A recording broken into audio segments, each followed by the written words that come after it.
Chapter 1. Others walk dogs, she walks zombies. A city. The once bustling streets were empty. The black concrete was stained with dried blood, and the shops along the road were in disarray after being smashed and looted. The entire city felt like an empty ghost town. Apart from those shambling zombies dragging blood-soaked intestines, there was no one else in sight. Oh la la la. Clear, ethereal song suddenly sounded, echoing through the deathly silent streets. A girl in a white dress strolled leisurely down the street. Her swirling skirt spread out like pure white petals in bloom. Like an immaculate angel who had accidentally wandered into a world of monsters, she was completely out of place amid the surrounding blood and rot. The toddler hummed a tuneless song, the iron chain in her hand clanking and clattering. One end of the chain was in her hand, the other end was tied to a zombie. Others walked cats or dogs. She walked a zombie. Compared to the surrounding zombies with faces full of rotting flesh, this zombie was clearly much cleaner and neater. His hair was combed like an adult's. He wore a respectable black suit and even fastidiously tied a red bow tie, but paired it on the lower half with a flashy floral pair of boxer shorts. He was walking at the forefront of zombie fashion trends. You could say he was the most handsome guy on the whole street. Oh no. The prettiest corpse. Zhuang Zhuang, where do you think brother would be hiding? The girl's long eyelashes drooped gently, and she sighed softly when Yu woke up. The lab had been blown apart and her memories were in tatters, but she vaguely remembered that she seemed to have a brother. In the hazy memory, she couldn't make out the man's face, she only remembered those narrow phoenix-like eyes, gazing at her gently and steadfastly. Filled with a profound love she couldn't understand, her intuition told her that he was someone very important to her. Maybe only by finding him could Yu recover her lost memories. Yu searched almost the entire city, she even carefully looked at every passing zombie. Each zombie was ugly in its own distinctive way, but none of them was the person she was looking for. Huff huff, behind her, a tall zombie gave a low cry, as if agreeing with her. One human and one corpse strolled leisurely down the main street. The surrounding zombies not only didn't attack Yu, they all tacitly stepped aside to make way, hiding to one side, staring at her with hungry, covetous eyes, looking as if it wanted to come closer but didn't dare. A zombie mustered up courage, holding a piece of bloodied flesh, offering it like a treasure. Give it to the cub to eat. Cub eat.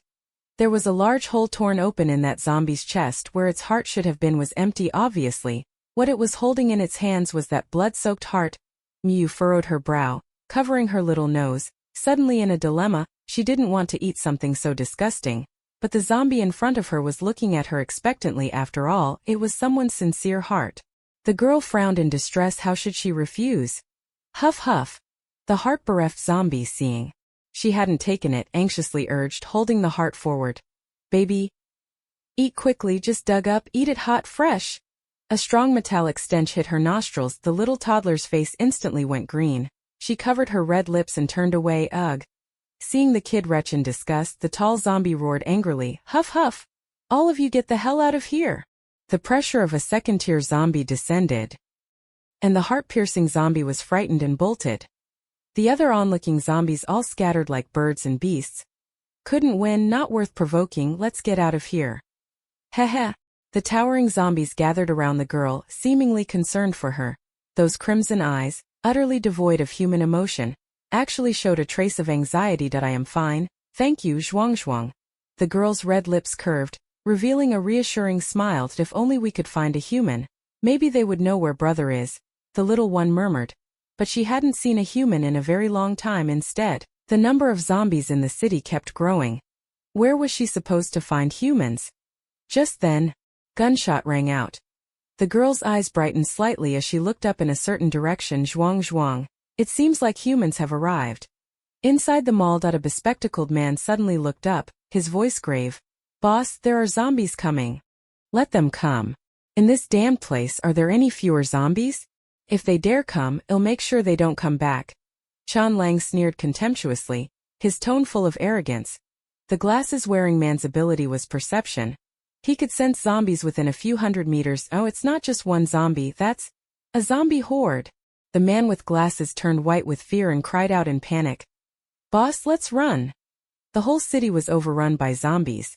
Although they were all ability users, even Chan Lang, who had the highest power level, was only level 2. The strongest fighter, Yun Mo, was still unconscious with a high fever. At a time like this, Running into a zombie horde would surely mean certain death. What, a zombie horde? Chun Lang, who had been brimming with confidence, suddenly lost his composure and sprang to his feet. Dongzi, are you sure you didn't missee it? Is it really a zombie horde? No, it's true. Dongzi's face was as pale as paper, his voice trembling. Even without facing the horde directly, they could still sense that strong stench of rot and the dread that comes with death. The entire survivor squad was thrown into panic. Boss, let's retreat quickly. The zombie tide is more than we can hold back. Yeah, boss, it'll be too late if we wait any longer. Even without directly confronting the zombie tide, everyone could still feel that panic. Even a base with the military garrison could be easily overrun by a zombie tide, let alone just a few of them.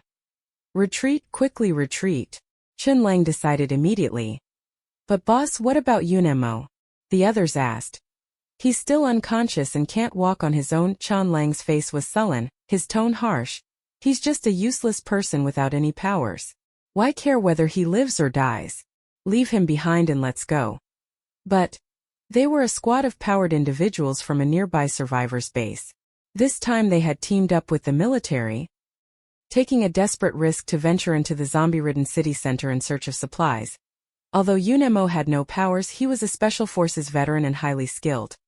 His combat power was even stronger than Chun Lang, that metal-type ability user. If Yunemo hadn't been with them all along, they would have died long ago. But boss, if we leave Yunemo here, he'll die. The team members showed hesitation. In the early days of the apocalypse, moral order hadn't completely collapsed. Many people still retained a trace of goodwill. Keeping him will only get us all killed. Leaving him behind might buy us some time. Chun Lang's expression darkened as his gaze swept across their faces. Or are you planning to stay and die with him? The team members' faces changed abruptly. In the apocalypse, nothing is more important than one's own life. When life and death are at stake, one barely has time to save oneself. Who could possibly look after others? The team members no longer hesitated. They chose to obey Chun Lang's orders and climbed into the vehicle one after another. Before leaving, Chun Lang pulled out his gun and fired a shot into the leg of the man lying unconscious on the ground. Instantly blood gushed everywhere. Yunemo, aren't you so powerful, always one-upping me? Bet you didn't expect this. When the apocalypse came I awakened abilities. And you're just a useless person without powers. Trash like you who got eliminated shouldn't be allowed to live in this world. Go die. Chun Lang said with a ferocious expression. Zombies smell blood and will pounce. Yunemo will stay here and wait to be bitten to death by them. Chapter 2. First time eating people. No experience. When Yu appeared here, she only had time to see the car's exhaust.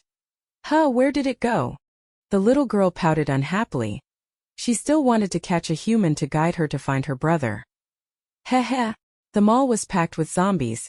As far as the eye could see were a mass of dark heads, chilling to behold. But the moment the girl appeared, those zombies parted like the Red Sea, standing aside to leave a clear path down the middle. The once grotesque zombies had retracted their claws and teeth, suddenly tame as house dogs. When the little one passed by, they all even bowed their heads, as if greeting their king. If someone were to appear here right now, they would be utterly shocked by the scene before them. A girl who looked soft and fragile was somehow walking unharmed among a crowd of zombies. Huff huff. Baby eat. Baby eat first. At the sight of the girl, the zombie snarls rose and fell in a chorus. Among the horde of zombies lay an unconscious man. He had been shot in the leg, and the blood had already pooled into a small puddle. The metallic stench of blood greatly aroused the zombies' ferocity. Although they were somewhat agitated, not a single zombie leapt forward to tear him apart. Clearly, they intended to leave this fresh prey for Yu to enjoy. Yunemo, still unconscious, seemed to sense danger and opened his eyes groggily. In a blur of white light and shadows, he saw a girl in a white dress walking toward him against the light. That was a zombie? It smells so good. Young Yu involuntarily licked her red lips. She detected a very sweet scent in the air. It was emanating from this human. This made her, who had never needed to eat before, feel hunger for the first time. Can this man be eaten? A yo-yo came closer and discovered that this human actually seemed to still be alive.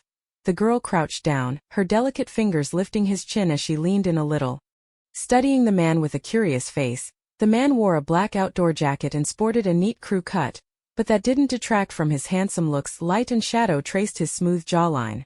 His features were deep and well-defined, every inch of him exuding intense hormones. This human seemed to be rather good-looking. The more Yu looked, The brighter her eyes became, she couldn't help but lean in a little, wanting to see more clearly. At a glance it seemed as if she were about to kiss him. The girl's soft fingers gently slid across his face, from his handsome, roguish brows and eyes, over the high, straight bridge of his nose. Fingertips landed on those pale, thin lips, made so by excessive blood loss. They looked very kissable, but Yu didn't want to kiss him. She just wanted to sneak a little bite. She had no experience the first time she ate a person. The little one's eyes scanned Yunemo up and down, weighing where to start. The next second, the unconscious man suddenly opened his eyes. A knuckled hand clamped hard onto her slender wrist. "Who are you?" The man's handsome, sharp features carried a streak of defiance, like a wild, untamed wolf. Those sharp black eyes stared at her coldly, the gaze ruthless. For a moment, Yu thought he was going to pounce and bite her neck off. The girl's bright eyes shimmered with moisture, and in a sweet, plaintive voice she uttered one word: "It hurts." Huff huff. Roar. Sensing the signal sent from Yu's body, the previously calm horde of zombies suddenly became agitated. Baring their fangs and claws, they wanted to pounce and tear this man who hurt the cub to pieces. The angriest were the tall zombies. Nobody could harm the cub right under their noses. This human deserved to die. The other low-level zombies all strained their throats, howling in agreement. Damn it, eat him, eat him. Chapter 3. Maybe we'd better just kill him, don't argue. The girl's slender fingers pressed to her lips as she gave a soft shushing sound. The once agitated, frenzied horde of zombies seemed to have had a pause button pressed. In an instant they fell silent, but those pairs of crimson eyes, devoid of any human emotion, were staring fixedly at Yunemo, watching like predators. It was undeniable that the moment the little child gave the order, this group of zombies would immediately surge forward and tear him apart. That sentence just now seemed to have exhausted all of Yunemo's strength. The man fell into unconsciousness again, but his hand still gripped her wrist tightly. Little Yu had originally planned to kill him, but this human was so good-looking, she suddenly felt a bit reluctant to kill him. This was the most handsome human she had ever seen. That if I kill him, he might turn into a filthy, ugly zombie. Thinking this, the girl's pretty face couldn't help showing a hint of disdain. Never mind, since this human looks so good. She decided not to kill him for now. She could always kill him later after she found a better-looking human. Yu happily thought so, directing the two zombies to lift the man from the ground and carry him back to her lair. The zombies obeyed her without question, not daring to voice any objections. Seeing that Yu had not killed Yunemo, they thought the child intended to raise this human as stored food. One of the zombies was attracted by the strong scent of blood on Yunemo. It couldn't resist the temptation, opening its foul-smelling mouth, trying to sneak a bite before it could sink its teeth in. The tall zombie slapped it, directly knocking its head off. It rolled on the ground a few times, its upper and lower teeth clacking, making crunchy sounds. The tall zombie stomped on it. The zombie's head was crushed like an overripe watermelon. Redand white unknown fluid spilling all over the ground. Huff huff. Looking for death, dare to touch Zai's stored food. The tall zombie was furious. It released a wave of pressure, warning those low-level zombies who were getting restless. This is the cub's man. No one else is allowed to touch him. In an old residential building in the old district, the man had been unconscious for 3 days and nights. During that time he had a persistent high fever, his whole body burning like a furnace. Yo-Yo propped her chin on her hand, her bright watery eyes fixed intently on him. He really is so handsome. She stared at the man for quite a long time. Yo-Yo gradually lost interest, let out a sleepy yawn, her eyes misted over with a hazy veil. He rubbed his eyes, and when he opened them again, he unexpectedly ran into a pair of sullen black eyes. Who are you?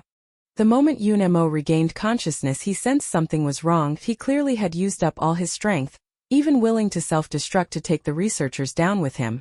But when he opened his eyes again, what met his eyes was a simple yet cozy girl's room. A faint scent of gardenias filled the air. Warm sunlight streamed in through the small floral curtains. The girl before him was delicately beautiful. Her eyes were clear as glass, reflecting his figure distinctly. She was so beautiful she didn't seem human, like an angel who had wandered into the mortal world.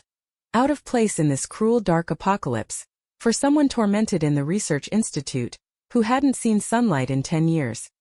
Everything before her felt like a beautiful illusory dream. You're awake, Yu said, face alight with joy.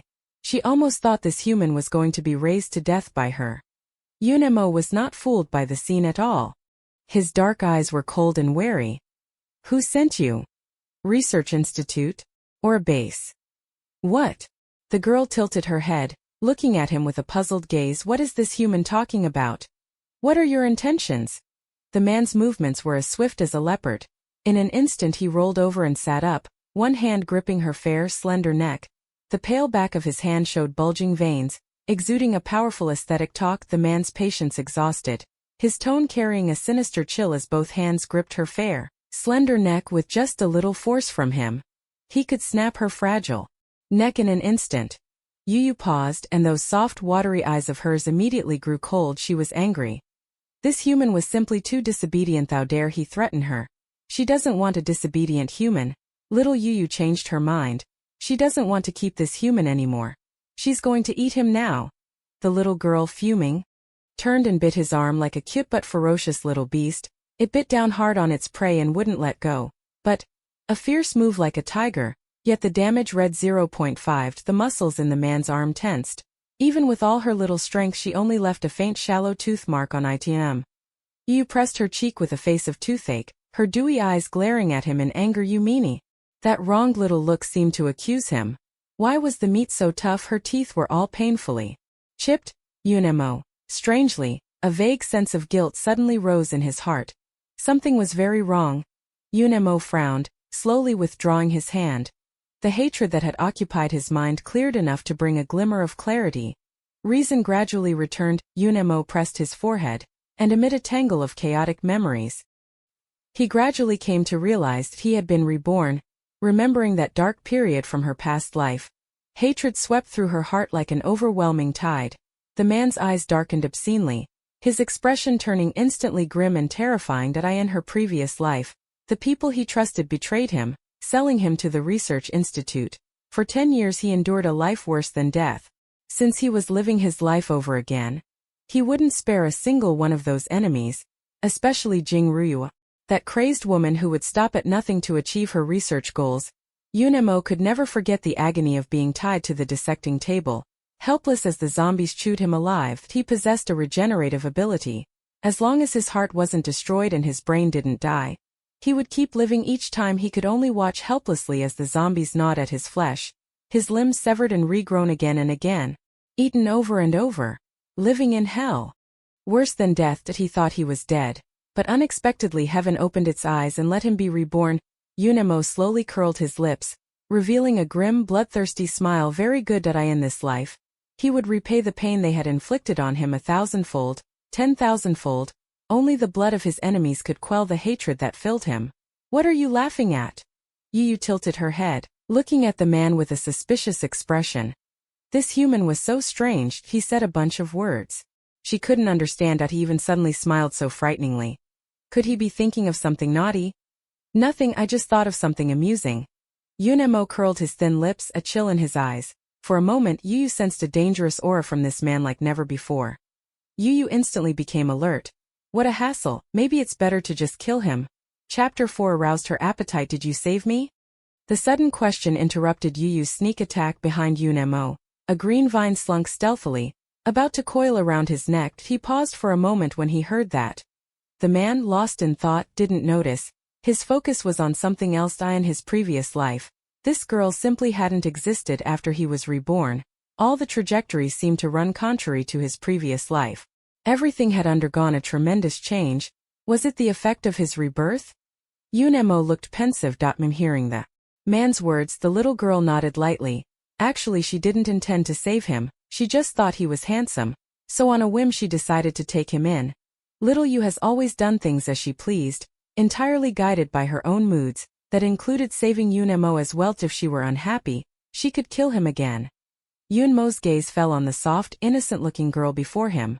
The girl's eyes were clear as water, her expression innocent and pure, like a little princess who had been pampered growing up in an ivory tower. Yet the girl could move freely through a horde of zombies and bring him out unscathed.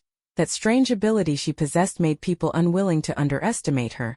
But in any case, she had saved him. Sorry, I mistook you for someone else earlier and accidentally hurt you, Yunemo spoke quietly, his gaze inadvertently falling on her neck, and he couldn't help frowning. On the little girl's snowy white neck, a ring of red marks from being pinched stood out vividly. Yunmo's brow knit slightly. He clearly remembered that he hadn't used much force, but the girl's skin was delicate, as if even a light touch would leave a mark. The ring of red finger marks on her neck was glaring, revealing his heinous crime. Does it hurt? Yes, the little child pouted, her expression showing a touch of grievance. You were so mean just now. You hurt me so badly. It hurts so much.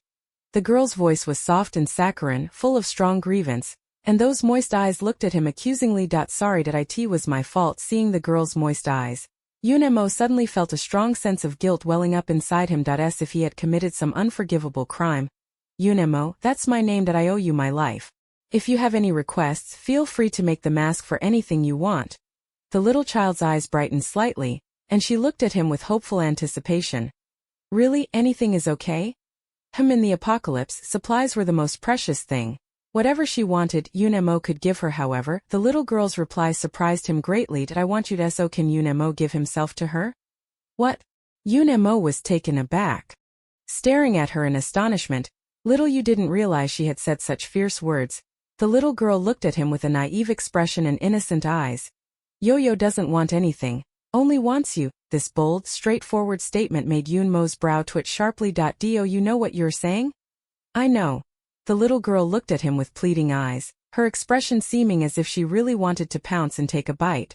Yunemo not only looked handsome, his blood also smelled so appealing. She was different from the other zombies. She didn't like eating people and even found the scent of blood too foul. But Yunmo's blood was different. It was fragrant. It immediately stirred Yu's appetite. If only she could take a single sip. Yu couldn't help but lick the corner of her lips, revealing a small pointed tooth. Yunemo had no idea that Yu was craving his body. If anyone else had said such a thing, Yunemo would have thought they were asking for death, but perhaps it was because the girl's expression was too innocent, her eyes clear and pure, without a trace of evil intent. He didn't take her words to heart. Chapter 5. What exactly is she? Yu, is that your name? He was certain he had never heard that name in his previous life. The girl's appearance was an accident. It altered the planned course. Yu tilted her head and thought for a moment, finally recalling her name from the limited memories. Her name was Yu Lin Yu. Where are your family? Yunmo's gaze coolly swept around. The room was very sparsely furnished. Apart from the bed and the wardrobe, not a single photograph could be found.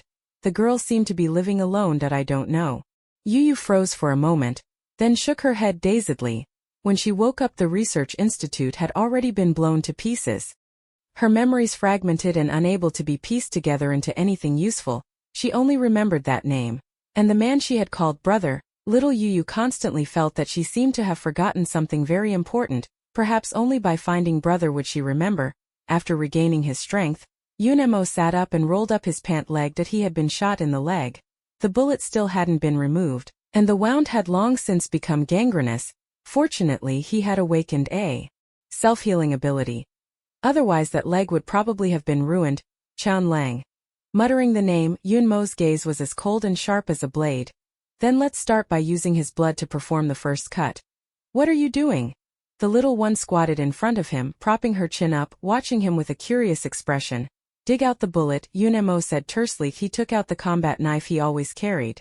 The man's eyes were cold and steady as he cut away the rotted flesh on his leg and, without changing expression, extracted the bullet from his leg. While doing all this, the man's face remained indifferent. Aside from his breath being a bit heavier, there was no other visible change compared to being dissected in my previous life. This bit of pain is nothing. Fresh blood seeped out again. A heavy metallic scent of blood gradually spread through the air. Glug. Yu suddenly swallowed, her eyes sparkling as she looked at him. That feeling of hunger grew even stronger.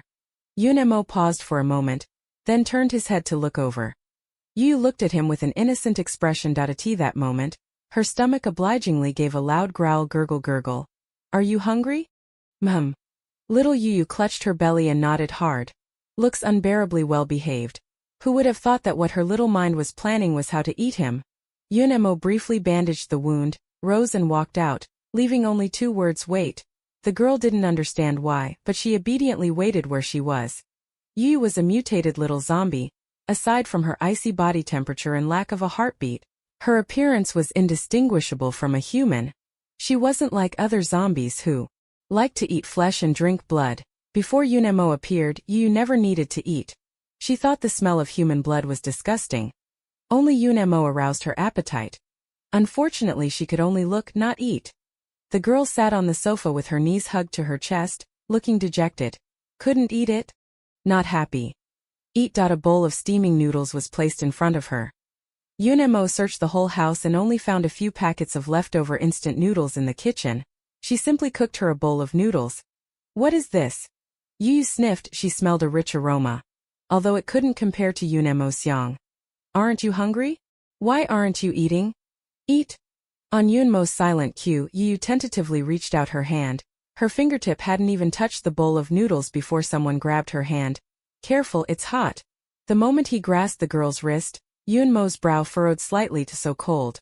The girl's body was extremely chilly, like a corpse with no warmth, but the corpse was extremely stiff. Its skin couldn't possibly be smooth and delicate like hers. Not a zombie. Nor like a human. Then what on earth was it? Chapter 6. Then tie him up, but this doubt only appeared in his mind for an instant. Whether Yu was human or a zombie. It didn't matter to Yunemo. She saved him. So what if they were zombies? The man's dark eyes gleamed with a chilling coldness. The apocalypse arrived, moral order collapsed, and the evils of human nature were unleashed. Human hearts are so filthy, they'd be worse than zombies. Yu was struggling determinedly with the chopsticks. The little girl, clumsy and awkward, had been fumbling for a long time and hadn't managed a single mouthful of noodles and couldn't help feeling a bit disheartened. Humph! Pouting in spite, Yu threw the chopsticks aside. She didn't want to eat anymore. Eating is really troublesome for humans. Unlike them zombies, you can just bite right in. They just have a bit of useless teeth. Yunemo felt somewhat helpless. How foolish. Knows nothing. Not even how to eat. Open your mouth. Little Yu snapped back to her senses, saw the noodles brought to her mouth, opened her rosy little lips and chomped them down in one bite. The girl's eyes brightened slightly. So human food is this delicious? Yu licked her lips and looked at him with pleading eyes. Yunemo, more. The little girl was gracious. She even drank the soup clean to the bottom. But even so, Yu still felt hungry. My body was clamoring for energy. But this kind of energy couldn't be filled by human food. Little Yu cast a secret glance at Yunemo. Wanted to eat him. Forget it, I'll endure a bit longer. One day she'll be able to eat Yunemo. Yu still hadn't found an opportunity to make a move. 2 days later, Yunemo suddenly suggested leaving. Yu was momentarily stunned. Why? Isn't it better to stay here? She had finally found a human she liked. Yunemo, can you please not go? The girl's moist, shimmering eyes watched him reluctantly. Yunemo was different from the other humans. Besides being attracted by blood, he also gave her human food to eat. Yu didn't want him to leave. I still have very important things to attend to, Yunemo said in a deep voice, his eyes full of cold murderous intent. His enemies were still waiting for him. He couldn't stay here forever, but I don't want you to go. All that little Yu could think about was that her stored provisions were about to run away. The meat that was about to be eaten was about to fly away. The young girl, in a panic, reached out and tightly wrapped her arms around his arm. I won't let you go.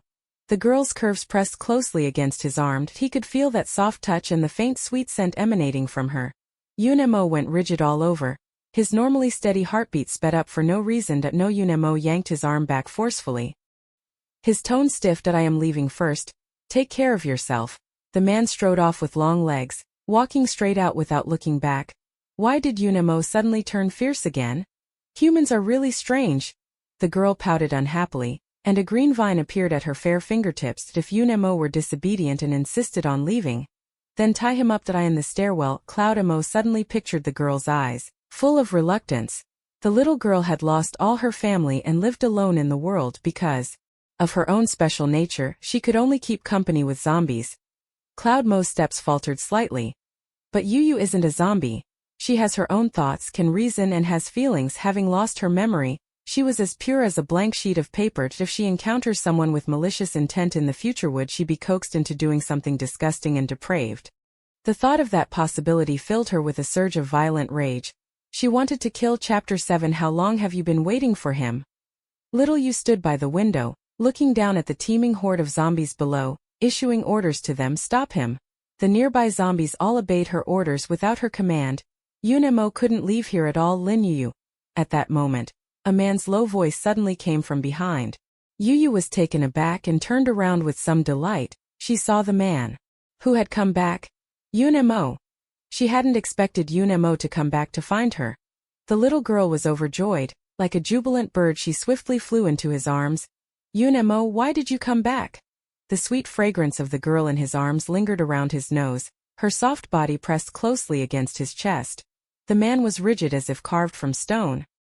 His hands hovering in the air as if unsure what to do, he wanted to push her away from his arms, but when his warm palm rested on the girl's rounded, fair shoulder, although Yuyu's body felt icy cold, Yunemo quickly withdrew his hand as if burned that he wanted to push her away, but for some reason, he also felt reluctant. Yuyu did not notice his inner turmoil. The little girl looked up at him. Her porcelain white face looked outrageously beautiful in the sunlight. Yunemo, are you not leaving? Her bright eyes clearly reflected his figure in a trance. One couldn't help but get the illusion that he was her entire world. Gazing into those shimmering, beautiful eyes, the man asked softly, "You, do you want to come with me?" Yunemo remembered the sight of Yuyu standing alone by the window just now. It felt as if the whole world had abandoned her, unable to bear it. He couldn't leave the girl here alone. Yuyu pulled him out from the pile of zombies. He owed her his life. Even if he had to take care of her for the rest of his days, that was nothing. She looks so foolish. As if he isn't watching. What if she's been deceived by a man? A young woman's pearl-like dazzling beauty is a sin in the apocalypse. It can easily arouse evil thoughts in some people's hearts. He must keep her right under his nose. Only by watching with his own eyes can he feel reassured that I can't leave. I want to wait here for my brother. Younger hesitated for a second, then quickly shook her head. Although she liked Yunemo very much, but finding her brother was more important. She couldn't find her brother, so she could only wait here for him to come back. Brother? Yunemo raised his eyebrows in surprise. He had thought that all of Yuyu's family were already gone. For some reason, a subtle displeasure unexpectedly arose in his heart. Maybe it was because Yuyu was innocent and pure, like a child ignorant of the world. Yunemo instinctively treated her as his own younger sister. A sister who always relied on him and liked to cling to him. Suddenly learning that she had other brothers, it's only natural for him to be upset. Why brother is gone? Yuyu frowned in distress. Yunemo, do you know where my brother is? What's your brother's name? The girl shook her head, looking bewildered. I don't remember. Is there a photo? Yuyu shook her head. Yunemo, then do you at least remember what he looked like? Yuyu shook her head again. She didn't remember anything. But if she saw her brother again she would definitely recognize him. Yuyu was very confident. Yunemo sighed, his handsome, sharp features full of helplessness. How is this supposed to be found?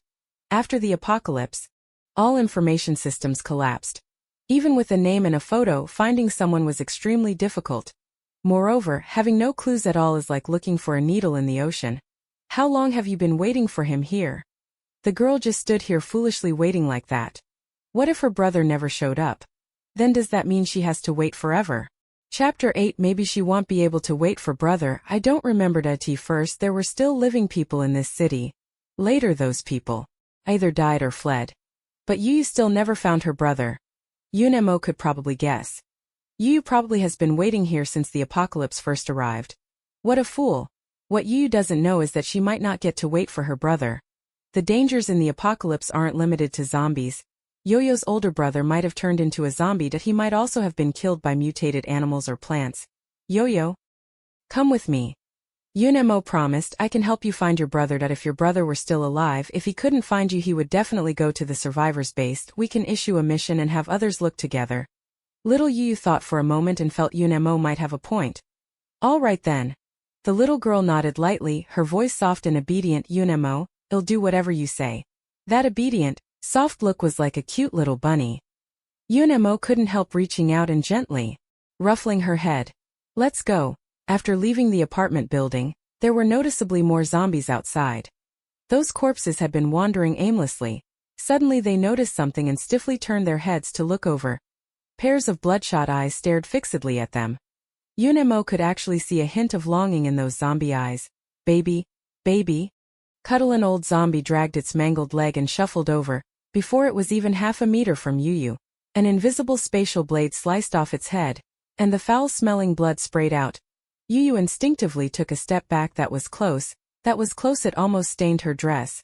The little girl couldn't help but turn her head to look at the man beside her. Yunmo's eyes glinted with inorganic coldness. Just as he was about to cleanly eliminate these annoying, ugly zombies, a small, soft hand suddenly grasped his. Unmo, don't kill them. Although these zombies were hideously ugly, but they were obedient and well-behaved. I'll just tell them to go and they'll leave. Little you gave orders to these zombies. Leave this place. The zombies that had been slowly converging on the two of them froze for a moment, then one after another turned and walked away. The girl's soft, delicate voice was like a gentle stream that in an instant it smoothed the raging murderous intent in his heart. Unmo withdrew the paranormal power he had released halfway. After all, those low-level zombies didn't have crystal cores in their brains. He wasn't interested in them. Under Yu's control, no rash low-level zombie dared to rush in. The whole way was unbelievably quiet. Unmo, carrying Yu, easily found an abandoned car. The owner had already turned into a zombie. Half his face had been eaten away, exposing pale white bone, and fat white maggots writhed in the rotting flesh. The moment the zombie saw Yu, it got so excited it seemed injected with adrenaline, pressing its entire face against the glass and staring fixedly at her. Huff huff. Get down, the girl ordered in a soft saccharine voice. That zombie obediently got out of the car and let them have it. Even after Unmo drove away, that zombie kept standing in place, watching the car go off into the distance. Unmo withdrew his gaze from the rearview mirror, feeling somewhat puzzled. Low-level zombies have no intelligence at all, only a lingering craving for flesh and blood. But these zombies didn't seem to be simply controlled by Yu. In his previous life, Unmo had seen psychic-type ability users before. But whether they were psychics or high-level zombies, they could only give simple orders to these zombies. Those low-level zombies would only follow the orders. But those zombies from a moment ago made him feel that they held a kind of reverence for Yu, yet couldn't control their instincts and were naturally drawn to be close to her. The little one's psychic power seemed somewhat unusual. Chapter 9. Those who bully him must die. The car quickly drove out of that area, leaving the apartment buildings far behind. Yu withdrew her gaze, her pretty brows knitting slightly. She kept feeling like she had forgotten something, but for the moment she couldn't recall what it was. Never mind, it probably wasn't anything important. The girl was carefree and quickly forgot about it. Unmo, where are we going?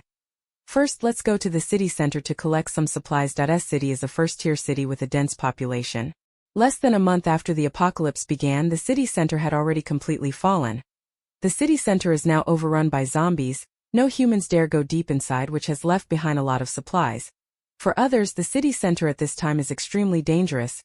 One false move and you'd run into a horde of zombies, very likely with no way back. But in Unmo's view, the zombies in the early stage of the apocalypse are at most second or third tier, and with his current strength there, nothing to fear. This is the best time to go gather supplies. By the later stages, when zombies have fully evolved, delving deeper into the city will no longer be easy. Moreover, there was also the toddler's ability. Little Yu, there are a lot of zombies in the city center. Will you be able to later? Unmo glanced at her from the side. The girl's pale, soft cheeks puffed up. There was a candy in her mouth, and even her exhaled breath carried that rich, sweet milky scent. Unmo's gaze instinctively fell on those red lips that shimmered with a layer of moisture. He was slightly dazed. Little Yu thought he was worried and gave him a sweet smile. Unmo, don't be afraid. I will protect you. Her human would be protected by her. Unmo was taken aback. In his previous life, he was not only a soldier but also a 7th-tier esper, hailed as the strongest among humans, having repelled multiple zombie hordes and protected countless people in the base. People always thought he could do anything. Like a cold machine of killing, having lived 2 lifetimes, this was the first time Unmo had heard such words. He didn't expect it to come from the mouth of such a delicate, soft and fragile girl. This feeling seemed not bad. The man's thin lips curved slightly upward. Although he didn't need her protection, but he still nodded. Okay. Yu's ability was like a cheat code. Walking through a city full of zombies felt as easy and carefree as before the apocalypse. No zombie would actively attack them at all. Unmo smoothly drove the car to the exterior of a chain shopping mall. Before the apocalypse arrived, it was exactly 8 o'clock in the evening. The mall was packed with people. At a glance it was a dark, pressing mass of zombies. The air was filled with a strong stench of rot. It was sickening. Upon entering the mall, the children's clothing store caught the eye. It was a high-end luxury clothing brand. Before the end of the world a single garment would sell for tens of thousands, and now they were just laid out there for anyone to pick. Yo-Yo's eyes suddenly lit up. Unmo, I want to go take a look. She tugged at the man's sleeve and pointed toward that shop. Vanity is a woman's nature. Even turning into a zombie is no exception. Yunemo glanced once, then withdrew his gaze with indifference and asked her quietly, "Can you manage on your own?" Yu nodded. I am upstairs. If anything happens, remember to call me. Although Yunemo knew Yu could control zombies, he still felt uneasy and earnestly warned her. Okay. Little Yu thought Yunemo was a bit long-winded. This was her territory, how could anything happen to her? On the contrary, Yunemo was so weak. What if, like last time, someone gets hurt again? After thinking for a moment, Yu felt a bit uneasy and directly issued orders to those zombies. If any human dares to hurt Yunemo, bite them to death immediately. Yunemo is hers now. Little Yu felt she should protect him. She couldn't let those bad people bully him anymore.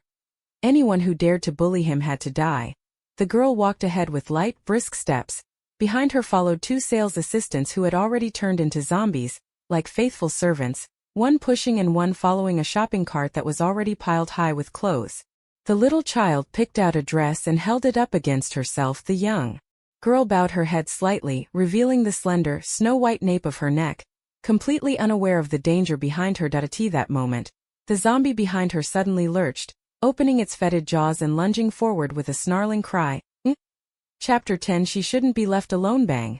The female zombie hadn't touched Yuyu's hem when a thick vine whipped out and sent her flying, smashing heavily into the wall. Yuyu turned around, her fine brows slightly furrowed, her face looking displeased as she stared at the zombie. Roar! The female zombie staggered to her feet and, howling again, charged forward. You're so annoying, Yuyu muttered. She just wanted to quietly try on the clothes, yet this ugly thing always had to bother her. The green vines, like nimble serpents, coiled around the zombie's neck and snapped its head clean off. Bad children who don't behave will be killed, you know. The girl tilted her head. That pure, pretty face revealed a trace of innocent cruelty. Roar! The zombie suddenly went berserk, as if a switch had been flipped. The zombies in the mall, which had been listless and docile simultaneously, turned their heads. A pair after pair of blood-red eyes stared at her eerily, clawing and leaping forward. Huff huff. So troublesome. Yuyu sighed lightly. If they want obey, then kill them all. The vines extended endlessly, weaving through the horde of zombies. What had been soft vines turned into sharp sickles. Wherever they passed, they reaped one zombie head after another. Yo-yo. An invisible spatial force was released. The terrifying power directly shredded the hundreds of zombies before it into pulped flesh. Red blood and gore splattered all over the shop. There was almost nowhere to set foot as far as the eye could see. Yunmo's face turned cold, murderous aura enveloping him like a descending god of death. While he was upstairs gathering supplies, the zombies suddenly went berserk. He immediately guessed that Yuyu was in trouble and rushed over. Yunemo, the girl, lifted her skirt, carefully avoiding the filth on the ground as she ran over and threw herself straight into his arms. Yo-yo, you aren't hurt, are you? Yunmo's gaze scanned her from head to toe. Seeing the little girl unharmed, he finally relaxed, although the little one possessed an abnormal ability and didn't need anyone's protection. But in Yunmo's eyes, she was just a little girl who needed his care. Yunemo had to admit that in that moment just now, he was very afraid something might happen to the girl. Yunemo, don't worry, I'm fine.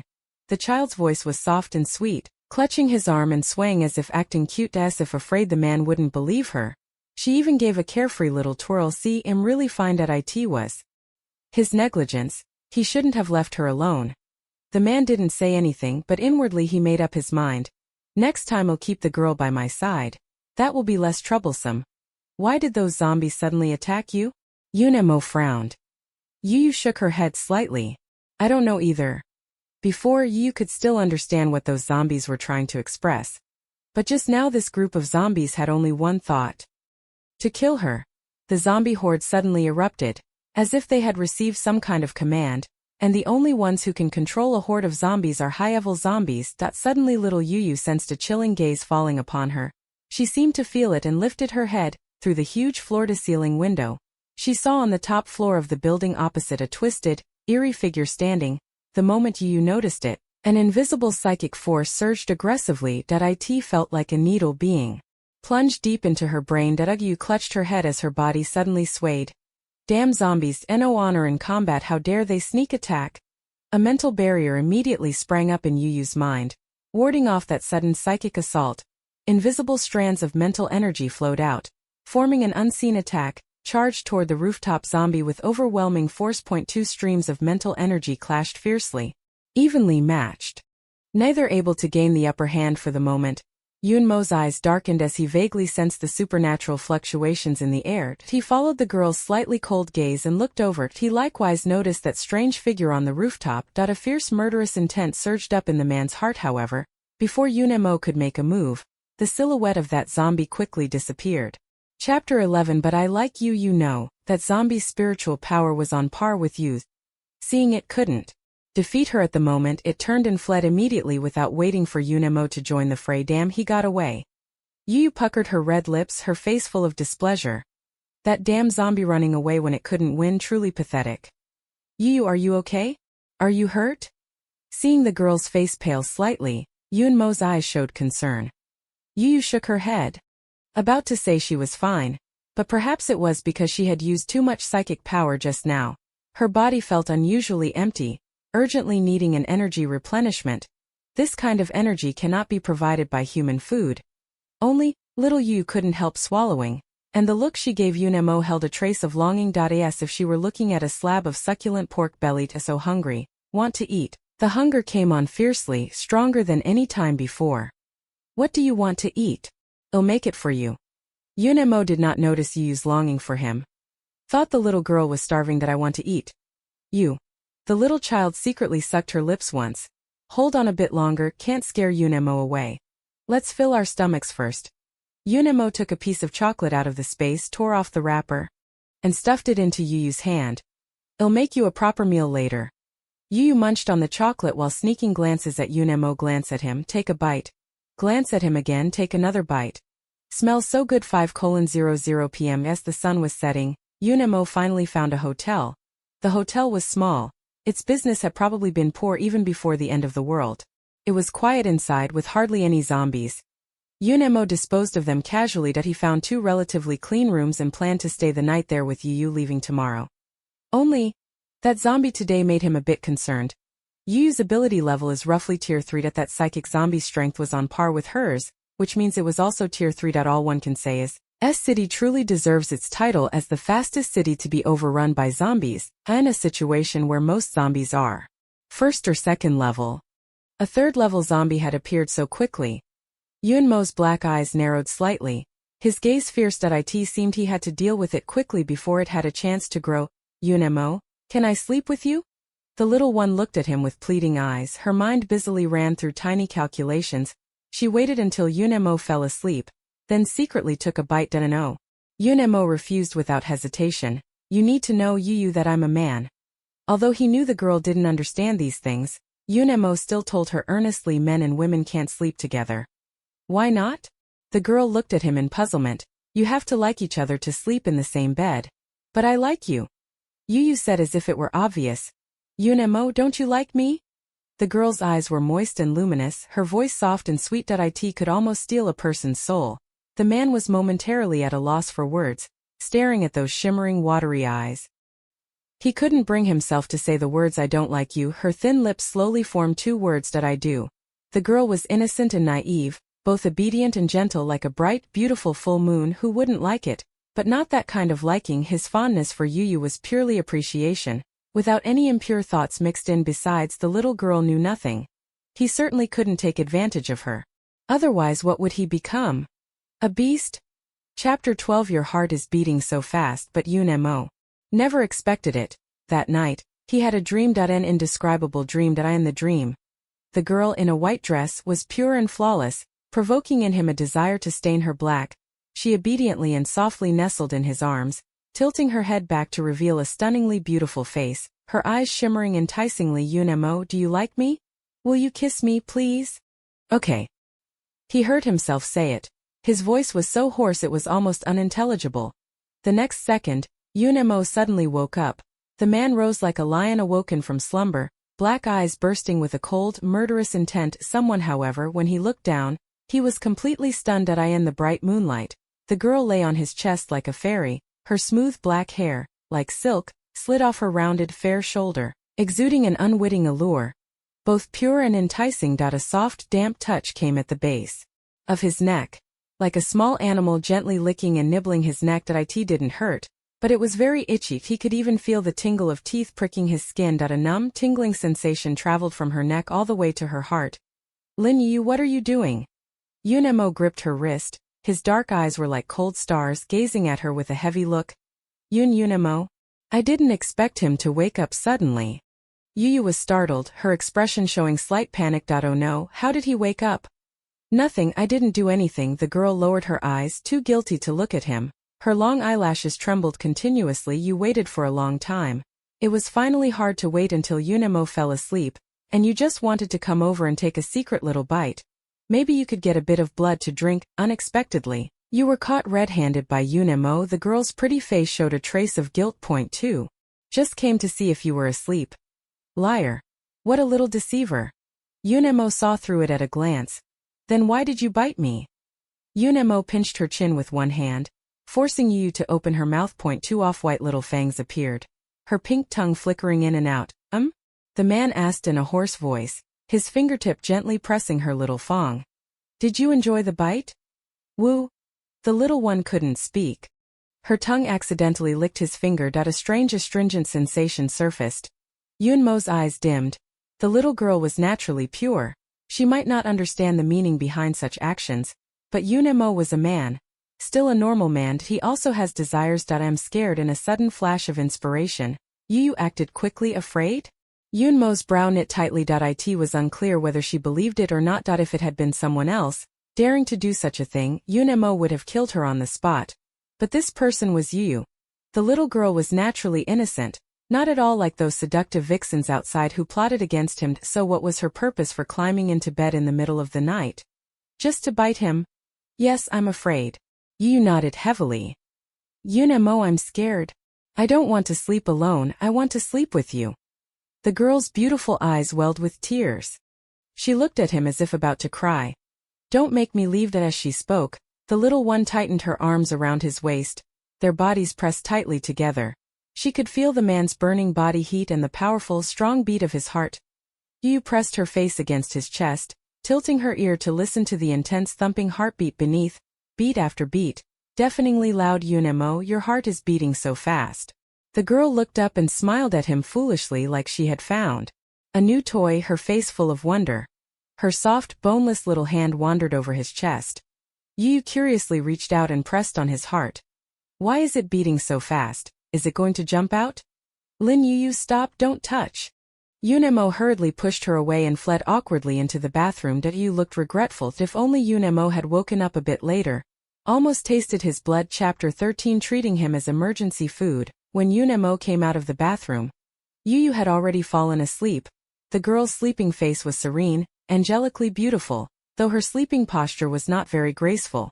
Her skirt had ridden up, exposing a slender waist under the light. It was dazzlingly white. Yunemo couldn't help but think. Her waist was so slim, could it be grasped with one hand? Only realizing it belatedly, the man's face went ashen.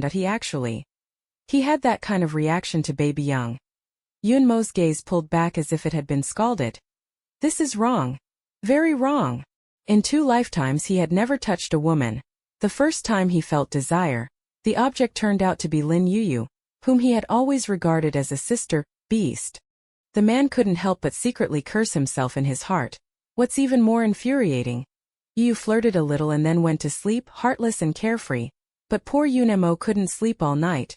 The next morning, Yunemo, good morning. The girl rubbed her eyes, sat up drowsily, reached out an arm toward him, and said in a soft, coquettish voice, "Can I have a hug?" Yu had just woken up like a lazy cat, not wanting to move at all, completely reliant on him. Yunemo, however, did not move. Yu finally noticed that something was wrong. "Yunemo, what's wrong with you?" The man's eyes were tinged with faint dark circles. He tapped the table lightly twice with his fingers. "Lin Yu, come over, let's talk." "Talk about what?" The girl looked at him like a fawn, her gaze timid whenever Yunemo called her by her full name. He became very serious. This made Yu feel a chill in her heart. Could it be that her desire for Yunemo had been discovered? "Why did you bite me last night?"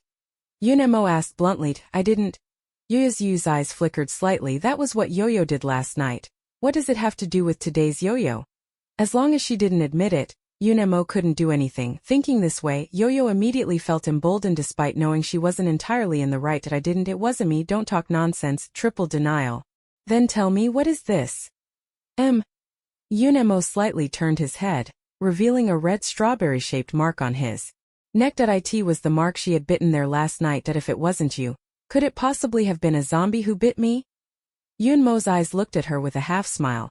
Also, don't try to fool me, I can tell Young Yu lowered her head sheepishly, her plump toes curling nervously. The evidence was plain to see. No matter how Yu tried to deny it, she couldn't get away with it. What? You bit me and still don't want to take responsibility? Yunmo's tone was ambiguous. I'm hungry. Seeing she couldn't hide it, Yu could only say the truth in a wronged, miserable voice. The man's brow furrowed. Hungry? Haven't you already eaten? Still hungry. Yu glanced at him nervously. The thin, soft voice whimpered like a little kitten.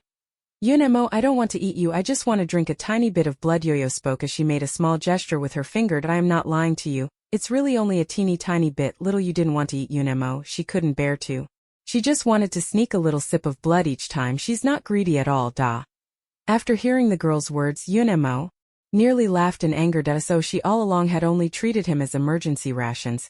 Fed him, giving him just a little blood each time. And he still has to praise her, calling her pretty clever. Yunemo, are you angry? Little Yu looked at him a bit nervously. You don't be angry. If it comes to that, I just won't drink it, the girl said plaintively, her watery, glistening eyes seeming almost able to speak. He hadn't said anything yet, but she was already feeling aggrieved. Yunemo was both angry and amused. Why do you want to drink my blood? Because your blood smells good. Yu licked her pink lips, utterly ravenous. The very thought made her itch with desire. Then besides me, whose blood have you drunk? The man's dark eyes narrowed slightly. His tone laced with danger. Chapter 14. Apart from you, no one else. The little child shook her head. Only you, Yunemo. The girl opened her round apricot-shaped eyes and stared straight at him, her expression innocent and guileless, her voice sweet and soft. Aside from you, I want no one. That other people's blood all smells foul. Only Yunmo's blood is fragrant. The man's cold white ear flushed slightly pink. She liked him this much. A sudden, unprecedented pleasure welled up in Yunmo's heart. The corners of her mouth couldn't help but twitch into a faint smile, seeing Yunmo's good mood. The little one's tiny schemes began to stir to life again. Yunemo, can I bite you now? Since she'd already been discovered, she stopped pretending and laid her cards on the table. The girl looked at him pleadingly, her bright eyes exactly like a kitten begging for food. The man's brows lifted slightly, his voice magnetic and alluring. Of course. The little one's eyes suddenly lit up under her expectant gaze. Yunemo coldly and mercilessly spat out 2 words. No woo. Her hopes were dashed in an instant. The girl poutingly pushed out her lips, those glistening eyes accusingly staring at him. Fraud, big fraud. Yunemo almost laughed from anger. The man couldn't help but pinch her little nose, saying sourly, if I'm a fraud, then you're a little fraud. The delicate, pretty young face was full of grievance. Yunemo, can't I just take 1 bite? Not even 1 bite. Even if I can't drink the blood, just a bite to satisfy my craving would be fine, please. The girl's voice was sweet and coaxing. When she pleaded in that soft tone, it melted people's hearts completely. If it had been anyone else, they would have agreed long ago. Unfortunately, she had met Yunemo. The man's expression was cold and stern, somewhat unfeeling. Lin Yi, you don't even think about it. Not only me, you can't drink other people's blood either. Yunmo's gaze was sharp, even somewhat stern. Yu had spent years around zombies and had inadvertently picked up their habits. If she really fed on flesh and blood and lost the last bit of her humanity, how would she be any different from a zombie? Yunemo would never let her go astray. Why? The little one puffed up her cheeks. Indignant like a pufferfish, don't you humans all say that when someone saves your life you should offer your body in return? The girl tilted her head and looked at him, innocent and blameless, and said with righteous certainty, I saved you, so you're mine. The sudden sound of those words, Yunmo's heart, which had been as still as dead water, suddenly stirred with faint ripples. Did she like him that much? And wanted him for her whole life? Offer my body. Not impossible either. You're mine, the man said softly, his tone seeming to carry a hint of amusement. Then, Yu's heart leaped with joy. But apart from this, I can agree to everything else. This was Yunmo's bottom line. seeing the man hold his ground. Cheapskate. The little one huffed and turned away, refusing to pay him any more attention. She didn't believe it. Yunemo couldn't have fallen asleep. Next time Yunemo falls asleep, she'll just, ha. Little Yu appeared to be obedient on the surface, seemingly well-behaved, but secretly stirring with mischief, nursing wicked ideas. At the same time, on the road not far away, a military jeep barreled forward, smashing through and sending the blocking zombies flying. Driving, Chi Yen saw in the rearview mirror the persistently pursuing zombie in floral boxers, and couldn't help but shout an expletive in irritation. Damn. An expression of anger. This second-tier zombie had been chasing them all night. It looked determined not to give up until it had eaten them. Zombies don't get tired and don't need to rest, but they were different. If things went on like this, their whole team would be wiped out here. Did I just say it was dressed too provocatively? Is that a reason to keep nitpicking like this? Chi Yen couldn't help but curse. Someone who doesn't know would think we stole its wife. Chapter 15. What the hell is this? Lucky told you to watch your mouth. Qin Zhou in the back seat looked up and said irritably that if you don't shut that mouth of yours next time, I'll help you close it. Chi Yen, knowing he was at fault, sulkily rubbed his nose. Whoa. I haven't married brother Yunemo yet. I don't want to die. Wei couldn't help crying as she cursed. It's all your fault, you useless lot. After all this time you still haven't found Yunemo. What use are you? If brother Yunemo were here, he would definitely be able to protect her. Chi Yen rolled his eyes in silent exasperation. Come on, miss, get a grip. If it weren't for saving you, would we have separated from the captain?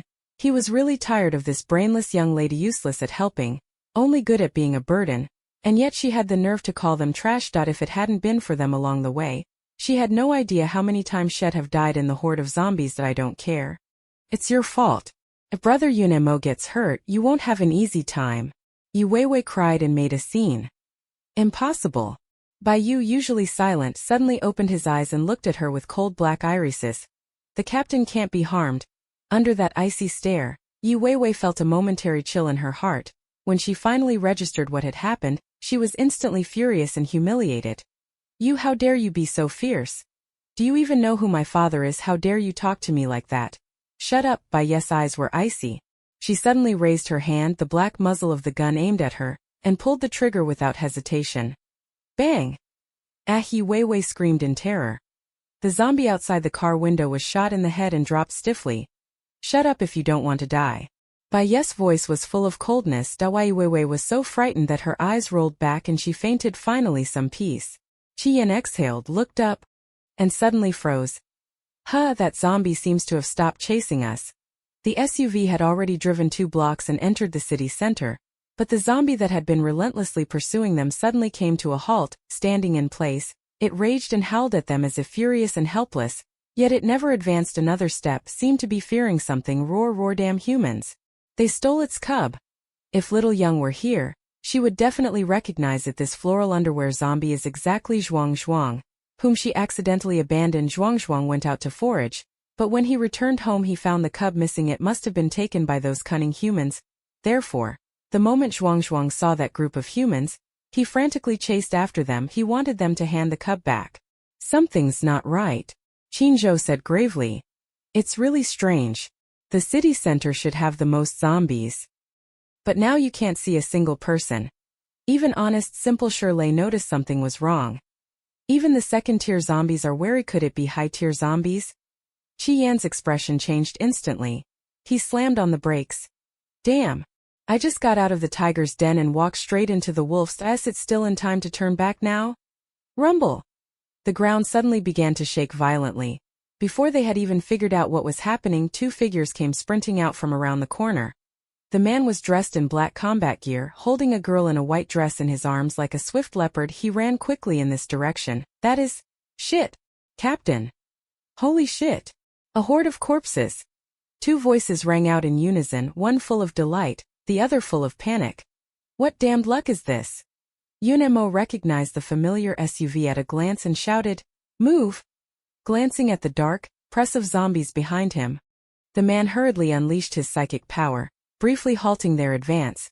Captain, hurry, get in the car. The SUV pulled up beside them, Chi Yen shouting at him anxiously. Yunemo unleashed a spatial blade, slashing dozens of zombies ahead and temporarily stopping the tide of corpses. Only then did she pick up Yu and get into the car. Yu nestled in Yunmo's arms, her rosy lips slightly paling. She was concentrating intently on dealing with that surging psychic force. She and Yunmo had just left the hotel and unexpectedly they were targeted by that psychic-type zombie from yesterday. That zombie was smarter this time. Knowing one person couldn't beat the two of them, it directly summoned a horde, planning to wear down her, and Yu's pupils contracted slightly as she struggled to regain control over the zombie tie-dye in her mind. A dense cluster of red dots appeared. That was the zombie horde. The little child tried to establish a psychic link with those red dots. But each time a crude mental force interrupted her. The girl's face went pale, her brow tightly furrowed, and she looked as if she was struggling. Only one night had passed, yet this zombie's strength seemed much greater than yesterday. You young one, can you locate the zombie? Yunmo's dark eyes were heavy as his gaze swept back and forth through the tide of corpses. That psychic zombie was very cunning, hiding within the mass of bodies, making it hard to find. Chapter 16. She must protect Yunmo. The little child nodded.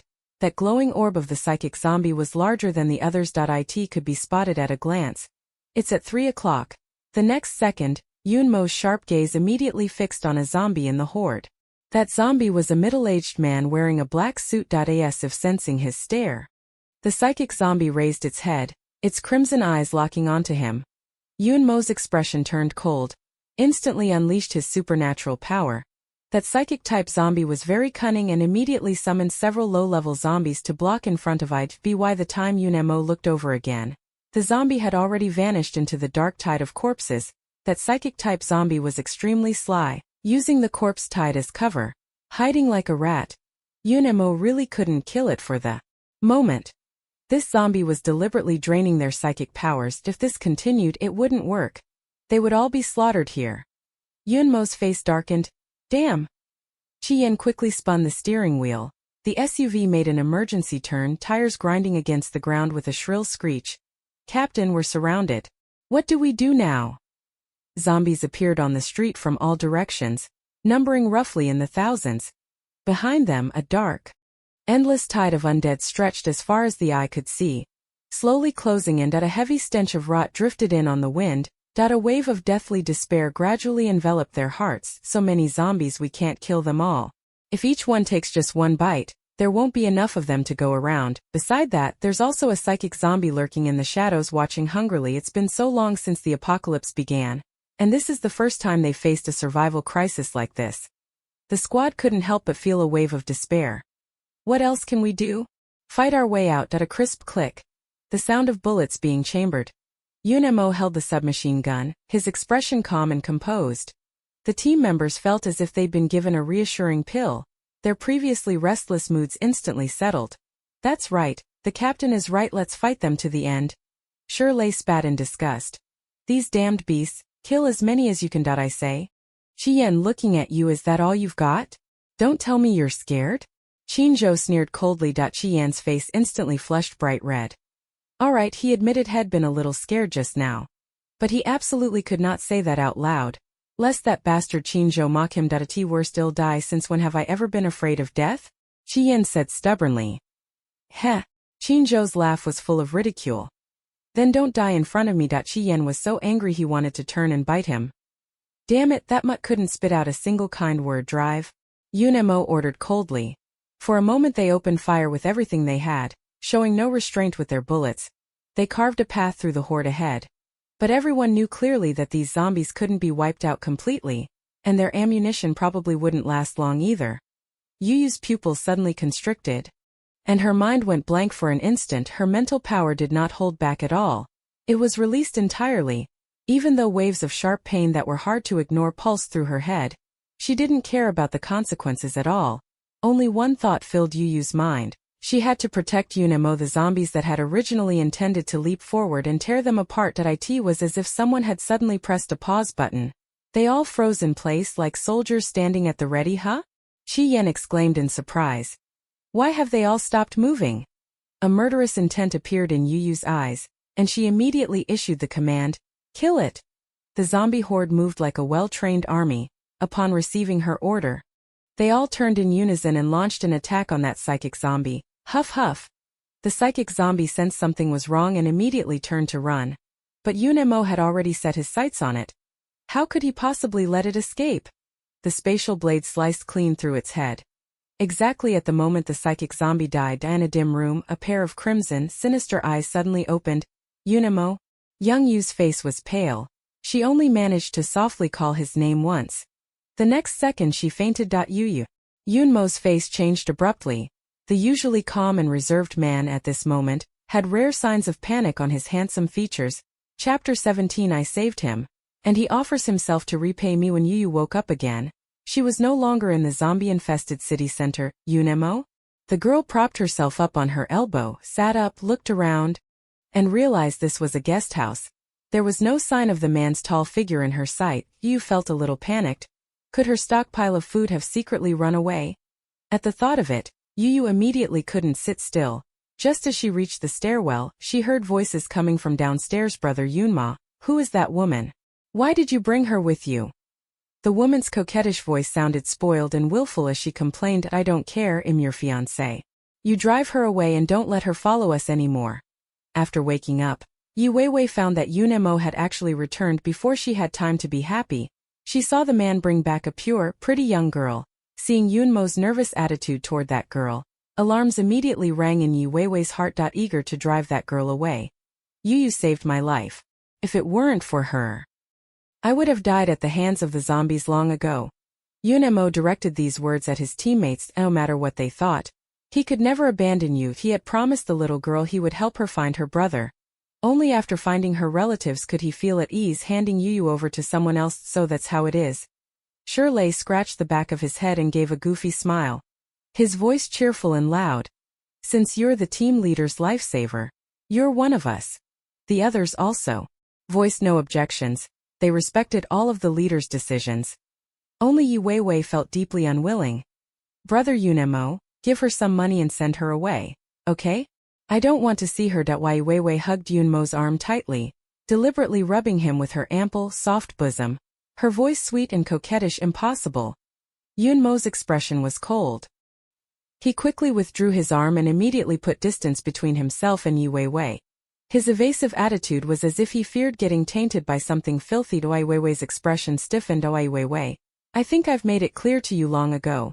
The engagement between us was nothing more than idle words from the elders and doesn't count at all. Yunmo's handsome, sharp features exuded an unfeeling coldness. Like a block of millennia-old ice that could never melt. When we get back to the base, explain it to Uncle Yi clearly. There's no way I could marry you. Yu Weiwei's eyes instantly reddened. Why? Is it because of that woman? She's the one who seduced you, isn't she? Yu Weiwei said, her emotions agitated. It has nothing to do with her. Yunemo coldly wiped the assault rifle in his hands. I don't like you, that's all. Yunmo. As soon as Yu came downstairs, she saw Yu Weiwei glaring at her viciously, looking as if she couldn't wait to eat her alive. Bitch, you stole my fiancé, aren't you proud of yourself? Yu cocked her head, looking at her with a baffled expression. What's a fiancé anyway? Can it be eaten? I told you brother Yunemo is mine and nobody can take him away. Yu Weiwei's voice was thin and sharp, sounding somewhat grating. Yu couldn't help but frown. Hearing this, the young girl looked a little displeased. Like someone had snatched away her favorite toy. I didn't take him. Yunemo was mine to begin with. The little child looked at her earnestly, her apricot-shaped eyes clear and bright, and said in a crisp voice that I saved him, so he has to pledge himself to me. This is still one of your human customs, you shameless thing. Yu Weiwei thought she was showing off, so angry she wanted to tear that pure, innocent face apart. Let's see how she'll seduce men from now on. You're the one who's shameless. Little Yu touched her smooth cheek, thinking happily. Her face was so beautiful, why wouldn't she want it? You're not as pretty as I am. Yu Weiwei can be shameless, but she can't. Heh. Yunemo couldn't help but chuckle softly. Yu Weiwei was furious, not realizing that the two people were completely out of sync in their conversation. The little girl looked simple and innocent, unable to tell when someone was insulting her. Yet she never suffered any loss. Chapter 18. Behave a little. Stop making trouble. Pwft Yen couldn't help but burst out laughing, especially when he saw Yu Weiwei's ugly expression. He laughed even more recklessly. Ha ha ha ha. He's put up with this young miss long enough on this journey. Now finally someone could make her eat dirt. Chi Yen felt indescribably relieved. You people. When had Yu Weiwei ever suffered such humiliation? Especially Yunemo kept protecting that little bitch with all his heart, not even glancing at her once. Wai Weiwei couldn't take it anymore, she ran out crying. Hey Missy, don't run off, there are zombies everywhere outside. Shirley reached out a hand like Erkang's. Captain, shall I go check on her? Yunemo nodded slightly. Go. Only then did Shirley hurry out after him. After Yi Weiwei left, it finally quieted down. Yunmo's gaze fell on Yu Yu's feet, and he couldn't help frowning slightly. Why aren't you wearing shoes again?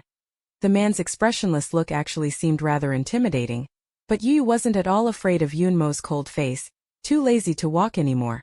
Yu stretched out her fair little arms, voice sweet and soft. Yunemo, carry me. Seeing the girl's fair little feet on the ground, Yunemo had no choice but to step forward and scoop her up horizontally. The floor is dirty. Hungry. Yu wrapped his small hands around his neck, whining as she nuzzled his throat. Yunemo, I'm hungry. Smelling the man's cold cedar-like scent, Yu ultimately couldn't resist her hunger, stuck out her tongue and secretly licked a taste, couldn't bite, so a little lick should be fine. The man stiffened all over, his muscles instantly tensing. Lin Yu, what are you doing? Yunmo's gaze darkened, his breathing growing somewhat erratic. He gripped the back of the girl's neck, like picking up a mischievous kitten, and gradually pulled her away. I told you not to bite, didn't I? Yunmo's dark eyes narrowed slightly, his tone containing a hint of danger. No, I didn't bite. She only took a little taste. You still can't lick? Yunemo snorted coldly and, as punishment, pinched her slim waist. He'll be so bold and unrestrained in front of the team members that if they saw it, what would become of his dignity as their captain? I'm hungry. The little body lay in his arms like water, mumbling Yunemo, I'm hungry. So hungry, so hungry.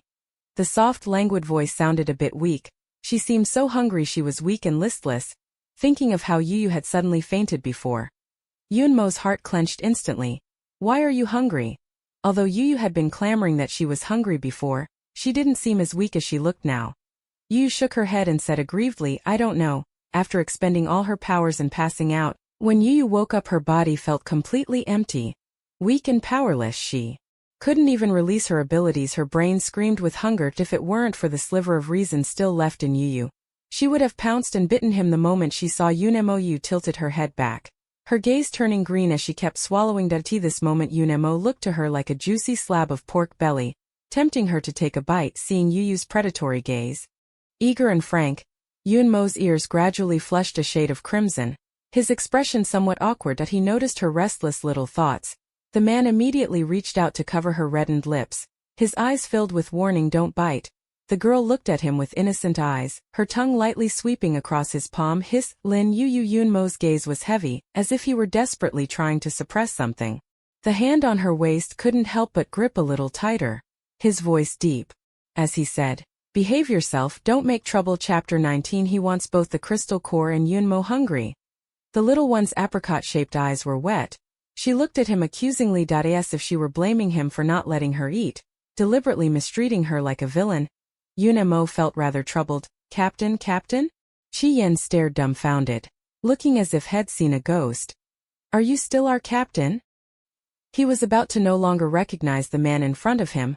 Was this really the captain he remembered, as unapproachable and as cold as a killing machine? Not just him, even Bai Yu and Chinemo wore expressions of astonishment. Only then did Yunemo remember the teammates beside him. I almost forgot about them. The man instinctively shielded the girl in his arms. He didn't want them to see her in such a fragile, clingy state. Yunemo, who are they? Yu poked her head out from his arms, a single cowlick standing up on top of her head, looking dazedly adorable. They are my team members, Yunemo said softly by way of introduction. Before the apocalypse, their squad belonged to the nation's highest-level Longyan Special Forces, tasked with carrying out certain special secret missions that could not be spoken of. Before the apocalypse struck, the Longyan squad was carrying out a top-level secret mission to destroy the S-City Research Center. They never expected that shortly after blowing up the research center, the virus would spread and the apocalypse would arrive. They were therefore forced to stay in S-City. Yu glanced them over twice, then withdrew her gaze, uninterested. These humans don't even smell as good as Yunemo. Captain, who is this? Chinmo's eyes flashed with deep meaning. They only knew that this girl had saved Yunmo's life. But for now it seemed their relationship wasn't that simple. Lin Yu, my Yunmo's voice paused, sister. Yu nodded and said coldly, hello. He has always firmly believed whatever Yunemo said. If the captain says she's his sister, then she must be his sister, little sister? Chi Yen exclaimed in surprise. What little sister? Is she a lover's sister? Oh my! Captain, I didn't expect you to be such a wild player. You act so proper and serious all the time, avoiding women. Turns out you're just secretly Randy, haha wow. Chi Yan's face twisted for a moment, pain making him grit his teeth. Damn you, Xiaohei, why did you step on me? Shut up already. Chinemo couldn't bear to look. What an idiot. Can't you see the captain's face is as black as ink, almost dripping? Of course they are. Which brother and sister are cuddling like that? Chi Yan muttered puzzledly. Anyone with eyes could see there was something off between the two. And still calling them siblings, aren't they just talking nonsense?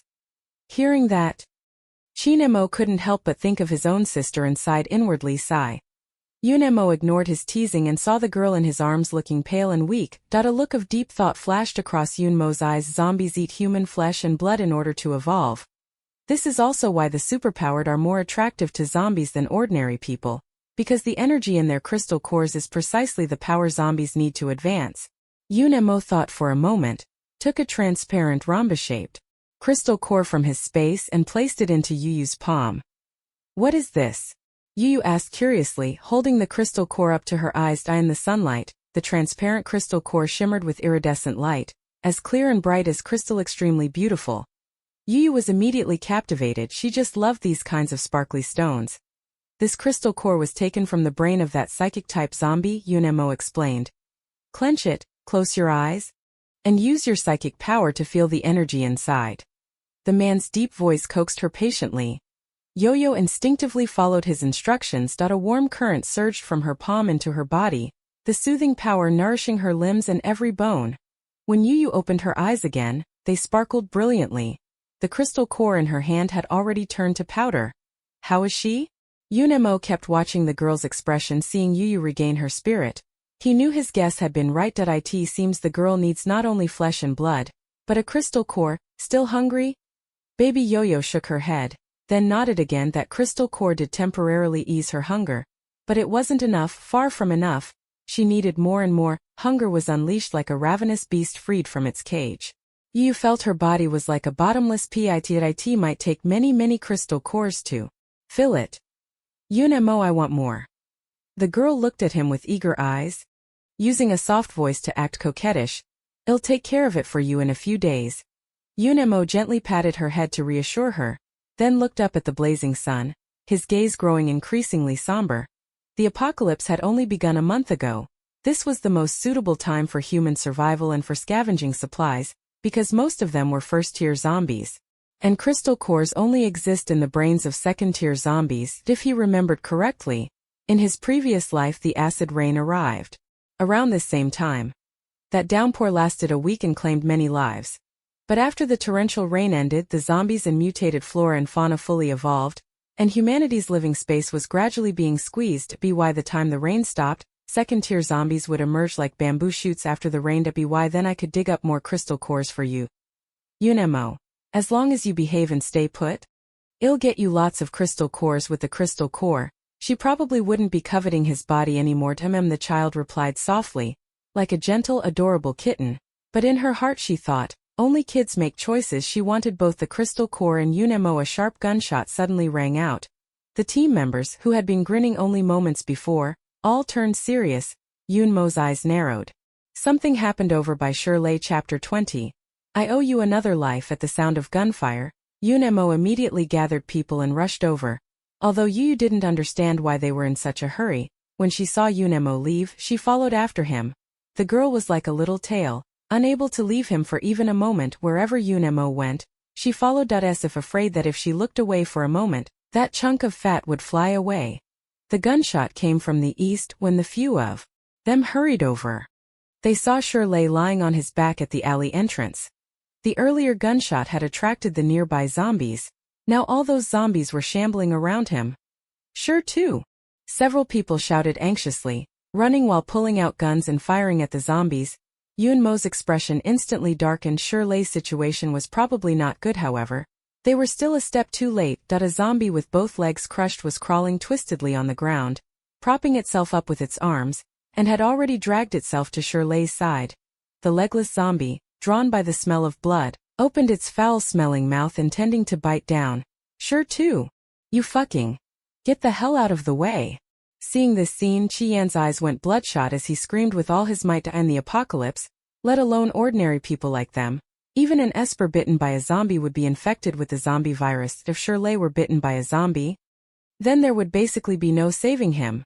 Seeing their brothers who had risked life and death about to be killed by zombies, the members of the squad all turned ready-deady the moment the zombie was about to bite into Shirley's calf. Yu quickly released a pressure. Get away from him. The one-legged zombie's movement slowed for a moment. Its gaping mouth hadn't yet closed, and the rancid saliva dripped onto Shirley's It was only a second away from biting down. However, at that critical moment, the zombie's movement suddenly froze. Oofed. The next second, its head separated from its neck. Until the moment it died, its mouth never closed. Stone. The three squad members fought their way over to Shirley. All three had their attention fixed on their teammate and didn't notice the zombies that were slowly closing in not far away. The zombies all turned and staggered off in another direction. Only Yunemo knew that it was all Yuyu's doing. Thank you. Yuyu. The man reached out and ruffled her hair, his eyes flickering slightly that if the girl hadn't acted in time, he probably wouldn't have been able to save Shirley. Shirley was the brother had fought and bled with for years, as close as kin. I owe you my life again, Yunemo said softly. All he could do was help Yuyu find her brother as quickly as possible, to repay her. Yuyu gave him a sweet, soft smile. In fact, she never intended to make Yunemo repay her. Yuyu originally didn't want to care how many humans died meant nothing to her. But those few people were Yunemo's teammates. If they died, Yunemo would definitely be upset. Little Yu didn't want to see Yunemo sad for others. She just wanted him to keep looking at her. Teammate Chi-Yan turned his head and called to him. Yunemo cleared out all the zombies around them, then walked over with Yuyu. How's Sure too? He's been cut on the arm. But the most serious is a gunshot wound to the abdomen. Chinemo tore his shirt into strips and tightly bound them around his abdomen with limited medical supplies. This was the only way to temporarily stop the bleeding. The bullet must be removed immediately. The three members of the team all wore very grave expressions. They didn't have any medicine on hand and could only go to the hospital to look for it. Before the apocalypse, the hospital had the most patients. After the apocalypse, it instantly became a living hell. To get medicine in a hospital full of zombies with only a few of them, they'd likely go in alive and not come out. Chapter 21. Can look but can't eat. The atmosphere in the team instantly grew very dispirited. Were they supposed to just watch their brother die? No, Chi-Yan had just opened his mouth when Yunemo interrupted him. I'll go look. Captain, I'll go with you. By you and Chi-Yan responded one after another. No need. I'll go by myself. You stay here and guard the stones. Yunmo's tone brooked no argument. But, although the captain was very powerful and had awakened a special ability, after all, that was a hospital. Follow orders. Yunmo's tone was sharp. He gave the two of them no chance to argue. Yes. The two exchanged a glance. No matter how unwilling, they dared not defy the command. Yunemo, I want to go with you. Yu Young hurriedly grabbed his hand. Their 10 fingers interlaced tightly, fitting perfectly together. As if afraid he'd leave her behind, those plump apricot-shaped eyes stared straight at him. As if saying, don't you dare abandon me. A smile flickered in Yunmo's eyes. He never really left her. If he left her here alone, she might stir up some trouble. What if Yuyu ran off while he was gone and bit someone? It's safer to keep her by his side. Okay. The man agreed without hesitation. Chi-Yan, by you? No, Captain, how can you be so double-faced? It would be one thing not to let them come along, but why let this girl follow? What can she do? She couldn't even beat a zombie in a race. Chi-Yan had never been able to hide things. He spoke bluntly. Captain, you'd be better off taking me than her. What use is she? Women only hold you back. By you didn't voice an opinion, but that was what she meant. He didn't think he would be any worse than that woman. Why did the captain choose her instead of him? Where did he lose out? By you always followed the captain's orders 100%, but at this moment he felt somewhat dissatisfied. Upon hearing that, Yo-Yo narrowed her moist apricot-shaped eyes at Chi-Yan in displeasure. What are you talking about? She wouldn't hold anyone back. She was much stronger than this. Human. I am very strong, very strong. The girl stared at him, speaking each word slowly and deliberately. Chi-Yan snorted with contempt. Strong, my foot. Heh. Look how fragile she is, probably be so scared by a zombie she'd be unable to move. Weren't you just scared unconscious by the horde of corpses yesterday? Although Yu saved Yunmo's life, Chi Yan still looked down on such a delicate, weak woman who couldn't even hold a knife. You can't leave me. Yunmo's dark eyes looked at him coldly. What, do you have an objection? Seeing Yunmo look toward her, Yu felt delighted inside. She couldn't help making a face at Chi Yan. Seeing him so angry, his nose twisted, she immediately laughed with her eyes curved. It'll make you so mad, so mad. Ill. Even if Yunmo forbids her from following, she would secretly trail after him. But hearing that the man had no intention of abandoning her, Yu was still quite happy. Aside from Yunmo forbidding her to drink blood, everything else was fine. However, Yu soon wanted to take that back. Yunmo, fearing Shirley couldn't make it, used a military dagger to cut his palm and let the blood drip onto Shirley's lips. Yu watched from the side with eyes wide and mouth watering, nearly drooling. The girl's eyes were bright and glistening as she looked at him with hungry longing. Just like a cat that has set its sights on a little dried fish, pawing restlessly. Even though her gaze was so intense, Yunmo remained completely calm, pretending not to see the feeling was like a delicious, fragrant chicken drumstick swinging in front of you. You can only look, not eat. Don't even mention how anxious she was. Captain, what are you doing? The others jumped in surprise, looking at him puzzled. Yunmo gave no explanation, only left a remark, watch over him, and then took the girl away. The wound in his palm was slowly healing. The regenerative power manifests in his flesh and blood. Drinking his blood has the same effect. Now Shirley should be able to hold on until they return. Yunmo? Yunmo. The girl called him in a sweet, syrupy voice. She was exactly like a clingy cat rubbing against his leg, begging for little fish snacks. Please, please, let me take a bite. Chapter 22. Don't touch her with dirty hands. Central Hospital of S City. Before the apocalypse, this place admitted many patients with fever symptoms. After the apocalypse, all these people had turned into zombies. As far as the eye could see, heads clustered together. Among them were not only patients in hospital gowns and their relatives but also doctors and nurses in white coats. A strong stench of rot assaulted them. Calling it hell on earth would not be an exaggeration.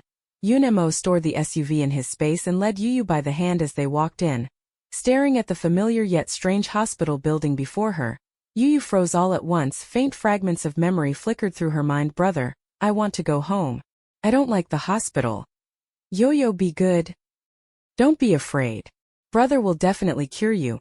Brother promises no one can take you away from me. Yo-yo. At the sound of the man's deep voice, Yu finally came back to her senses. She looked up and saw Yunmo's dark eyes watching her with concern. What's wrong? Did you remember something? The girl hesitated for a moment, nodded, then shook her head. It's not any useful information.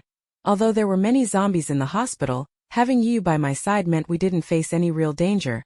Those zombies were surprisingly polite, instinctively making way for them.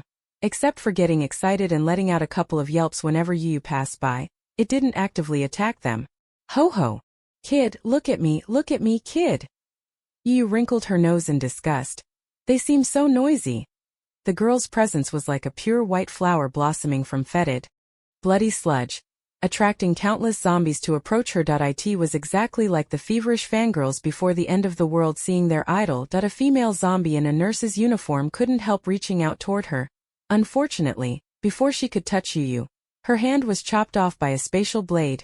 The rancid blood sprayed out, but an invisible barrier stopped it, not a drop splattering onto her skirt.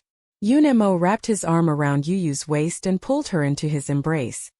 The cold, piercing gaze was like a blade, as if warning that zombie, don't even think about touching the little one with its dirty hands. The tall, handsome man held the girl's hand. Walking among the rotting horde of corpses, the path ahead was smooth and unobstructed. They successfully obtained the medicine they were looking for. Medical supplies are extremely precious in the apocalypse, since he had come to the hospital with such difficulty. Yunmo casually took the other medical instruments as well. However, an accident occurred on the 5th floor of the inpatient department. The 5th floor is obstetrics and gynecology. The moment she stepped in, a cold, bloody stench hit her face. Yu instinctively pushed Yunmo aside. Vines lashed wildly in midair, violently flinging the unidentified thing that had lunged forward. A sharp, piercing howl rang out in the darkness, as sharp as nails scraping a wall. It made people want to cover their ears, the thing slammed heavily into the wall, emitting a series of shrill cries. Somewhat flustered, the hospital's power system had long since been destroyed. The girl's pupils glowed faintly red. Seeing as clearly in the dark as in daylight, a tiny figure clung to the wall like a gecko. Those red eyes testified to a non-human identity. It was a baby with sallow, pale skin. The flesh on its body had already rotted away. Like a skin toad, terrifying and revolting, the baby zombie let out a roar in their direction. Its initial target had been Yuyu, but after failing to land a strike, the baby zombie was clearly a bit wary. They quickly changed target and launched an attack in Yunmo's direction. In the darkness, a slight figure darted back and forth at high speed, so fast it was like a gust of wind, making it impossible to see clearly. Chapter 23. A strong sense of crisis. Too bad the infant zombie had run into a brick wall this time. Boom! At the moment the infant zombie charged at Yunmo, it slammed into an invisible air wall and was flung away. 4th rank, extreme speed ability. Just from one encounter, Yunmo judged its background. You hide and don't come out. The man's gaze was heavy, battle intent shining in his eyes. Although his strength had recovered to less than 50%, dealing with this zombie should not be a problem. But Yuyu was only tier 3. Not a match for this mutated zombie. The girl knew she couldn't help, so she obediently hid behind Yunmo, only poking out a small head. The infant zombie's assault was fierce, but Yunmo always managed to predict its position in advance. Several attacks missed, and it even had a chunk of flesh cut off by the spatial blade. The infant zombie let out a piercing, furious howl. It's so noisy. Yuyu pressed her hands tightly over her ears, her pretty brows knitting together. Yunmo's gaze at the baby zombie grew increasingly murderous. This zombie was ugly and noisy, and liked to hide in the shadows to launch sneak attacks. The baby zombie opened its mouth wide and let out a shrill screech that stung the eardrums. Even Yunmo couldn't help frowning tightly. This ugly thing really was noisy. What was frightening was that its cry seemed to have a confusing effect, dulling people's reactions by a second. In that brief moment of distraction, the world blurred. A baby zombie suddenly appeared out of nowhere behind you. It had realized it couldn't defeat Yunmo, so it had to strike from another angle. The girl noticed nothing and exposed her back without any defense.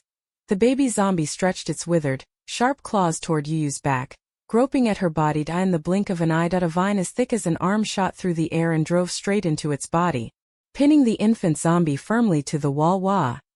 The infant zombie twisted and struggled, grabbing the vine and tearing it apart fiercely. Humph! The little one snorted softly, then manipulated several more vines, pinning its limbs hard against the wall. Infant zombies rely on their own speed. Now pinned to the wall and unable to break free, it could only become a slaughtered piece of meat. The infant zombie sensed danger and let out a piercing baby wail from its throat, as if calling for something. A sudden, unprecedented sense of danger surged in Yuyu's heart. It was as if a voice in her mind was yelling at her to run away quickly.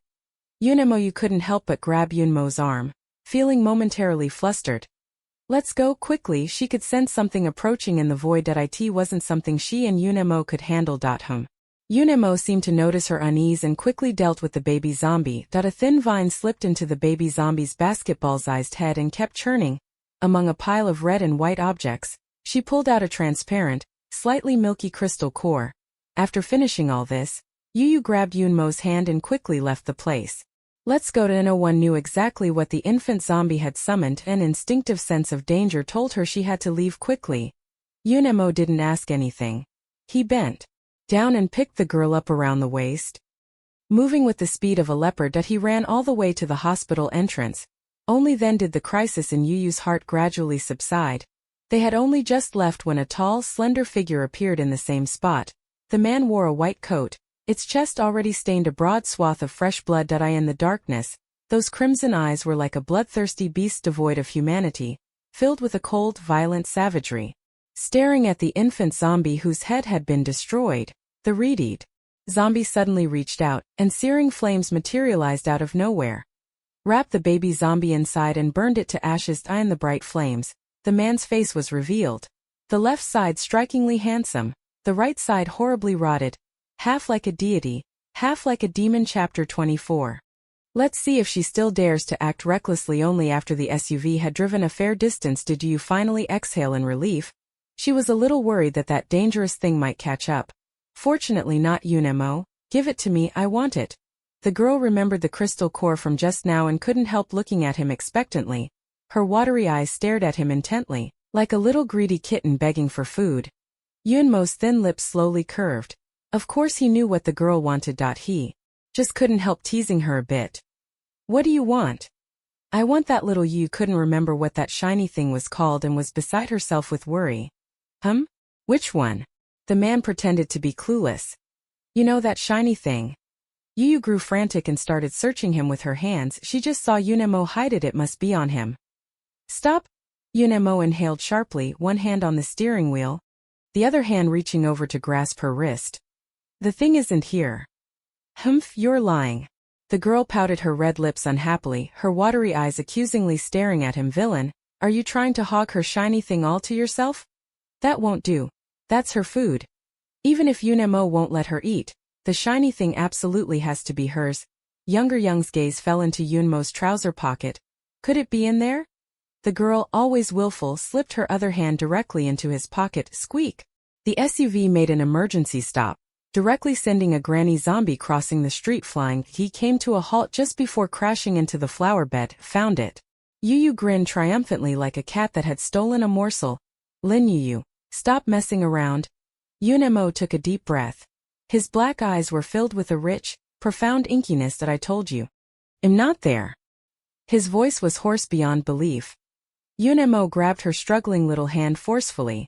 The scorching palm seemed as if it could burn the tender skin to flames. You liar.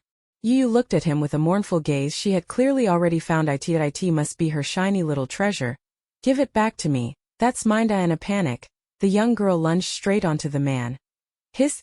Yunemo finally understood what it meant to lift a stone only to drop it on one's own foot. Here, take it, take it. The man immediately surrendered, taking out the crystal core that had already been cleaned from the space. He. Yu finally got the crystal core, revealing a satisfied smile. Yunemo, you're so nice. Yunemo, who had brought it on himself. No, he was not good at all. The little Yu was ecstatic to have obtained the crystal core, but the man beside her wore a sullen expression, as if someone owed him millions. You can have the crystal core, but you cannot absorb it right now, understand? The man said, his dark eyes sharp as he looked at her. Why? Yu tilted her head in puzzlement. She couldn't help but clutch the crystal core a little tighter, as if afraid it would be snatched away. Yunemo almost laughed in anger. This ungrateful little thing, acting like a thief. Gardois, and she know who gave it to her. This is a 4th-rank zombie crystal core. The energy contained within is too great. You're only 3rd rank right now. If you absorb it rashly, you might not be able to withstand it. What happens if she can't withstand it? Yu asked curiously. Her body will explode and she will die. This was also why Yunemo initially refused to give her the crystal core. Alas, he couldn't withstand the girl's onslaught, and in the end the man still gave in. Fine, at worst hell, just watch more closely. Yu was startled, suddenly feeling the crystal core in her hand beginning to grow hot. Seeing the girl looking frightened, her eyes wide and round like a cat's pupils, Yunemo curled his lips into a smile. Good to know you're scared. Let's see if she still dares to act up. Chapter 25. He wanted to hide the girl until the sun was about to set and the evening glow gradually rose. The SUV finally returned to the guest house where they had first stopped. Qi Yan had been standing at the door, peeking around. When he saw the SUV appear, he was so excited he almost jumped up. They're here, the captain and the others are back. I wonder if that woman is still alive. She was so beautiful, and she was the first woman to appear by the captain's side. It would be such a pity if she were dead. Qi Yan couldn't help but mutter to himself. Just then, he saw a slender, delicate figure step down from the car. The girl was not only very much alive, her white dress was as clean as ever, without a single fold. In this ruined, deathly silent city, she was a striking sight. Qi Yan gaped in astonishment. He couldn't help but think admiringly. No wonder he's the captain, carrying a delicate woman, and still being able to come out of that zombie-infested hell unharmed. A real man. So brave. What are you standing there for?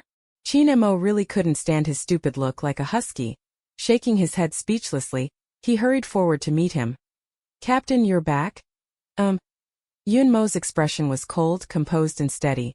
How is Shirtu doing? He's okay for now, but if the bullet isn't removed soon, I'm afraid the wound will become infected and inflamed. Yunemo reported in a low voice. Once a wound became infected in the apocalypse, without medicine it was a dead end. Captain, did you get the medicine? Yunemo nodded slightly and, as he walked in, unhesitatingly took the medicine out of his space. That's great.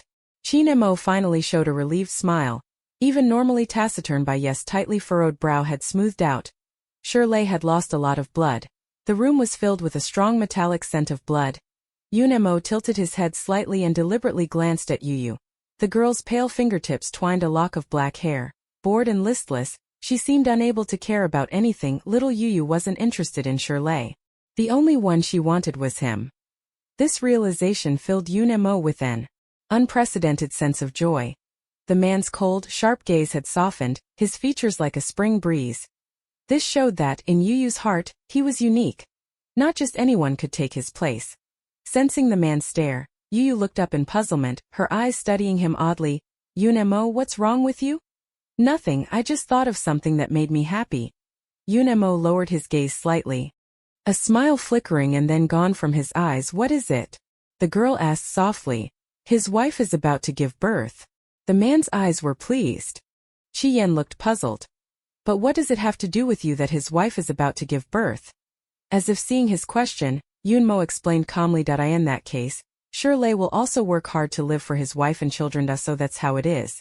Chi Yen believed him that I knew it. How could the captain be someone who doesn't care about his brother's lives and is only obsessed with women? A lovesick fool, da ha ha ha. After Chinemo removed the bullet from Shirley, the man, still half-conscious, came to for a moment. Captain, the gas station.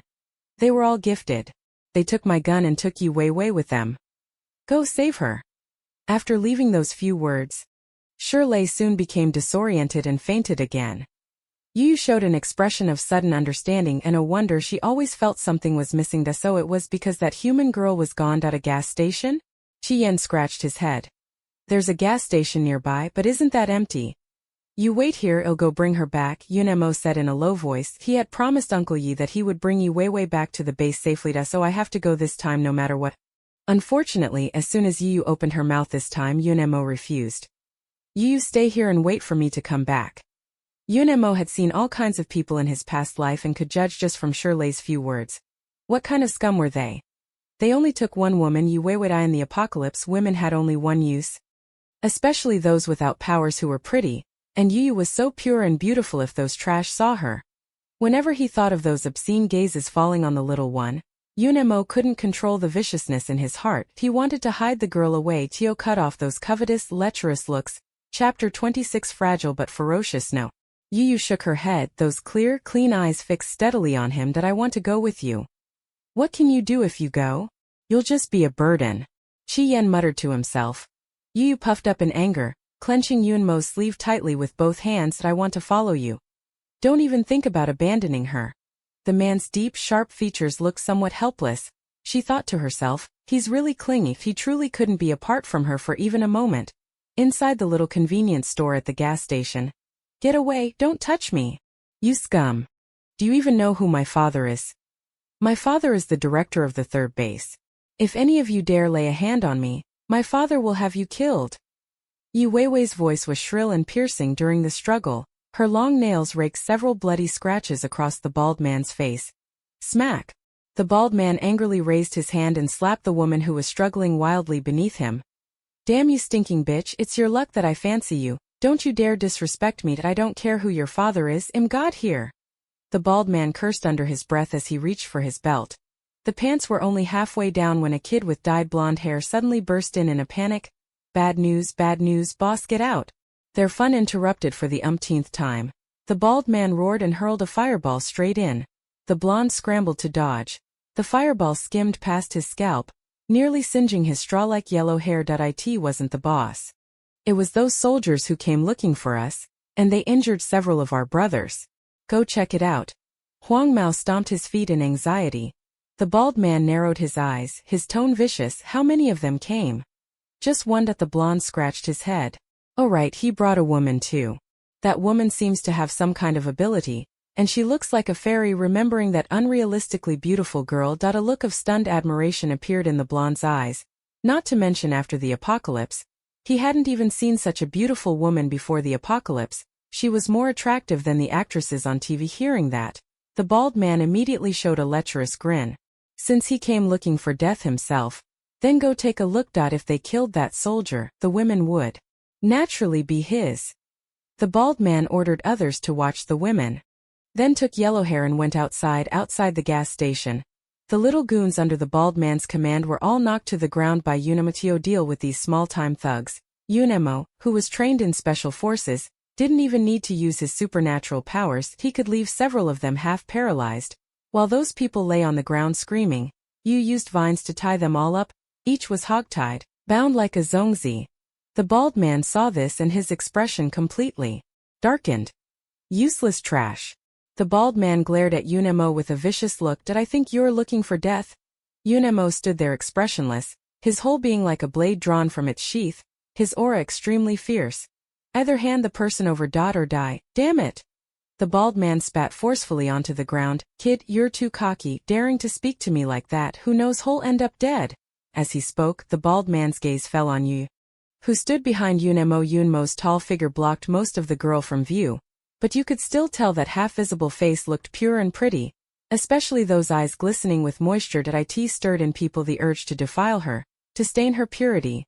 The bald man looked at her with ill intent, a lecherous grin on his face. This little woman is really something. In my half a lifetime I've never seen someone this beautiful.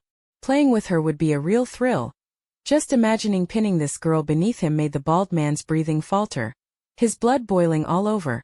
Watching Yu's gaze turn even more lewd and lascivious, filled with naked greed, Yu's brows slightly knit, those apricot eyes cooling a bit. This human's look made her very uncomfortable. Wanted to gouge out his eyes. Xiao Yu sulked inwardly. The girl's fingertips moved ever so slightly. A slender vine immediately lashed toward the bald man's eyes.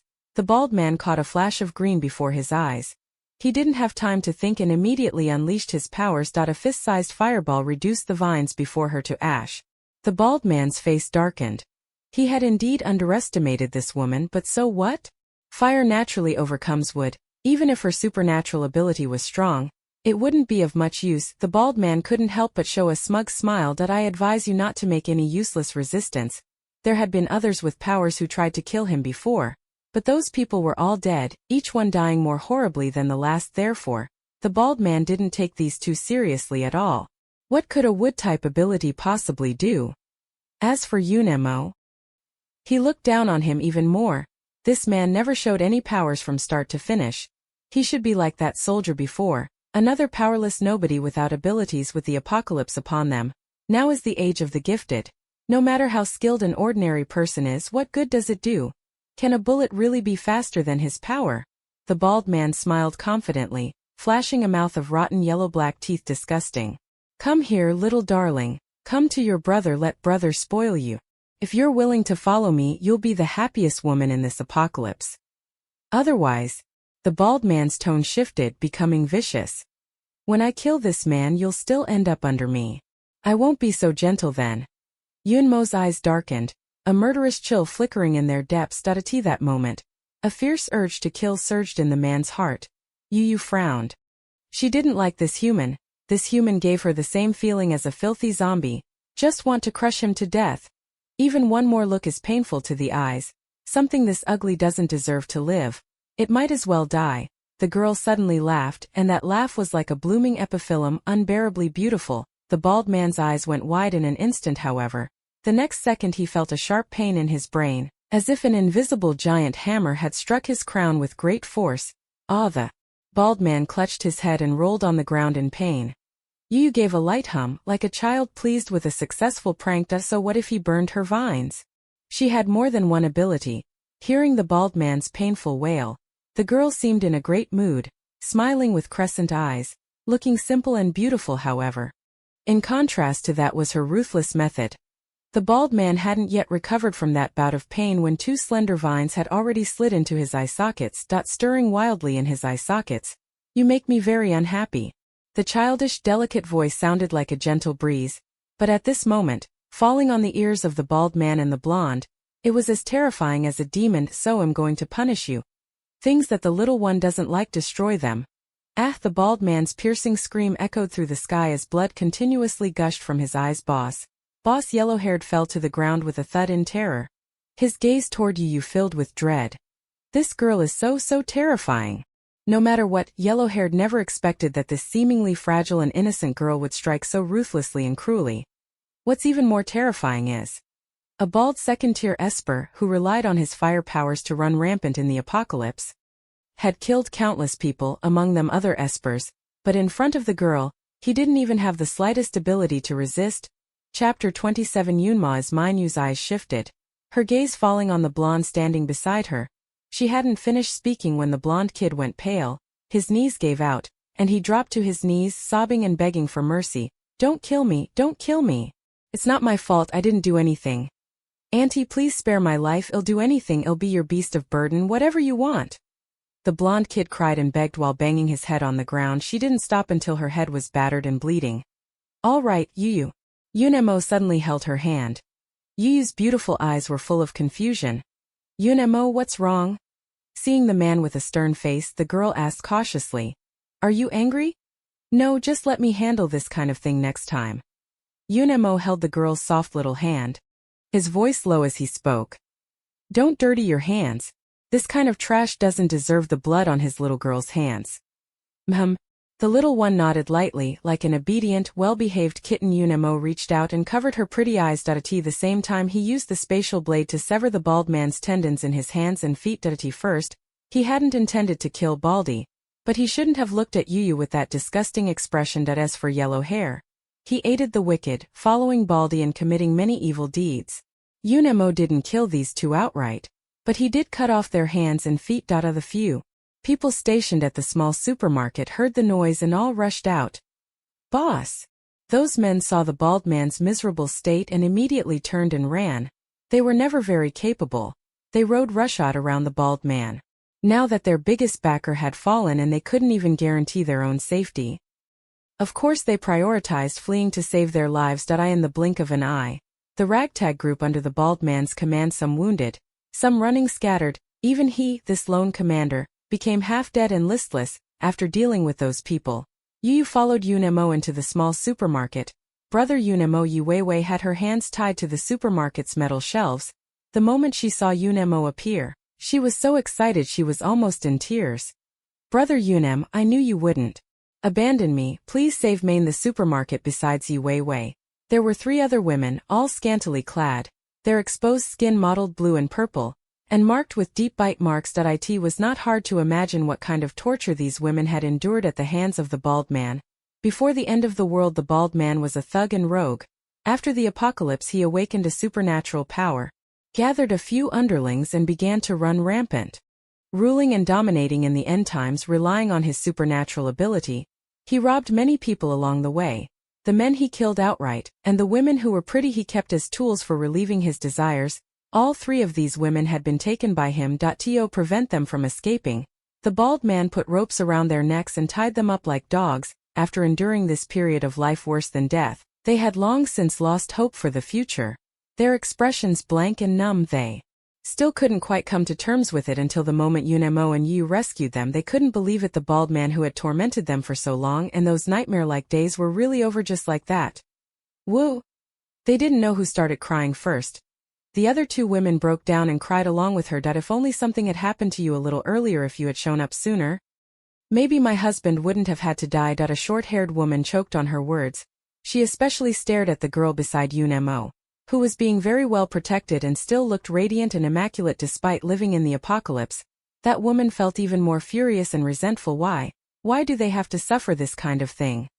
Why is it that, although they're both women, she can be protected so well, wearing a clean dress, her face without a trace of pain or numbness? Sensing the woman's hostile gaze, Yu only glanced at her indifferently. She paid them no mind at all. Except for Yunemo, she had no interest in other humans.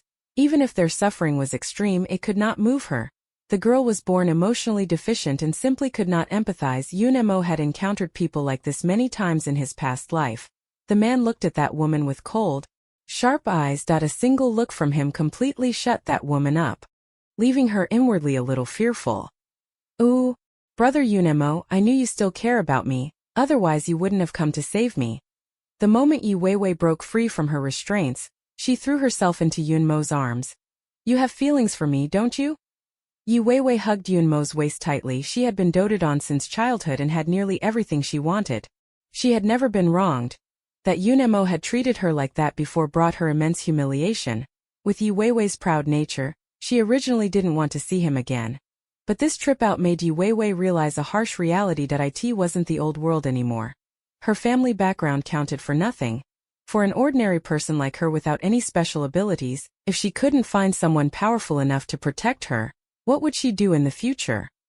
If Yunmo had been even a moment later, her fate would have been the same as those women. Thinking of this, Yu Weiwei couldn't help but shudder, fear showing in her eyes. She became even more determined to follow Yunmo. She wouldn't let go. No matter what, she wouldn't. Thinking this, Yu Weiwei glared viciously at Yu. That shameless bitch, don't even think about snatching Yunmo from her hands. Little Yu inexplicably glanced at her, although she didn't know what Yu Weiwei's hostility toward her was about. But seeing Yu Weiwei clinging to Yunmo and not letting go, Yu couldn't help frowning. She was a little upset. It was like her most beloved toy had been snatched away. Little Yu wanted to push Yu Weiwei aside. Yunmo was hers. Only she could hold him. No one was to grab her reserve food. The girl thought angrily Yunmo had given himself to her. Without her permission, how could anyone else hold him? But before Yu could act, Yunmo pushed Yu Weiwei away first. The man's expression was cold, his whole being radiating a chilling aloofness that kept others at arm's length. As long as you're all right. Don't run off like that again next time. The little child's tightly furrowed brow relaxed slightly. Brother Yunma. Yu Weiwei's eyes glittered with tears, looking at him with a wronged expression. She didn't expect that after being so frightened, Yunmo wouldn't comfort her first but instead blamed her for running off. Yu Weiwei felt deeply wronged. A bit unwilling, she stepped forward to try to grab Yunmo's hand to go away. The girl's clear voice sounded. Yu stepped forward, hugging Yunmo's arm, her apricot-shaped eyes watching her warily. Mine. The girl, like a little beast guarding its food, warned him in an adorably fierce way, ordering him not to touch her food. A smile flickered in Yunmo's eyes. She really did care about him. Why would little Yu like him so much? Yunmo thought he couldn't be apart from him for even a moment. Fine. But now she couldn't even have someone else speak to him. And it was precisely this domineering little look that Yunmo found extremely adorable. Yu Weiwei gritted her teeth in fury. It's you again. That bitch only knew how to drive a wedge between her and brother Yunmo. When she returned to the base, she would definitely make her father drive her away. Chapter 28. Don't let me hear you curse him again. There were still quite a few supplies left in the little supermarket, which Yunmo casually stowed into his space. After all, even a mosquito is meat if it's free. Why not take it? Yunmo, I want candy. The little one grabbed a box of strawberry-flavored candy from the shelf and shoved it into the man's hand. Yunmo casually glanced down. His expression stiffened instantly, and he almost dropped what was in his hand. Ultra-thin, light, translucent, strawberry-flavored. The man's cold, pale ears gradually flushed red. Young. That's not for eating. Seeing the girl looking at him with pleading eyes, Yunmo couldn't help feeling a bit embarrassed. He tossed the box of condoms back onto the shelf and took Young by the hand, turning to leave. What's that? Young tilted her head up, looking at him with an innocent expression. Not something good. Yunmo muttered evasively. Even if he said it, the girl wouldn't understand what it was. Yunmo, why won't you tell me? His evasive manner only stirred little Yu's curiosity. It's nothing, you'll know later. While Yunmo wasn't paying attention, a vine quietly curled and took away a small box from the shelf. Yunmo wouldn't tell her, so she'd figure it out herself. Wait a moment. Seeing them plan to leave, the three women hurriedly chased after them. Something wrong? The man slightly turned his head. His sharp profile looked very cold in the sunlight. Aren't you taking us with you? The short-haired woman asked at first. No. Yunmo spoke the two words flatly, putting on an aloof, keep-away demeanor. Saving these few people was just a convenience. He didn't want to take on more trouble. But aren't you a soldier? If you're a soldier, you should protect us. Isn't it a soldier's duty to protect the civilians? The short-haired woman spoke emotionally. Are you really going to just ignore us like this? This isn't my responsibility, and I didn't supervise you. Yunmo dropped the sentence coldly. He didn't pay any more attention to the three women behind him. Taking Yu's hand, he walked straight away. Brother Yunmo, wait for me. Yu Weiwei ground her teeth and, struggling in high heels, hurried to keep up. Yunmo, they're catching up. Yu leaned against the car window, turning her head slightly to glance. She spotted that the three women had somehow found a car and were tailing theirs closely, let them after returning to the guest house.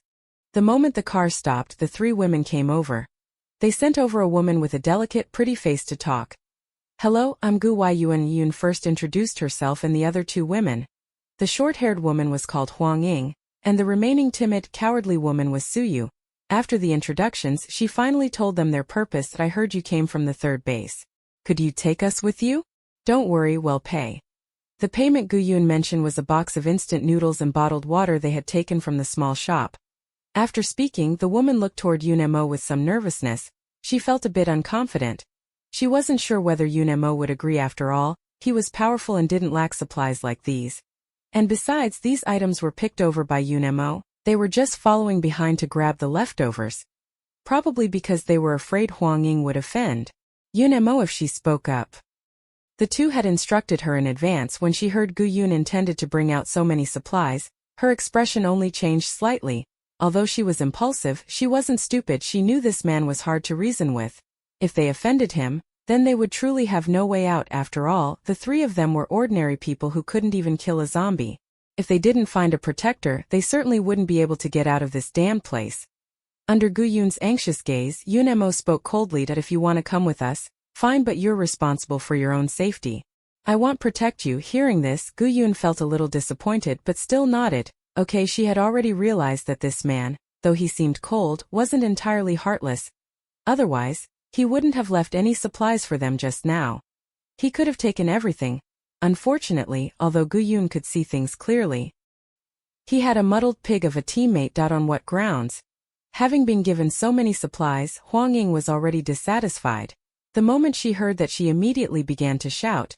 "You took so many supplies from us and don't even want to protect us. What kind of person are you? Who is your leader? I'm going to file a complaint." "Suit yourself." Yun Mo only gave her a cold glance. "You?" Huang Ying was furious, about to argue further, but was scolded into silence by Gu Yun. "Enough." Gu Yun's face was sullen as he said mercilessly, "If you don't want to come with us, you can leave on your own right now." Those words made Yun Mo look at her once more. This woman is rather clever. With just one sentence she distinguished them from Huang Ying and made her stance clear. Huang Ying was angry and unwilling, but didn't dare speak loudly, so she could only glare at Yun Mo's retreating back and mutter curses softly. What kind of person is he? Using taxpayers' money to support them and raising a bunch of thankless ingrates who want help others in danger? Once we're at the base, he'll definitely complain to his superiors. "Don't say any more."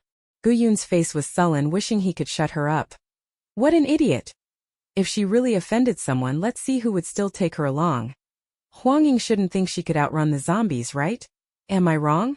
Why should we give them so many supplies? If you ask me, he should protect us unconditionally. That's what he's supposed to do. Huang Ying thought she was speaking very quietly, not realizing that her words had all reached the ears of the person involved. Yun Mo's expression was indifferent. He couldn't be bothered to argue with people like that. He had seen plenty of idiots like her in his previous life. They wouldn't survive long in the apocalypse. But little you couldn't stand it anymore. It would be one thing if this human were just noisy enough to hurt her ears, but he even dared to insult Yun Mo. Did he think she didn't exist? Yun Mo was hers and she had to protect him. Smack! A vine lashed hard across Huang Ying's face. Huang Ying pressed her cheek, crying out in pain. A burning, stinging pain spread across her face. Shoo! A slim finger was pressed against her lips. The girl's voice was soft. "Make another sound and I'll kill you." Supple vines coiled around her neck, slowly tightening. Ugh! Huang Ying clutched her neck in pain, her face rapidly flushing red from the suffocation. Save me!" She trudged out the three words with difficulty. Air was quickly being taken away. Huang Ying, in agony, reached out and scratched her neck until it bled. Yet she still couldn't tear away the suffocating vines. For a moment, she thought she was about to die. The next second, the vines suddenly loosened. Huff huff. Huang Ying collapsed to the ground as if drained, greedily breathing in the air. "You never intended to kill her in the first place, only to frighten her. Don't let me hear you insult him again, otherwise I'll kill you." The girl's round apricot eyes looked at her faintly. Huang Ying couldn't help nodding hastily. The arrogance she had just shown had long since vanished. After having just faced the threat of death, Even Yuyu's gaze had been tinged with fear. Yunmo's lips slowly curved, having lived 2 lifetimes. This was the first time someone had protected him like that. This feeling of being cared for by someone was somewhat novel. But it seemed not bad. Chapter 29. She only raises Yunmo after Yuyu withdrew her supernatural ability. She turned back into that pure, innocent, delicate girl. Yunmo, I want stewed chicken with potatoes tonight. Although Yuyu did not need to rely on human food to draw energy. But Yunmo's cooking was unusually good. After eating it once, it was unforgettable. Thinking of it, Yuyu became unbearably tempted and couldn't help licking her lips. Alright, I'll make it for you later. Yunmo agreed at once that as long as the little one stays obedient and doesn't keep thinking about eating him, he'll satisfy her every craving. Captain, you're finally back. Chi Yen hurriedly came up, his expression anxious. What's wrong? Yunmo asked. Not long after you left, Shirtu developed a fever. The antipyretics didn't work. At first we thought it was caused by wound inflammation, but... Saying this, Chi Yen paused. His tone growing very grave. Yunmo examined it and found that the knife wound on Liza's arm was stained with zombie blood. There are only 2 outcomes after being infected with the zombie virus. One, becoming a superhuman. The other, turning into a zombie. After all, those who awaken abilities are only a minority. Most people become mindless zombies. No1 noticed that Huang Ying's eyes flickered when she heard this. As if she felt a little guilty, she silently shrank back, trying to reduce her presence. Yo-Yo's earlier intimidation had already made her understand. The people in front of her were not to be trifled with. That if they found out she was the one who harmed their companion, they might really kill her. It's all that woman's fault. If she hadn't run off, Shirtu wouldn't have gone after her. And none of this would have happened. Chi Yen glared at Yi Weiwei with hostile eyes and slammed his fist into the wall, his tone vicious that if anything happens to Shir, I will never let you off. Brother Yunma, it's not my fault. Yi Weiwei looked frightened. Afraid Yunma would take his anger out on her, she quickly pointed toward the yellow aureole in the corner. It was her. This woman she cut Shirley with a knife. I saw it with my own eyes. Seeing everyone turn to look, especially Yunmo's cold gaze that fell on her like a blade, Huang Ying panicked. It wasn't me, it's not my fault. They made me do it. If I didn't, they'd have killed me. You. Chi Yen, with his violent temper, was the first to lose his patience. He rushed over and grabbed her collar. If anything happens to Shirtu, I'll throw you out to feed the zombies. Chi Yan's eyes were red with rage.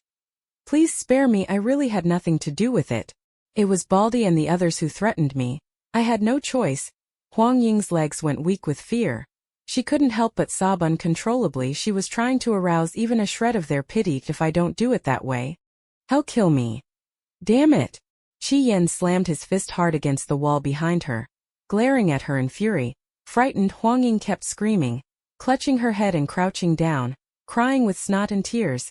Don't kill me, don't kill me. Captain. Chi Yen snarled, angry and unwilling, forced to turn and look at Yunmo. Chi Yen still had a sense of morality. He couldn't bring himself to lay a hand on a woman, but to have him take Huang Ying along with them refused to submit. No matter the reason, this woman had harmed his brother like this. Why should she still be able to hide behind them and enjoy their protection? Little blinked her eyes gently. She couldn't understand the thoughts of these humans from her perspective. Turning into a zombie wasn't a bad thing. Why did they all look so sullen and gloomy? Although zombies are a bit ugly and they smell bad. But at least they are obedient and quiet. If possible. Yu hopes all these humans could turn into zombies. Otherwise they're too noisy. Not as good looking as Yunmo. Only one human Yunmo is enough. Chapter 30. Don't bite. It's dirty. I won't take her with me. Yunmo looked coldly at Huang Ying. His gaze as icy as frost. She felt a chill at her back. Unable to utter even a single word of excuse, Yun pressed his lips together. His expression somewhat complicated. Understand, Huang Ying, you go. We won't take you with us anymore. Yun gave Huang Ying a small portion of the supplies. You're kicking me out? On what grounds? How dare you treat me like this? Hearing this, Huang Ying widened her eyes in disbelief. It wasn't me. I already said it wasn't me who did it. You can't treat me like this. I was forced into it too. Gu Yun's face was cold and hard. His attitude extremely resolute. You heard what Captain Yun just said. He couldn't possibly take you with him. You can't blame others for Huang Ying's matter, you can only blame yourself. You?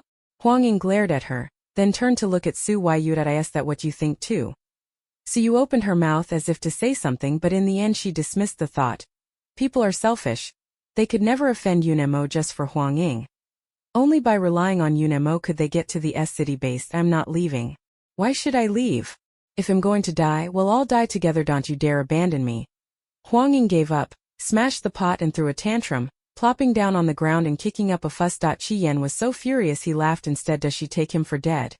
He stepped forward, grabbed the back of her collar, hoisted Huang Ying up and strode toward the exit. Stop, stop, what are you doing? Let go of me. He's killed someone. The soldier killed someone. Huang Ying shouted at the top of her lungs that if you want to attract the zombies, then keep yelling. Qi Yan snorted coldly. With a casual remark he completely shut her up. Huang Ying's face immediately went pale and flesh and turns. Fine, fine, just you wait. Seeing there was truly no turning back, she could only clutch the supplies and, full of resentment and unwillingness, utter a vicious threat. Well, see about that. Shirley kept running a high fever and wouldn't come down. Several teammates stayed by his side. Captain. When Yunemo went to check on him, Shirley came to for a moment. Half-conscious. If I turn into a zombie, you must kill me. I'd rather die than become that disgusting thing. Hearing that, Yu couldn't help but glance at him one more time. She felt as if she'd been insulted. Yu was a little indignant. Zombies can be good-looking too, just like her. Okay. Yunemo was silent for a long time, and finally agreed to him. After Shirley finished speaking, he once again fell into a feverish coma. Yunemo had by you find a rope and tie up Shirley to prevent him from suddenly rising and attacking after becoming a zombie. All of you go out, I'll stay here and watch him. Yunemo stood with his back to them at the window, his tone calm and low, carrying a detached coldness as if he had seen through everything. That if Shirtu turns into a zombie, I'll kill him. That as the team leader, since the team members couldn't bring themselves to do it, then he would. Click. The sound of a bullet being chambered was crisp and loud. Qi Yan was the first to turn his head. His eyes quietly reddened. Captain Yunemo was silent for a long moment, then let out a sigh. Seeing Yunmo's determined stance, he left with Bai Yu and Qi Yan. Yu didn't leave, she wanted to stay and accompany Yunemo. Yunemo, are you unhappy? The girl squatted in front of him, resting her chin in her hands and staring at him intently. Yunemo never showed another side of himself in front of his teammates. Only in front of you would he let down all his defenses and disguises. I am a little sad. Even after being reborn, he still couldn't change his teammates' fates and his previous life. Yu didn't appear. His teammates had done everything they could to get him out of the zombie tide to save him. Bai Yu unfortunately became infected with the virus and turned into a zombie. Reborn because of Yu's appearance. Bai Yu's fate was changed, but Shirley became infected with the zombie virus. A sudden wave of helplessness surged through Yunemo. Although he knew what would happen in the future and could do his best to avoid it, he could not escape the tricks of fate. Sad. Yu was a little puzzled. What did sad mean? She had never felt that emotion and couldn't understand why he was hurt. She also never considered what would happen if, when they finally found her brother, he was already dead or had turned into a zombie. Right now all Yu knew was that Yunemo was unhappy. Younger Yu didn't like this kind of Yunemo. She hoped Yunemo could be happy. Yunemo, don't be sad, here, have some candy. Yu reached out her hand and in her palm lay a milk candy. Whenever she was unhappy, as long as she ate a candy she would feel better. Yu thought Yunemo was the same. All he needed was a candy. Yu's gaze was full of reluctance. This was her last piece of candy. Once she gave it to Yunemo, there would be none left. Yunemo didn't like sweets, but seeing Yu looking heartbroken, he couldn't help teasing her. He deliberately took the milk candy from her hand. Sure enough, the girl showed an expression of heartache so intense she could hardly breathe. Yunemo couldn't help feeling both annoyed and amused, clearly reluctant, yet pretending to be magnanimous. Open your mouth. Little Yu was still lamenting the loss of her candy when she suddenly heard Yunmo's clear, cold voice. She instinctively opened her mouth, and a milk candy was stuffed into it, the sweet milky aroma filling her mouth. Yu's eyes instantly lit up. The candy nearly fell out of her mouth. Yu hurriedly closed her lips, but accidentally held Yunmo's finger in her mouth. A soft tongue curled around his fingertip. Yunmo's eyes suddenly darkened. He couldn't help but curl his fingers slightly, lightly hooking her tongue. The girl's expression was innocent and guileless, as if she noticed nothing wrong, and she bit down lightly with her teeth. Somewhat annoyed, Yo-Yo, open your mouth. The man's Adam's apple bobbed as he spoke, his voice slightly hoarse. Don't bite, it's dirty. The little one whined softly, then finally let go of his finger. The girl contentedly sucked on the candy. Her pale soft cheeks slightly puffed, smiling with crescent eyes, so easy to please. Seeing Yuyu's innocent, lively musip, Yunmo's heavy mood seemed to lighten a bit. Sure Lei's fever hadn't subsided. Yunmo stayed by his side for hours until night fell. Yu, already bored, had fallen asleep leaning against his shoulder. Captain, you should go rest. I'll stay here and watch, Yu said softly as he pushed the door open. His expression looked very calm, as if he had prepared for the worst. Don't worry, if the stone turns into a zombie, I'll do it after all. It's his wish. Compared to Qin-mo and Qi-yan, Yu was clearly able to accept it more quickly. Yun-mo lowered his gaze to look at Yu sleeping against his shoulder, then gave a slight nod. Okay. After sending Yu back to her room and tucking her in, Yun-mo finally left, but he didn't know that as he turned away, Yu quietly opened her eyes. Yu showed a honeyed little smile, like a kitten planning to sneak out for mischief. Yun-mo went back to his room to take a shower, and just as he stepped out of the bathroom, he saw an uninvited guest in the room. Yunmo's dark eyes dimmed, his tone icy. What are you doing here? Brother Weiwei was wearing a red silk camisole that outlined her exquisite figure, its translucence making her even more alluring. Of course I came to see you, Yu Weiwei said coquettishly, ignoring Yunmo's cold expression. She swayed her hips, stepped forward, and draped her snow-white arm around his neck. Brother Yunma, don't you want me? Chapter 31. He can't be impotent, can he? Yu lay on the bed, eyes wide as she counted the time. Only when she felt Yunma was nearly asleep did she quietly slip out of the room. Yunmo was like a succulent slab of pork belly, teasing her in front of her all day, but she could only look and not eat, which really made her itch with desire. Yu could only take advantage of the nights when he fell asleep to go over and see if she could sneak a bite. Thinking of this, the girl couldn't help but lick her lips. She crept over to Yunmo's door, all sneaky and furtive. Before she could even open it, she saw Yu Weiwei run out crying. Wah wah wah. Yu Weiwei saw her too and glared at her viciously. You're so arrogant and smug, aren't you? Yu Weiwei let out a furious roar at Yu, then ran off crying after finishing. Yu stood in place with a bewildered look on his face. What's going on? Could it be that Yu Weiwei is also craving Yunmo's body? Thinking that, Yu felt a bit displeased. Her stored provisions had been eyed by someone. Yu, come in. Yunmo's voice suddenly came from inside the room. Yu pushed the door open and walked in, seeing Yunmo sitting on the bed, calmly looking at him. The man had just finished his shower.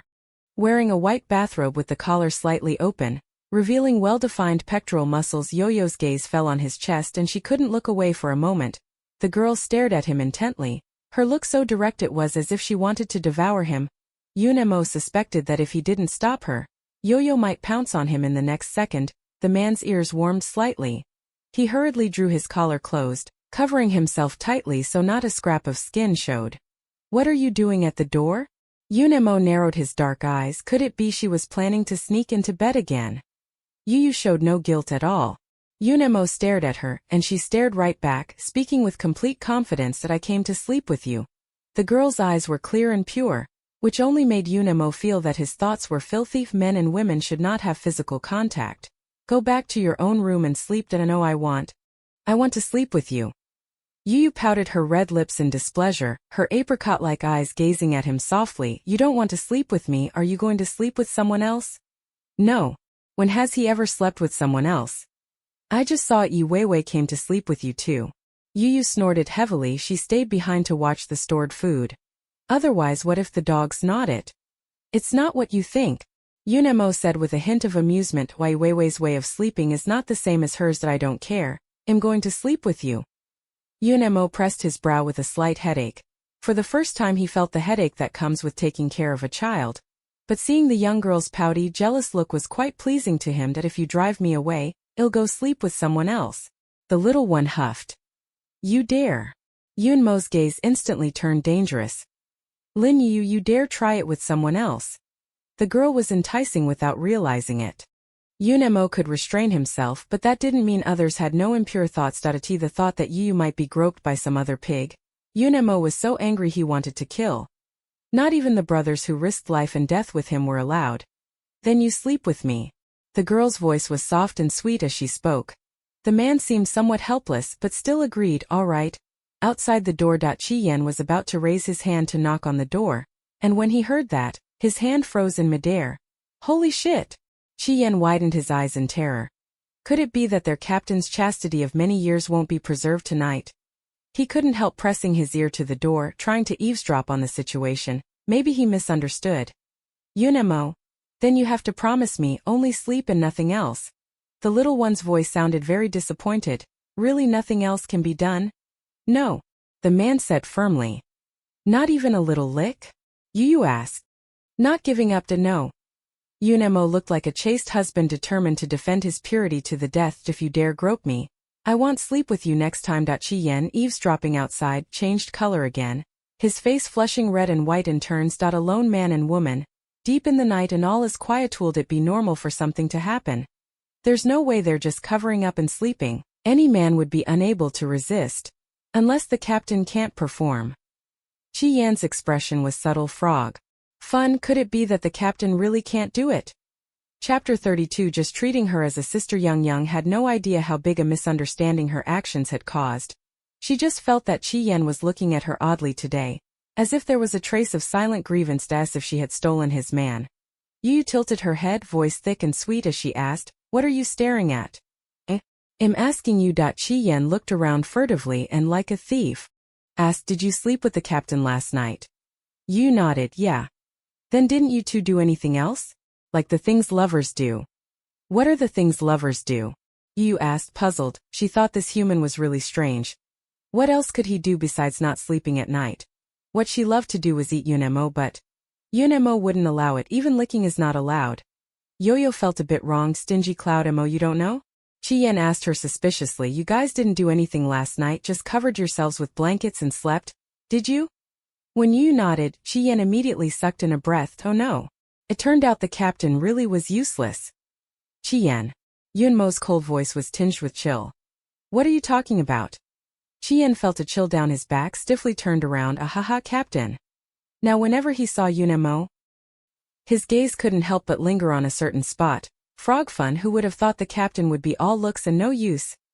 Chi-Yen was heartbroken and furious. Such excellent hardware wasted. It would have been better to give it to him. Yo-Yo, you go wait outside for me first. Yunemo slowly and neatly rolled up his sleeves. Oh. Yu glanced at Chi-Yen, her eyes a little sympathetic. You're about to get beaten up. Last time Yunemo had the same expression. Then he blew the head off the zombie that tried to get close to her. Captain, listen to me, it's not. Ow, don't slap my face. Younger, you gently closed the door so he wouldn't let Chi-Yen get away. What's going on? Several teammates came downstairs one after another. Seeing Chi-Yen being held down and beaten by Yunemo, Chi-Nemo immediately laughed. What did Chi-Yen do this time to make the captain angry? Shirley's voice was loud and clear. He looked energetic and radiant. Stone, are you okay? Yunemo withdrew his fist and slowly rolled his wrist. Although she didn't say anything, the furrow between her brows relaxed. Yes, Captain, I've already awakened my ability. Shirley gave a simple smile and displayed his power to Yunemo where Chi-Yen was standing suddenly collapsed, forming a hollow pit, Earth-type ability. Yunmo's dark eyes curved into a smile, looking to be in a rather good mood. Shit. Chi-Yen fell, immediately cursing. You lot are being unbearable. Originally he went to find Yunemo last night just to talk to him about Shirley, but he hadn't expected to arrive at such a bad time. Just thinking about it made Chi-Yen furious. Why should the captain's incompetence have anything to do with him? Chi-Yen felt Yunemo must be mortified and was taking his anger out on him. Chi-Yen was angry but dared not speak. Put away those filthy thoughts of yours. Nothing ever happened between Yo-Yo and me. Yunemo snorted coldly. If I hear you say anything to her again next time. A hint of menace in his tone made Chi-Yen feel a chill run down his neck. I didn't say anything, he murmured, feeling wronged.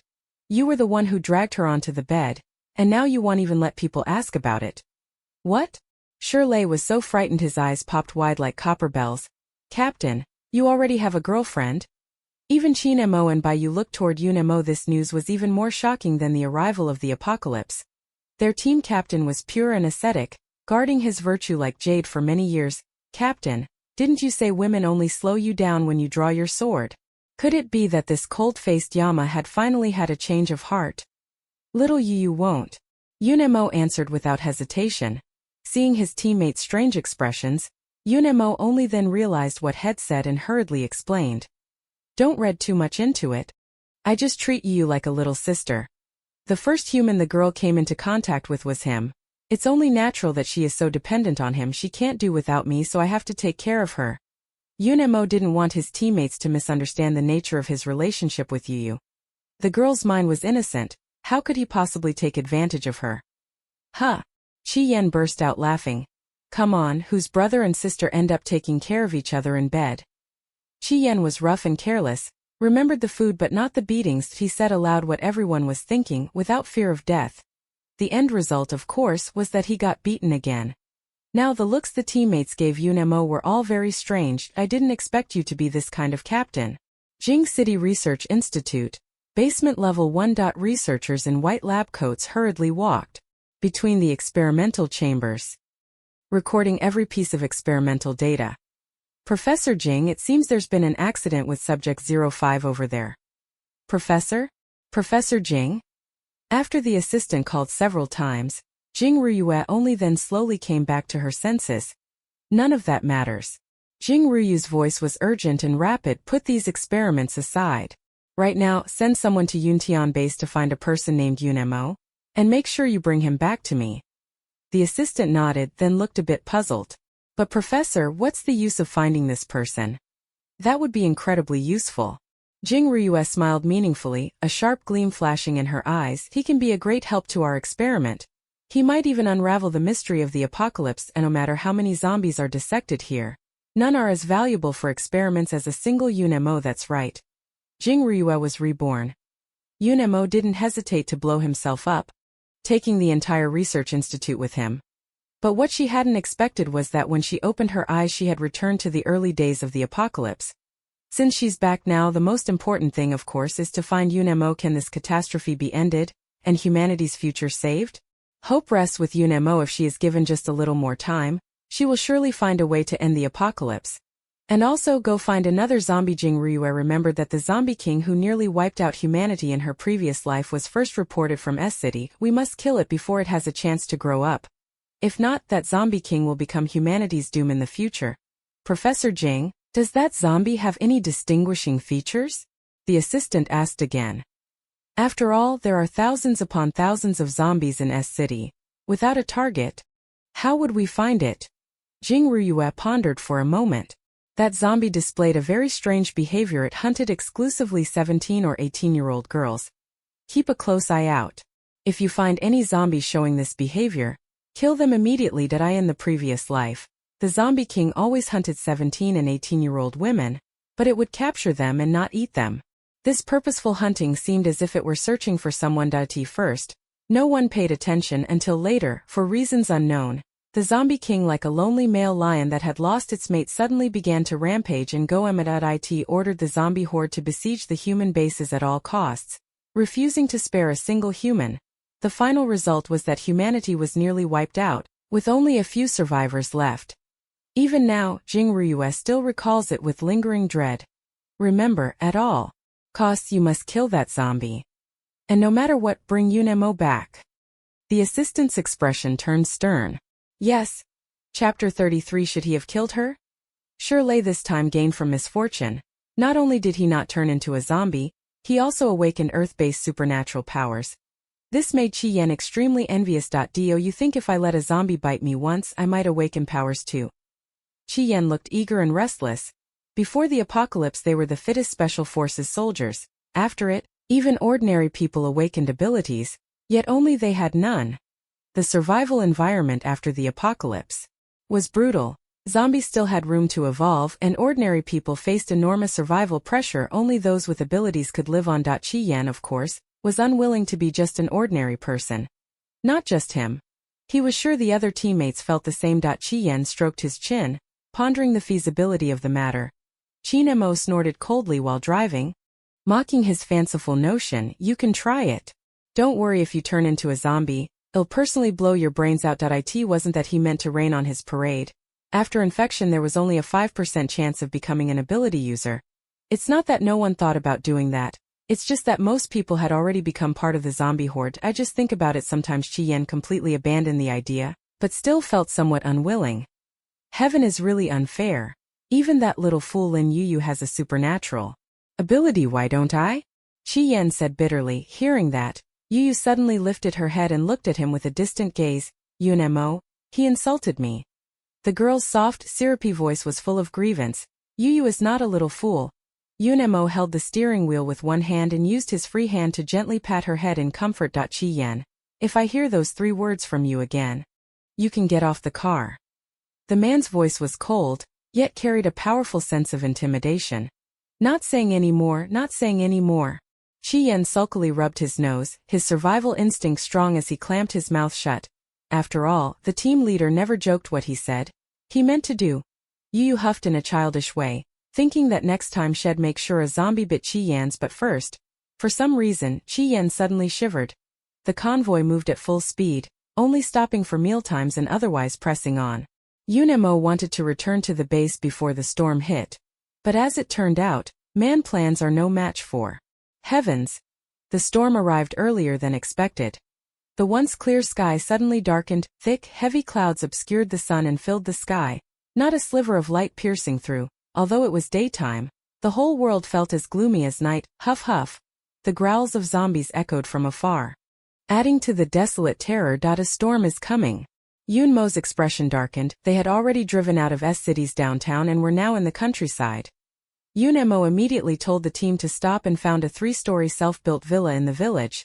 This downpour would last for a week. They had to wait for the storm to stop before they could continue. The teammates had no objections to his decision.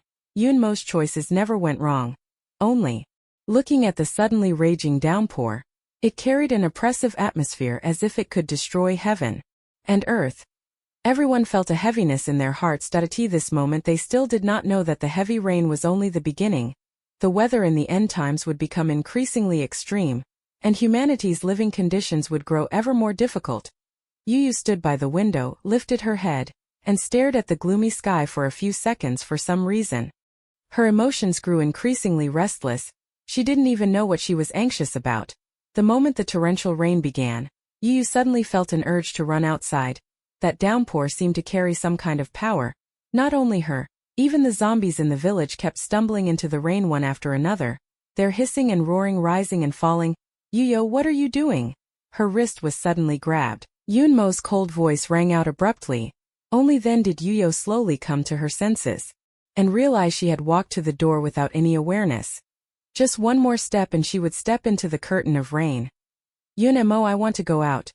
Deep in her mind there seemed to be a voice urgently urging her to go out. You can't go out, you'll get wet. Yun Mo took the girl's hand and led her back into the room. A pair of sword-like brows slowly knitted together. This rain affects the zombies. Could it also affect Yu? Oh. Yu drooped her brows a little, somewhat disappointed, but obediently followed Yun Mo back to the room. She could restrain herself during the day, but by night the urge to walk into the rain grew even stronger. Let me out. I want to go out. I in the void. It seemed as if a mysterious force was pulling her. Yu sat up on the bed and walked out step by step. Yun Mo had just finished his shower and came out of the bathroom to find Yu missing. Thinking back to the earlier time, Yu's behavior had been very unusual, and Chiang Mai's brows furrowed slightly. Yun Mo hurried downstairs. Only Qi Yan and Shirley were keeping watch in the first-floor hall. When they saw him they quickly stood up. Did you see Yu? Yun Mo asked in a deep voice. Here. Qi Yan casually pointed outside, and through the misty curtain of rain a slender figure stood. She didn't say where she was going. I called to her just now and she ignored me. Qi Yan was about to go after her when Yun Mo arrived. Since the captain was here, he decided not to get involved. Comfort your own woman yourself. Yu, where are you going? Yun Mo was the first to sense something amiss. He immediately rushed into the rain and grabbed the girl's wrist. Come on, come back with me. Young Yu slowly turned around, those apricot eyes emitting a faint red glow in the darkness. There was no trace of reason in them.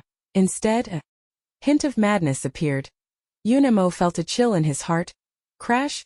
Lightning flashed and thunder roared across the sky, silver bolts slicing through the night. At that moment, Yun Mo saw Yu's pretty face gradually sprout blue-gray veins, creeping across her features like a spiderweb, eerie and bewitching.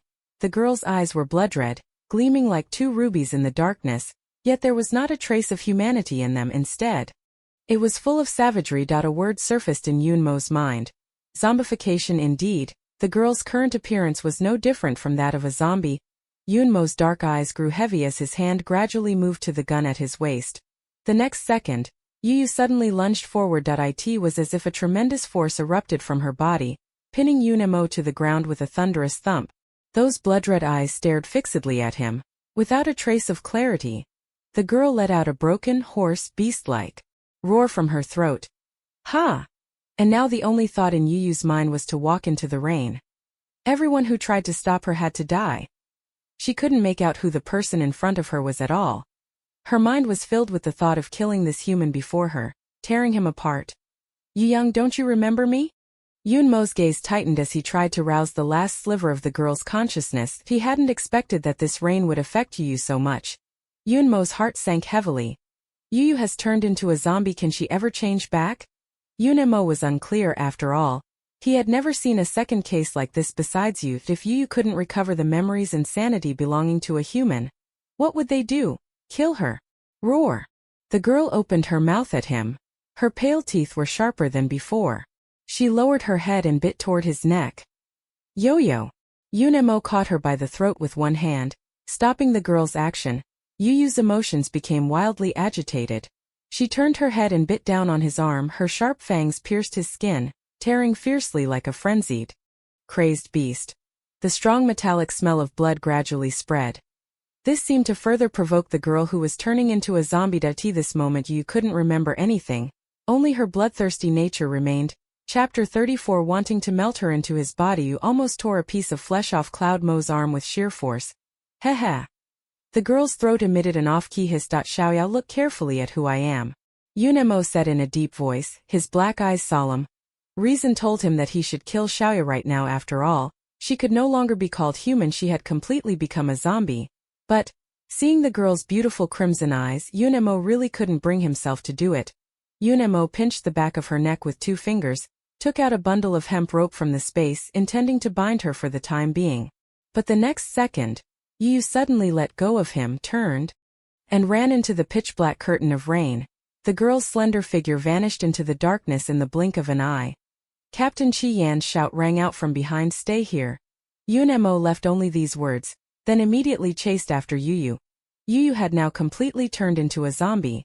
It would be trouble if she encountered humans. Yunmo followed the girl's figure. Weaving through the torrential rain, he soon realized that Yu wasn't running around aimlessly. On the contrary, something was drawing her, and she kept running in one direction. It was the center of S City, so what exactly was over there that was attracting her? The heavy rain drove many zombies to take shelter inside buildings. Pairs of blood-red eyes greedily stared at him from the darkness. Of course, some zombies who couldn't tell better still came out looking for a fight. The pungent stench of blackened blood spattered across the ground. Limbs and arms scattered everywhere. Black military boots tramped over the ruined corpses of zombies, following the girl's silhouette all the way to the central square. In the very center of the square stood a tall, slender figure dressed in white. The man wore a long white coat. He didn't look like a doctor so much as a researcher. Half of his face had already rotted, hideous like a demon, while the other half was handsome and refined. Those red eyes proclaimed his inhuman nature. The reedied zombie emitted a low, strange cadence. Yu seemed as if bewitched, taking step after step toward him. Right now there was only one voice in her mind, urging her to hurry over. It was also that voice that had summoned her to this place. She couldn't resist the command of that voice and could only obey instinctively. Yo-yo. Come back. Yunmo's dark eyes hardened as he called out to the girl in a deep voice. He felt an unprecedented aura of danger emanating from this reedied zombie. Yunmo realized that he couldn't determine this zombie's level. This meant the zombie's strength was either on par with his, or possibly even higher than his level. And no matter what, this zombie was extremely troublesome. Unfortunately, little Yu, who was usually very obedient, completely ignored him at this moment and walked straight over to the reedied zombie. The reedied zombie was very pleased with her behavior and didn't even glance at Yunmo. The flesh and blood of a high-level esper are full of temptation to zombies. But the reedied zombie's target wasn't Yunmo. The one it wanted to devour was actually Yu. When Yu walked up to him, the reedied zombie opened its mouth. intending to bite her neck. It could have easily dug out the crystal core from Yu's brain. But the reedied zombie didn't want to do that. Even though Yu was of his kind, the girl had a natural attraction for him. The reedied zombie developed an intense appetite for Yu. More than the power brought by the crystal core, he wanted to devour her flesh and blood, to completely merge Yu into his body.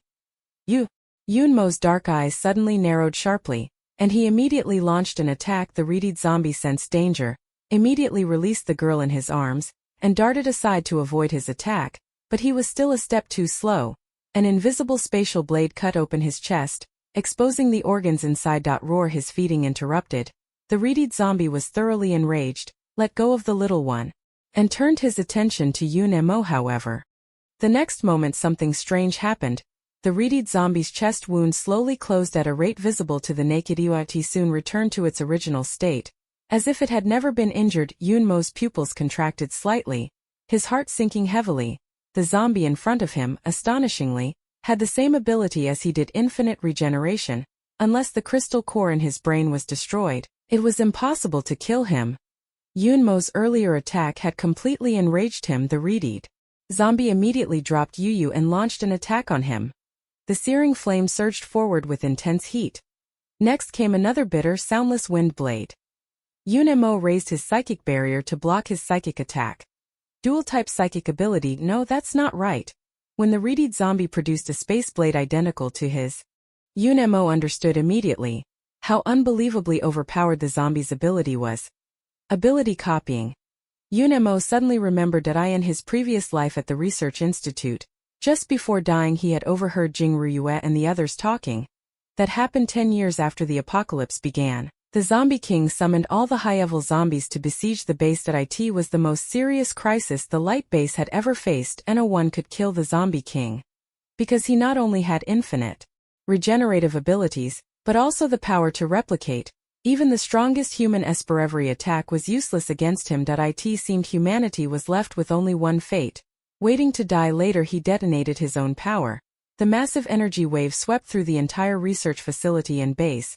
Only no one knew whether the Zombie King had died. In the hazy, dark curtain of rain, only the clash of two figures, one black, one white, could be seen. Their speed was so fast it was impossible for the naked eye to follow. Yunmo and the Zombie King were evenly matched. Several times when he nearly chopped off his head, the Zombie King dodged away. One of the reedied zombie's arms had already been cut off by him, and a large gash split open its abdomen, but the wounds on Yunmo kept increasing, and the rainwater pooling beneath his feet had already been stained red. Ho ho! It seemed the Zombie King realized it couldn't kill the human before it unless they perished together.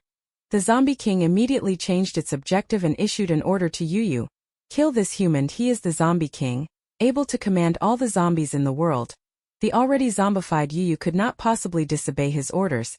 Yu's pair of dazzling, beautiful red eyes fixed tightly on Yunmo. Murderous intent rising. At this moment she had only one thought: kill this human. The girl quickly launched an assault on him. Vines swept toward him with the dexterity of octopus tentacles, trying to strangle him alive. Yunmo dodged the overwhelming onslaught of vines while fearing for Yu's safety, utterly unwilling to strike back. Only defense, no offense. And that treacherous old bastard. The Zombie King hid to the side, taking every chance to launch sneak attacks. Yunmo gradually fell behind foot. The Zombie King's claws slashed into Yunmo's chest, trying to tear out his heart alive. Humans aren't like zombies. You have to destroy the brain to kill them. As long as the heart is ripped out, no matter how strong Yunmo's regeneration is, this time he will surely die. Chapter 35. Enchanted and lost in love. At this moment of imminent crisis, the infantile chaotic mind suddenly regained a moment of clarity. Yunmo. Seeing Yunmo about to be killed by the reedied zombie, Yu unleashed her psychic powers without reservation. The zombie lord's movements suddenly froze for a moment. It was that 1 second pause that allowed the power of the space to shred his arm. Yunmo clutched the wound on his chest and quickly put distance between himself and the zombie lord. Blood welled up from the wound continuously. Even with the self-healing ability, it couldn't be repaired immediately, because she had exhausted every bit of her supernatural power, even the healing abilities. Repair progress had become very slow. A cold, murderous glint flashed in Yunmo's eyes as he drew a pistol and aimed it at the zombie's head. He didn't want to let the Zombie King off after all. When someone is wounded is when you take their life.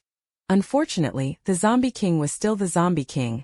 The moment he sensed danger, he hastily unleashed a fireball to fend it off. After suffering heavy damage, the Zombie King no longer lingered in combat and quickly turned to flee. Unemo knew full well that with his current strength he simply could not kill the Zombie King, and could only watch helplessly as he escaped. Having severely wounded the Zombie King, Unemo himself was exhausted from using his power and went weak, dropping to one knee on the ground. Cough cough. The man coughed up a mouthful of blood, staining his thin lips red. After Yuyo exhausted all her psychic power, she fainted and fell into the cold rain. Unemo lifted a hand to wipe the blood from his lips and picked Yuyo up from the ground. At this moment, the dark bluish-black veins spreading across Yuyo's face were slowly fading. Her face regained its original fair complexion. Seeing this, Yunemo's tightly furrowed brows relaxed, and he breathed a sigh of relief. He had been afraid that Yuyo would remain zombified forever and never change back. Fortunately, things hadn't reached the worst point yet. Unemo carried his little zombie back into the villa. None of the teammates had slept. They were all waiting in the hall for his return. Seeing Unemo carrying the little one, they all came forward to meet him. "Captain, what's going on?" Bayes' expression changed abruptly, his voice tinged with anxiety. "You're injured." They all saw the wounds on Unemo. That strong metallic smell of blood couldn't be masked. "I am fine. These injuries won't kill him. He just needed some time to recover." "What do you mean I'm fine? You're so badly hurt and you still say you're fine." Chi Yen couldn't help but shout. Such severe injuries were already life-threatening. They had never seen Unemo so gravely injured. "No matter, I'm a psychic. My healing is strong. I'll recover soon." Although Unemo spoke lightly, they weren't fools. They could tell how badly he was hurt. There was a huge hole in his chest that if this weren't for the psychic, he probably would have been dead already. For a moment, Chi Yen and the others were full of resentment toward Yuyu. And Yuyu had already fainted. She obediently nestled in Yunemo's arms, eyes closed, her face peaceful and beautiful as if asleep. Chi Yen looked even angrier. "Our captain was injured so badly for her, and Shesh is fine. Sleeping soundly like nothing happened. Does she have any conscience at all?" Originally, because Yuyu had saved Yunemo's life, the team had already begun to accept her joining. But now Chi Yen and the others really couldn't bring themselves to like her. Their hearts were full of disgust. This kind of selfish caprice only causes trouble for others and gets the team leader injured. How is she any different from Yi Weiwei? No, she's not even as good as Yi Weiwei. Although Yi Weiwei is pampered and willful, she would never cause Unemo to get hurt. Wouldn't throw a tantrum and run out in the middle of the night. The more he thought about it, the worse Chi Yen and the others' impressions of Yuyu became, and their favorability instantly plummeted into the negatives. Tonight's matter has other reasons. It has nothing to do with Yuyu. Yuyu's identity is too peculiar. Even Unemo didn't know whether she was a zombie or a human. It's not that Unemo didn't trust his teammates, but that Yuyu's special status wasn't suitable to be made public. But when his words reached the others' ears, they became excuses to defend Yuyu. Chi Yen felt even more annoyed. "Captain, what kind of love potion did Lin Yuyu pump into you? Look what she's done to you. And you're still speaking up for her. Enough." Unemo said coldly. "I already said it has nothing to do with Yuyu." Seeing the atmosphere stiffen, Chinemo quickly stepped forward to smooth things over. "All right. Everyone stop. What's the use of arguing about who's at fault now? The important thing is the captain returned safely. I'll first help the captain treat his wound." Chi Yen was furious and unwilling, so angry that he turned and gave the table a vicious kick. He couldn't understand how the captain, always calm and wise, could become so muddled after meeting Lin Yu. The little fool could actually bewilder him so completely that he nearly lost his life. While helping Unemo treat his wound, Chinemo only then realized how badly he had been hurt. His entire chest had almost been pierced through. He had nearly died. Even with such severe injuries, Yunmo's expression remained as usual. This forced Chinemo to admire him. He knew that not all powered individuals had such strong constitutions. After all, Shirley was also a powered individual. Yet the gunshot wound to his abdomen still nearly cost him his life. Powered individuals simply have bodies stronger than ordinary people. But they are still flesh and blood, not invincible. Captain, you were lucky this time. But you probably won't be so fortunate next time. At this moment, Chinemo also felt a slight dislike for Yuyu rising in his heart. Such a delicate, capricious woman truly wasn't suitable to stay by the captain's side. Those worthy of Yun-mo, even if not powerful women who could match him, should at least be like his sister, gentle in temperament, not willful or reckless, and not putting Yun-mo in danger. Yu regained consciousness, and when she came to, she had no memory fragments of last night at all. Yu was completely unaware of anything that had happened last night, and as usual she went downstairs when Yu appeared. The others in the squad were having breakfast. Where's Yun-mo? Yu's eyes scanned the dining room once, and not finding that familiar figure, she couldn't help but ask aloud, humph. Whenever Chi-yen saw her now, he lost his appetite entirely. Unable even to eat the meat bun in his hand, Yu's pretty apricot eyes showed confusion. She was very sensitive to human goodness and wickedness, and could naturally tell that Chi-yen and the others disliked her, but after just one night, each member of the squad seemed subtly to have changed their attitude toward her. Among them, Chi-yen's attitude was the most obvious. The look in his eyes when he looked at her carried a few shades of annoyance. At this moment, Yu had long since become, in his eyes, a willful little troublemaker. Why was that? But this question only circled once through her mind. Yu doesn't care about what others think at all. The only person she cares about is Yun-mo. Where is Yun-mo? Yu asked again. What, now you know to care about the captain? When you ran out last night, why didn't you think about the captain? Chi-yen sneered sarcastically. He just couldn't stand Lin Yu, who told her she almost killed the team leader. Thanks to you, our team leader isn't dead, only seriously injured. Are you satisfied with that outcome? Yun-mo got hurt? Yu immediately picked up the key point. Don't play innocent. If it weren't for you, how would brother Yun-mo have gotten injured? Yu Weiwei spoke in a soft voice, her gaze full of contempt as she looked at her. Earlier she had tried and failed to seduce Yun-mo, her pride severely wounded, and she had been keeping to herself ever since, until now, seeing Yu make a mistake, she finally couldn't help jumping out, her face full of barely contained excitement as if she had finally caught her in the act. You almost got brother Yun-mo killed. People like you shouldn't be allowed near him. If I were you, I'd kill myself right now. How do you even have the nerve to stand here, pretending to be innocent and unaware? So disgusting. Yu Weiwei's tone was filled with intense malice. She tried to wound Yu with the most venomous words. Ideally, it would be best to force her out, making her leave the team of her own accord. Chapter 36. Don't even dare to touch her. Weiwei chattered incessantly in her ear like a busy little hen. Yu had no patience at all to listen to her drivel. She just wanted to know quickly, where had Yun-mo gone? Say one more word and I'll kill you right now. The girl's voice was as soft as cotton, yet sent chills down one's spine. Yu Weiwei couldn't help but recall Huang Ying's fate. Her once arrogant swagger instantly wilted. You, who are you trying to scare? She said weakly. What's so great about having a power? If you dare lay a finger on me, brother Yun-mo won't let you off. She spoke disdainfully, but jealousy in Yu Weiwei's heart was surging wildly. Why on earth did Lin Yu, that useless brat, get a power while she didn't? Psychic people in the apocalypse seemed to be born superior. Yu Weiwei had always been a favored child of heaven, having whatever she wanted since childhood, and she couldn't accept the fact that she was inferior to her rival and loved it just because Lin Yu has powers that Yun-mo likes her. The more Yu Weiwei thought about it, the more she felt that was the case. Otherwise, even if Yun-mo didn't like her, he shouldn't have taken a liking to an idiot. If she also has a special ability, then what does that have to do with Lin Yu? Alright, everyone, stop arguing. Mo's tone was indifferent. His gaze at Yu showed neither fondness nor dislike. But Yu could sense that he disliked her. Miss Lin, the team leader, was seriously injured and needs to rest. Please do not disturb him. I want to see Yun-mo. Yu's clear apricot-shaped eyes looked at him as she said earnestly she didn't trust these people. Only seeing Yun-mo with her own eyes would reassure her. Tch. Chi-yen impatiently tossed down the bun he was holding, his tone growing increasingly irritable. Why can't you understand human speech? I already told the captain. Chi-yen. The man's cold voice suddenly sounded, laced with a warning. Yu turned and saw Yun-mo's figure, who had appeared at the restaurant door when no one knew Yun-mo stood bare-chested, his chest wrapped with a strip of white gauze. Yun-mo. Yu's eyes brightened, and she ran toward him with light, swift steps. You're hurt. Does it hurt?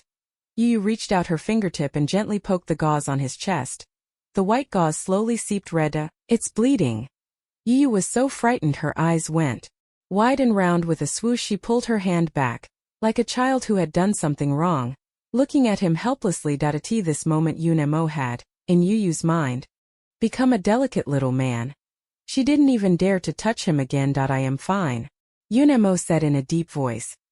Captain, didn't I tell you not to get out of bed? What if the wound rips open again? Chinemo frowned, saying disapprovingly. Yunemo, I'm fine. Chinemo sighed softly, I'll change your dressing. Yuyu stuck to Yunemo like a little tail, following closely. While Chinemo changed the dressing for him, Yuyu watched without blinking from the side. Whereas before Yunmo's blood had seemed fragrant, at this moment it held no appeal for Yu. Instead, she felt heavy and a little unwell. Seeing the bloodied, torn chest of Yunemo, Yuyu's pretty brows twitched slightly.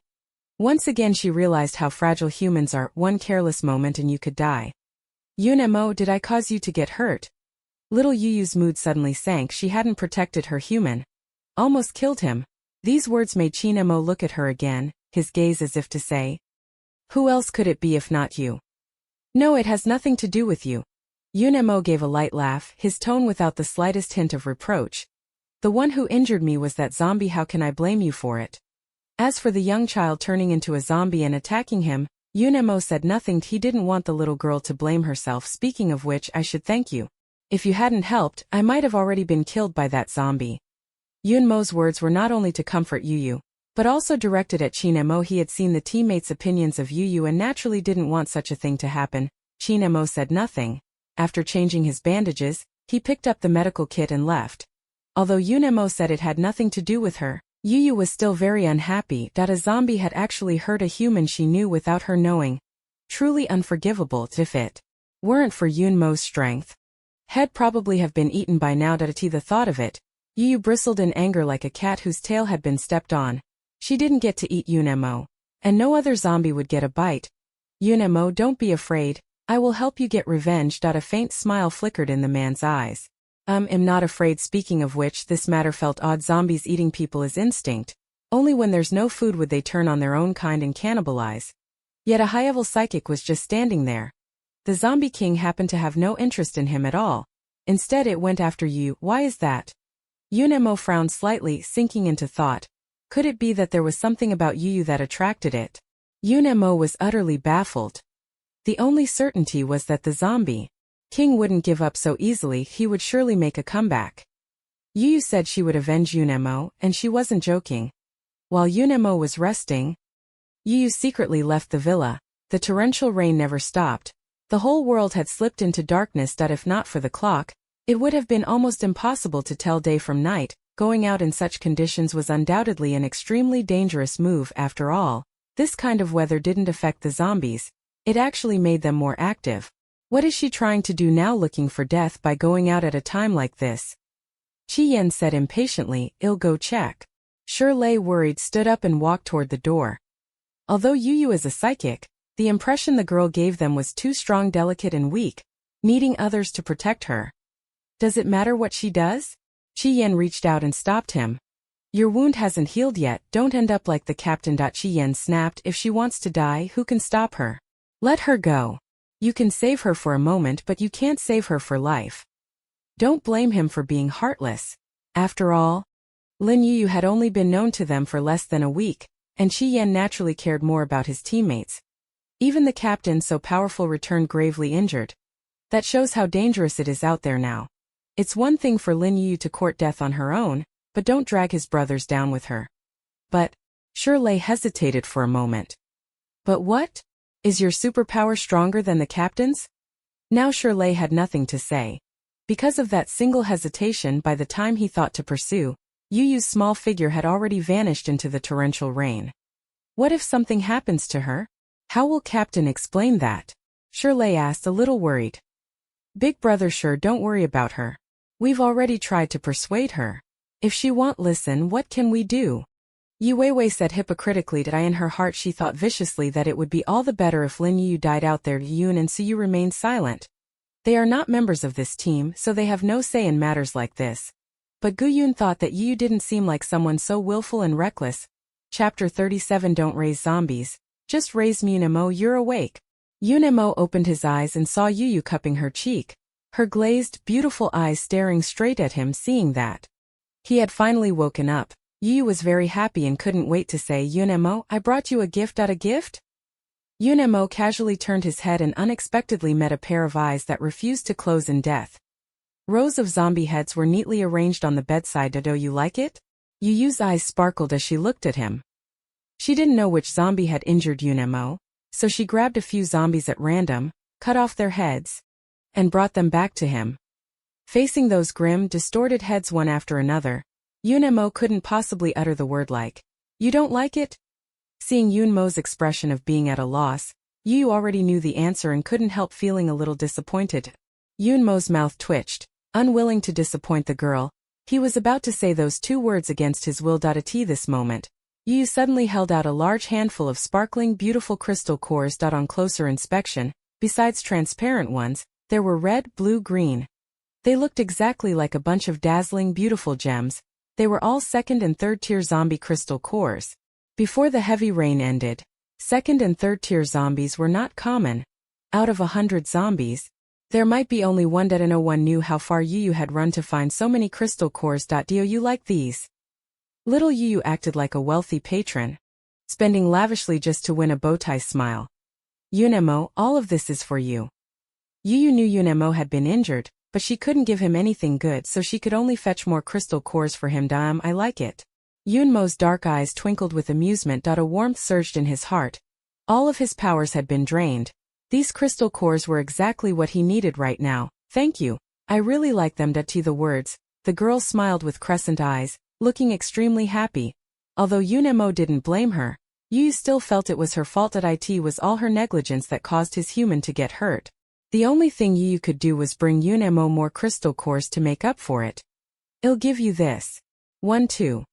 Yu took out that 4th tier psychic crystal core, handing it to him with a face full of reluctant pain. She couldn't absorb this core at the moment. It was obviously something Yunemo needed more than no need.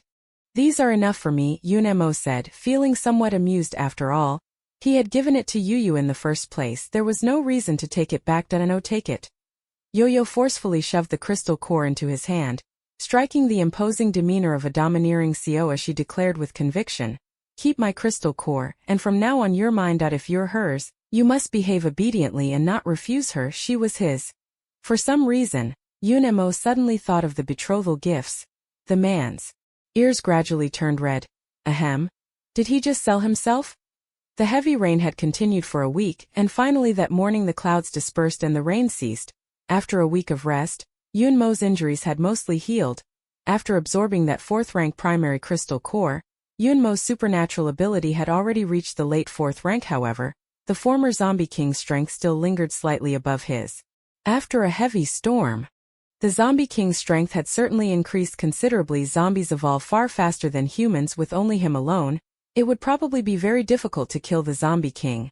After thinking for a moment, Yunemo decided to return to the Yuntian base first, gather the psychics, and then together wipe out the Zombie King. I must never let him continue to grow like this. Otherwise, humanity will face only annihilation. Jesus. These zombies are evolving way too fast. Do they even want us to live? Qi Yan flipped and rolled on the ground, clumsily dodging the fireball and cursing under his breath. After the storm, the previously rare 2nd and 3rd tier zombies sprang up like mushrooms after rain. Even though Qi Yan was an exceptionally skilled special forces soldier, all his combat experience couldn't stand up to a single fireball casually thrown by a tier 2 zombie. For a moment, Qi Yan was quite embarrassed. His firearm and bullets were useless at that moment. He couldn't get close at all, let alone figure out how to chop off the zombie's head. Yu sat on the car roof, eating jelly while watching the monkey show playing out before her. When she saw something exciting, she couldn't help but give a soft laugh. With her around, there simply wouldn't be any careless zombies coming to harass them. But Yunemo wanted to improve his teammates' combat abilities and didn't want them to be too comfortable. Therefore, Yu didn't intervene. She even deliberately lured the zombies over. Damn! Qi Yan quickly realized that these zombies seemed to be deliberately targeting him. They even had supernatural powers to cheat, and on top of that they ganged up 2 against 1. You little trash, can't handle the game. I'll help you. After Shirley dealt with the zombie in front of him, he immediately joined the fight and helped Qi Yan draw off another zombie. Qi Yan's pressure eased considerably.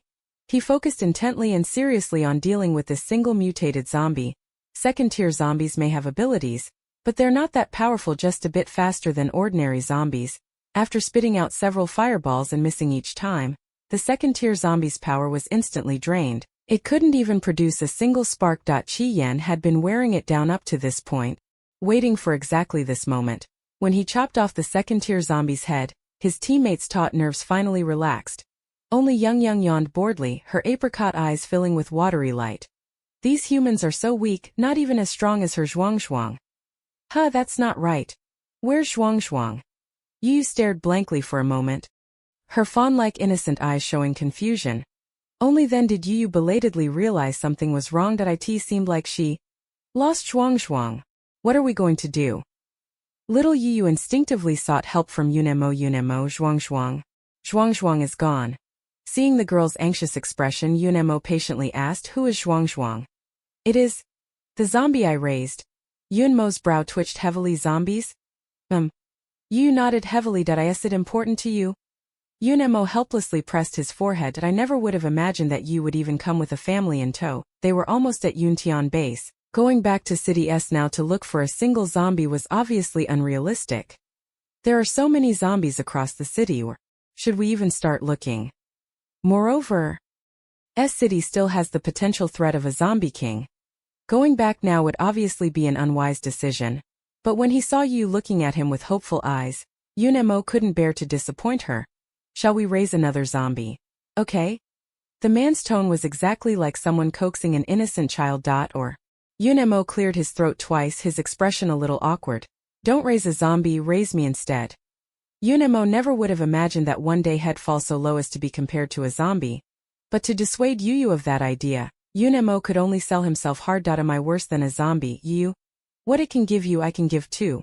What it can't give I can give as well. He could warm the bed. What could that zombie do? A zombie, and it thinks it can compete with him. Ha, laughable. Which is more important, Zhuang or Yunemo? Yu hesitated for 2 seconds, but the scale in her heart ultimately tipped toward Yunemo. There was no other reason. She cared about appearances. Yunemo not only looked handsome and was warm to the touch, but he smelled good too. The little girl couldn't help but lick her lips. Tang monk meat and little brothers. Of course tang monk meat is more tempting.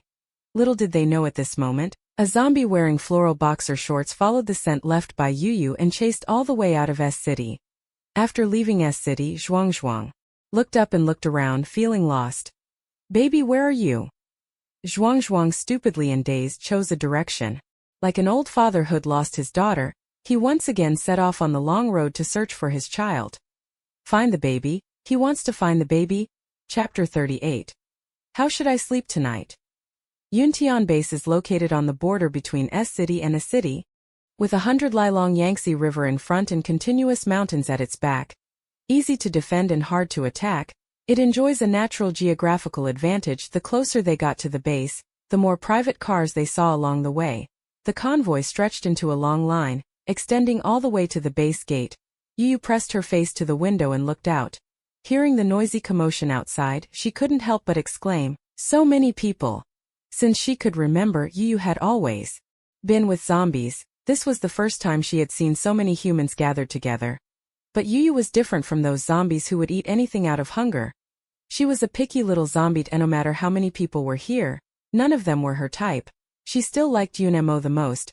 After watching for a moment, the girl lost interest and withdrew her gaze, continuing to stare at her Yunemo. Captain Yun. The registration clerk at the entrance was a fair-looking, genteel young man.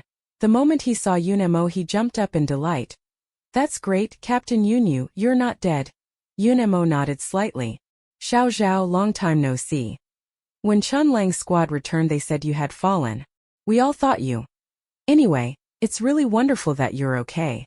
Xiao Zhao said happily. Hearing that name, Yunmo's eyes darkened slightly. Yes. The man's thin lips curled into a half-smile that was neither quite a smile nor not. He would be fine. But Chun Lang would be in trouble. Seeing Yunemo show that familiar expression again, little Yu tilted her head and looked at him for a while. If nothing unexpected happened, someone was bound to have an accident. Entering the base required surrendering 1/3 of your supplies. This provoked widespread complaints from ordinary people. Some radicals even intended to barge their way in. Bang! A loud gunshot rang out. A soldier fired a shot into the sky. immediately silencing those restless people. In the next second, the dark muzzle was aimed at the troublemakers. After suppressing them with forceful measures, these people finally settled down. Yun turned in 10 jean of rice and a box of instant noodles. Their team's supplies were all in his space. The vehicle only carried a few items to divert attention. A full body check was required before entering the base. Make sure there are no wounds from zombie bites or scratches on your body before you can enter. A squad of armed soldiers patrolled solemnly. If they found anyone uncooperative with the inspection, they would take immediate action. Yu had no choice but to part ways with Yun for the time being.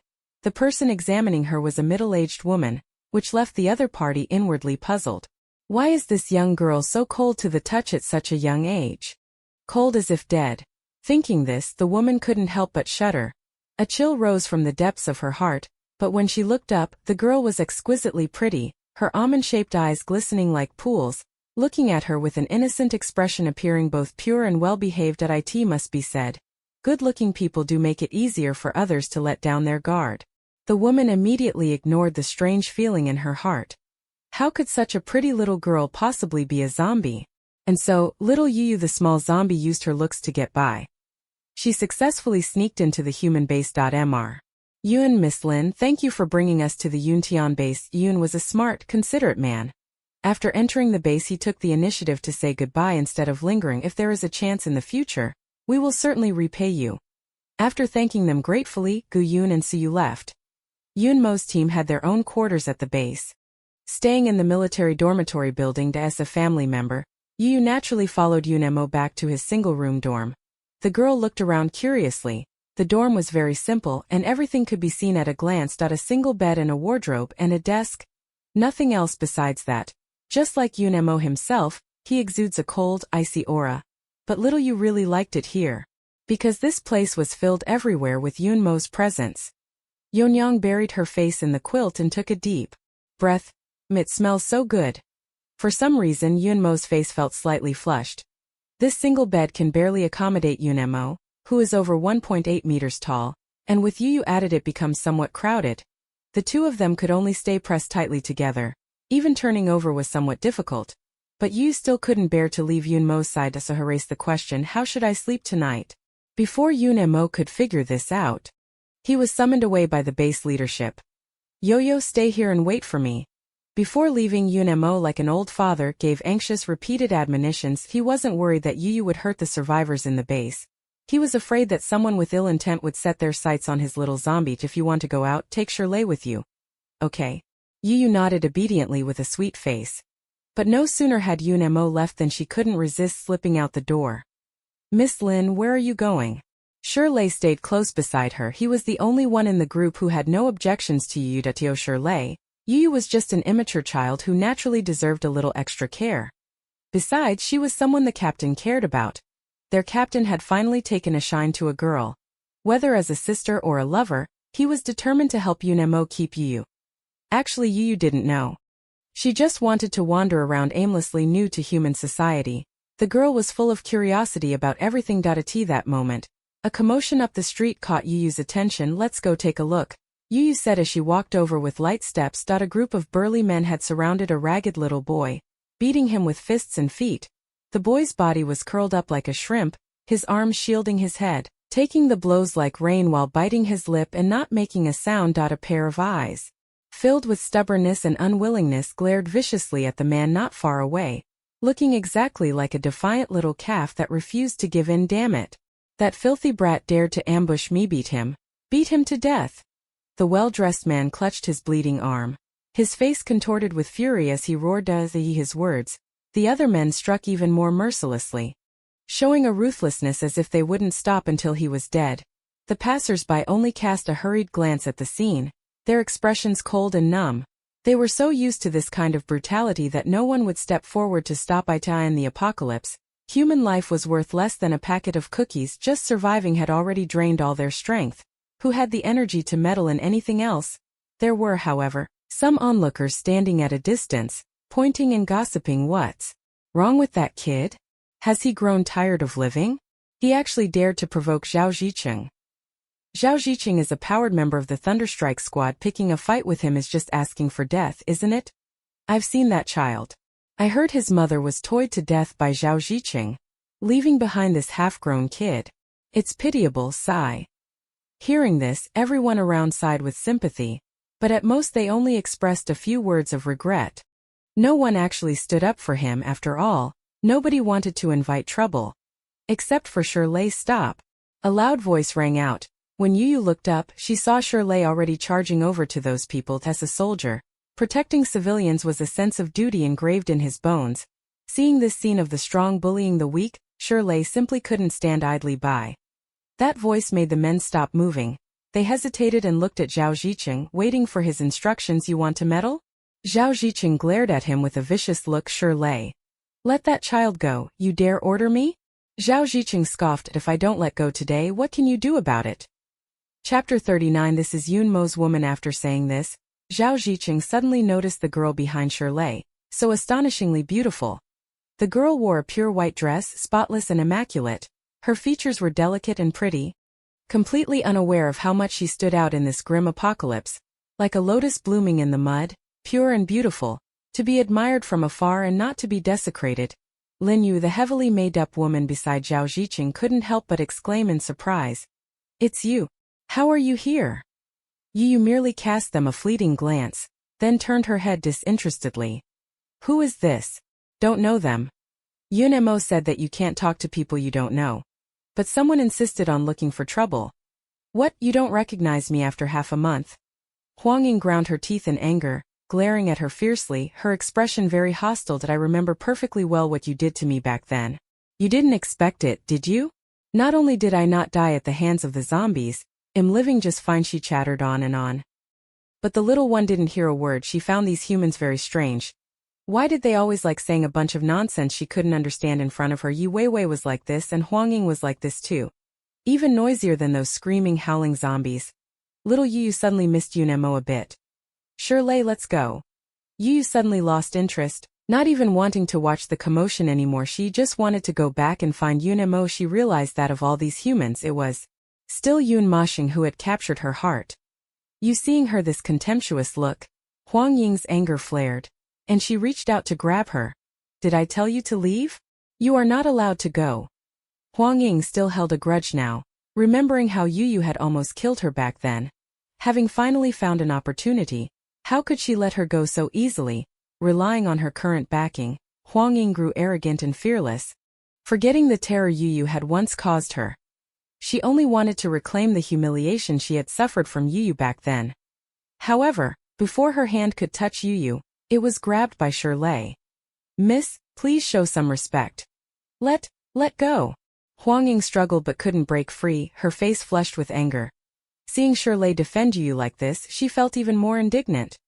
They were both women, and she considered herself not unattractive, so why could Lin Yu have a bunch of men selling their lives for her? While she, just to stay alive, had to endure torture every day. Huang Ying glanced at Zhao Ziqing beside her, and sure enough, when she turned her head she saw him staring straight at Yu. His eyes filled with unabashed interest. Baby, do you know them? Huang Ying's heart suddenly leapt with joy. She knew this man had definitely taken a fancy to Lin Yu, and being noticed by him was not a good thing. Get to know her, Chunga. Are you interested in her? Huang Ying's eyes were full of malice. Zhao Ziqing looked decent on the outside, but in reality he was ruthless, and he had certain perverse tastes. Huang Ying was tormented by him every night and suffered unbearably. She considered herself relatively lucky. I heard Zhao Ziqing has toyed with and ruined over a dozen women. That little boy's mother was one of them. Just imagining that Yu might meet the same fate made Huang Ying uncontrollably excited. But her boyfriend seems to be in the military. His name is Yun Mo. Zhao Ziqing's eyes flashed with disdain, his tone contemptuous and arrogant. The military guy? He's nothing, just a useless loser without any powers. I could kill him with a flick of my finger. Her tender, moist eyes glinted with cold. Slandering Yun Mo in front of her was nothing short of courting death. With a slight flick of her tiny fingertip, the vines swept forward like agile, living snakes. She wanted to teach this reckless human a lesson right now. Brother Chang, be careful, she has supernatural powers. Huang Ying warned. A metal wall suddenly materialized out of nowhere in front of Zhao Ziqing, blocking the vine's attack. The metal-type ability is one of the most common and also one of the most powerful offensive powers in the apocalypse. It's precisely because of this ability that Zhao Ziqing behaves so arrogantly and without restraint. Besides being an ability user, he's also a member of the Thunder Squad. Those two identities are enough for him to act high and mighty in the base.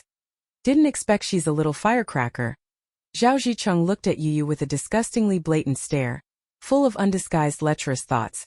Little baby, I don't want to use force, I don't want to ruin your pretty face. As long as you agree to come with me, brother can give you anything you want. Hearing this, Shirley's face turned ashen. He immediately placed Yu behind him, staring at Zhao Zicheng warily. Zhao Zicheng, have you forgotten the rules in the base? Dare to lay hands here and you won't be afraid of punishment. Zhao Zicheng is used to wielding power and acting high-handed. Today's matter probably won't be so easily resolved. Miss Lin, if a fight breaks out and you want to run, remember to go to the captain, Shirley said softly. Now the status of the psychics in the base has risen with the tide, almost forming an opposing force to the military. If they weren't wary of the military's hot weapons, they would probably have already rebelled. Yo-Yo looked up and gave him a somewhat surprised glance. Besides Yun Mo, this was the first time anyone had sheltered her behind their back. Shirley still thought she was frightened and awkwardly blurted out, Miss Lin, you don't have to be afraid. He can't do anything to me. I am not afraid. Yu said softly, although Zhao Zicheng's ability was a bit stronger than that bald guy she had encountered before. Yu still didn't regard him highly. She wanted to kill this human, it would be effortless. It's just that Yu remembered Yun Mo's words and didn't want to cause him any trouble, but if someone insisted on courting death, she would have no choice but to grant them their wish. The girl lifted her head, her glass-clear eyes glinting with the chill rules. Zhao Zicheng sneered with an utterly disdainful air. I'm the rule here. Whatever Zhao Zicheng wanted, he always got. The moment he saw Yu, Zhao Zicheng became determined to have this woman.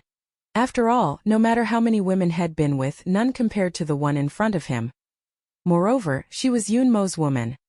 Zhao Zicheng pulled his mouth into a grin, revealing a nasty smile. If Yun Mo knew his woman had been with him, I really want to see what expression he'd show then. Look at me with that disgusting look again and I'll kill you, the girl said lightly. You want to kill me, just you? Zhao Zicheng laughed loudly as if he'd heard the most ridiculous joke in the world. Alright then, let's give it a try. If you can't kill me, obediently come back with your brother and let him take good care of you. Before he finished speaking, the vine whipped toward his face with fierce momentum. The metal-based ability transformed into a blade, slicing the wildly swinging vine into pieces. Damn it! At first Zhao Zicheng was still at ease, but later he grew increasingly outmatched. The vines were so agile that cutting one only revealed another. They attacked from all directions, making them quite difficult to deal with. Gradually Zhao Zicheng found himself less and less able to cope. Smack! The vines flung Zhao Zicheng away, sending him crashing heavily to the ground. Shirley looked at Yu with undisguised surprise. He hadn't expected the girl to possess such strength. After all, Zhao Zicheng was able to join the Thunder Squad. His strength could not be underestimated. Shirley had already prepared for a tough fight, but he never expected he wouldn't need to act at all. Yu could handle him alone and even had the upper hand. Phut! Zhao Zicheng immediately spat out a mouthful of blood. Damn it! You bitch, I'll kill you! Zhao Zicheng wiped the blood at the corner of his mouth, his fury exploding like thunder. If he didn't kill this woman today, how could he face himself in the future? Zhao Zicheng was completely consumed by murderous intent, recklessly trying to kill Yu. Zhao Zicheng raised his hand and absorbed all the surrounding metal. Under his control, the metal twisted, melted and deformed, finally coalescing into a gigantic metal hammer that crashed heavily toward Yu. Shirley's face changed. Watch out! Chapter 40. Yu was taken away. Shirley hurriedly mobilized his supernatural power, forming an earthen wall to block in front of Yu. But that fragile earthen wall couldn't withstand the blow and was shattered in the blink of an eye. The heavy metal hammer came down with a thud, bang. A powerful burst of energy erupted, centered on Yu. Thick, rolling smoke spread, obscuring everyone's vision. Zhao Zicheng raised his hand to wipe the blood from the corner of his mouth, staring darkly toward where Yu was. Despicable woman, I don't believe I can't kill you this time. If it weren't for utter necessity, Zhao Zicheng wouldn't have used such a move, because it cost him too much, directly draining all of his supernatural powers. Brother Chang, are you all right? Huang Ying asked, her face drained of color with fright. though she couldn't hide the turmoil in her heart. It's nothing. Zhao Ziqing impatiently pushed her hand away and sneered. Let's go, take a look. Only by seeing that woman's miserable death with his own eyes could he calm the bitter anger in his heart. Zhao Ziqing knew clearly that under his attack, Yu could not have survived. She was probably smashed into a pulp. Originally, he hadn't wanted to kill her after all. This woman was indeed beautiful. Not just in the apocalypse, even before it, it was rare to see such a clean, pretty young lady, so pretty it made one's heart itch unbearably. Unfortunately, that woman had humiliated him so greatly in front of everyone she had to die. As for what consequences there would be for killing someone in the base, that wasn't something Zhao Ziqing needed to worry about. Anyway, someone would take care of it for him. Zhao Ziqing sneered and tugged the corner of his mouth contemptuously. So what if they're from the military? In the apocalypse, strength speaks now as the era of the superpowered. Not just Zhao City, everyone watching believed that Yu was certainly going to die this time. However, what nobody expected was this. When the smoke and dust before their eyes gradually dispersed, only to see amid the yellow dust filling the sky a conspicuous streak of green appeared, a protective shield formed by the convergence of many vines. It wrapped Yu and Shirley tightly and securely inside. The vines gradually receded, revealing a slender figure within. Yu stood there safe and sound. You're not dead, Zhao Ziqing said, stunned, looking at her in disbelief. No, this is impossible. He was a third-tier esper. No one could survive his full-strength blow. But not only was Yu perfectly fine, she hadn't even been injured. How is that possible? Unless her ability level was higher than his. But how could that be possible? She was just a woman. Zhao Ziqing's face turned ashen, looking unbearably ugly. Who exactly are you? Her? She wasn't human. A smile appeared on the girl's exquisitely beautiful face, blooming like a night blooming Syria, stunningly pretty, impossible to look away from. But terror surged in Zhao Ziqing's heart. You finished talking? Now it's my turn, Yu gently reminded. Zhao Ziqing instinctively sensed danger and hurried to mobilize the psychic power within him. But that move had already drained all his powers. At this moment he couldn't use his abilities at all. The vines coiled around him, slowly tightening, the enormous pressure compressing his body and organs. Yu didn't have a taste for torturing people. She slowly tightened her palm, intending to end him outright, but was stopped by Shirley.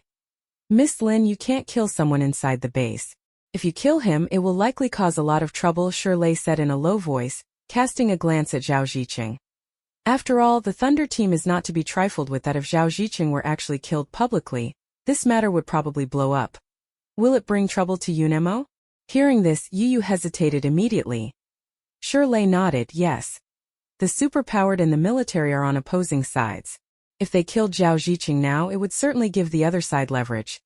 Zhao Ziqing was arrogant and reckless. There were many things they needed to worry about. Then, Yu tilted her head, looking at him with an innocent expression. As long as you don't kill him, that's fine, right? Although Shirley didn't know why she asked that, he still nodded.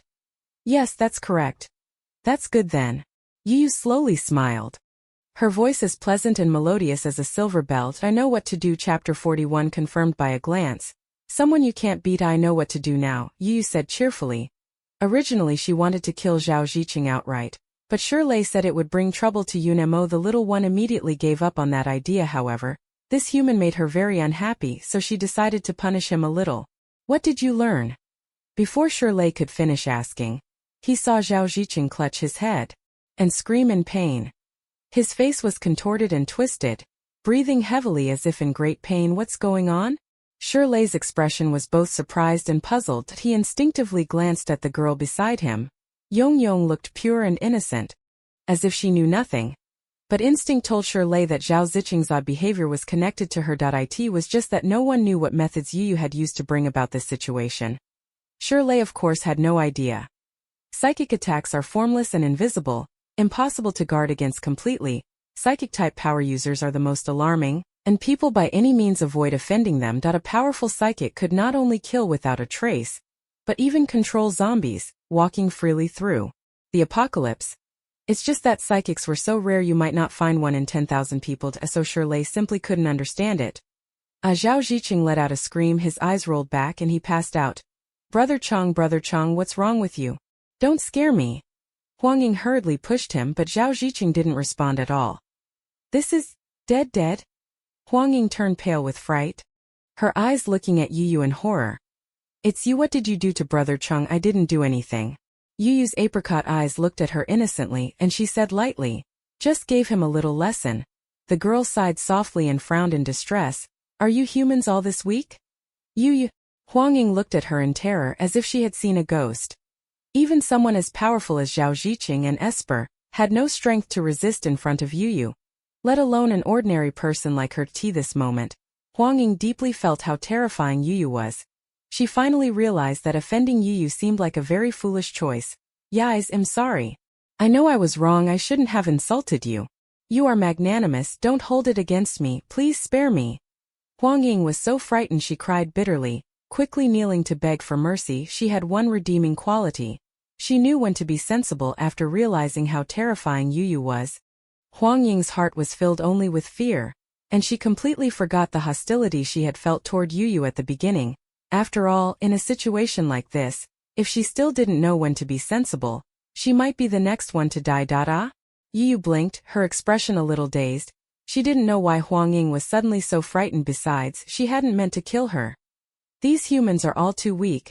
You can't be bothered with them. That if Zhao Ziqing hadn't insisted on provoking her and even tried to kill her, you wouldn't have laid a hand on him. At that moment, several men in matching black uniforms who looked well-trained approached with serious expressions. We're the enforcement team. We received reports from base residents that someone used superpowers to persecute ordinary people, and even killed someone in public. That was you, right? The law enforcement captain, upon seeing Zhao Ziqing lying on the ground and his life uncertain, immediately hardened his expression, waved his hand and ordered, take her away. Wait. Shirley of course couldn't stand by and watch you be taken away, so he hurried forward to explain that I work for the military department. I can testify there's been a misunderstanding. It was Zhao Ziqing who used his ability first that tried to kill us. We were only acting in self-defense. A misunderstanding? The captain of the enforcement squad sneered. People are injured like this. How can that be just a misunderstanding? It doesn't matter what happened between you. The fact is she almost killed someone. We need to take her in for questioning. The squad leader spoke with a threat. I hope you won't interfere with our work, otherwise we'll have no choice but to take you along as well. Shirley glared angrily. You. These law enforcement team members were clearly doing it on purpose. Shirley didn't believe they were unaware of the whole situation. They simply didn't want to offend the Thunder Squad, which is why they were arresting Yu. I am fine. Go find Yunemo. Yu shook her head at him, stopping Shirley's impulsive action. The girl walked briskly, very obediently following the law enforcement team.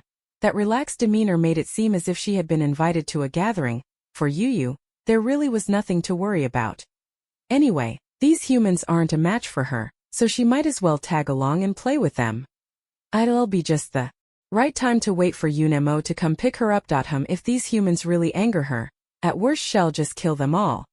Although Shirley was anxious, he was helpless and could only turn to find Yunemo. Yu was taken to a room with no windows on any side.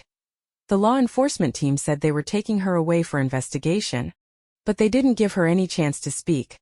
They locked Yu in the room directly and only posted 2 armed guards outside to watch. Those 2 spoke completely without hiding that they were referring to her. Why did the captain bring a woman back, and she's so beautiful like a fairy? Even that celebrity last time wasn't as pretty as her. Could it be? At that, the man let out a lecherous laugh. You fool, can you think about something else for once? Don't underestimate this woman. The more beautiful a woman is, the more dangerous she is. She alone badly injured Zhao Ziqing of the Thunder team. He's still unconscious to this day, the other man said. Seriously injured? How's that possible? You're lying to me. That Zhao Ziqing is a 3rd-tier Esper. The man's tone was full of disbelief. Why would I lie? If you don't believe me, go find out for yourself. Plenty of people saw it. What was the captain thinking bringing him back? What else could he be thinking? Of course he said to hand him over to the Thunder Squad for handling. Yu yawned boredly. Just as she was about to fall asleep, she suddenly heard a flurry of footsteps. Captain Shun, the person is inside. I've already brought her back. Handle her as you see fit. It was the law enforcement team's captain, his tone full of flattery. Thanks. A deep male voice replied immediately. Yu instantly brightened and couldn't help but look up. The law enforcement captain was leading a man over.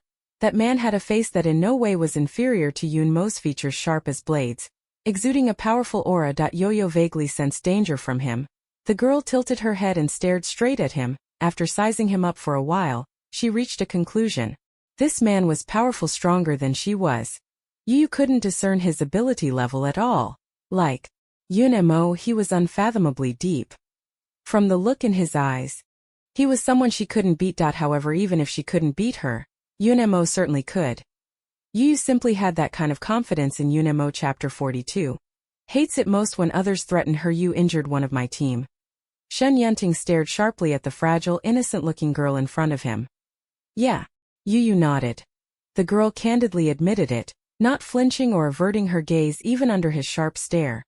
Those clear apricot eyes stared at him without blinking, her face showing no trace of panic or confusion. Are you going to kill me? Yu's eyes flickered, looking simple and innocent. Shen Yunting could hardly imagine that Zhao Ziqing would actually be defeated by this girl. She clearly looked soft and weak, like she couldn't even lift a knife. Yet she managed to severely injure a third-tier golden-type ability user. What was more terrifying was that no one knew what method she had used. After all, there were no external injuries on Zhao Ziqing's body. No, I won't kill you. Shen Yunting's response surprised Yu a bit. She looked at him in astonishment. He's weak. Losing is no one's fault. Shen Yunting's tone was cold to the point of mercilessness. Then why did you come to find me? Yu asked, curiosity in her eyes. I didn't expect Shen Yunting to say something like that. I want to know what your ability actually is. That can kill people without a trace. I didn't kill anyone. Yu frowned slightly, emphasizing earnestly. Don't say such things recklessly. You didn't kill him, but what's his condition now different from being dead? Although Zhao Ziqing hadn't died, he had become an idiot who couldn't even finish a sentence. This made Shen Yunting extremely curious about Yu's abilities. That was why he came to see her. As for Yu having beaten Zhao Ziqing into a fool, Shen Yunting couldn't have cared less. As he said, if one's strength is lacking, one cannot blame anyone else. Even his teammates were the same. Zhao Ziqing's actions were all clear to him, but Shen Yunting didn't care at all. Ordinary people's matters were simply not worth his attention. If they died, then they died. This is a world where the strong prey on the weak. Brutal, but only the strong can survive. And he had always admired the strong. The weak were not worth his attention. It's fine if you don't want to say. Let me guess, what exactly is your ability? Yu blinked. You guess. Besides the wood element you've shown, you should have another ability, right? Shen Yunting's gaze was sharp. He was indeed very perceptive, spotting Yu's hidden strength at a glance. I've never seen a supernatural power that can directly attack the brain, but it's easy to understand. If I'm not mistaken, your other ability should be some kind of psionic power. He actually guessed it. Yu was somewhat surprised. She hadn't expected this human to be smarter than she had imagined. It seems I was right, a psychic class ability user. Shen Yunting showed a faint, barely noticeable smile. The girl was simply too easy to read. Every emotion showed on her face, letting people see right through her. You're very strong. Shen Yunting did not hide his admiration for Yu. Although he had never seen a true psychic ability user, he often heard teammates talking about it.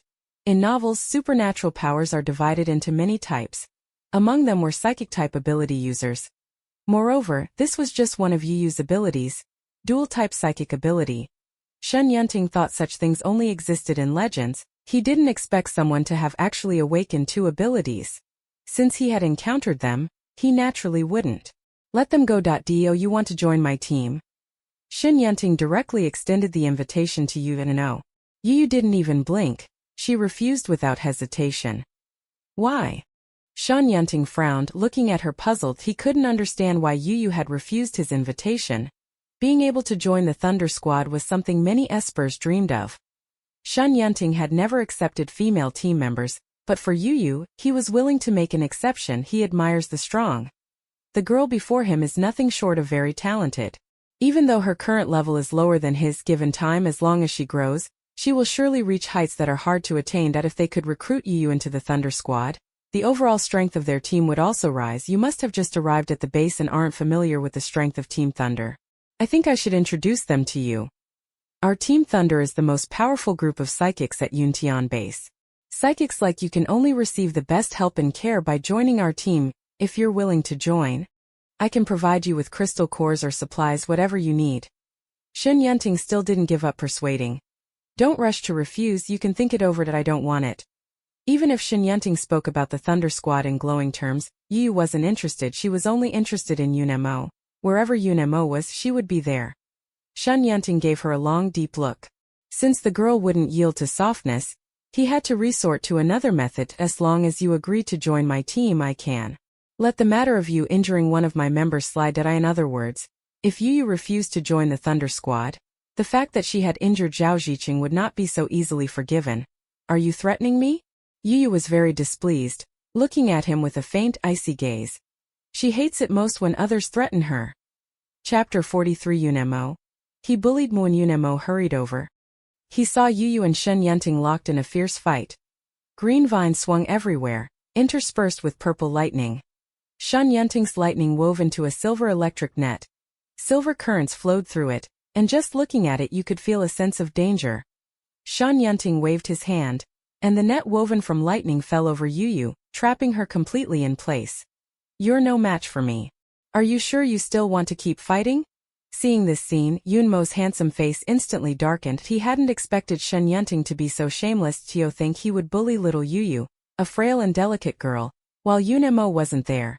The man, who usually kept his emotions restrained and hidden, now had a rare look of anger on his face. Yun Mo said nothing and immediately struck at Shen Yunting.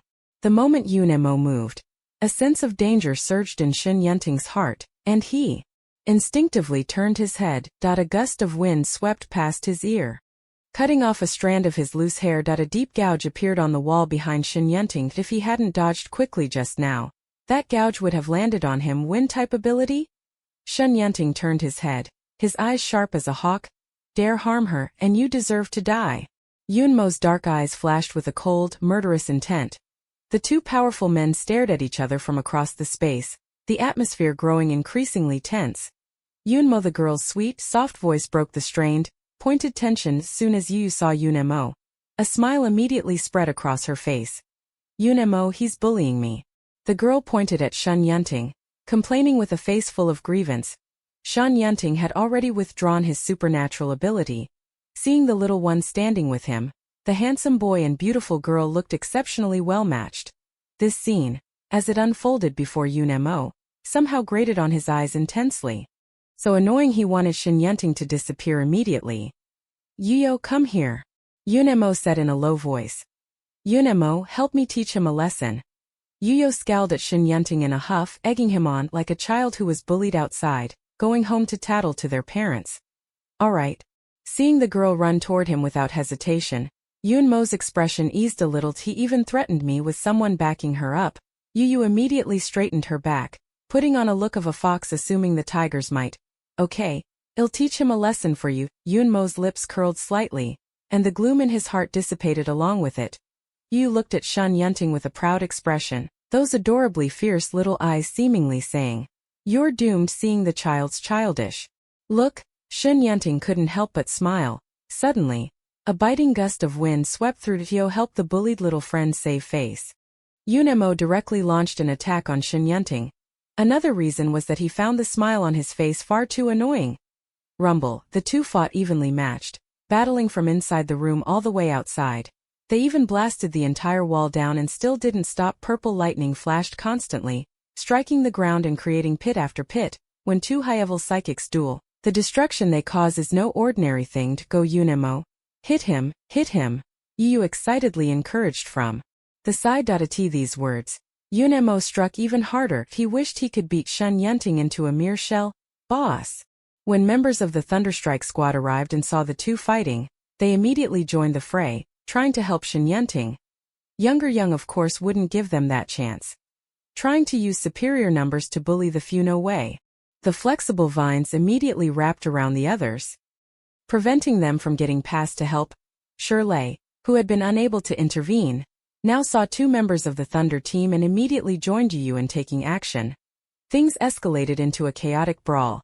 All kinds of supernatural abilities filled the sky, dazzling to behold.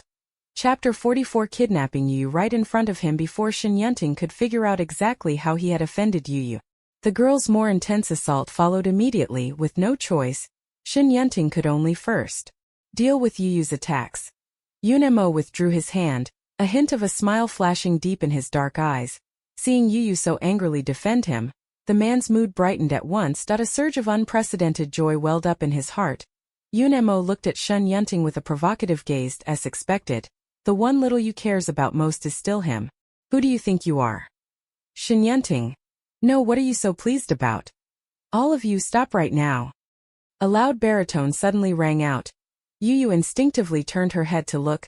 She saw a middle-aged man with a square, nationalcharacter-shaped face striding over, dressed in a green military uniform. Those eagle-sharp eyes paused on Yu for 2 seconds. Uncle Yi, base commander. Seeing the newcomer, Yunemo and Shen Yunting immediately stopped what they were doing and shouted in unison, "What are you two doing? Treating the base rules like they're blowing in the wind? Look at what you've done to this place. If you want to fight, get the hell out and take it outside." Someone had already reported the situation here to Yi Goen, and as soon as he received the news he rushed over. Seeing that the surrounding walls had been damaged beyond recognition, Yi Goen suddenly flew into a rage. Those tiger-like eyes glared at them, imposing without seeming angry. Yunemo, sorry, Uncle Yi, we didn't consider things thoroughly. Shen Yunting. Don't worry. Base Chief. I will compensate for everything damaged here at its value. Both of them apologized with good attitudes, and Yi Goen didn't insist on saying more. He could only snort heavily and leave them with a line. Next time, you both get the hell out of the base, and that settled the matter. Yi Goen's gaze fell back on Yu, his eyes containing a hint of appraisal. He heard Yunemo and Shen Yunting had fought over a woman. Yunemo was understandable. After all, he was the one who brought her back, that kid said. He treated her like a sister, so a bit more care was nothing. The key was, how did Shen Yunting get involved as well? Shen Yunting, as a high-level ability user, was proud and arrogant, always looking down on others. He had never regarded anyone as important. This made Yi Goen unable to help but become curious about Yu. What kind of girl could possibly make Yunemo and Shen Yunting care about her this much? Yu had already withdrawn her ability and obediently stood beside Yunemo, looking frail and helpless, like a shy, timid little white rabbit. Seeing Yi Goen looking at her, Yu slightly lifted her head, those watery deer-like eyes gazing at him with innocence. If Yi Goen hadn't just seen the girl fiercely chasing and beating Shen Yunting a moment ago, he would probably have been truly fooled by her fragile, harmless appearance. This is Uncle Yi. Yunemo introduced in a low voice. Uncle Yi. Yu followed Yunemo and called softly, her voice sweet and pleasant to them. Yi Goen nodded slightly, his cold, stern features seeming to soften a bit. Yi Goen had lived to this age and seen countless people. From just one meeting he could tell that Yu was a purely simple person, so simple you could see right through it at a glance. The girl's eyes were pure and clear, like a mirror that could reflect the darkness in everyone's heart. A person as pure as snow like that was rare even before the end of the world, let alone during it. No wonder Yunemo would be fond of her. Moreover, the young girl looked fragile, but she was a psychic. Glancing at the Thunder team member lying on the ground, tied up like a rice dumpling by vines, Yi Goen had already formed an estimate of Yu's strength. It should be noted that the members of the Thunder team had all fought there, way out of piles of zombies. Because of their considerable strength, they normally acted as if their eyes were on top of their heads. This shabby state, however, was something he had never seen before. No need to be formal. Treat Yuntian base as your own home. If you need anything, just tell Uncle Yi. Seeing the girl looking so obedient, even Yi Goen's cold, hard heart couldn't help but soften. He himself had a daughter, and seeing a girl of Yu's age made him feel more protective. Yi Goen didn't hold any grudge against Yu because of Yi Wei. His gaze toward Yu was as gentle as an elder's toward a younger family member. After all, this was someone Yunemo cared about, so Yi Goen naturally looked after her a bit more. Besides, another reason was that Yu had taken care of those arrogant members of the Thunder team today. Although Shen Yunting himself had no intention of replacing him as base commander, the people under him had quite a few schemes, and lately they had become increasingly unrestrained. Yi Goen, constrained by their identities as ability users, could only yield repeatedly, but a bout of resentment always simmered in his chest. Yu was from Yunmo's group, so she naturally counted as one of their side in the military. What she did today also served to vent some of Yi Goen's anger. Yunmo's temperament is cold and he doesn't know how to take care of people. If he does something wrong, you come tell Uncle Yi, and Uncle Yi will teach him a lesson for you. Okay. Yu blinked, obediently replying in a soft voice. Her senses toward this human were pretty good. So she didn't refuse his kindness. If you ever change your mind and want to join the Thunder Squad, you're always welcome to come find me. Before leaving, Shen Yunting never gave up the idea of persuading Yu Yu to join the team. The expressions on the faces of his two teammates were particularly striking. But their strength was lacking and they couldn't beat them. What else could they do? She could only pinch her nose and admit her bad luck. Deciding to avoid Yu Yu from now on. I am not going, Yu Yu said without hesitation. Shen Yunting didn't mind her attitude at all. The Thunder Squad welcomes you anytime. She won't go. Yunmo's dark eyes looked at him coldly. In front of him she just wanted to whisk the little one away when he died. You're not her, how would you know whether she might change her mind in the future? Shen Yunting replied coolly. He of course had also felt Yunmo's hostility toward him. Yunmo sneered coldly. Just based on how well I know her, as long as he's alive, Shen Yunting can forget about taking Yu Yu away. The two men's gazes met in the air, the atmosphere thick with the smell of gunpowder. I am not going. Yu Yu snorted softly. Shed said it so many times. How can this human not understand plain language? I won't go anymore. The girl enunciated each word deliberately, her stance resolute. She wanted Shen Yunting to give up that hope as soon as possible. Where Yunmo goes, I'll go. The girl's sweet, soft voice sounded exactly like honey. I want to be with Yunmo forever. Hearing this, Yunmo's sullen expression eased somewhat, and a faint, hardly noticeable curve appeared on his thin lips. Did you hear that? Aren't you going to scram? Shen Yunting gave Yu Yu a long, deep look before turning and walking away. The two members of the Thunder Squad also left, their faces pale. They strode over aggressively, then slunk back sheepishly. Yo-Yo, stay away from Shen Yunting from now. One's not a good person. Just after Shen Yunting left, Yunmo immediately warned Yo-Yo sternly, not just Shen Yunting. Any man who gets close to you has ill intentions. Stay away from them. The girl was like the brightest streak of light in this apocalypse, far too attractive to be left unmissed. He had only stepped away for a moment, and Shen Yunting nearly stole her away. Yunmo thought to himself that he still needed to make the little one more wary of others. And don't easily believe men's words. They'll only deceive you and hurt you. Chapter 45. Their little girl is too honest with Ego in helping them clean up the mess. After Yo-Yo tore the law enforcement team's building apart, she swaggered out following Yunmo. Having witnessed the fight just now, the enforcement team didn't dare stop them. Just after leaving the law enforcement office, Yu saw a thin figure waiting outside. That sister, the little boy had been squatting outside waiting for a long time. The moment he saw Yu, his eyes lit up. Great sister, you're okay. The little boy visibly exhaled in relief, that he had secretly followed when Yu was taken away by the enforcement team earlier. But unfortunately he couldn't get in and had to wait outside, pacing anxiously. The little boy had already decided. If Yu still didn't come out later, he'd charge in to save her no matter what. Oh, it's you? Yu stared at his gaunt, sharp face for a while before recognizing him. This is the child who was beaten by Zhao Ziqing at the beginning. Sister, my name is Muze. Thank you and Uncle Sure for helping me just now. Muze bowed to them gratefully. Yu blinked, her voice soft. You don't have to thank me. Didn't intend to save you. She only meant to watch the commotion at first, but inadvertently got drawn in. A smile flickered in Yunmo's eyes. He thought helplessly that his little girl really was a bit too honest. Muze was taken aback, as if he hadn't expected Yu to be so blunt. Even though my sister didn't mean to help me, by killing Zhao Ziqing you avenged me. Muze clenched his fists, hatred burning in his eyes. He couldn't kill that beast Zhao Ziqing by himself.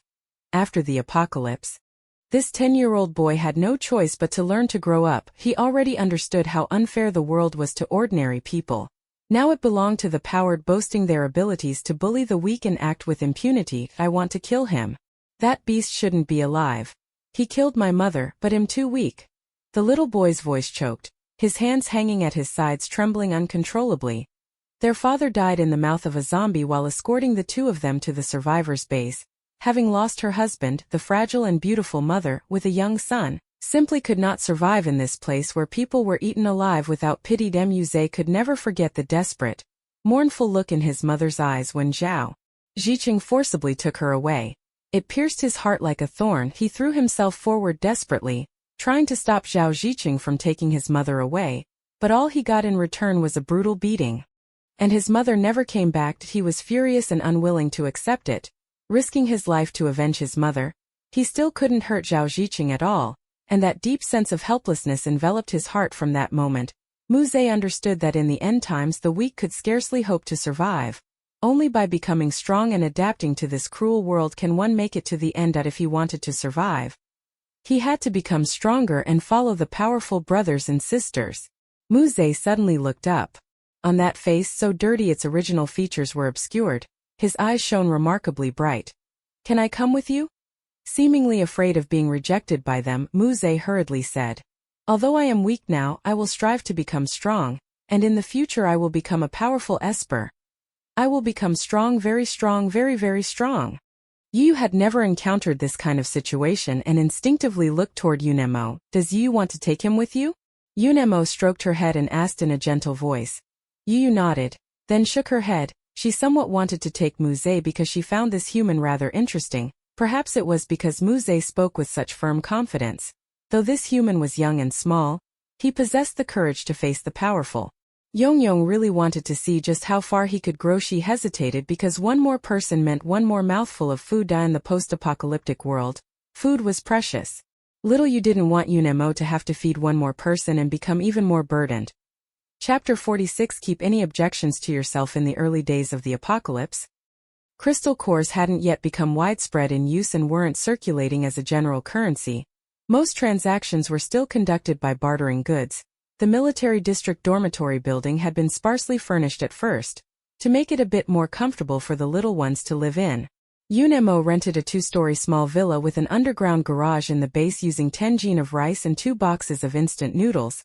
The 4 of them had just returned to the villa, and upon entering they saw the living room in disarray as if it had been smashed up.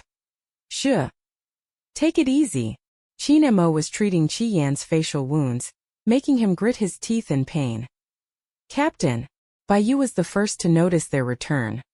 "What happened?" Yunmo's gaze swept over their faces. He noticed that all 3 had varying injuries. Qi Yan's looked the worst. The young handsome face was now bruised and battered. "Captain, you're finally back. It's all because of her." Qi Yan said this, then crossly rolled his eyes at Yu. If she hadn't been causing trouble outside, would this have happened? Qi Yan snorted heavily. In his eyes, Yu was nothing but a little troublemaker. Last time almost getting the captain killed was bad enough, and now she's caused even bigger trouble. It would be strange if he liked her. Qi Yan's hostility toward Yu was too obvious. Yunmo's expression instantly darkened. His voice warning, "Qi Yan." "I was already." Qi Yan looked indignant, wanting to say more. Yunemo saw things were going badly and hurried to stop him, stepping forward to explain. "Captain, while you were away just now, the members of the Thunder Squad showed up and said Lin Yu had injured one of their teammates. Without a word they smashed up this place. We were so angry we ended up clashing with them." As he said this, Yunemo glanced lightly at Yu. Although his hostility wasn't as obvious as Qi Yan's, it was clear he wasn't fond of Yu either. "Sister only offended the Thunder Squad to help me. If anyone's to blame, blame me." Seeing this, Muse immediately grew anxious and hurriedly stepped forward to explain. "For you. How can this be your fault? It's clearly that beast Zhao Ziqing's fault." Frank and straightforward Shirley wore an expression of disagreement as he explained the whole sequence of events to his teammate. Muse looked at him gratefully and said seriously, "If it weren't for me, Sister wouldn't have offended anyone from the Thunder Squad.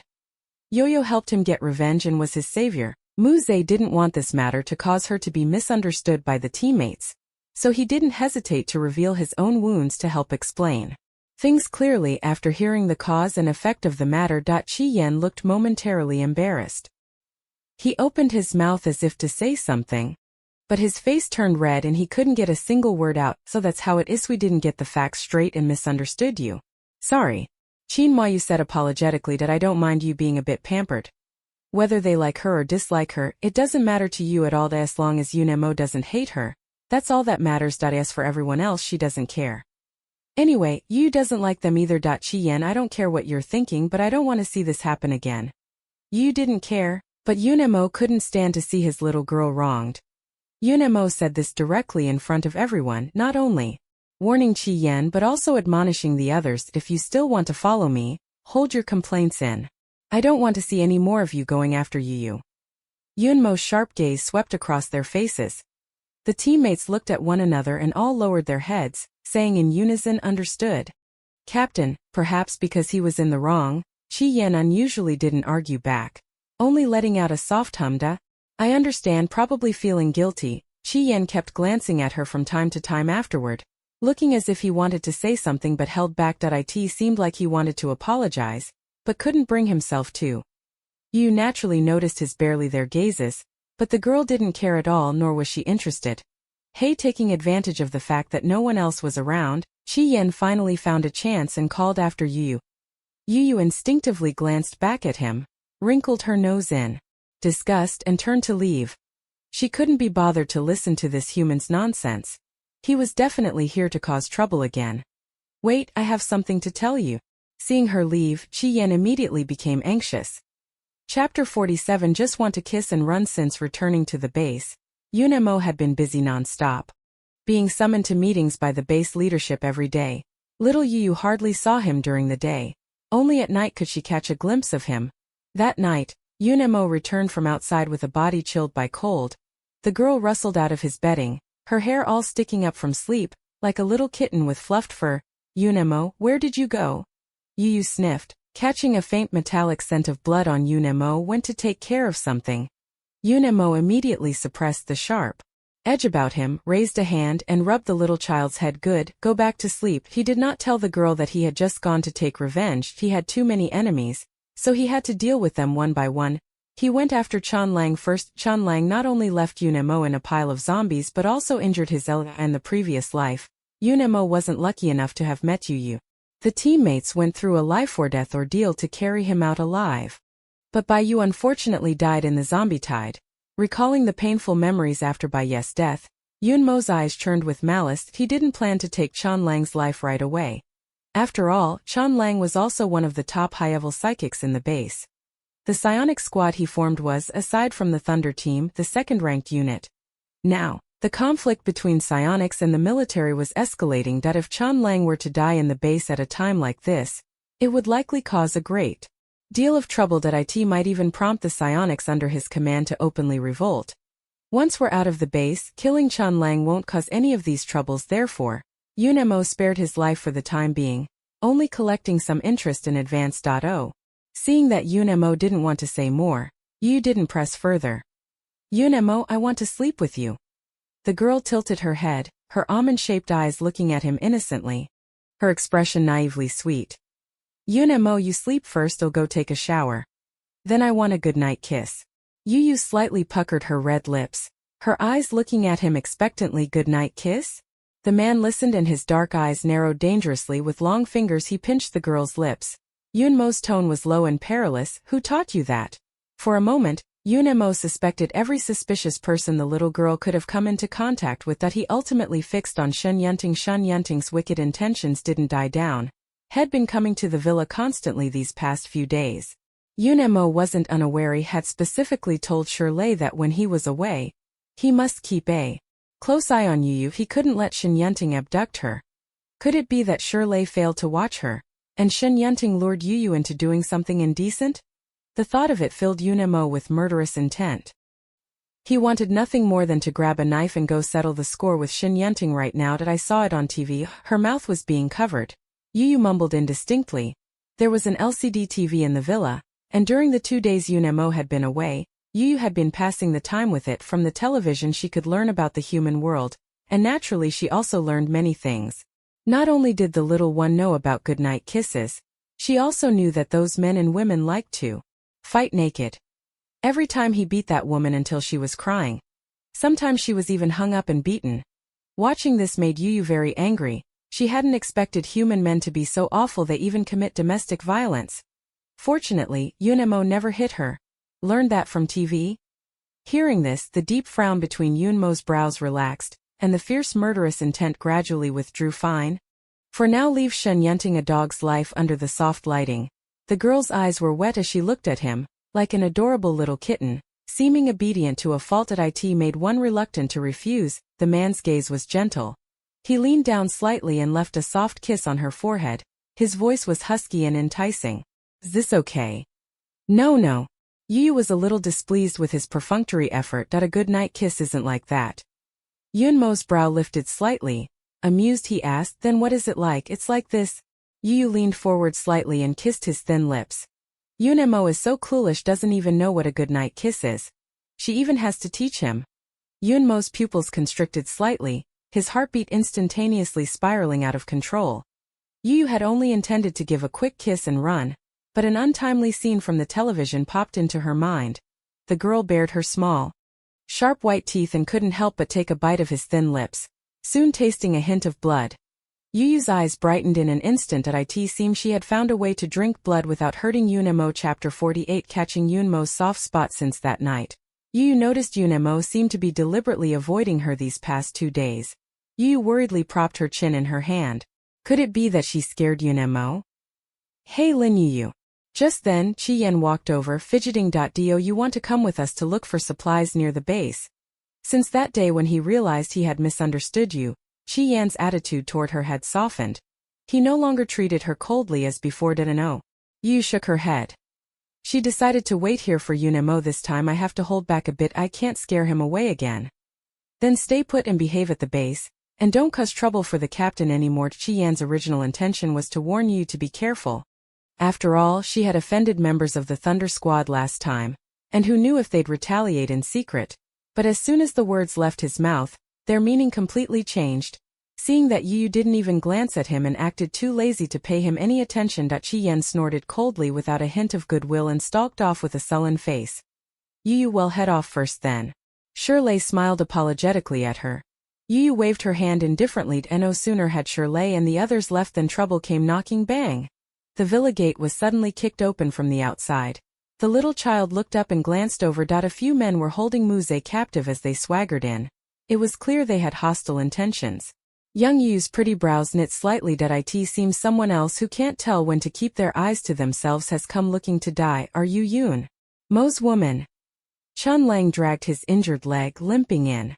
His cold, dark gaze fell on Yu like a venomous snake flicking its tongue, wet, cold and slimy.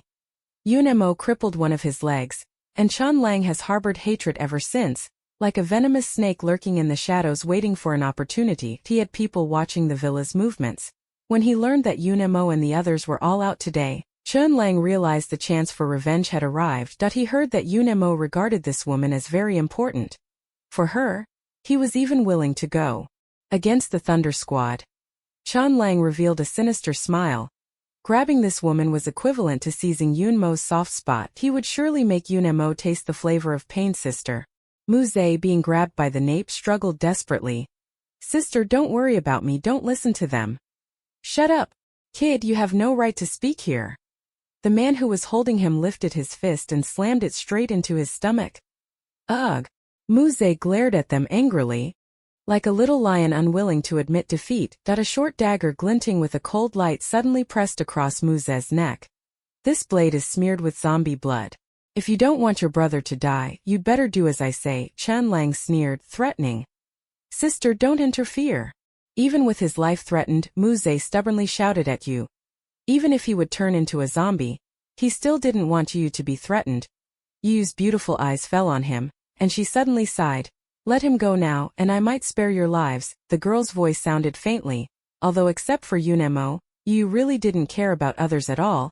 She was someone who protected her own since Muze had joined their team. Naturally, Yu classified him as one of theirs, since he was one of hers. Of course she wouldn't allow others to bully him. Yu directly launched a psychic attack at the man holding Muze. An invisible mental force invaded his brain.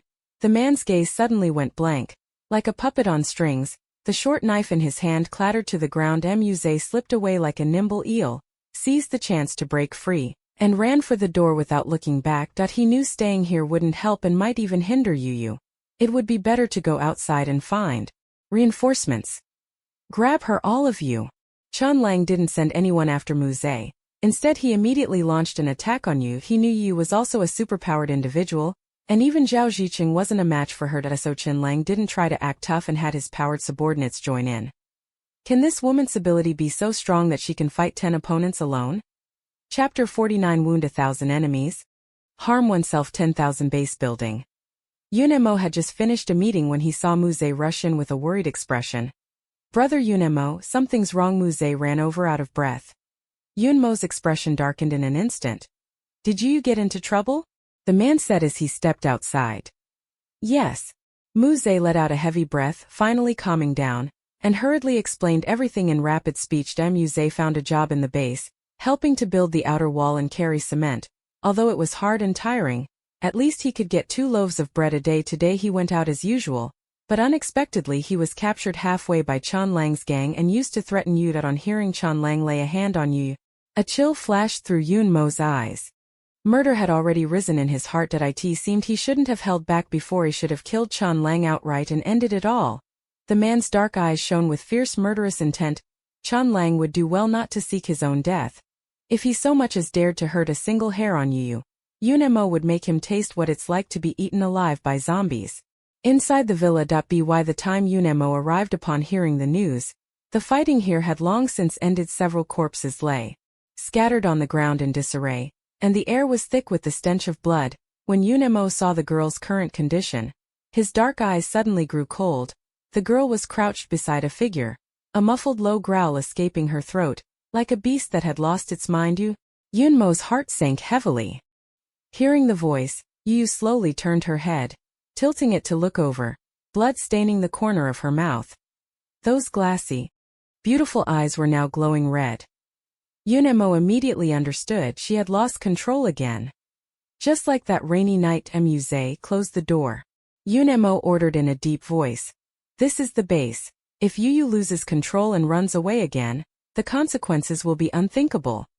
Muze was clearly startled by the scene before him, reacting half a beat late.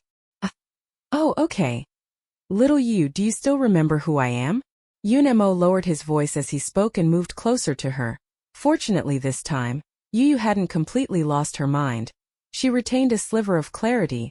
The moment she saw Yun Mo, the girl's sanity gradually returned. Yun Mo, as her reason slowly returned, Yu couldn't help but recall what she'd just done, and her expression instantly turned panicked.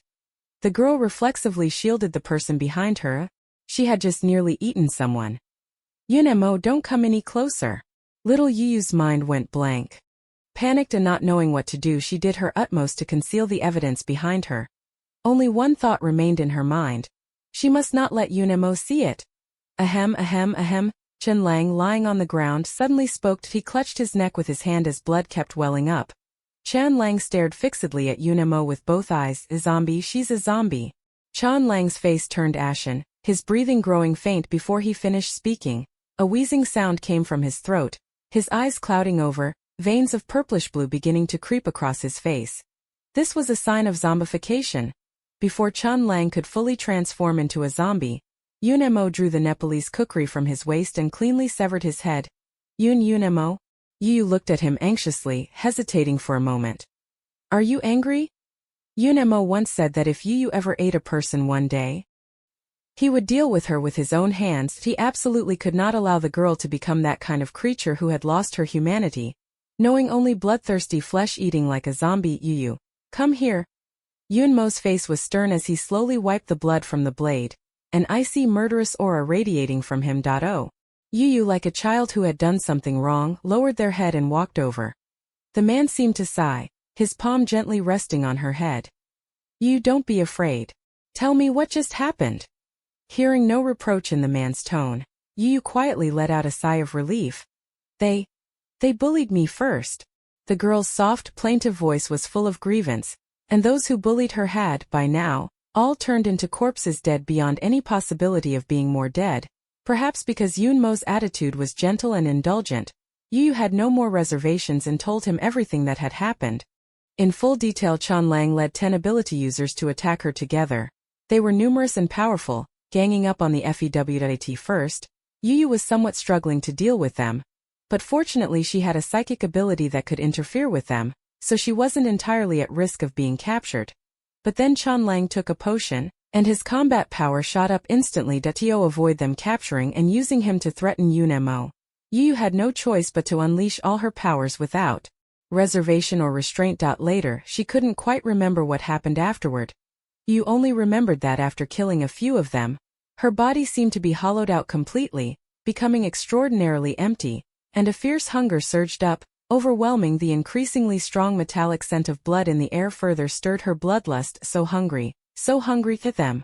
The thought kept shouting in her mind, almost destroying her reason. Driven by a bloodthirsty instinct, the girl couldn't help baring sharp fangs and leapt at the wounded man. That's it. Yo-Yo emphasized again, they were the ones who hit me first. She had only killed someone by accident. Yunemo responded calmly, only asking lightly, are you hurt? No. Yo-Yo shook her head. Yunemo held a tissue, gently wiping the nodiatry traces of blood at the girl's mouth, his black eyes bottomless. Yo-Yo, does his blood taste good? The man's tone was ambiguous. The simple girl didn't notice anything odd and shook her head vigorously. No, it stinks. Only after he said that did Yu belatedly realize it, her little face wrinkling up in disgust when she had lost her mind just now. She had been completely ruled by her bloodthirsty nature, finding the taste of blood irresistibly enticing. Now that Yu had come to her senses, she nearly vomited from revulsion. Only Yunmo's blood smells sweet and fragrant. Everyone else's blood stinks. Yunemo relaxed slightly at those words. The tightness in his face seemed to ease. Remember, next time don't eat things recklessly, understand? The man's gaze fell on Chanlang's corpse. Especially this kind of filthy thing. The next moment, the corpse suddenly exploded into a spray of blood. Got it. The girl replied in a sweet, crisp voice, looking completely obedient. This softened the man's sullen expression considerably. By the way, Yunemo, do you know what this is? Yu picked up the glass medicine bottle from the ground. There was a label on it. Too bad she couldn't read. Chanlang had just taken this potion, and his strength had instantly increased, but he didn't seem to be able to control that power well, which gave Yu the chance to turn the tables and kill him. Yunemo took the bottle and at a glance, his dark eyes suddenly grew cold and severe. Potent potion. How could something like this appear here? This was a drug developed by the capital's research institute. As long as an awakened uses it, their power will climb rapidly for a short period.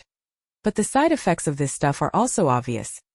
Many superpowered individuals who took this serum went berserk due to the disorder of their internal energies, ultimately causing their powers to explode and killing them. It could be said to be something that harms 1,000 enemies while damaging oneself 10,000. However, Yunmo's expression gradually darkened, and if he remembered correctly, this potion wouldn't be made public until 3 years from now. Why is it appearing here now? Chapter 50. Fragile little white flower. Yunemo couldn't help but recall something Dwai Goen mentioned to him a couple of days ago, that the capital base had sent over some researchers. At first Yunemo didn't pay it much mind. But now it seems he needs to find a time to go and check out that research center. Yu was limp and weak all over, flopping softly into Yunmo's arms. What's wrong? Yunemo reached out and touched her long hair, a hint of pity in his eyes. The girl's expression was listless, like a cabbage wilted by frost. I'm hungry. Yunemo took out several second-tier crystal cores from the space. After absorbing the crystal cores, Yu finally regained some strength. But these crystal cores still weren't enough. Yunemo, I want a kiss. The little one wrapped both small hands around his neck, puckered her rosy lips slightly, and coquettishly begged in a sweet, soft voice. The girl looked innocent and coy, her inadvertent coquettish gestures alluring yet unaware. Yunmo's gaze darkened slightly. He raised a hand to stop her red lips and said helplessly, Yu, men and women shouldn't engage in intimate contact. Only those who truly love each other can kiss. Yu couldn't understand such profound words. All she knew was that Yunemo wouldn't let her kiss. You're being naughty. I have to punish you, the girl said huffily, tilting her head slightly, and bit Yunmo's chin, leaving a deep tooth mark. Yunemo had already pledged himself to her. What was wrong with giving him a kiss? Would it make her any less of a person? Seeing Yu throwing a little tantrum, a look of helplessness passed over the handsome man's brow. Little Yu, be good. Don't make a fuss. Despite his words, Yunmo's eyes were filled with a gentleness and indulgence even he hadn't noticed. After I finish the base work, I'll take you out in a couple of days to look for crystal cores. How to raise a zombie. Either give her fresh flesh or use crystal cores to nourish her. Yunmo couldn't do the former, so he had to kill more zombies and use their crystal cores to feed his little zombie. Hearing that, Yu finally huffed and relaxed. Since coming to Yuntian base, she had been staying here the whole time. Yu was so bored she was nearly growing mold. I heard we can leave the base in 2 days. And the girl couldn't help but begin to look forward to it. Brother, sister. Muze hesitated to speak, wearing an expression as if he wanted to say something but held back. Don't worry, I won't tell anyone about what happened today. I can swear. Muze naturally noticed something odd about Yu. She might be a zombie lurking inside the human base. Although he did not know why, Yu's appearance looked no different from a human. But whether she was a zombie or a human, to Muze, Yu was his benefactor. She was also the sister he had accepted. Not only did his sister help him kill his enemies, she was also willing to take him in and give him a bite to eat. Muze of course would not repay kindness with enmity or betray Yu. The little boy was eager to show his sincerity, but Yu was completely indifferent. Oh. The girl blinked, her reaction very calm. She wasn't the least bit afraid that this human would go out and say whatever. At worst, we'll just kill them all. And also, thank you for protecting me today, sister. Muze said, his face full of gratitude. The boy seemed to have made up his mind. With a resolute expression he said, don't worry, sister, this is the last time. I won't hold you back anymore. When Muze's gaze fell on the dagger on the ground smeared with zombie blood, a wild idea suddenly popped into his mind that he hated his own incompetence and refused to be a weakling who could only be at others' mercy. He only wanted to protect the people he cared about, not be a weakling who would only drag others down. In this dog-eat-dog world, the weak face nothing but elimination. Only those with hard fists have a voice. Sis, can you tie me up for a moment? Muze suddenly turned his head, looking at Yu with a very serious expression. Yu was a bit curious. What do you want to do? Sis, I want to take a gamble, Muze said softly. Yunemo instantly guessed his thoughts and frowned slightly. Muze, do you know that only 5 of people infected with the zombie virus will awaken powers? The zombie virus swept the world, 70 of the global population turned into zombies, and only a small portion awakened powers. No one could guarantee whether he was that lucky person. I know. Muze looked up, his gaze resolute, carrying a courage that ignored all consequences. But I don't want to live meekly anymore. Those who can't even protect themselves will sooner or later be eliminated by this apocalypse. Although the boy was young, after losing his parents he was forced to grow up when facing this cruel world. If I win the bet, I'm a power user. If I lose, at worst it's just death. Yunemo met him with calm black eyes, reading the boy's unwavering resolve in them. Yunemo knew that no matter what, his decision would not change. This is your life. No one can choose for you, you decide for yourself. Yunemo no longer obstructed him. Muze took a deep breath, and with the determination of burning his boats, he cut deeply into his own palm. Sister, tie me up. The boy's youthful face was very calm. If I turn into a zombie, please, brother and sister, kill me. Muze had already prepared himself for the worst, quietly waiting for the zombie virus to transform him.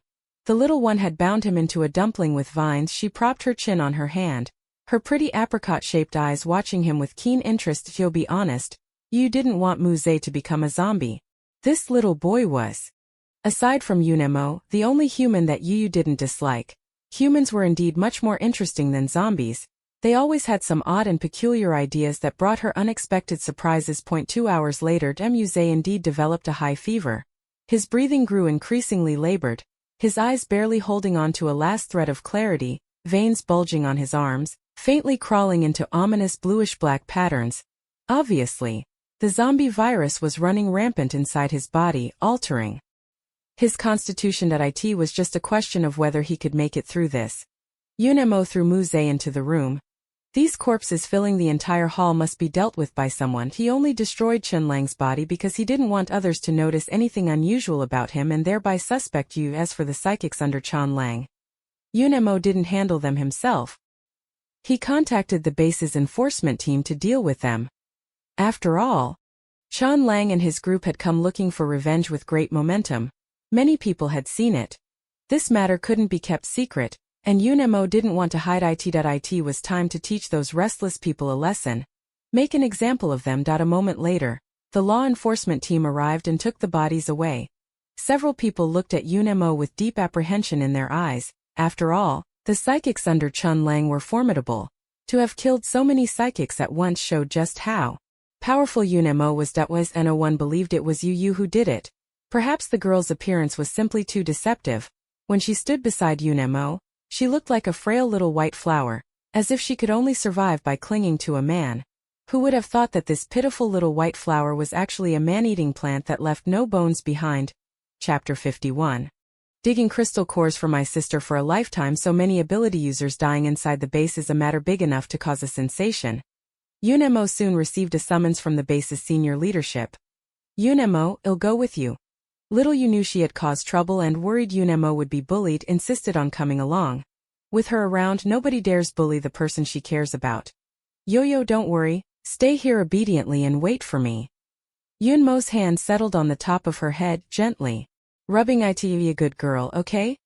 The final syllable rose slightly, carrying a touch of playful coaxing. But they'll bully you. Baby puffed out their cheeks and glared at the law enforcement officers with an adorably fierce look. She had a very, very poor opinion of these people to know. Yunemo curled his thin lips, but his black eyes glittered with a chill. They don't have the guts. That moment. Several members of the enforcement team simultaneously felt a cold murderous intent and couldn't help but take a step back. Who would dare bully this god of death? Didn't you see Chun Lang's squad was completely wiped out? Even if they were idiots, they wouldn't go look for their own deaths. Seeing the girl care so much about him, Yunemo felt a surge of warmth in his heart. Behave and wait at home for me. When I come back, I'll take you to find the crystal core. All right then. Yuyo reluctantly agreed. Make sure you come back quickly, okay? Yunemo was gone the entire night. The man didn't return until dawn. Yunemo. The moment she saw the man's upright figure, Yuyu immediately excitedly threw herself into his arms. Did they bully you?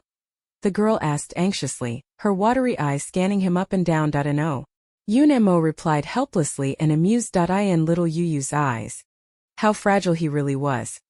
Why are you always worried that he'll be bullied by others when he's out? Knock knock knock. A clear, sharp impact at last caught the two of them attention. It's Muze. The child's gaze fell on the tightly closed door. Since a moment ago, there had been sounds coming from behind the door. She was only fixated on Yunemo and couldn't be bothered to pay attention. Yunemo. Go take a look. The moment the door was pushed open, a frail figure came barreling toward them. Yunemo instinctively wanted to strike to deal with him. After all, he had already prepared for Muze to turn into a zombie. But he hadn't expected that. Muze hurriedly made a sound. When Yu tied him up, she had taken into account that Muze would become a zombie and howl, so she had also gagged him. Huh, you're all right. Yu looked at him in surprise. I didn't expect Muze to be so strong. Muze couldn't speak. He nodded hard, his eyes full of excitement. Little Yu, let him go. Yunemo sighed and reminded helplessly. Only then did Yo-Yo realize. The vines covering Muze all snapped apart and floated lightly to the ground. Brother, sister. I didn't turn into a zombie, so does that mean? Muze's voice trembled with excitement several times. Muze had felt he was about to die. But just at the moment his consciousness was about to fade, he suddenly felt very unwilling, erupting with an unprecedentedly strong will to survive. Muze hadn't expected that he would actually pull through. You have special powers now. Yu circled around him, as curious as a child who had received a new toy. Don't know either. Muze scratched his head in embarrassment. He felt his whole body filled with power, but didn't know how to use it. Concentrate? Sense the fluctuations of energy in the air. Yunemo coaxed patiently. Muze instinctively did as he was told. Swoosh. A faint sound of air being split sounded. The fruit knife on the table flew like an arrow released from a bow. Just as it was about to reach Muze's eyes, it suddenly froze in midair. This is... Muze widened his eyes slightly. Metal-type supernatural ability. Muze murmured, his mood temporarily complicated. The enemy who killed his mother Zhao Ziqing was a powerful metal-type ability user. Whether it was because Muze's obsession was too strong, he had actually awakened a metal-type ability as well. But no matter what, Muze was very satisfied with this result. He slowly tightened his fist, and the fruit knife suspended in midair suddenly twisted and deformed, shifting like soft noodles. Finally collapsing into a lump of discarded scrap iron. It fell to the ground with a clatter. Muze had just awakened his supernatural ability and it was still rather weak. Just doing that one thing left him panting from exhaustion. But those eyes shone startlingly bright, like a dog waiting to be praised. Sis, I did it. From now on I can protect you. Yo-Yo actually didn't need his protection, but when she saw Muze's bright, sparkling eyes, she suddenly thought of the little puppy she used to keep. Unfortunately, it was later killed by her brother. Yo-Yo, your brother doesn't want you to share your affections with anyone, not even an animal. The man's gentle yet cruel words still lingered in her ears. Huh? The images that suddenly surfaced in her mind stunned Yo-Yo. What's wrong? Yunemo noticed Yu's mood was a bit off. Brother, where could he be? Yu murmured. Yunemo was momentarily stunned, then soothingly patted the girl's head and promised in a low voice. I'll help you find him. The deaths of Chun Lang's squad weren't a secret and of course, couldn't be hidden from the people in the base. Those superpowered individuals who'd already been itching to act took the opportunity to stir up trouble even more, launching attacks against UNMO and shaking the base populace's trust in the military. For the past 2 days UNMO had been dealing with that whole mess, so busy he was never to be seen. But UNMO didn't tell you any of that. Not until 2 days later. Did he finally fulfill his promise and take you outside the base to look for crystal cores? Chiyan and the others haven't returned since they left that day. As soon as Yu left with UNMO, the villa was left with only Muze. Sis, can I go with you? Muze didn't want to stay behind alone and was even more eager to take the opportunity to venture outside for some experience. He had been practicing his psychic ability these past 2 days and had basically mastered it well. But no matter how much one practices, it doesn't compare to real combat. With free labor available, Yu of course wouldn't refuse, and she quickly nodded. In the town, a modified off-road vehicle roared by, kicking up a cloud of dust. A horde of rotten zombies howled as they followed behind after the torrential rain. Sure enough, there were many more high-rank zombies. Second and third-tier zombies became very common. Yo-Yo's eyes gleamed. When she looked at those hideous zombies, her gaze grew hot and excited. These are all crystal cores, glittering everywhere, tempting crystal cores. With Yu deliberately suppressing her aura, the horde of zombies treated them entirely as food. The zombified face, ferocious and contorted, reached out with clawing hands like a demon crawling up from hell. For the first time facing a zombie so directly, Muze's youthful face went slightly pale, but his eyes were resolute, showing not a trace of fear. UNMO easily took care of a large group of zombies, deliberately leaving a few first-tier ones for Muze to practice on. At first Muze still had trouble coping. Several times he was almost scratched by the zombies' sharp, black nails. After narrowly avoiding them time and again, Muze wore a cautious expression and dared not be careless in the slightest. Gradually, he became more and more adept at controlling his special ability. After he chopped off the last zombie's head, Muze's power was also exhausted. He sank to the ground as if all his strength had left him. Breathing lightly before Muze had time to rest, Yu threw him a knife and in a sweet voice, gave orders. Go and scoop out what's in their heads. Okay. Although he didn't understand why this had to be done, Muze obeyed Yu without question. Stifling his nausea, he pried open the zombies' skulls. Among a heap of redandant white unidentifiable matter, he dug out a crystalline core. This is... Muze's eyes widened slightly, very surprised. A crystal core. It can help an ability user increase their rank, UNMO said succinctly. After the initial surprise, Muze continued to obediently dig out the crystal cores.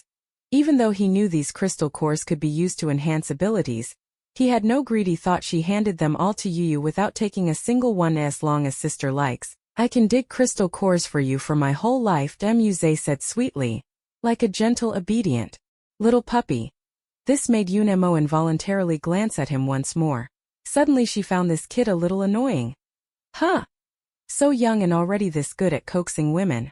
You can tell he's no proper boy.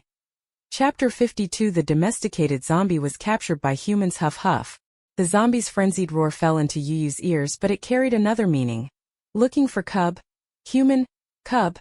After hearing what the zombie meant, Yu suddenly felt a wave of familiarity. Although she hadn't seen the zombie in the carriage, Yu kept feeling as if she knew it. UNMO, Yu, what's wrong? Yu, can you follow that car in front? Okay. UNMO only glanced once and recognized it as a military vehicle. Although she didn't know what Yu intended to do, the girl never did anything without meaning. After entering the base, the military truck drove straight toward the villa district. The standalone villa was near the back mountain. This area was very quiet, with few people coming by. This is a research institute. Yunmo's black eyes narrowed slightly. After the military truck stopped, 2 armed soldiers got out, opened the cargo hold, and pulled out an iron cage draped with a black cloth. The zombie locked inside thrashed against the bars. A breeze lifted the black cloth, and Yu finally saw what the zombie looked like. It's Zhuang. Seeing the 2 soldiers pushing the cage toward the research institute, Yu finally couldn't sit still. She didn't know what those humans wanted with Zhuang, but humans and zombies are mortal enemies. Being caught by humans could only mean something bad. Yu, calm down first. UNMO quickly held her back. UNMO, I'm going to save Zhuang. Seeing the cage already carried inside, Yu's pretty face was full of anxiety. The girl's eyes looked at him with grievance. She didn't know why Yunemo was stopping her. Although Zhuangzhuang was a zombie, it was still a zombie she had raised. Apart from Yu, no one had the right to kill it. I know, it'll help you save Zhuangzhuang. Yunemo was a bit helpless. He hadn't expected that one day he would have to go rescue a zombie. That I know you're anxious, but don't rush about this. Even if we want to save that zombie, now is not the time. Rescuing that zombie would be easy, but how to deal with the aftermath afterward is a problem. Back at the villa. Qi Yan and the others had already returned. Captain. Qi Yan ran up cheerfully, seeing Yu looking sulky. He thought the two had quarreled. Qi Yan's mouth curled up as he stealthily nudged Yu to the side. Captain, guess what we gained from this trip? Before Yunemo could speak, he continued on his own. We ran into a second-tier zombie. At the time I thought I was a goner, but guess what happened? I actually threw out a fireball. Yu ignored his little antics and walked off by herself. Muse shot Qi Yan a glare, then hurried over to Yu's side and whispered, Sister, don't worry. If brother doesn't help you, I will. Yunemo. Don't think this little brat didn't hear him. Daring to sow discord right in front of him. When did he ever say he wouldn't save that zombified creature? Captain, are you even listening to me? Qi Yan babbled on at length but found Yunmo's gaze remained fixed on you. I heard you. Yunemo replied coldly and perfunctorily, stepping toward Yu. Qi Yan had already awakened fire abilities in his previous life. This was something he had known for a long time. More important than that was soothing the little girl first. Tonight I'll sneak into the research institute and help you rescue that zombie. Really? Yu looked up happily, her eyes shining as she stared at him. Yunemo, I knew you were the best. The girl happily threw herself into his arms. Chapter 53. No other zombie will get a bite of him, but you have to promise me to take care of Zhuangzhuang, and not let it hurt people freely in the base. Can you do that? Yu thought for a moment and felt it wasn't difficult, and agreed at once. She couldn't guarantee about the other zombies, but Zhuangzhuang always listened to her without Yu's permission. Even if it starved itself to death, it wouldn't touch the humans in the base. But could a zombie even starve itself to death? Yunemo and Yu leaned in close, whispering to each other. The others couldn't make out what they were saying. They could only see the two of them clinging together so lovey-dovey that the sour stench of romance seemed about to fill the air. Qi Yan immediately rolled his eyes. The captain isn't the same captain we used to know anymore. I really don't know what kind of love potion Lin Yu has been feeding him. Say 2 words less. If the captain hits you later, I can't help you. Yunemo smiled faintly. Did I say something wrong? Which siblings are like them? Clinging together every day and whispering to each other, Qi Yan grumbled in dissatisfaction. What words could there be that I, this noble esper, cannot hear? He was mid-rant when a small knife suddenly whizzed past his head and clanged into the wall. Shit. Qi Yan instinctively felt the top of his head as a strand of hair fluttered down. Why hair? Yunemo instantly became alert and reflexively looked toward Muse. His eyes narrowing slightly. Muse didn't hide his plan, saying expressionlessly, if I hear you speak ill of sister again, this knife will be plunged into your brain. Damn. You little brat, don't you deserve a beating? Qi Yan angrily rolled up his sleeves and was about to step forward. Forget it, don't stoop to a child's level. Seeing this, Shirley hurried forward to block Qi Yan. You awakened a supernatural ability? Yunemo said. His expression thoughtful. Muse gave them a cold look and ignored them. Qi Yan, furious, started cursing again. Little brat, what's there to be proud of? So what if you have an ability? Night fell, and the entire base sank into darkness. After the apocalypse, water and power were cut off, and ordinary people simply couldn't afford electricity. The whole world fell into a dim, lightless state. Darkness bred evil, but it also became the best camouflage. Yunemo planned to investigate the research institute at night, taking only Yu and Muse, without waking the sleeping team members. It wasn't that he didn't trust them. It was that explaining this matter would be too troublesome and would also reveal the secret about Yu. The more people who know, the less safe it is. Especially the research institute. Yo-Yo's special nature absolutely must not be discovered by them. With Jing Ruyu's crazed personality, if she found anything unusual about Yo-Yo, she would never let her go in the darkness. The man's black eyes gleamed with coldness. Bright light shone from inside the research facility, and outside a squad of armed soldiers stood guard. Yunemo, how are we going to get in? Yu asked softly. I'll go deal with them, Muse immediately said. No. Yunemo glanced at him coldly. Don't hurt them. Remember, your ability isn't for use against our OW and at Muse frowned tightly. Then what should we do? Mo. Little in this situation. Yu's psychic abilities proved extremely useful. Whether at the beginning of the apocalypse or later on, psychic ability users were an extremely terrifying presence. The soldiers standing outside gradually grew vacanted, like marionettes on strings. They didn't even react as people passed by them. The three of them slipped into the research facility unnoticed, without alerting a single person.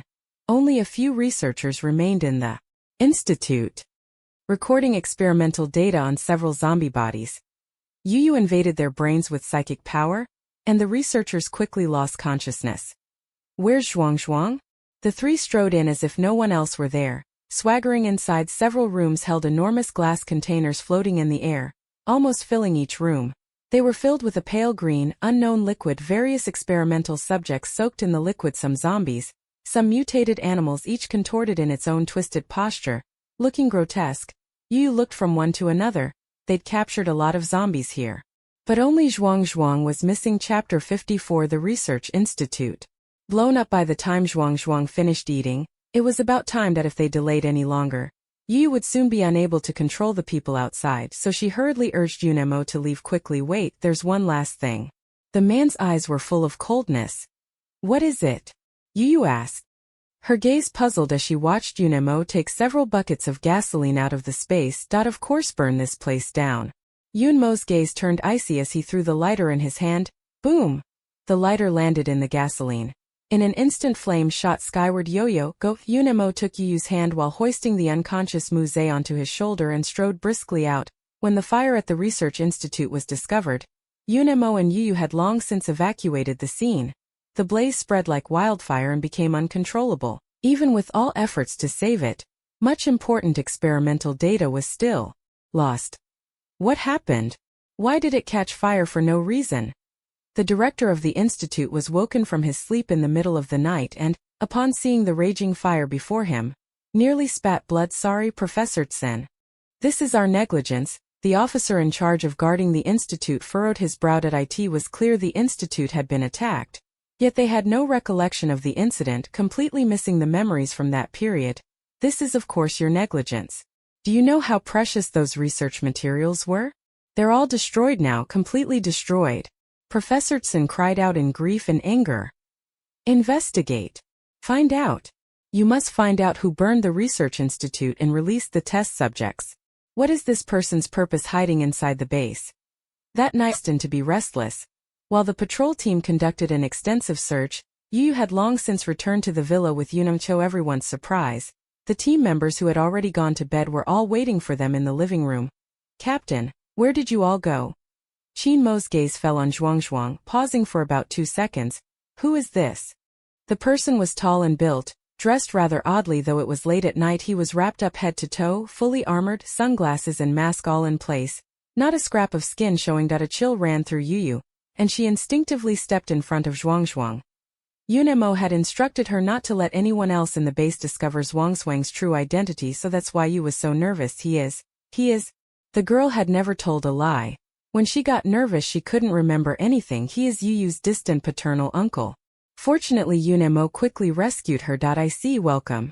Qin Mo smiled faintly, his expression appearing to show he believed it. Yu quietly breathed a sigh of relief. Thank goodness, we got through it. Captain Yun, you're finally back. I'm Su Mao from the Thunder Squad. Sorry to bother you so late, but I have a favor to ask. When he saw their conversation end, the unfamiliar man at the side could no longer sit still.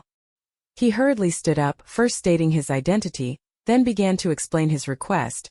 The Thunder Squad took a mission. These past 2 days Shen Yunting had been leading them on it.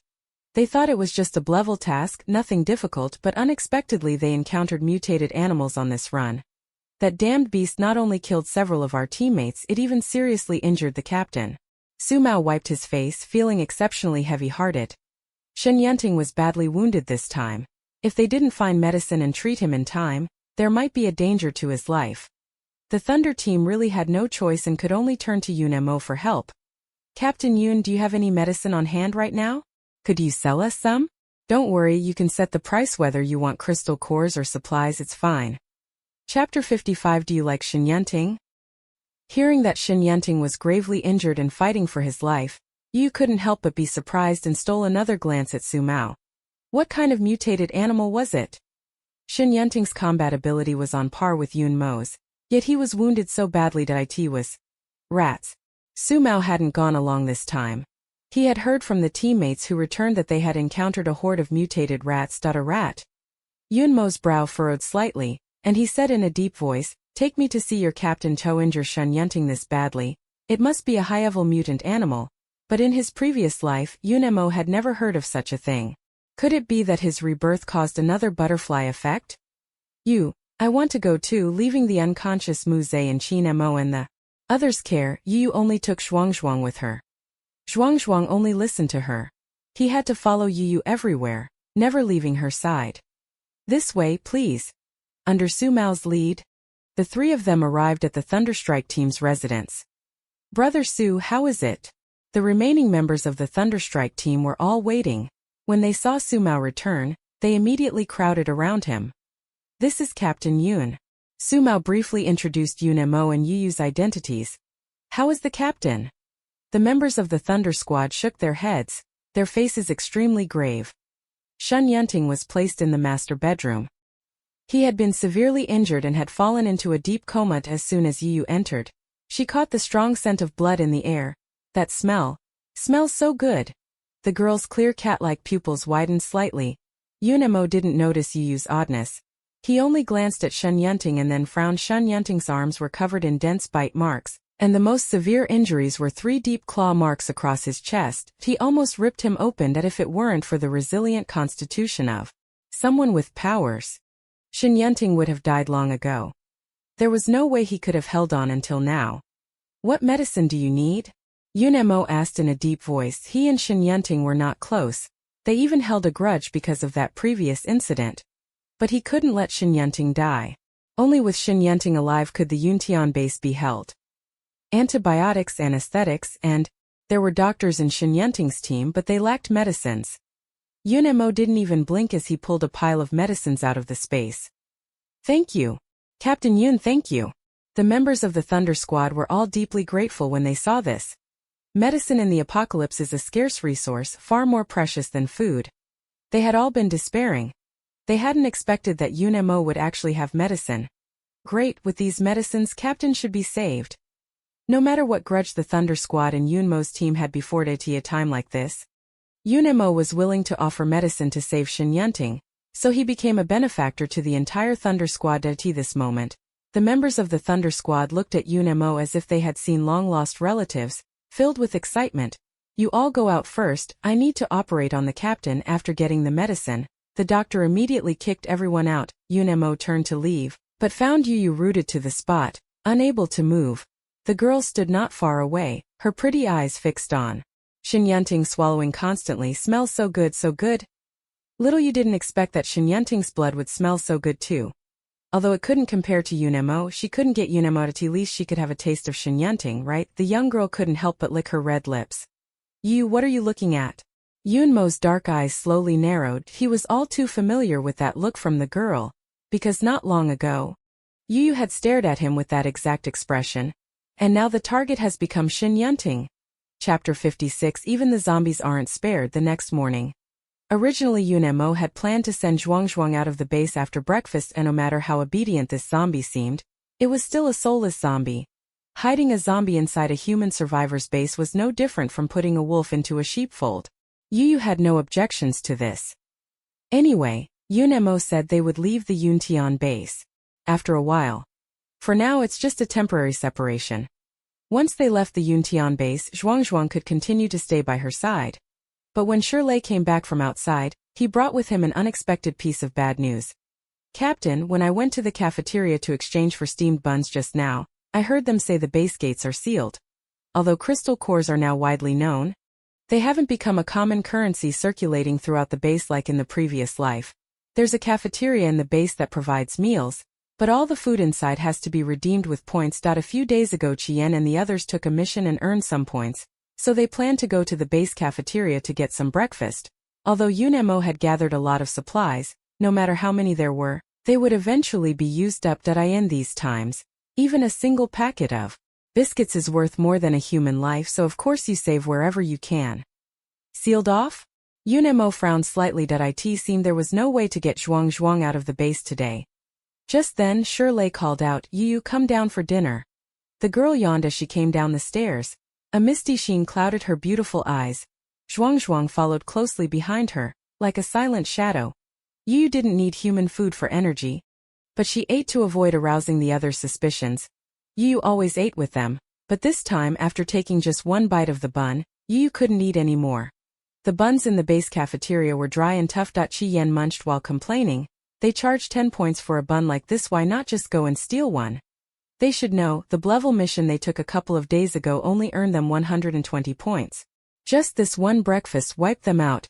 Qin Mo sighed. In times like these, there's really no way for ordinary people to survive. They were still eating when members of the Thunder Squad suddenly paid a visit. It seems we've come at an inopportune time, Su Mao said with a smile. The only people who had come this time were Shen Yunting and Su Mao. After a night's rest, although Shen Yunting's face still looked very pale, he was at least able to get out of bed and move around. I heard about what happened last night. Thank you for coming to my aid. Shen Yunting hadn't come empty-handed this time. He brought some supplies. A crate of milk and a few bags of flour. The Thunder Squadron was well off, and Yunemo naturally didn't bother with politeness. He accepted the items as a matter of course. Ever since Shen Yunting appeared, Yu couldn't help but glance at him repeatedly. Even if you can't eat it, you can at least look at it a few more times, right? Shen Yunting was so perceptive that he naturally noticed her gaze. Shen Yunting gave her a slight nod, but unlike usual he did not pull Yu close. After all, he had come today to discuss one more matter with Yunemo. Our mission this time was originally to eliminate a small wave of zombies, but unexpectedly, we encountered a group of mutated rats in Luhua village. Those mutated rats almost devoured all the creatures in the surrounding villages, not just the poultry. They didn't even spare the zombies. Chapter 57. You Can Only Let Me Kiss You. The Thunder Squad suffered heavy losses this trip. Not only did they lose several teammates, even Shen Yunting was gravely injured and nearly didn't make it back. The leading rat seems to be the Rat King, Earth-type ability, at least 5th tier. Without Shen Yunting saying more, even Yu realized the gravity of the situation. Hearing that those mutated rats even ate zombies, the girl slightly widened her eyes, feeling somewhat incredulous. How ravenous are these rats that they won't even spare the zombies? If we keep letting them be, those mutated rats will definitely attack the base, and the damage then will be incalculable. Shen Yunting said that I want to ask your team to help us kill that mutated Rat King. Shen Yunting couldn't kill that mutated Rat King alone. Only by joining forces with Yunemo would he have a chance. As long as that rat is dead, you can name any condition. As if afraid Yunemo would refuse, Shen Yunting added another chipped, we can forego the crystal core. ITLL, go to your squad. That was a 5th tier crystal core. Upon hearing this, Yu's face showed signs of being tempted. Besides, Yunemo also needed this crystal core to level up. After all, he had been stuck in the late 4th tier for a long time, making no progress. Yunemo Yu turned his head, looking at him expectantly, as if urging him to agree quickly. The terms Shen Yunting offered were beneficial and harmless to them, hardly requiring any hesitation. Yunemo quickly nodded in agreement. Okay, the base was now closed to ingress and egress, and with Shen Yunting's injuries not yet healed, they planned to rest for a week before departing. A week passed quickly. At the base gate were 2 teams. Besides Yunmo's squad, there were 2 other teams of ability users. These people all came because they saw the Thunder Squad's posted mission and were after that generous reward. Is everyone here? After a week of recuperation, Shen Yunting's injuries had mostly healed.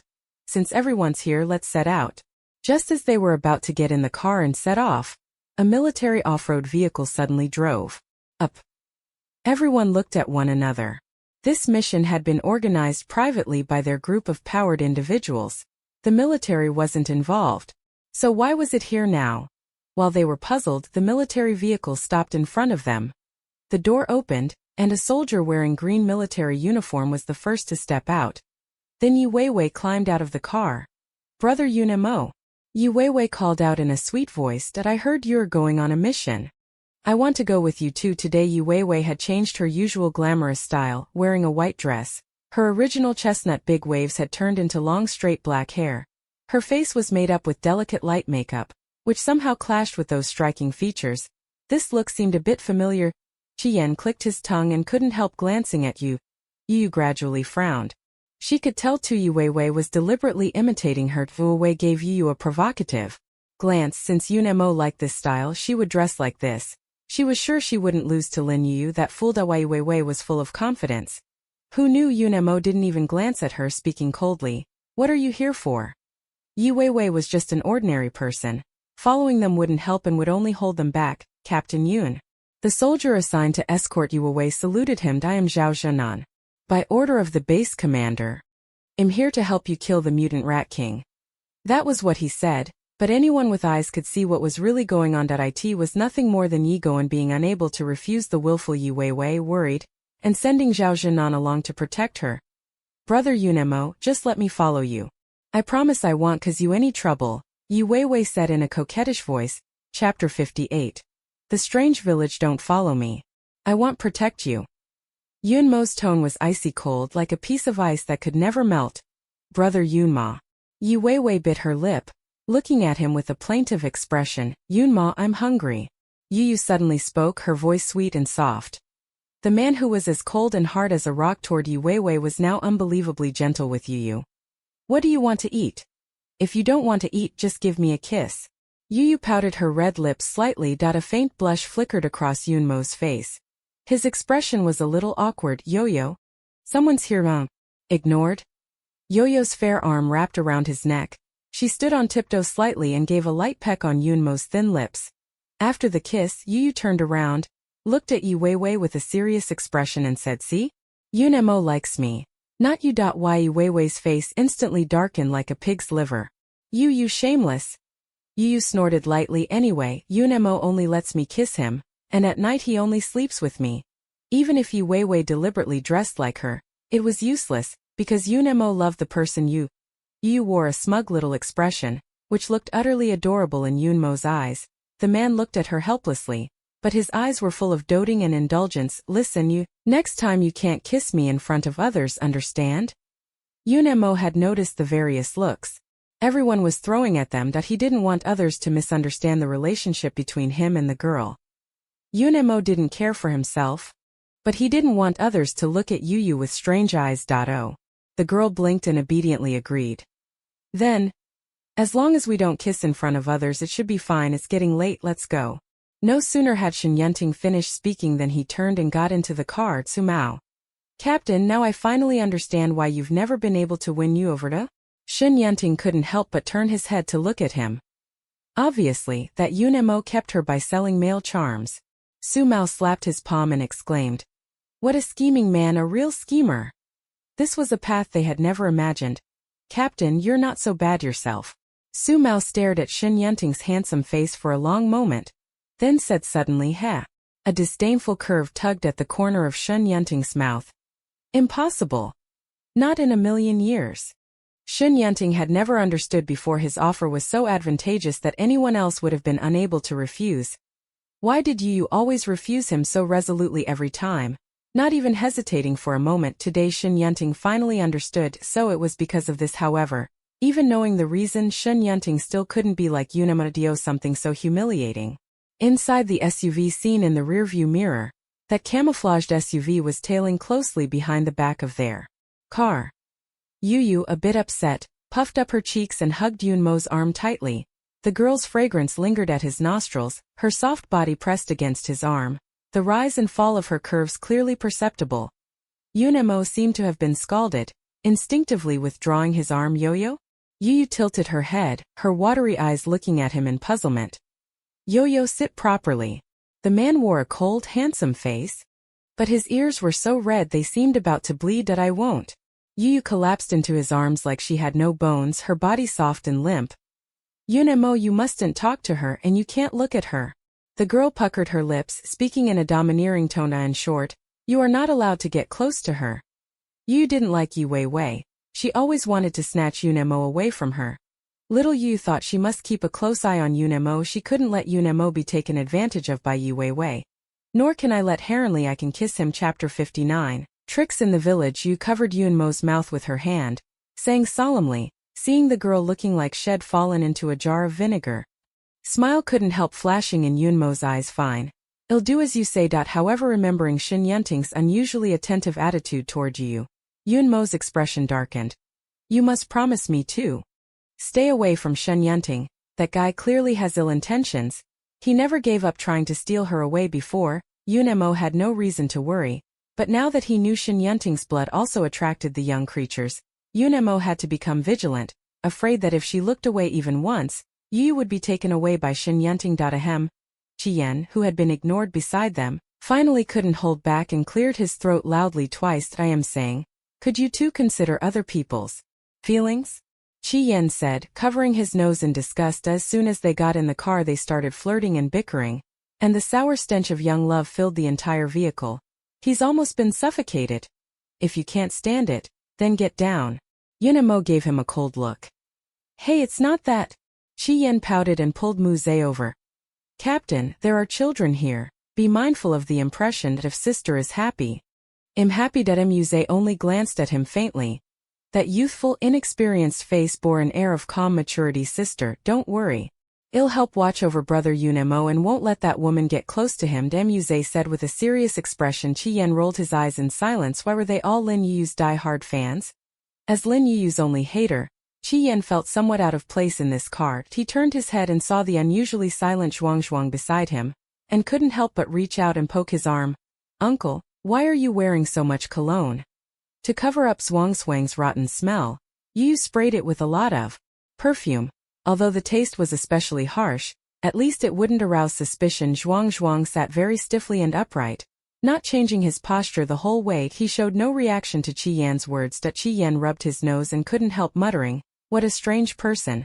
But Qian was simply bored out of his mind, so he could only make small talk with Zhuang along the way. Even if Zhuang didn't utter a word, this chatterbox could still speak with great enthusiasm. Humans and zombies didn't share a common language, and Zhuang only found him unbearably noisy. More than once he felt the urge to lunge forward and bite through his throat. This food keeps dangling in front of it. Isn't this provoking it? Several times Zhuang was about to lose control. Behind the mask, drool had already dripped onto his chest. Behind the sunglasses, those crimson eyes stared fixedly at Qian's neck. So hungry, so hungry. Wants to eat someone. If Zhuang hadn't been afraid the cub would get angry, he would have eaten this noisy human long ago. If the cub got angry, it might abandon him. So even though Zhuang wanted to eat the human, he could only force himself to suppress his appetite. Qian had no idea he had passed by the gates of the underworld several times, still acting like close buddies, slinging arms around Zhuang's shoulders and constantly shoving him toward the zombies. Seeing his clueless, stupid look, Yun Mo secretly frowned. He wanted several times to warn that idiot to stay away from Yu's cousin. But I didn't even know where to begin. This cousin is very strange. Intuition told Yun Mo that his identity must be extraordinary. They had been through gunfire and bullets countless times, born and reborn in the midst of it, so nothing made them more sensitive than the will to kill. Several times, Yun Mo sensed a trace of murderous intent from that cousin, although fleeting. He still caught it. Of all people, Qianthi foolishly sweet. Oblivious one didn't notice anything amiss at all.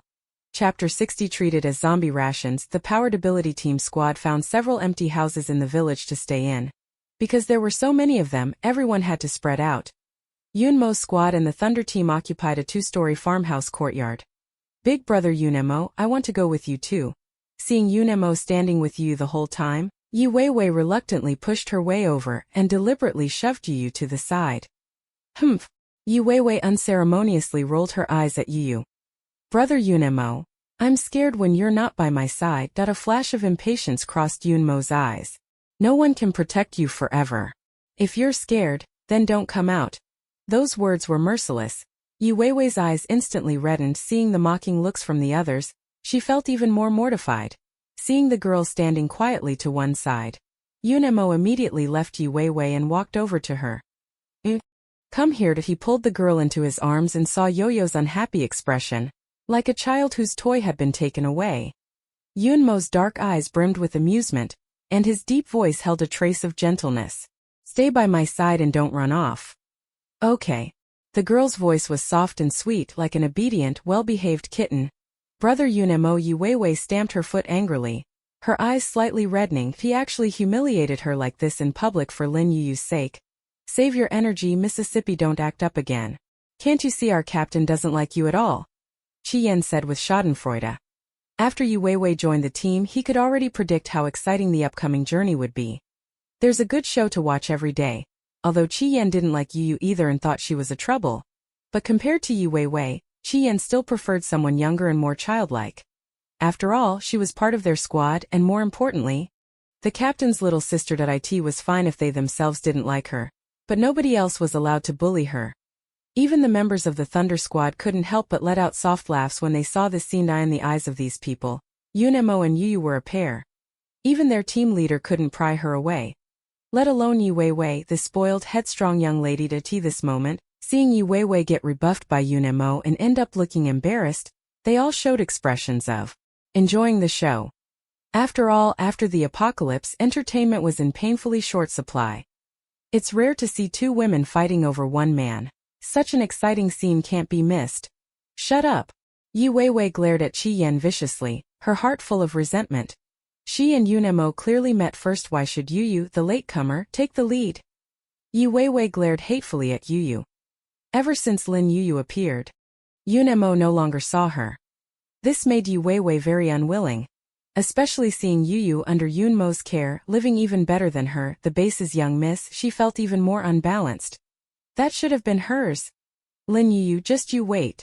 Yu Weiwei spat, furious she would sooner or later find an opportunity to drive Lin Yu out of the group. Muze suddenly looked up, his gaze coldly fixed on Yu Weiwei's departing figure.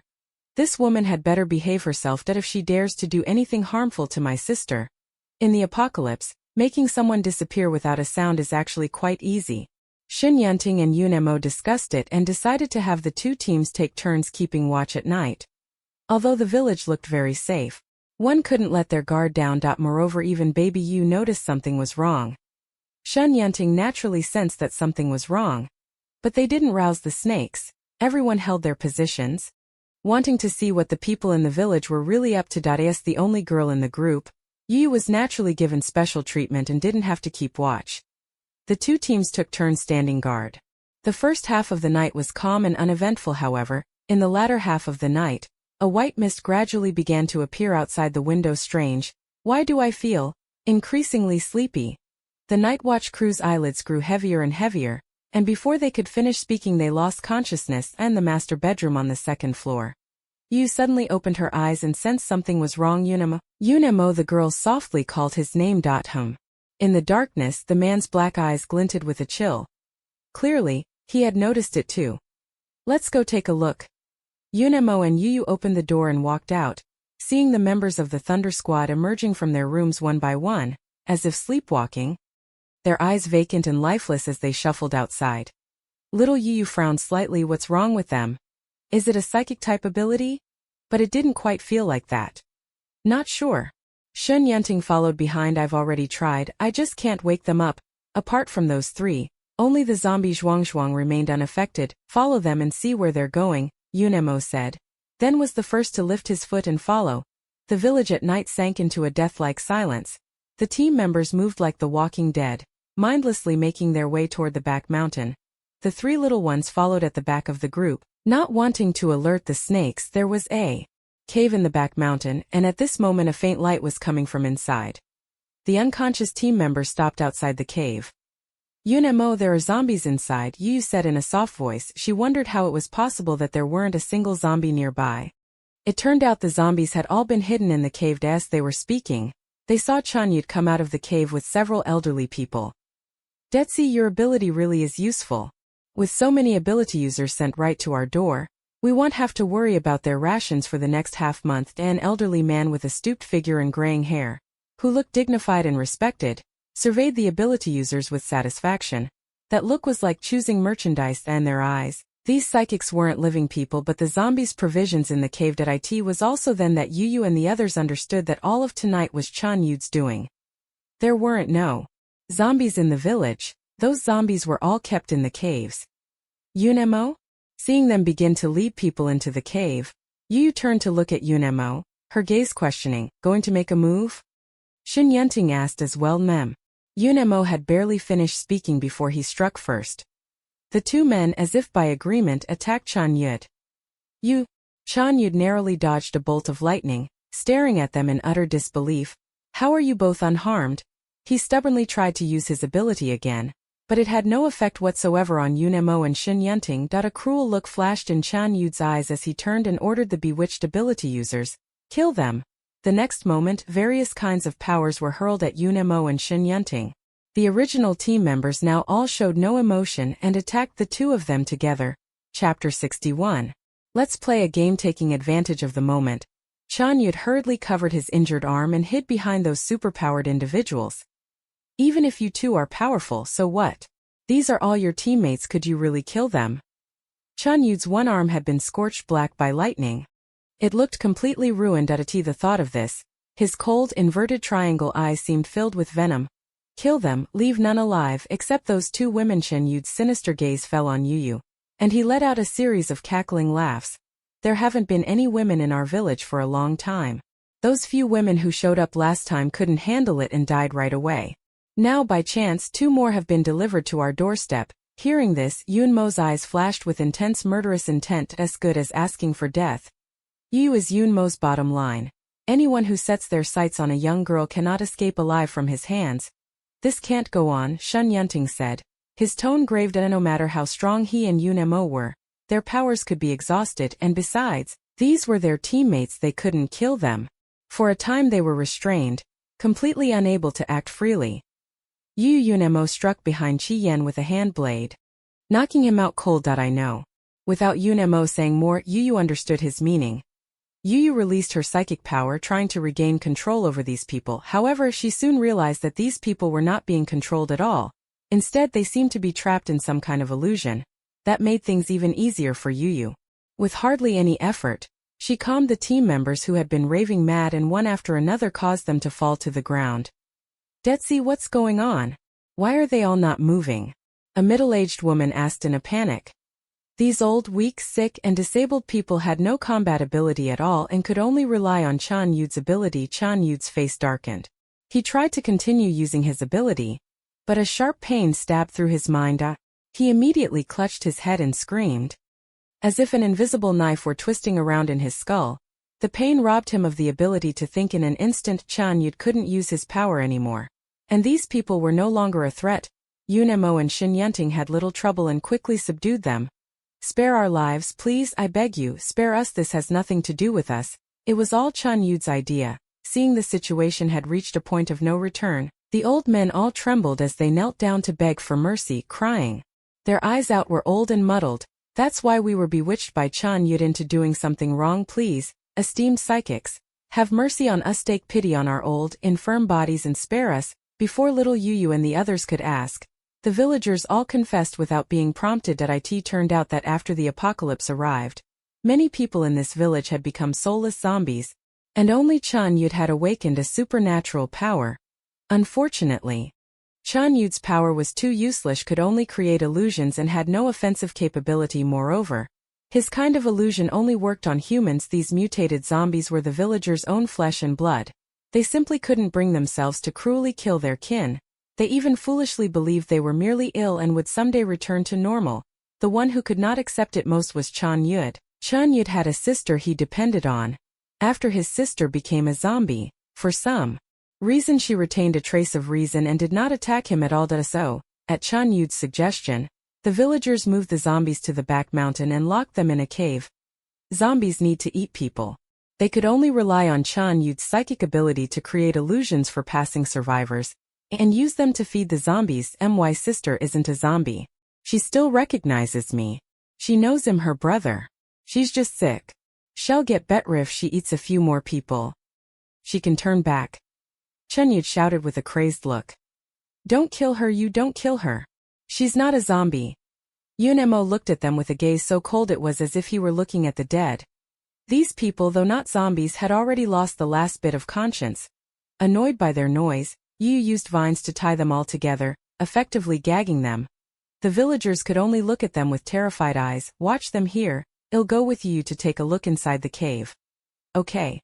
Shin Yunting had no objection. Unknowingly, he found himself already obeying Yunmo's arrangements by instinct. Yu had Zhuang stay outside, and walked into the cave with Yunemo before they even entered. A strong stench of blood and rot hit them. The mingled stench was truly unbearable. There were several cages inside the cave, each holding zombies. Counting them up, there were actually 20 or 30, that the zombies ranged from old to young. But the one that drew the most attention was a young female zombie. A third-tier zombie. Yu exclaimed in surprise. It was one final push away from reaching fourth tier. This zombie was about to advance. As soon as they entered, the female zombie opened her fetid mouth and let out a hissed roar at you. High-tier zombies are mutually hostile. They either submit or it's a fight to the death. The moment the female zombie saw Yu, it erupted with intense hostility and lunged straight at her, banging the iron cage that held it with clanging noises. A storm of ice arrows shot at the two of them like raindrops. Yunemo released his special ability and crushed the ice arrows into fragments. Yunemo am thinking about its crystal core. Yu immediately turned to the man beside her, her eyes full of expectation. Yu is only at mid-third tier right now. This zombie was already late third tier. And its crystal core was exactly something she could absorb now. Okay. Yunmo's expression was indulgent. The man slowly tightened his grip, and a strong wave of energy rippled through the air. An invisible force crushed the zombie's skull outright. An ice-blue crystal core went clack as it fell to the ground. After picking up the crystal core, Yu was in a delightfully good mood. Yunemo, what should we do with those people outside? Kill them. The man's tone was as cold as ice. Those people had blood on their hands from so many lives, had killed countless passing survivors. They absolutely could not be allowed to live. Then let them be eaten. Yu reached out and lightly tapped the zombies locked in the cage with a finger. They don't love their kin very much? Then feed them to their kin. The girl said with a bright, smiling face. Coupled with that pure, innocent demeanor, she seemed like a once pure angel fallen into darkness. All right. Well, do as you say. However, Yunemo not only didn't find her terrifying, he even adopted Yuyu's suggestion. Yuyu clapped her hands happily and immediately commanded the vines to drag the villagers outside into the cave. What are you going to do? The villagers watched Yuyu and Yunemo in terror. Here, let's play a game. The girl said with a bright smile. I'll untie the vines on you if you can run out of this cave. I'll spare your lives, and if you can't get out. Yuyo revealed a sweet smile, appearing innocent yet cruel, her voice as soft as a spring breeze, but to the villagers' ears it sounded terrifying, like a demon. Then stay and be food for these little darlings. Besides, you were going to feed them anyway, weren't you? Chapter 62 His redemption. No. You can't do this to us, the villagers shouted in panic. They were all elderly people with limited mobility. How could they possibly outrun those zombies? Detsi-chan Yud. Think of something quickly. Use your sister to control those zombies. Instead, I always listen to you the most. Detsi, save us please. I'm your uncle. Are you really going to watch us die? Chui. Chan Yud's gaze fell on the corpse with the crushed skull. Only by the clothes was he able to recognize that it was his sister Chui. Chan Yud let out a grief-stricken cry. He turned his head, his bloodshot eyes filled with hatred. You killed my sister. You actually killed her. I will definitely kill you. Alright. Yuna clapped her hands like an innocent, playful child and said with great enthusiasm, since all of you are ready, then let the game begin.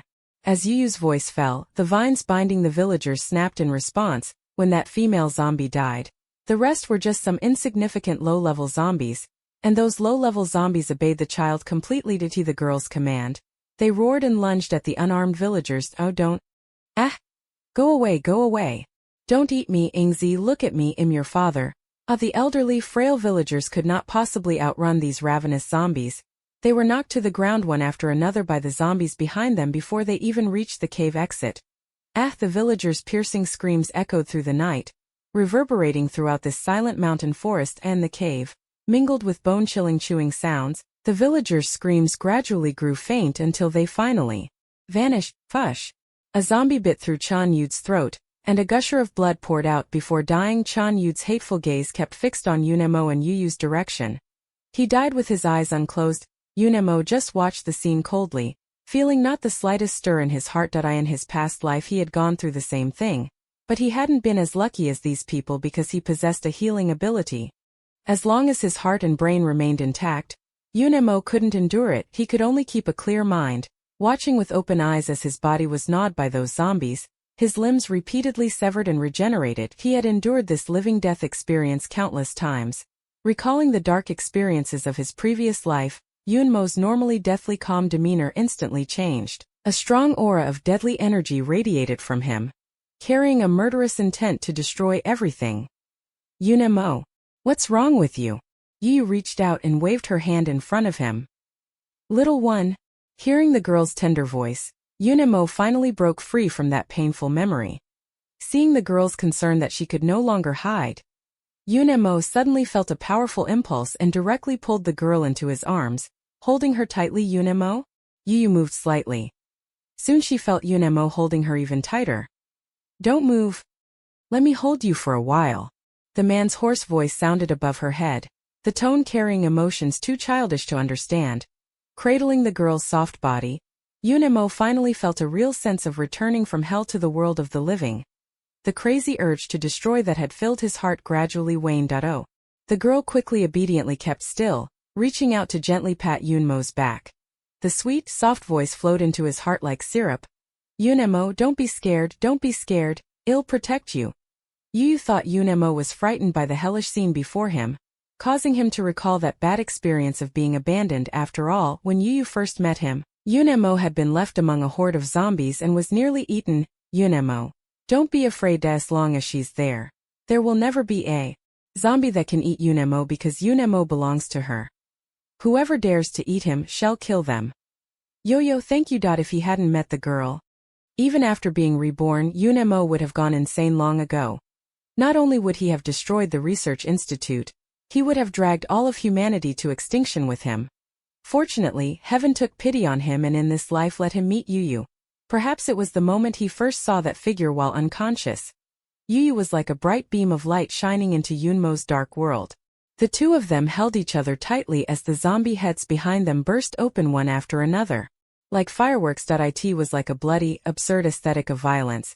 For the sake of Yu, Yunmo could tolerate Zhuangzhuang being alive, but that didn't mean he would tolerate the other zombies. These zombies' death is their best destination.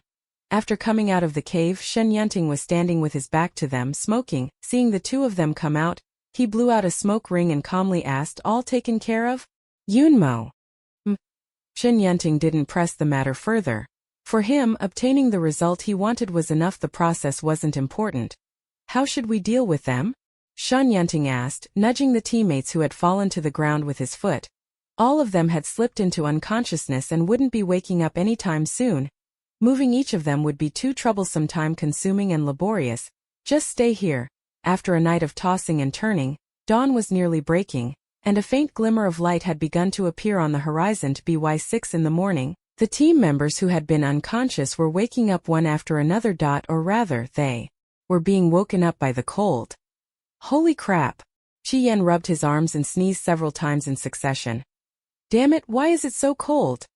At times like this, the advantage of a fire-type ability user becomes very obvious. Qi Yan immediately lit a fire and sat by it to warm himself. Captain, what's going on? How did we end up here? Yunmo sat up from the ground, frowning as he looked around at the surroundings. He couldn't remember anything at all about what happened after passing out last night. It wasn't just him. When everyone woke up, none of them had that memory. I remember we were keeping watch in the living room when a wave of zombies suddenly showed up. I spent the whole night killing zombies and I was exhausted. Me too, but what I remember is that those mutated rats came after us. According to them, Yu found that the hallucinations each person experienced last night were different. But they were all fighting. I suppose Yunmo and Shen Yunting are enemies in their illusions. That's why these people showed no mercy when they struck last night. You've all fallen into the trap. Seeing that they had all regained consciousness, Shen Yunting then briefly and concisely explained it once. After hearing his words, everyone's expressions changed. A wave of fear surging in their hearts. And the apocalypse, you have to guard not only against zombies and mutated animals, but also your fellow humans. Especially Chan Yu's strange supernatural ability was the sort that you could never guard against. Chapter 63. If I can't have it, I'll destroy it, Captain. It's a good thing you were here, otherwise we would definitely have been done for this time. They had nearly died in the illusion. Thinking of that, everyone felt a mixture of relief and lingering fear, like survivors after a disaster. Brother Yunma, you really scared me to death. Luckily you were here. Dawaiwei was so frightened her face went pale. She spoke pitifully as she leaned into Yunmo's arms. Humph. Yu snorted softly, grabbed Yunmo's arm, and pulled him over to her side. Wu Weiwei lunged at empty air and almost fell to the ground. Lin Yu, what are you doing? Yu Weiwei was so furious her face twisted. Mine. Yu clutched Yunmo's arm tightly, arrogantly asserting her claim. Also, I saved you. You had to remind her of this fact. You should thank me. Yu Weiwei couldn't help but look toward Yunmo, hoping he would say a word for her. Unfortunately, Yunmo didn't even glance at her. His gaze remained fixed on the girl beside him. Seeing this scene, Yu Weiwei felt a fresh pang in her heart. She couldn't understand why the years of feelings between her and Yunmo still couldn't compare to Lin Yu, whom he had only known for 2 months. Watching Yu Weiwei flee in disarray, Yu looked triumphant as if she had won a battle.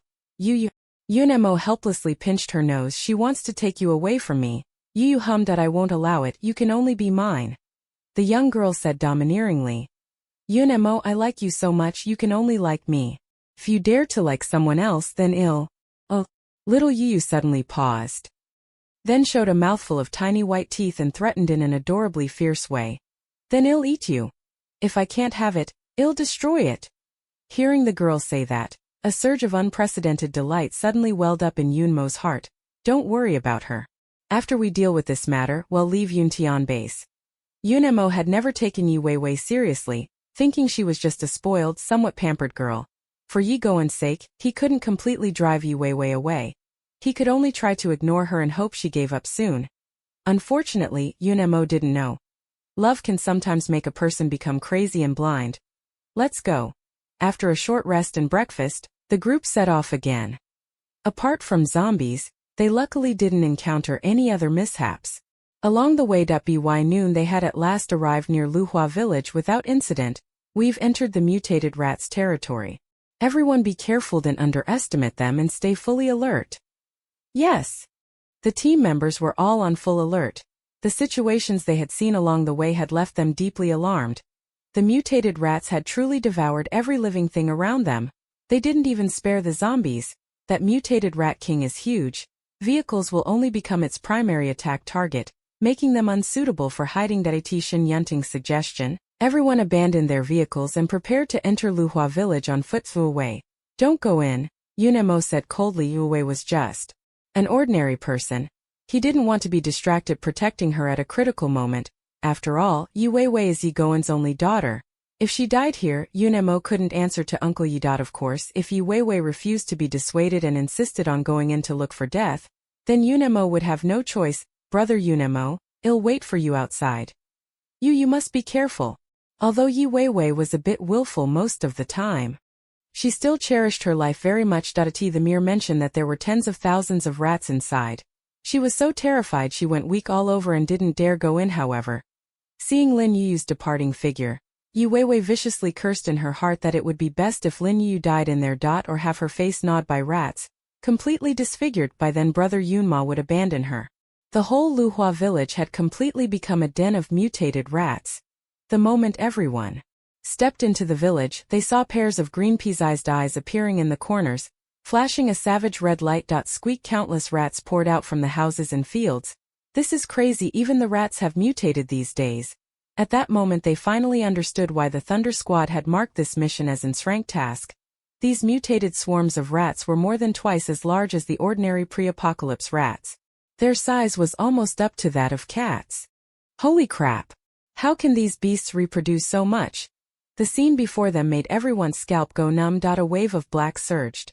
You couldn't see the bottom at a glance. Tens of thousands of rats swarmed toward them from all directions. Squeak! The sound was like a signal to attack. The next second, the mutated rats launched a ferocious attack at the humans who had invaded their territory. Don't panic. Remember the strategy we agreed on at the start. Even in this situation, Yunmo's voice remained calm and steady. Yes. His composure gave the team immense confidence. Psychic team members cooperatively searched. The Earth-type psychics raised a solid earthen wall. The Water-type psychics released water, which Shen Yunting then charged with lightning ability. Water conducts electricity. Wherever it touched, it instantly electrocuted a large number of mutated rats. The Fire-type and Metal-type psychics, with extremely strong attack power, were placed directly on the front line as the primary firepower. Come on. Let's see if I don't burn you all to death today. Well, have a mouse banquet. Qi Yan had long been eager to show off, unleashing one fireball after another as if they cost nothing, burning the mutated rats until they squealed pitifully. The wind-type psychics assisted from the side, helping the flames spread more thoroughly. Truly a team of fanning the flames. Yo-Yo stayed by Yun Mo's side without leaving his step, the supple vines, carrying an irresistible momentum that swept away a large swath of mutated rats. And Yun Mo at her side was even more a walking killing machine. Those mutated rats couldn't get within 2 meters of them. They just exploded into bloody foam. Hiss. This made the gathered psychics draw a startled breath. They looked at each other, and in each other's eyes they all saw 4 words. Terrifying beyond words.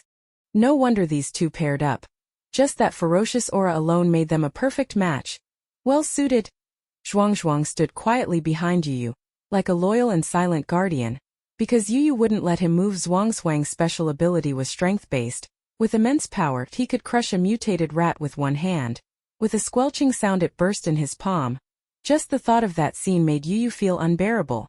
That's why he didn't let Zhuang act. Where is that rat king? Think of a way to force it out, Yun Mo asked Shen Yunting in a deep voice. This couldn't go on even though they seemed to have the upper hand. But supernatural powers always run out eventually.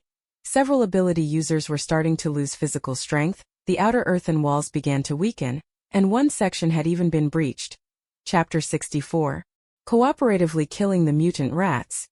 Although the Earth-type ability users reacted quickly, and soon repaired the breach, someone was still dragged into the dense swarm of rats by the mutant rodents. That unlucky guy only managed to let out a short, sharp scream, and in the blink of an eye was gnawed down to nothing but a white bare skeleton. This gruesome scene made everyone feel their scalps go numb. Qi Yan was panting heavily, wiping the cold sweat from his brow. Damn it, these damn rats multiply like they have infinite spawn. No matter how many we kill, they just won't stop. The mutated rat corpses piling at his feet were almost forming a small hill. Quit talking nonsense and focus, or you'll get dragged into the swarm. I can't save you then. Qin Mo said as he tossed him a gun. Qi Yan cursed as he grabbed the gun and began spraying bullets frantically. The mutant rats, having tasted flesh, grew even more ferocious, and their attacks were much more fierce than at first. I don't know. It should be hiding. But it's definitely somewhere in this village. While releasing a wide-range electric net that electrocuted a large group of mutant rats, Shen Yunting took a moment to reply to Yun Mo. Find a way to break out and kill the Rat King first. We can't keep trading blows with these mutant rats. Shen Yunting. All right. Rumble. Suddenly, a faint tremor came from the ground, as if a colossal creature was approaching. Shen Yunting's expression changed. It's coming. Yun Mo's eyes grew slightly cold as he fixed his gaze on the end of the street. You remember to stay close to me later. These mutant rats even eat zombies. The effectiveness of the child's abilities is greatly reduced here, making Yun Mo hard to feel at ease. Mem. The girl nodded firmly. The houses in the countryside are generally quite low. Soon everyone saw a massive creature appear at the end of the street. It was a fat rat 2 meters tall. Its massive body like a large truck. A pair of sharp claws like barbs. If it tore you, your intestines would surely spill out. Its jet black fur looked as hard as steel needles, especially that long thin tail. Just a swipe of that tail could cause large-scale casualties among them. This guy is not easy to deal with. This was everyone's shared thought. A heavy expression appeared on everyone's faces. Only Yu was an exception. The young girl's watery eyes were crystalline, and the way she looked at the mutated Rat King seemed to carry a trace of expectation and eagerness in little Yu's eyes. This was far more than just a big rat, and a crystal core that sparkled and shone. Such a huge 5th-tier crystal core, who could resist its temptation? Perhaps it was the appearance of the mutated Rat King that gave the mutant rat swarm confidence, making their assault even more fierce and violent. I'll handle the mutant Rat King with Yun Mo. Leave the rat swarms to you. Cover us, Shen Yunting said sharply, then joined forces with Yun Mo and led the charge against the mutant rats. The two held nothing back, unleashing their ultimate attacks and precisely drawing all the mutant rats' hate. Lightning and spatial blades rained down on the mutant rats. That coat of needle-hard fur had actually become the rat's best protective armor. The psychic power struck it, leaving only a shallow mark. Yun Mo. Attack its eyes first. The eyes are the most vulnerable spot. Squeak! The mutated rat let out a sharp, piercing cry. The sound was like a demonic note cutting through the ears. In an instant everyone felt their ears ring and a faint sting in their heads. Those distracted for those 2 seconds were dragged into the mutated rat horde. Several teammates went down. Even Unemo was dazed for a moment. Yu tried to use vines to bind the mutated rat. But the gap in their powers was obvious. The vines were like fragile noodles, easily ripped apart by the mutant rat. They were completely useless and would only waste her abilities for nothing. Realizing this, Yu stopped wasting her strength and instead attacked its brain with psychic force. The mutant rat was stunned for only a second before quickly shaking off her interference. Squeak! Unemo and Shinyunting moved nimbly, constantly trying to attack the mutant rat's eyes. Unfortunately, perhaps because it had suffered greatly earlier, this mutant rat was clearly much smarter this time and knew to protect its eyes, but being so large had its downsides. The mutant rat was clumsy and although each of its attacks caused widespread destruction, it simply couldn't catch those 2 humans. Repeated injuries made the mutated rat even more irritable. And it used a sonic attack again. We can't let it keep screeching. We need to find its weakness and finish it quickly. Hearing the screams behind them, they didn't need to turn around to know that the team over there must have suffered heavy casualties. Unemo, attack its abdomen. That's its weak spot.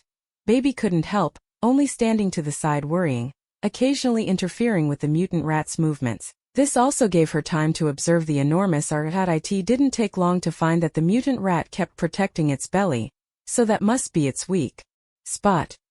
Good. Unemo did not doubt Baby's judgment at all.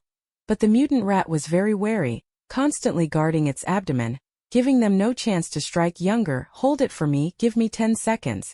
Yunmo's eyes flashed with a cold, murderous intent. Good. Yu stared intently into the eyes of the mutated rat. Her surging psychic energy forming an invisible blade that assailed its brain with fierce momentum. At first Yu had tried to use her psychic power to communicate with the mutated rat, but the mutant rat's mind was violently frenzied, full of an intense urge to destroy. It seemed she could only communicate with zombies, probably because Yu herself was a zombie. Both of the mutated rat's eyes had already been gouged out. Unable to see what was in front of it, it became even more frenzied. It could only rely on its ears to detect the direction of its enemies. This also made Yu's sneak attack extremely successful. The mutated rat had already raised a paw aimed at Shinyunting's position, about to strike down hard. Shinyunting had no time to dodge. Given the current situation, he could only brace himself and take the blow. At that critical moment, the mutated rat's movement suddenly froze midair, as if someone had hit the pause button. Now, Yunmo's eyes were icy, and an exceedingly fierce, powerful aura erupted from his body. He and Shinyunting struck at the same time. Neither held back, and together they used all their strength to deliver a fatal blow to the mutated rat. Squee! The mutated rat, struck hard and seemingly sensing danger, let out an extremely sharp, grating cry. Everyone who heard that sonic wave felt as if their brains had taken a heavy blow.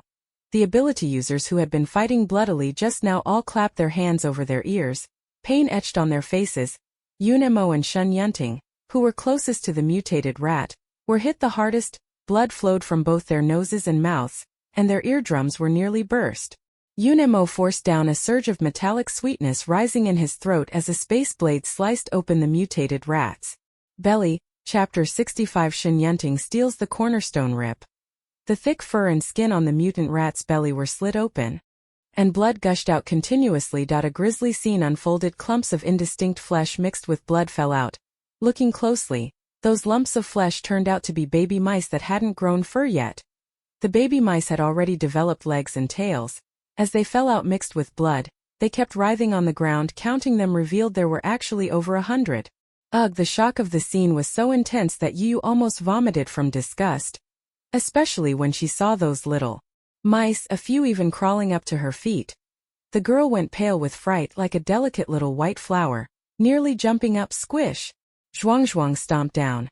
That little meatball was completely crushed under its foot, turning into a bloody, mangled mouse patty. Zhuang pulled his foot back, eager to claim credit. Baby, don't be afraid, I'm here. You thanks, now I'm even more scared. Squeak! The mutated rat suffered a severe blow. Its massive body trembled and suddenly collapsed. The mutated rat's vitality rapidly waned. It had already lost the ability to fight. Unemo nimbly leapt onto its huge body, stood atop the mutated rat's head, drew the saber at his waist, and with a swift, precise, and ruthless motion plucked out its crystal core squeak. With the mutated rat's pained cry, it announced that the battle was completely over. The crystal core is yours. This was the promise Shen Yunting had made earlier, and at this moment he had no intention of fighting Yunemo for the crystal core. Captain. But even though he had no desire, the members of the Thunderstrike team felt a bit unwilling. This trip they suffered heavy casualties. Nearly half the team died, which left the Thunder Squad severely depleted. And in the end they gained nothing. Of course they were unwilling to accept that. Although the mutant Rat King wasn't killed by them, Shen Yunting had contributed as well, so our team also gets a share of this crystal core. The Rat King was killed by the two of us together. Since I have a share in this crystal core too, I can give it to whoever I want. Any objections? Shen Yunting's intimidating gaze swept across the faces of the team members.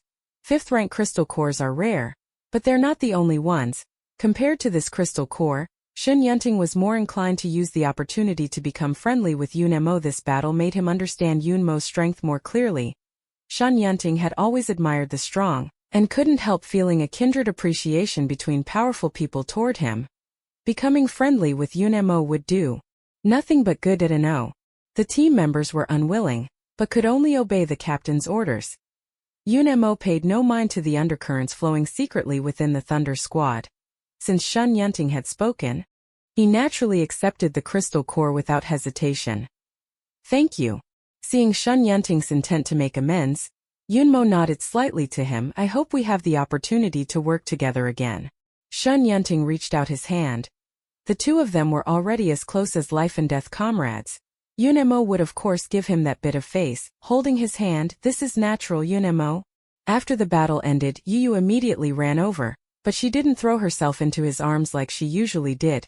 Instead, she kept a short distance away, anxiously glancing him up and down, her eyes filled with unmistakable worry.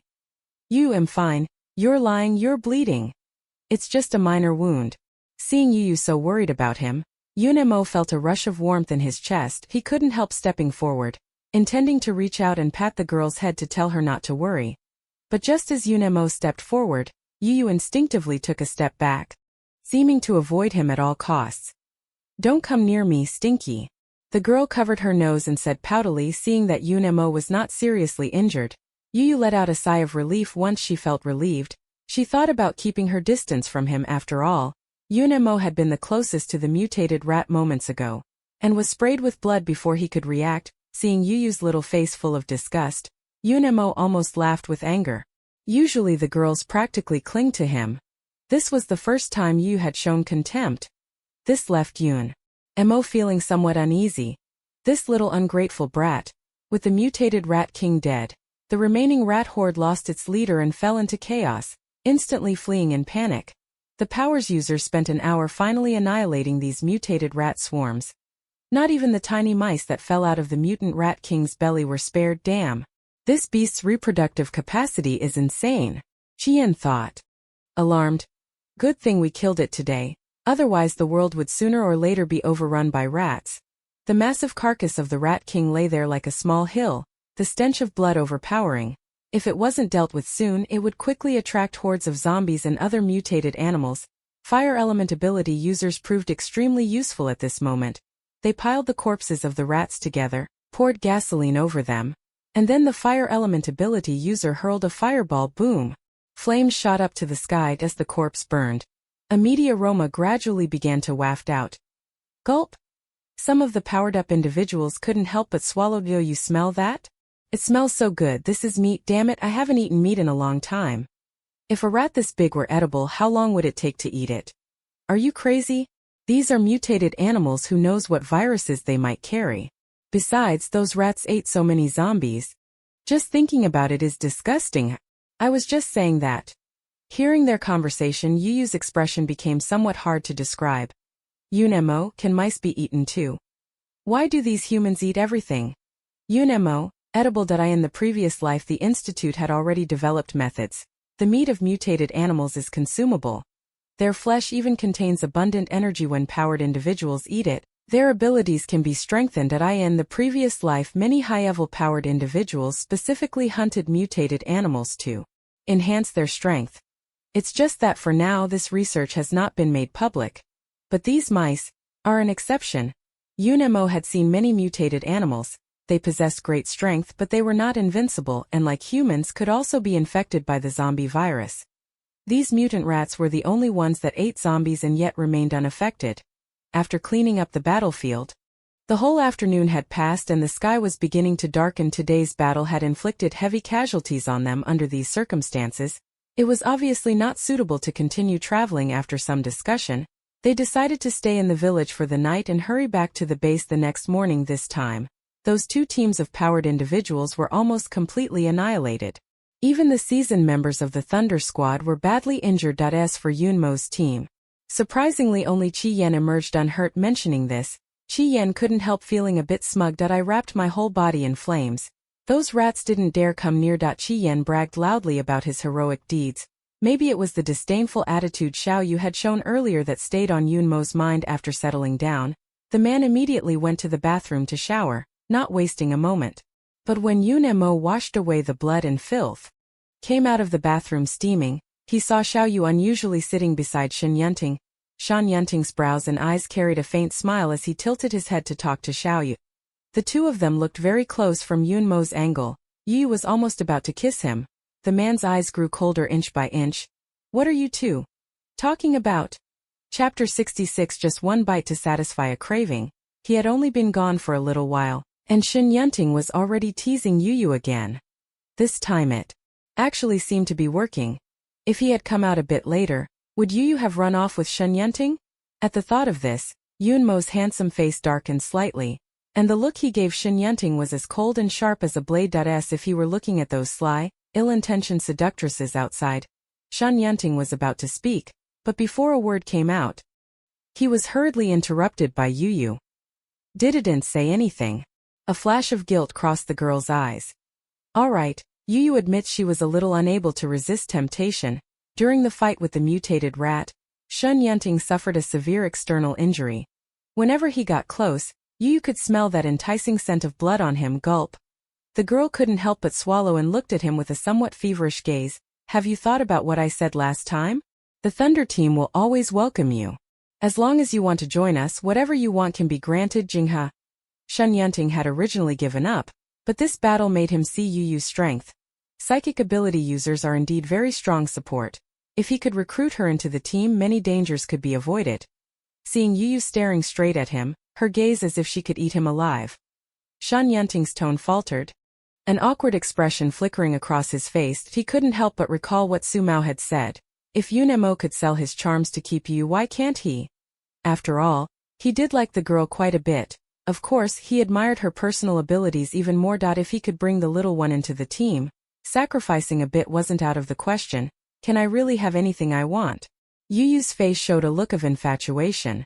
For a moment she couldn't quite resist the temptation. She wanted Shen Yunting to let her take a bite, just a taste to satisfy her craving. With such a juicy slab of pork belly right in front of her, who could resist taking a nibble? It wasn't just her. Even Zhuang, catching the strong metallic scent of blood within the group, grew very restless. For those zombies, so much food running around in front of them that they could only look at and not eat was truly tormenting. However, to Shen Yunting, Yu's words took on a different meaning. You can do whatever you want. Saying that, Shen Yunting's face flushed slightly.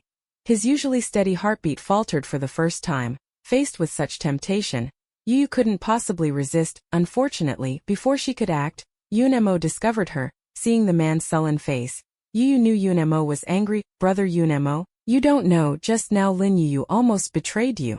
I think she's fickle and loose. Yi Weiwei finally found an opportunity and, adding fuel to the fire, deliberately exaggerated as she spoke. Not satisfied being with you, you even go and seduce other men.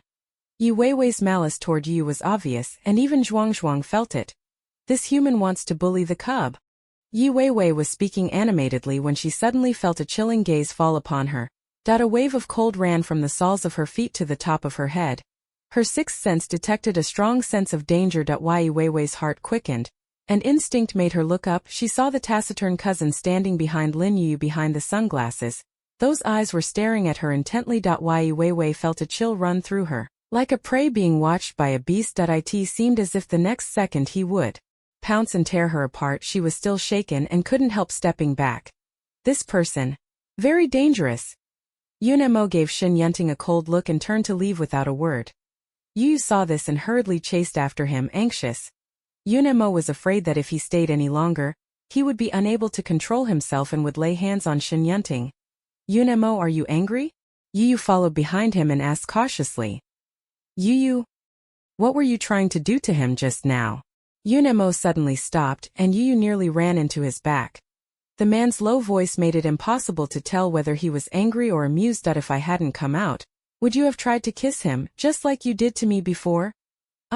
Yu's eyes flickered slightly, her confidence faltering as she spoke. I didn't do that. At this moment, Yu felt as guilty as if she had been cheating on her husband and had just been caught red-handed. Yunemo, don't be angry, I only wanted to give him a little nibble. She just wanted a bite to satisfy her craving. Who told Yunemo to never let her bite? Do you still want to bite him? Yunmo's eyes darkened. Didn't I already tell you not to bite him? You like him that much, you won't even listen to me. A surge of unprecedented anger suddenly rose in Yunmo's chest. He couldn't help but grab Yu's wrist and pull her into his arms. Baby Yu looked baffled. Still not clear what was going on. Yunemo pressed the back of her head, holding her against his neck. Don't you like biting people? It'll satisfy you, bite to your heart's content, but you're not allowed to go after Shin Yunting anymore. Younger Yu thought to herself, is there really such a good thing? Meat brought right to your door, not eating it would be a waste, and no zombie could resist such a temptation. Little Yu's eyes immediately lit up, unable to contain the excitement in her heart, and she let out a little cry as she bit down. She had been craving Yunmo's body for a long time. The girl's sharp teeth pierced the skin, bringing a slight sting of pain. It hurt and it itched, and on top of that came a strange current of electricity that spread all the way down to his heart. Yunmo's chest felt as if ants were gnawing at it, both tingly and numb. The man's eyes darkened, his enticing Adam's apple sliding up and down. Yu clamped down on the soft flesh at the base of his neck, gently grinding with her teeth. Unfortunately, after gnawing for a long time, she had only left a bright red, conspicuous mark on Yunmo's neck. The girl smacked her lips, a look of regret flashing through her eyes. Why is there no scent at all? Yoyo's eyes shifted, her gaze falling on Yunmo's thin lips, watching like a tiger stalking its prey. Enough. The man breathed quickly and hurriedly pushed her away. Sorry, I was too impulsive just now. His anger gradually cooled, and reason finally returned. A flash of annoyance crossed Yunmo's dark eyes. He didn't know why he had been so impulsive a moment ago. That surge of anger shot up to his head, shattering the composure and rationality he had always been proud of. Don't get impulsive, don't get impulsive. Yu looked up at him with big, pleading eyes. Good, get impulsive. You can do it a few more times. Come to think of it, Yu felt she still had to thank Shin Yunting. Before, Yunemo guarded himself like a chaste, fiery man, afraid she'd find a loophole. Today he came and offered himself willingly. Yunemo, I still want it. You said you'd indulge me. The girl's voice was soft and delicate, as if it could drip water. Even though she said something so ambiguous, her expression was utterly innocent, her gaze clear as water. For a moment, Yunemo felt like he was a beast.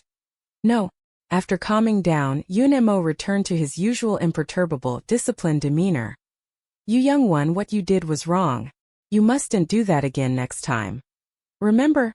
Let this be the last time, whether it's toward me or toward Shin Yunting. Yunmo's eyes were cold and distant, revealing no emotion. It was the first time he had spoken to her in such a stern tone. If I find out again that you've hurt someone behind my back, then... Yunemo hardened his heart and decided to give her an unforgettable lesson so that Yu would realize the seriousness of the problem. If you can never control your urge to eat people, then go back with zhuang. Human society isn't suitable for you. He had to make her break this impulse to want to eat people. Otherwise, there would be another Shin Yunting in the future. Chapter 67 almost pushed his wife away. The young girl widened her eyes slightly, looking at him with a mix of disbelief. This was the first time Yunemo had ever been so harsh with her. Yu felt both wronged and angry. Are you humans also unreasonable? It was clearly Yunemo who seduced her first. How could he suddenly turn his back and deny it? Besides, he even wanted to drive her away. The little one's eyes were slightly reddened and the soft, drowsy voice was full of grievance. You were so mean to me. I don't want to like you anymore. Roar. Sensing his cub's sadness, Zhuangzhuang, normally as quiet as a chicken, suddenly went berserk, unleashing a fierce murderous intent. How dare this damned human! How dare they make my baby sad! It will kill him, must kill him! The murderous intent toward Yunemo immediately took over, and Zhuangzhuang lunged forward at once. Yunemo sensed it too. This zombie really wanted to kill him, so of course he wouldn't just sit there and wait to die. One person and a zombie fought fiercely. Each move lethal and merciless. A cold, murderous look flashed across Yunmo's eyes. In an instant he was filled with murderous intent. A disobedient zombie, of course, had no reason to be spared. Otherwise it would sooner or later cause a great disaster to know. You can't kill Zhuangzhuang. Sensing the intense murderous intent erupting from Yunim, Yu hurriedly leapt forward to block. Don't kill Zhuangzhuang. Huff huff. Get away, baby. The zombies, which had been frenzied moments before, stopped their attack the instant the little child stood in front of them. Zhuangzhuang acted like an irritable big dog, desperate to pounce and bite Yunemo to death, but afraid of hurting the child, he could only pace at the side and snarl anxiously. I'll take Zhuangzhuang and leave, so don't kill it, the girl said stubbornly, glaring at him. Anyway, Yu doesn't want to see me. Yu, that's not what I meant. Yunemo pressed his forehead wearily. Not knowing what to do with the girl, he was helpless before a person for the first time. Zhuangzhuang, let's go. Yu was angry and didn't want to deal with Yunemo for the moment. She directly took the zombie by the hand and left. Gah! As they were leaving, that zombie still bared its sharp teeth threateningly. Damn humans, if you dare bully my little one again, I'll bite you to death. Yu and Yunemo fell into a cold war. Anyone with eyes could see the awkward tension between the two. Even Shirley, who was usually thick-skinned, noticed it. Usually Yu loved clinging to Yunemo the most. But now the girl sat off to the side sulking, leaving Yunemo only an angry back. Captain, what's wrong with you? Shirley scratched his head and asked with concern. He was puzzled. This was truly strange, although he had spent only a short time with Yu. But Shirley could tell that Yu had no ulterior motives, was simple-minded, and had a soft, sweet temperament. Nor did she have Yuweiwei spoiled young lady temper. So what exactly did their captain do to make the girl so angry? Nothing. Yunemo pressed his forehead. The girl was still in a huff. She didn't want to hear anything he said. He could only wait until Yu's tantrum subsided, then go over and explain. Yunemo originally meant to speak more sternly, to make Yu realize the seriousness. He didn't expect the girl to misunderstand his meaning, thinking he no longer wanted her. How could he ever not want her? He's the one. He had promised to help her find her brother. TSK feelings, huh? Chi Yen laughed a bit maliciously. I told you. How could their captain with that cold, stubborn dog temperament possibly find someone? After finally seeing the captain take a hit, Chi Yen wanted to savor the spectacle for a few more days. Unable to get answers from Yunemo, Shirley had no choice but to ask Yu. Yu felt deeply wronged. Yunemo truly didn't want her anymore. Otherwise, he wouldn't have gone this long without coming to talk to her. Yo-Yo looked dejected. Yunemo must think she's a nuisance, so he doesn't want to take her along anymore. Liar. Yunemo, you big liar. Yo-Yo vented, tugging at the grass as bright tears began to brim. Yo-Yo, did you have a fight with the captain? Shirley suddenly sat down beside her. Yo-Yo turned to him with tearful eyes. What's wrong? Can you tell me? Shirley suddenly felt a little flustered. Aside from Yunemo, Shirley was the one in the group who cared about her the most, like a nice, easygoing guy. Yunemo doesn't want me anymore. Yu finally found someone she could confide in, and tears started dripping down. Don't cry yet. Shirley was just a rough man. He didn't know how to comfort a girl, and his head hurt for a moment. Two didn't cry. Yu said stubbornly. It was just my eyes watering. Good, you didn't cry. Shirley was at once amused and exasperated. Maybe because Yu's personality was childlike, she always made people want to take a little extra care of her. Although he didn't have a sister, his wife was pregnant and it was a daughter. The thought of his wife and daughter waiting for him back in the capital, softness appeared in Shirley's eyes. That if his daughter were born, she would likely be like Yu, a well-behaved and pretty girl. Therefore, when Shirley treated Yu, he always had a bit of the old father's attitude of doting on his daughter. The little one chattered on and on, complaining to him about Yunmo's behavior. He's a bad guy, the girl said, puffing up angrily. So that's how it is. Shirley couldn't help but laugh. The captain doesn't not want you, he's just jealous. Jealous? Hearing this unfamiliar word, Yu's eyes showed confusion. What's that?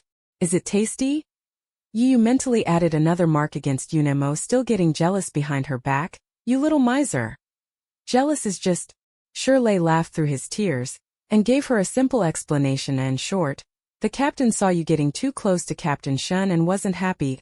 Yu suddenly understood. I see. But she was still very unhappy. Who told Yunemo to say such things? Humph?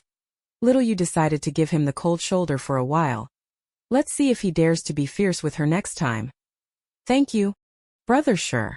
The girl looked at him with sincere eyes. No need to thank me. Shirley felt something soften in his chest and reached out to pat her head. After a moment's thought, he couldn't help but say one more thing for Yunemo. The captain is just not good at expressing his feelings. It doesn't mean you aren't in his heart. After all, over all these years their team captain had only ever managed to snag this one delicate, gentle girl. She didn't mind his cold, stubborn, unpleasant temper, and was even willing to love him. Shirley certainly didn't want Yunemo, this ironclad straight man, to drive his wife away.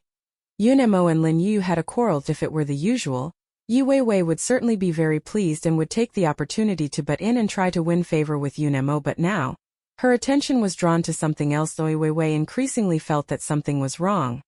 She was always especially sensitive when it came to matters concerning Yu. The cousin next to the little one seemed a bit strange. Yu Weiwei kept watching in secret, and her observation did reveal something odd. First, this cousin never needed to eat, and she never saw him talk to anyone. Second, his way of walking was very peculiar. His arms and legs moved in unison and were very stiff, as if his body was uncoordinated. Looks a bit like what? Yu Weiwei frowned, deep in thought. Bang! Sudden burst of gunfire rang in her ears, breaking her reverie. Yu Weiwei gave a huge start, still shaken, and lifted her head. She saw several stiff, contorted zombies approaching not far away. A sudden flash of insight lit up in Yu Weiwei's mind. She knew what they were like a zombie. That cousin's behavior was like a zombie, equally stiff and dull. He always sprayed a strong perfume on himself. Yu Weiwei hadn't thought much of it before. Now that she thought about it carefully, wasn't it probably to cover up the stench of rot on his body? This speculation instantly excited Yu Weiwei. Lin Yu, I finally caught you in a compromising position. Chapter 68. One kiss is all it takes to soothe. Although the mutated rat was dead, the aura of the high-level mutated beast had not dissipated. With its pressure lingering, Luhua village became the safest place. The team rested here all night without incident. In the room, Yunemo lay on the bed, the space beside him empty. The man gave a soft sigh. His was the first time in all the years he had known Yu that the girl had left his side. Young Yu usually liked to cling to him when falling asleep. Although Yunemo was tormented and stirred each time after a few times, it had long become his habit, but tonight he was alone. He didn't hold the girl as he slept. For the first time, he suffered from insomnia. A sudden loneliness of being alone in an empty room rose in Yunmo's heart. He didn't know whether his little zombie had fallen asleep yet, or whether she was still angry. Yunemo tossed and turned in bed, feeling deeply vexed. How could he say such harsh words during the day? Yunemo, I really deserve to die. Only a wall in between. The little one had the big bed all to herself, sleeping soundly without a care. She is different from humans, although she doesn't need sleep to replenish her physical energy, but even now, little Yu still retains human living habits. Zhuang, who was standing guard at the door, suddenly became restless and let out a threatening low growl from his throat. Human, get out quickly, don't disturb the baby's sleep. Tiny eyelashes fluttered as she sensed a tall figure standing in the doorway. Zhuang. The girl called softly. Zhuang let out an irritated low growl. Though unwilling, he still heeded the cub's words. Yunemo quickly pushed the door open and entered, ignoring the zombie that glared at him, and went straight to the bedside. The man lowered his head to look at the sleeping girl and saw her thick eyelashes tremble slightly. Yunemo couldn't help but smile to himself. Even the little one can't even fake sleeping properly, but Yunemo didn't expose her. He thought for a moment and decided to come over and soothe the little girl. Little Yu, I apologize to you. I was wrong earlier today. I hope you can forgive me. Humph. Little Yu had originally wanted to see what Yunemo was up to, but upon hearing that she immediately couldn't keep up the act. The girl suddenly sat up, her eyes shimmering with tears as she looked at him, her face full of grievance. You're driving me away, you're scolding me, you've broken my heart. I'm never going to be good to you again. Yun Mo felt immediately at fault. Those words were indeed his. Though he hadn't meant them that way. Sorry you, I was just too angry at the time. I apologize. What do I need to do for you to forgive me? Yun Mo deliberately lowered his voice, which was full of magnetic warmth, carrying a hint of indulgent coaxing. The little one listened, and as she did, the grievance in her heart gradually faded, but she still didn't want to forgive Yun Mo so quickly. The girl's eyes darted around, like a cunning little fox. Unless you let me kiss you once more. Every time you kissed Yun Mo, she felt very excited, as if her heart were pounding especially fast. But her heartbeat had clearly already stopped long ago. Yu didn't understand what that feeling was, but she really liked kissing Yun Mo. The more Yun Mo didn't want her to kiss him. Since she was little, Yu had wanted to do naughty things with him. Hearing those pervert-like words, the man's stern face gradually flushed a suspicious red. That if you don't behave, I'll replace you with another human to raise. Seeing him hesitate a little, Yu puffed up her cheeks in a huff. Upon hearing this, Yun Mo immediately thought of Shen Yunting. His eyes darkening slightly, not allowed. A sudden, uncontrollable surge of impulse rose in Yun Mo's chest. He took hold of the girl's chin and kissed her directly. From now on, only I am allowed to do this to you, understand? Yun Mo's gaze was deep, and he spoke in a commanding tone. Little Yu was easy to coax. A single kiss was all it took to soothe him. All right. The man's ears flushed belatedly. Yu understood nothing, but Yun Mo did. He's such a brute. He actually took advantage of the girl.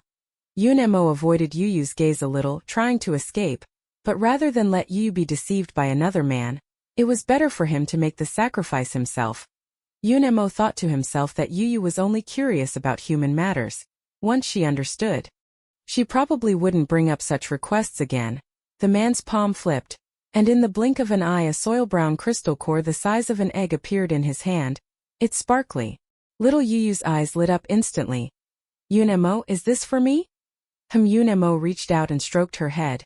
His eyes filled with a tenderness even he hadn't noticed. The little one played with it for a while, unable to put it down, then returned the crystal core to Yun Mo. What's wrong? Don't you like it? The little one nodded. She really liked this crystal core, but her current ability level was too low to absorb it. It would be better to give this 5th-rank crystal core to Yun Mo. Only when Yun Mo becomes stronger can he find more crystal cores for her. Don't humans call this investment? You have to look at long-term development. I know you humans all care about betrothal gifts. This is the betrothal gift I'm giving you. The girl looked smug and pleased with herself, which Yun Mo found utterly adorable. Accept this betrothal gift. From now on you'll be my husband. Yun Mo couldn't help but chuckle. Where did you hear the word husband? It was Brother Sure who told me. Yu gave a look of disdain as if to say, how could you not even know that? Husband can sleep together, kiss, and even have babies together. Young and innocent asked. Yun Mo, I also want to have a baby with you. Boom. Those words detonated Yun Mo's mind into blankness. That he silently made a note about Sure. I didn't expect Sure Lei to be as unreliable as Chi Yan now. All he knows is how to feed Yu a bunch of messy rubbish ideas. Looking at Yu's clear, clean eyes, Yun Mo struggled to pull his collar up and wrapped her up like a silkworm. Don't talk, go to sleep. Oh no. The silkworm San Bao Bao squirmed in his arms. I want sleep. I want to have a baby with you right now. Yun Mo had a splitting headache. He held her tightly through the blanket and half coaxed, saying, now obediently go to sleep. Sleeping is how you make babies. Is that so? Little Yu believed him wholeheartedly and soon settled down. The girl closed her eyes full of expectation, hoping that when she woke up tomorrow, she and Yun Mo would have a baby. The next early morning after the team finished resting, they planned to set out and return to the base. Shen Yunting's team suffered heavy casualties this time. Before returning to the base, he wanted to make a stop in the city to gather some medical supplies. Are you coming with us? No, there was no shortage of medicine in Yun Mo's space. Besides, right now he wanted Shen Yunting to stay away from Youth, so he refused Shen Yunting's invitation. Fine. Seeing this, Shen Yunting didn't insist further. The group planned to leave after breakfast. Wei quickly gave Zhao Jinan a look. Chapter 69. Dancing back and forth at the gates of hell. Ever since discovering that Zhuang's identity was off, Yi Weiwei had been in an excited state. She seemed to already see the scene of Lin Yu being driven away. A malicious glint flashed in Yi Weiwei's eyes. She simply didn't believe that if Lin Yu secretly harbored a zombie, the team would still tolerate her. But Yi Weiwei didn't dare take the risk herself. After all, she was just an ordinary person. What if she provoked that zombie and it bit her? Yi Weiwei still valued her life very much. Her gaze shifted to Zhao Zhinan, and an idea immediately formed in her mind. The reason she didn't tell Yunemo was that Yi Weiwei had long since realized it. Between her and Lin Yuyu, Yunemo would always side with Lin Yuyu and wouldn't believe her, so Yi Weiwei could only turn to Zhao Zhinan for help. Zhao Zhinan was a very responsible soldier. Whether Yi Weiwei's words were true or not, for the sake of everyone's safety he would verify the matter. Next, she just had to wait and watch the show. After receiving Yi Weiwei's look, Zhao Zhinan nodded seriously. He took a step and walked over. Yunmo's team's breakfast was boiled instant noodles. Jiyan was in charge of controlling the heat beside him. Yunemo tore open the bag and added the dough cakes into the pot. Yu crouched to the side like a child waiting in line for a meal, staring longingly at the pot. Zhuang stood right behind Yu.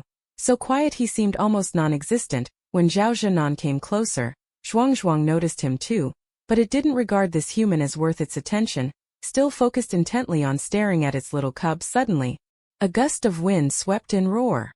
Zhuang sensed danger and instinctively tried to attack back, but Zhao Zhinan was prepared. He kept backing away to avoid its attacks, holding a pair of sunglasses in his hand. They were the sunglasses from Zhuang's face. Heh. Zhuang felt provoked and let out an angry low growl. Zhuang. These actions happened so fast that by the time Yu realized it, Zhuang's identity had already been exposed. Without the sunglasses, Zhuang's crimson eyes were fully revealed. Those were absolutely not the eyes a human should have. You're a zombie after all. Zhao Zenon's face grew grave as he looked up at Yunemo. Captain Yun, shouldn't you explain why there's a zombie hiding in the team? What? Other psychics were all drawn over by the commotion. After seeing Zhuang's eyes clearly, everyone pulled out their weapons and went on alert. How did a zombie get in here? Whoa. Qiyan moved away from Zhuang as fast as he could. At this moment he was so scared he scrambled and rolled, quickly keeping 2 meters distance and hiding behind Qinemo. Seeing him look so ridiculous, Qinemo couldn't bear to look directly. What a coward! Did you see that? It's a zombie. Qiyan was utterly distraught. I guessed it. Qin Moya's tone was utterly calm, almost excessively so. He had long suspected Zhuang's identity. Then why didn't you tell me? Qiyan shouted, glaring at him in a frenzy. So what if it's a zombie? Did it bite you? Sleep with you at night? Qin Mayu asked coolly. Not really. But God knows this actually turned out to be a zombie. And to think yesterday he was all buddy-buddy, arm in arm with a zombie. Now that he thought back on it, Qiyan's scalp went numb. It turned out he had been dancing back and forth at the gates of hell the whole time. Repeatedly probing. Qiyan suddenly felt a chill at the back of his neck. Should he be thanking the zombie brother for sparing him? The atmosphere suddenly filled with the smell of gunpowder. Zhuang sensed the murderous intent from these humans. The sense of danger made it extremely agitated, and it opened its mouth to give a hissing roar. Several psychics looked at each other at the same time. The next second, they all made a move on Zhuang simultaneously. The multicolored power struck. An invisible barrier. Captain Yun, what do you mean by this? All the attacks were intercepted, and the psychics glared angrily at Yunemo. Don't forget that zombies and humans are natural enemies. Are you going to protect this zombie? Yunemo? Yu tugged at his sleeve, looking at him with worried eyes. She and Yunemo had already decided to leave Zhuang settled outside before returning to the base. I didn't expect Zhuang's identity to be exposed at a time like this. Those humans would definitely kill him. Yu didn't want Zhuang to be killed, but she also knew that if Zhuang wasn't killed, Yunemo would be blamed. It's okay, don't worry. Yunemo reassured her, then looked up at the several ability users with hostile faces. It is a zombie, true, but you cannot kill it. Why? The telekinetic asked, frowning in confusion. Besides being a zombie, it has another identity. It's one of my team members. Even if it must be dealt with, I should be the one to handle it. The man's eyes, full of menace, swept over the other telekinetics. Or are you saying you want to interfere with our team's affairs? Kill my team members in front of me? You can try and see if you even have the strength. Shun Yunting withdrew his gaze indifferently. Let's go. His attitude was clear. He plainly wouldn't interfere in this matter. The other psychics looked at one another. Although unwilling, they had no choice but to give up. We won't interfere. But this zombie can't keep following us after all. No one wants to live in constant fear. Besides, this zombie can't be brought back to the base. Captain Yun, I hope you'll consider the greater good. Yunemo nodded and agreed, and just like that, the commotion subsided. Yu couldn't help but breathe a sigh of relief, looked up and gazed at Yunemo with bright, sparkling eyes. Yunemo, you're amazing. The man was very pleased with the girl's admiring gaze. He raised his hand and patted her head. Stay here for now. Leaving those words behind, Yunemo walked over to Zhao Zhenan and no one knew what he said to Zhao Zhenan. Zhao Zhenan, whose face had been stern, gradually relaxed the deep furrow between his brows. He nodded at Yunemo and returned to Yu Weiwei's side. Uncle Zhao, what's going on? Is that it? Just let it go like this? Why didn't you kill that zombie? This was absolutely not the outcome Yu Weiwei wanted. Why was Yu completely unscathed, and nobody blamed her at all? Wouldn't everything she did today have been for nothing then? Yu Weiwei was unwilling to accept it. Moreover, Yunmo's reaction indicated that he had known for a long time. Even so, he still chose to shield Lin Yuyu, and that zombie. Yu Weiwei felt a chill in her heart. She seemed to have underestimated the place Yuyu held in Yunmo's heart. Don't worry. Since I promised your father I will protect you. As for that zombie, you don't need to concern yourself with it anymore. Compared to that zombie, Zhao Zhenan was more concerned about the ability of the girl called Yuyu who was staying beside Yunemo. Zombies were nothing extraordinary, but it was the first time he had seen a zombie that could be controlled and obeyed. If the girl's ability was well used, the zombie would be of little threat and could instead become a great asset to humanity. The thought. Zhao Zhenan felt a flush of warmth in his chest. Chapter 70. The zombie tide crisis. When it's not, Qi Yan swallowed, a bit unwilling to look directly at Zhuang. Captain, since when did a zombie sneak into our team? How come I didn't know about it? Qi Yan said puzzledly. The other teammates all wore serene expressions, which made him seem a bit overreactive. Aren't you guys scared? Qi Yan glared. They'd been sharing a room with a zombie for so long, after all. The captain has his reasons for doing this, Bai said calmly. He would never question Yunmo's decisions. Whatever decision the captain made, Bai believed it was the right one. Don't be afraid, this zombie doesn't eat people, Shirley said with a grin, patting his shoulder. See, even Muze, this kid, isn't afraid. Hearing his name, Muze lifted his head and glanced at Qi Yan coldly. There seemed to be a hint of disdain. Qi Yan cleared his throat and with an awkward look said, Who's scared? I'm not scared at all. Come on, I've killed plenty of zombies with my own hands. How could I be afraid of one? He was just having a hard time accepting it for a moment. Someone who had been calling himself his brother as recently as the day before yesterday had suddenly turned into a zombie. Thinking of his various reckless behaviors these past 2 days, Qi Yan couldn't help but rub his nose. Damn. I'm the unlucky one after all. Since Zhuang's identity has already been exposed, it's not suitable for him to stay with the group. Qi Yan. But Captain, does this zombie still have to keep following us? I've discussed it with Yuyu. We'll find a place near the base and settle Zhuang there. When they left Yuntian base, they'd take Zhuang with them. That's good. Qi Yan couldn't help but breathe a sigh of relief. Although he wasn't afraid, living and eating every day with a single zombie was still pretty creepy to think about. What if the zombie couldn't control itself and suddenly bit him in the middle of the night? Zhuang. Qi Yan murmured the name, then suddenly slapped his thigh and burst into loud laughter. Who gave such an idiot name? Ha ha ha, I'm dying laughing. Smiling, she suddenly became aware of her team leader's death stare. Laugh yourself right off the car. Qi Yan's laughter cut off abruptly. Alright, he knows now. That name must have been given by Yuyu. Chinemo chuckled. Serves you right for talking back. Yunemo, when can we leave? Compared to the human base, Yuyu still preferred being outside. Wait a few more days. Yuyu, do you still remember that zombie we met in S City last time? Yuyu shook her head. Since she woke up, she couldn't remember what happened that night. Yunmo's dark eyes sank slightly. He had already told Yi Goen about the Zombie King's condition. Yi Goen sent many people to S City to investigate, but they never found the zombie he had mentioned. The Zombie King's whereabouts were unknown. Without having dealt with the Zombie King, Yunemo remained uneasy. He planned to take another opportunity in the next few days to go deeper into S City and see if he could find any trace of the Zombie King. Yunemo had a vague premonition that the Zombie King would appear again. That it seemed to be coming for Yu. Thinking of this, a layer of coldness gathered in the man's eyes. He had to eliminate this grave threat. Shan Yunting was just planning to go into town to gather medical supplies. So it happened to be along their way. The two groups planned to split up once they reached the town. Huff huff, Zhuang growled irritably, refusing to leave Yu. Those humans are sly and treacherous. Leaving the cub with them is far too dangerous. Zhuang wanted his cub to go with him. Only then could he protect his cub. Zhuang, be a good boy and behave. We're only going to be apart for a few days. I'll come pick you up soon, the girl said softly. The zombie, usually ferocious, behaved like a big good dog in front of her.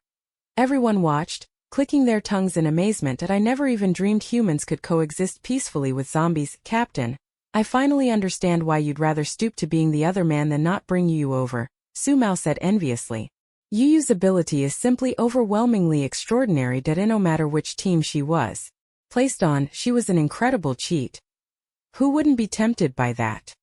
The more he thought about it, the more jealous he became of Yunmo's squad. How could such a great girl not be on their team? The Thunder Squad couldn't help but sigh in regret. Yu repeatedly promised that she would definitely come back to pick it up. Only then did Zhuang reluctantly stay behind. If you don't behave, the little one will be unhappy. Zhuang could only stay behind, unwilling. The zombie, which looked fierce and terrifying on the outside, stood in place watching Yu get into the car and leave with lingering reluctance. For some reason, everyone suddenly saw a kind of loneliness in this zombie. It was as if he were an old father who could only watch helplessly as his daughter was taken away by a wild man. It even looked somewhat heartbreaking. What the hell? After getting into the car, the team was about to set off. Just then, Zhao Zhenan suddenly received a phone call. He was carrying a military satellite phone to keep in contact with the base. It was generally used to communicate directly with military command. It was only used in emergency situations. Sure enough, after Zhao Zhenan answered the call, his expression suddenly changed dramatically. Did something happen at the base? Yun Mo asked sharply. Yes. Zhao Zhenan's face was extremely grave. Captain Yun, we must return to provide support as soon as possible. The base has been hit by a zombie surge. After the apocalypse, although humans had established survivor bases, they were not absolutely safe. The zombies kept evolving, even developing intelligence, and began forming packs to attack human bases. If it were just a simple zombie tide, it would be fine. What's scary is when there are high-level zombie leaders. That's the trickiest part. Almost no base could escape the fate of being overrun by waves of zombies. In her previous life, Yuntian base was destroyed by the onslaught of a zombie wave. The Thunder Squad was about to leave, but upon hearing the news, they immediately decided to return with them to support the base. Yunemo, don't worry, I can make them leave. The zombie tide that made humans tremble was nothing dangerous at all to Yo is confident she can drive all those zombies away. Yunmo felt a vague premonition this zombie tide must be connected to the Zombie King. However, just in time, a cold, murderous glint flashed in the man's eyes, perfect opportunity to get rid of it. He couldn't let the Zombie King continue to grow. The main gate of Yuntian base had already been blocked by a tide of zombies. From a long distance away, they saw the dense, tide-like horde of zombies stretching as far as the eye could see. A strong stench of rot rose into the sky. Even from so far away, they could feel the threat of death looming over them. A chill spread behind everyone's backs. The Yuntian base had faced zombie flood attacks before, but this time it was the largest in history. Chapter 71. Zombie Flood Crisis. 2 laser guns were mounted on the base walls, firing at full power, wildly sweeping at the countless zombies below. Many psychics stood on the front line, hurling their brightly hued powers downwards, but despite that, they still couldn't halt the advance of the zombie tide. The base's first line of defense had already been broken through by the zombies. Despair showed on everyone's faces. They had faced countless dangers since the apocalypse, but never once had they felt as powerless as they did now. Seeing the dense, endless tide of zombies below, many people broke into cries of despair. Don't give up. Hang on. The soldiers wore resolute expressions. They were the base's last hope, with thousands upon thousands of civilians behind them. They cannot retreat. Even if their ammunition runs out, they will use their bodies to hold the base's defenses. To the foot of the wall, the corpses of zombies had already piled up into small mounds, but it still couldn't stop those tireless monsters. They trampled over the corpses of their own kind, climbing upward toward the people inside the walls. Their ferocious faces, like demons crawling out of hell, reached out as if to drag those on the ramparts into the abyss. A young superpowered person was grabbed by the ankle and dragged down. Help save me, Oi Ming. His teammate let out a pained cry, but it was far too late to save the loss of a young life. The moment the young man fell, the zombies below all surged forward at once, and in the blink of an eye completely submerged his figure, tearing at his limbs frantically until his body was mangled. The young man's screams grew weaker and weaker, and gradually subsided into silence. Such tragedies were countless. Everyone had nearly exhausted all their powers, and even ordinary people picked up weapons to kill zombies. Those with weapons used them. Those without grabbed a brick from the ground and charged the zombies. Heathen.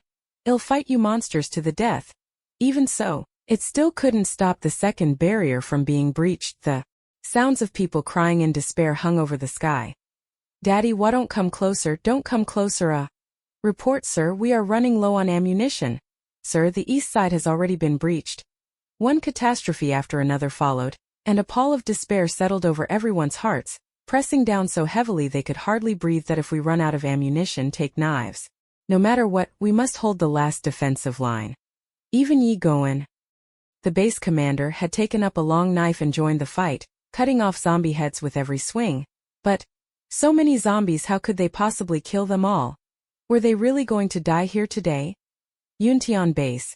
Unable to hold, just as everyone fell into despair, the zombies that were about to climb the wall suddenly had their heads explode like fireworks. The zombie at the front was crushed directly by an invisible force. The purplish-red lightning was not to be outdone. With a massive strike, it instantly charred hundreds of zombies to a crisp, reducing them to ashes, no bones or debris left behind. This is... Everyone froze, then cried out in delight. It's Captain Yoon. Captain Yoon is back. And the Thunder Squad. Great, we're saved. We're saved. Yoon Mo and Yu climbed the city wall one after the other and saluted Yi Goen. Uncle Yi, am back. You brat. Yi Goen was both surprised and overjoyed, patting his shoulder with a relieved smile. Just in time. Yoon Mo and Shin Yunting, as the main damage dealers, unleashed a combined ultimate and cleared out an area within the horde of zombies to ease the enormous pressure. Humanity finally gained some breathing room. Yoon Mo, do you want to compete with me and see which of us kills more zombies? Shun Yunting's eyes were filled with fighting intent. Yoon Mo ignored him and turned to the girl beside him, speaking with concern. You go down first. It's enough to have me here. Although the girl's ability was powerful, each use drained her so much that Yu would suffer severe aftereffects. Yoon Mo felt a bit uneasy. Moreover, he suspected that this zombie tide was the work of the Zombie King after all. These zombies moved like a well-trained army, as if someone was directing them from behind. High-level zombies can control zombie hordes, but who could control so many at once? Except for the Zombie King. Yoon Mo couldn't think of any other options for the moment. No. Yu shook her head. Although the girl looked delicate and frail, she was very determined. I am not leaving, Yoon Mo. I will fight with you. As if afraid Yoon Mo wouldn't believe her, Tengmin ferociously whipped away a few zombies with vines. I am very strong. I can definitely help. If you don't believe me, just watch. Alright. A smile flickered in Yoon Mo's eyes. His little girl wasn't the type to hide behind others seeking protection. She could handle things on her own. Still, Yoon Mo couldn't help but admonish, don't force yourself, your safety comes first. Yu nodded obediently, her voice soft. I know, Captain, stop talking.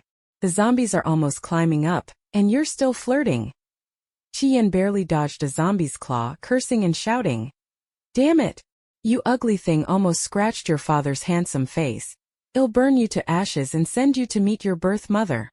Say less. Yoon Mo shot one in the head, commenting dryly.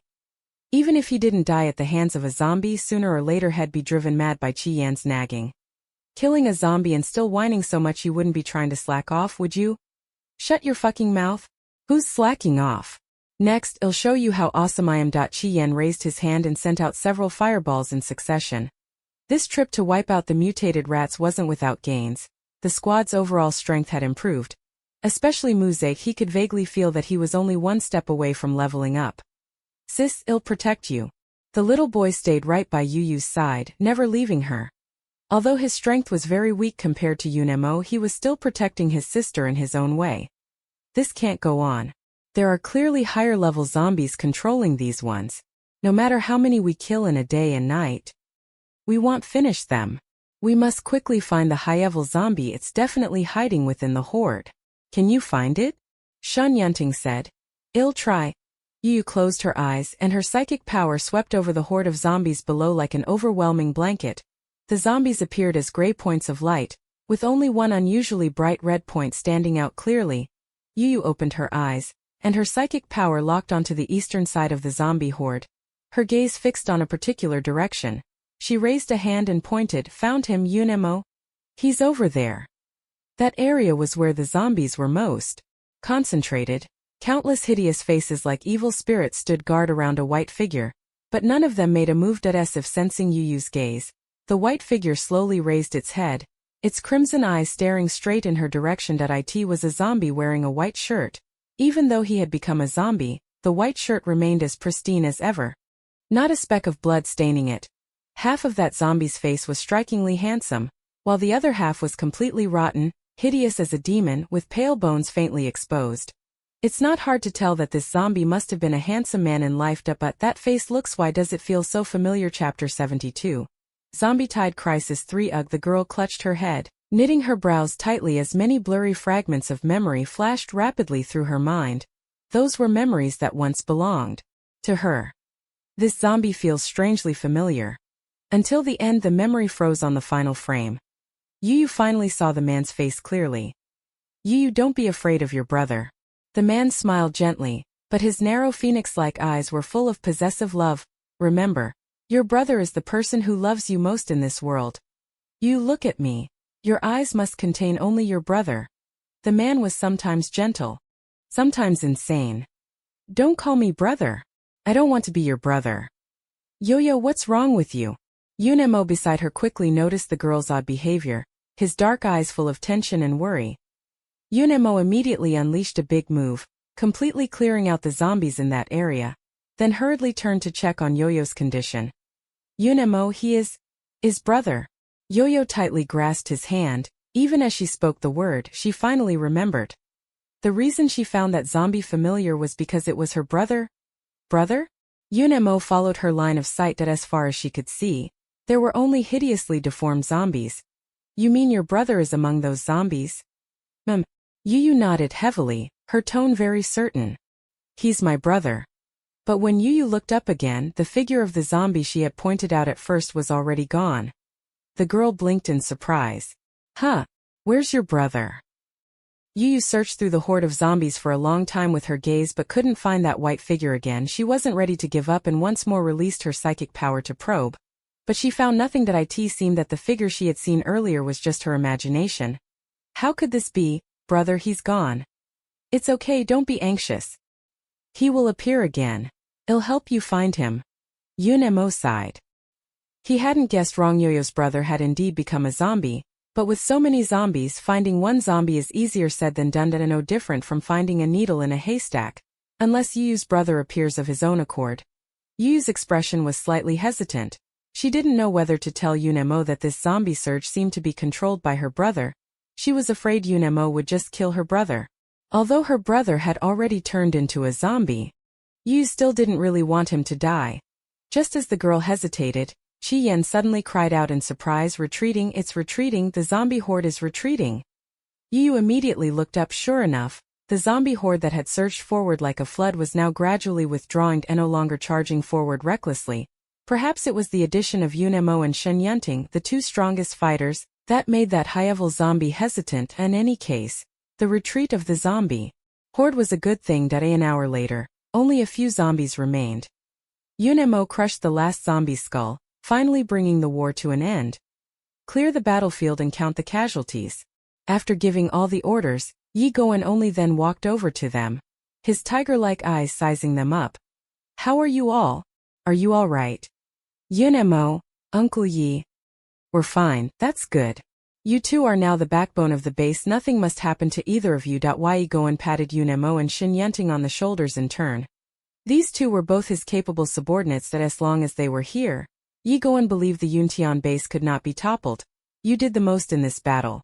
Go claim a few more crystal cores later, and distribute the rest among the paranormals." If Yunemo and the others hadn't arrived in time, the Yuntian base would certainly have been breached. Thinking this, Yi Goen couldn't help but sigh. Indeed, he was getting old. This apocalypse ultimately belonged to the young, or rather, To the power. Goen hadn't expected that even the seemingly delicate, needing protection little ones actually had such strong combat ability, in no way inferior to the battle-hardened, well-trained soldiers under his command. Truly, one cannot judge a person by appearance, and no wonder Yunemo would take a liking to this little girl. By comparison, Goen felt his daughter truly didn't stand a chance at all. Although the zombie tide had receded, it left behind crystal cores all over the ground, and if he had heard this before, Yu would definitely have been overjoyed at this moment. The girl seemed somewhat absent-minded, still thinking about her brother. Heavens really leave no way for humans to survive. In times like these, how can ordinary people carry on living? Goen sighed lightly, looking out to see nothing but a scene of widespread misery. This zombie surge inflicted heavy damage on the Yuntian base. It could be said to be the most severe calamity the base has ever experienced. Not only did the military suffer countless casualties, but the number of psychics also dwindled repeatedly. Originally the base already had few psychics, less than a third of the ordinary population, and now more than half of them have been lost. Yuntian base is now in desperate need of manpower. Although the zombie tide had receded, the devastation inside the base was nothing to celebrate. Uncle Yi, have people continue laying traps and reinforce the walls outside the base. Yunemo pinched the bridge of his nose, his tone heavy. This battle isn't over yet. Until the high-level zombies are eliminated, the zombie tide will surely return. That night was destined to be a sleepless one. Alright, I'll make the arrangements right away. Goen nodded solemnly. When it comes to matters concerning the survival of the base, he never takes them lightly. There's likely another tough fight tonight. You should go back and get some rest, conserve your strength to meet the next battle. There were still many aftermath tasks unfinished. So after giving his instructions, Goen left. Damn it, I'm exhausted. Seeing the danger was over, Chi-Yen immediately collapsed to the ground. I can't go on, I can't. All his powers had been drained. He felt he didn't even have the strength to wiggle a finger now. When he looked up again, Yunemo was already standing with Shin Yunting discussing their next strategic moves. Damn. The captain is truly a captain, a real man, not a bit weak. Chi-Yen couldn't help but feel a surge of respect that as soon as he finished speaking, he saw Yu standing nearby with a relaxed expression. It was as if she hadn't just been through a grueling battle, but had simply enjoyed a meal. Chi-Yen was instantly full of admiration. Oh my! Are you even human? He had been right beside Yu earlier. Chi-Yen remembered that she had killed more zombies than he did. It would be one thing if the captain remained unaffected after all. Chi-Yen had never seen Yunemo show any sign of weakness, but little Yue convolvulus that looks fragile and weak, only able to live by clinging to others. Unexpectedly, she had such explosive power. Chi-Yen admitted he had misjudged her. This wasn't some delicate white flower at all, it was clearly a domineering flower that devours people whole. Who's ever seen a little darling raise zombies, and when she kills them it's as easy as cutting vegetables? I didn't expect I'd be so mistaken one day, Chi-Yen couldn't help muttering. Indeed, women who can command the captain aren't ordinary people. Chapter 73 Zombie Tide Crisis. For Yunemo was right. The second wave of zombies arrived soon. At 8 o'clock that night, a piercing alarm suddenly blared throughout the base. The zombie wave is here again. When the first zombie staggered into view, the huge searchlights on the city wall swung down, illuminating the base of the wall as bright as day. The zombies hiding in the darkness were all fully exposed. Hiss!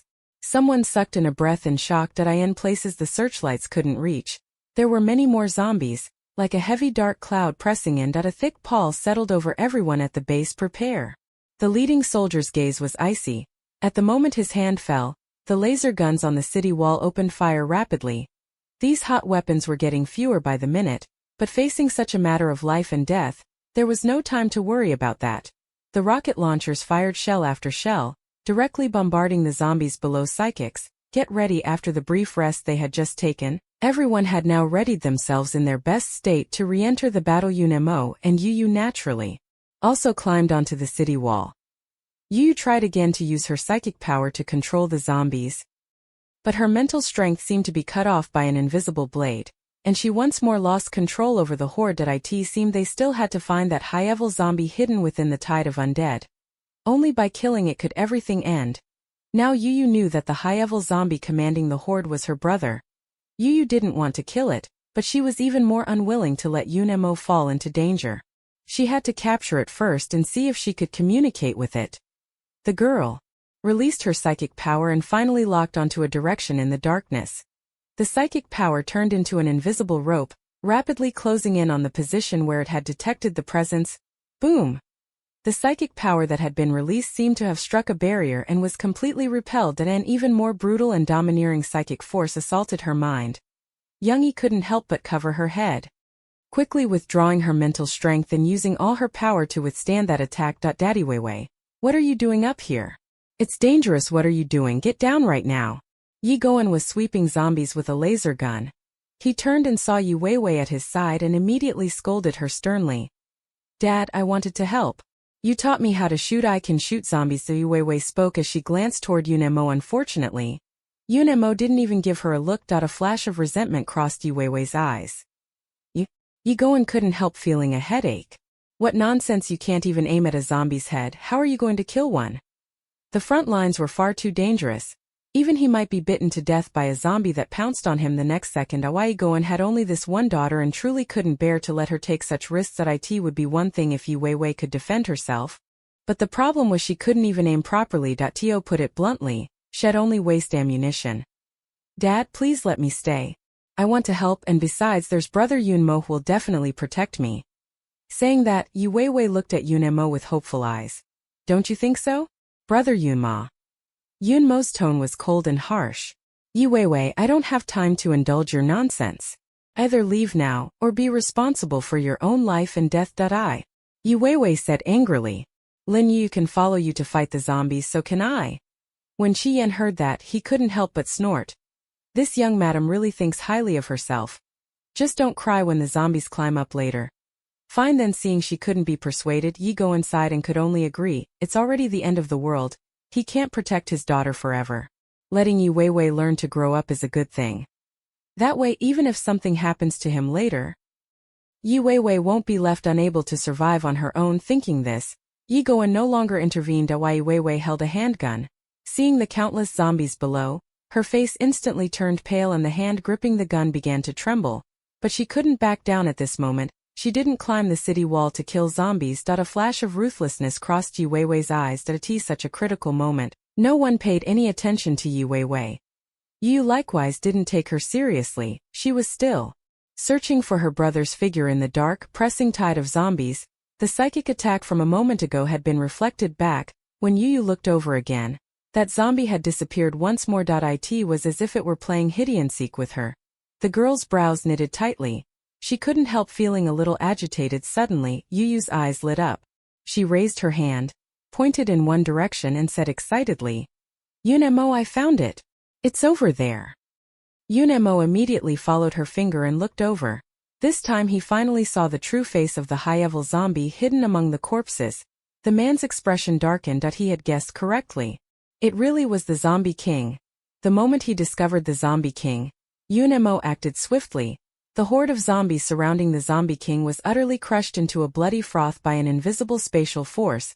Not even a speck of bone left behind. Sensing mortal danger, the Zombie King unleashed its power at once, and a solid earthen wall suddenly appeared. It blocked all of Yunmo's attacks for it. The earthen wall crashed down, and the Zombie King had already relocated. Its blood-red eyes, like a beast lurking in the dark, stared at Yunemo filled with hatred. This zombie still retained memories from before and recognized Yunemo as the human who had grievously wounded him. This human truly deserved to die. Yunmo's dark eyes narrowed slightly. A strong murderous intent emanating from him. After a brief exchange, he had already tested and confirmed that, after that torrential rain, the Zombie King had indeed grown much stronger. This time, I absolutely can't let it escape again. Otherwise it will be much harder to kill the Zombie King in the future. Once it grows up, it will be the end of humanity. Just like in the previous life, Yu watched anxiously from the side, several times wanting to release vines to help Yunemo, but it was of no use. The Zombie King's strength far exceeded hers. This battle was not something she could intervene in. Shun Yunting, help! Yunemo said coldly. Got it. Shun Yunting had also noticed something odd about that zombie, and immediately stepped in, joining Yunemo in attacking the Zombie King. But the Zombie King was clearly much stronger than the mutated rat. Their attacks landed on it, only giving it a bit of relief. Moreover, the dark mass of zombies became its best cover. Every time they formed a finishing move, the zombie king could precisely sense it and dodge their attacks in time. Several attacks missed, making the expressions of the two increasingly grave. This zombie was the strongest opponent they'd ever encountered. Killing it was probably not going to be that easy. Yu couldn't help only anxiously stood by. Just then, a massive force suddenly pushed from behind. Lin Yu, go to hell. Yu Weiwei's venomous voice suddenly rang in her ears, startled and off guard. Yu lost control and tumbled down from the city wall. She tried to release vines to steady herself, but when the horde of zombies below saw food falling, they instantly went wild as if pumped with adrenaline, stretching out hands to grab her feet and dragged her straight down. Chapter 74. He already doesn't remember her. Yu only had time to let out a single cry. Her slender figure like a pear blossom falling from a branch. In the blink of an eye, she fell into the dense swarm of zombies. By the time Yunemo realized something was wrong, the girl's figure had already been completely swallowed by the horde of zombies, like a drop falling into the sea, vanished without a trace. Yunmo's eyes bulged with rage. There was no time to think, and without hesitation he jumped after her. Yu Weiwei felt immensely exhilarated, and a triumphant smile appeared on her face. She had waited far too long for this day. With so many zombies below, Lin Yu simply couldn't survive as long as she died. Yunemo would be able to see her, but Yu Weiwei hadn't been pleased for long before she saw Yunemo follow Yu and jump down. Yu Weiwei was dumbfounded in an instant and screamed. Brother Yunmosha never would have imagined in her wildest dreams that Yunmo's feelings for Lin Yu were so deep. He was actually willing to jump into a pile of zombies for her. Did he not care about his life? Captain's sister. By the time the squad noticed something was wrong, it was already too late. Yunemo and Yu had both vanished into the horde of zombies. Sister Muze's eyes instantly went red with rage. His gold-type power transformed into a great blade, savagely slaughtering the zombies below. Tian also hurled fireballs downwards. His voice raw as he shouted, Captain Lin Yu, where are you? The team refused to believe Yunemo was dead. In their eyes the captain was like a god, invincible in battle. How could he possibly be dead? Unfortunately, their hope was doomed to be dashed. Only when the zombies below had all been slaughtered did a small area open up, but there was no sign of Yunemo or Yu there. Not even bones remained. I don't believe it. Sister can't be dead, she must be down there. I'm going down to save her. As Muze spoke, he made a move as if to jump down. Frightened, Qian quickly wrapped his arms around his waist, dragging the impulsive child back. Muse, are you trying to get yourself killed? Don't you see what's down there? They're all zombies. If you jump down, do you think you'll survive? Let go of me, let go. I'm going down to help sister, she can't be dead. Muse struggled like an impulsive calf, thrashing with all his might. Enough. Stop it. Qian snapped, slapping the top of his head in anger. You brat, even if you're trying to save someone you need to know your own limits. Muse. Shirley's deep voice carried a calming strength. Don't be impulsive. We will definitely find Yu and the captain. The captain isn't an impulsive man. If he dared to jump, it means he must be confident he can bring Yu back. Shirley's words were like a calming pill, not only dissuading the impulsive Muze, but also successfully soothing his teammates' agitated emotions. The captain won't die. Yu, usually taciturn, also said that he had confidence in Yunemo. The captain couldn't be dead, and certainly wouldn't die in this zombie-tide. Muze turned his head and suddenly saw Yu Weiwei collapsed on the ground. He immediately rushed over in anger. It was you. It was you, wasn't it? You must be the one who pushed sister down. That woman was just beside my sister a moment ago. She must be the one who secretly struck. I have to admit, Muze unintentionally saw through the truth. I felt guilty. Her mind went blank and she never expected Yunemo to jump down as well. She didn't want Yunemo to die. What can she do now? No, it wasn't me. Hearing Muze's words, Yu Weiwei jumped, her eyes flickering, too guilty to look at him. Seeing this, Muze knew at once that this matter must be related to her. It wasn't me. It wasn't me, it has nothing to do with Mesh fell down by herself. Yu Weiwei shook her head as she backed away. She wasn't an idiot. Of course she knew she couldn't admit it at this moment. Otherwise Qian and the others would definitely have killed her. I'll kill you. Muze's eyes were red with fury. Like an impulsive young bull, he charged straight at him, gathering his supernatural power in his hand. A brother, sure, save me. Yu Weiwei screamed in terror, hiding behind Shirley. Alright Muse, calm down first, don't be too impulsive. Ian quickly blocked Muse. They feared that if the kid acted on impulse he might actually kill Yu Weiwei. That would be a huge problem. If something happens to my sister I will definitely kill you. Muse glared at Yu Weiwei with hatred, then gradually calmed down. He had been too anxious just now. Now that he was calming down, Muse remembered Yu's unusual identity. Sister. It should be fine, right? The moment Yu fell into the horde of zombies she was immediately surrounded by the throng that surged up. These zombies were all low tier. The highest only second or third rank. Of course they couldn't harm her. The horde became extremely excited, as if greeting the return of their king, clustering around Yu as they moved forward. Where are you taking me? Yu asked in puzzlement. Unfortunately, these zombies were all being controlled and only knew how to follow orders. Yu could sense that they seemed to want to take her to meet someone. Could it be her brother? Thinking this, Yu felt a stir in her heart and obediently followed them forward. After taking Yu, the zombie horde began to retreat in a grand sweep. It was as if they had come specifically to take Yu home. The zombie tide has receded. This exhilarating piece of news quickly spread throughout the base. The people embraced one another, weeping tears of joy, thanking heaven for seeing them through this disaster. Yo-Yo was taken to the city. The building in front of him looked very familiar. She looked for a moment before recognizing it. This was the place where she had once stayed, Des city center. After the zombie horde lost control, it had already begun to disperse. A third-rank zombie led the little child into a room. Inside the room was a familiar white figure, standing with its back to her. The third-rank zombie brought her here and then left. Little Yu stared at that figure, hesitating as she spoke. Brother? The zombie turned around, revealing a familiar face. Sure enough, it was the brother she remembered, Su Yan. Yu hadn't expected that after searching so long for her brother, she would actually meet him here. A smile couldn't help but appear on the girl's face. Although she had lost all her past memories, Yu still remembered that her brother was the most important relative she had in this world. Only by finding Su Yan would she have a chance to recall her former memories. Although her brother had already turned into a zombie, but for little Yu that was no big deal. Anyway, she wasn't really human anymore, but the little one soon discovered. Her brother was a bit off, he didn't remember her anymore. The zombie's blood-red eyes were fixed on her, glinting with a murderous, bloodthirsty intent.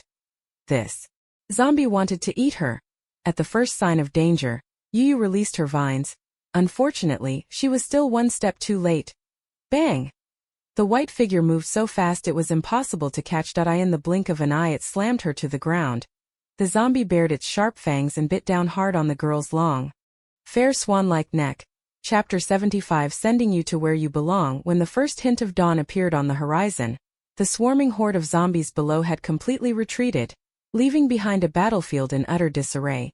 After a whole night of fighting, nerves taut the entire time. Now that the danger was over, many of the psychic fighters could no longer hold on and collapsed completely to the ground, only able to be lifted onto stretchers by the logistics team and carried away. Leave behind some able-bodied ordinary people to clean up the battlefield. After extracting the crystal cores from the zombies' brains, all those corpses needed to be moved to one place and burned together. The squad joined in as well, helping them carry the zombies. Well, did you find it? Shi Yan kicked open a zombie's face and flipped it over. What met his eyes was a grim and unfamiliar face, which made him involuntarily breathe a sigh of relief. By you. No good that we didn't find them, Shi Yan reassured himself inwardly. Not finding the corpses of the captain and Yu meant the two of them were still alive. As for the possibility that they'd been devoured by zombies until not a bone remained, Shi Yan rejected it without hesitation. Impossible. Absolutely impossible. The two men together lifted a zombie, one holding the head and the other the feet. Just then, the zombie suddenly leapt up and bit down on the man's wrist. The man let out a miserable scream. Bang! That zombie was quickly blown in the head. Unfortunately, the man's wrist already bore a deep bite mark, the blood darkening with an ominous black.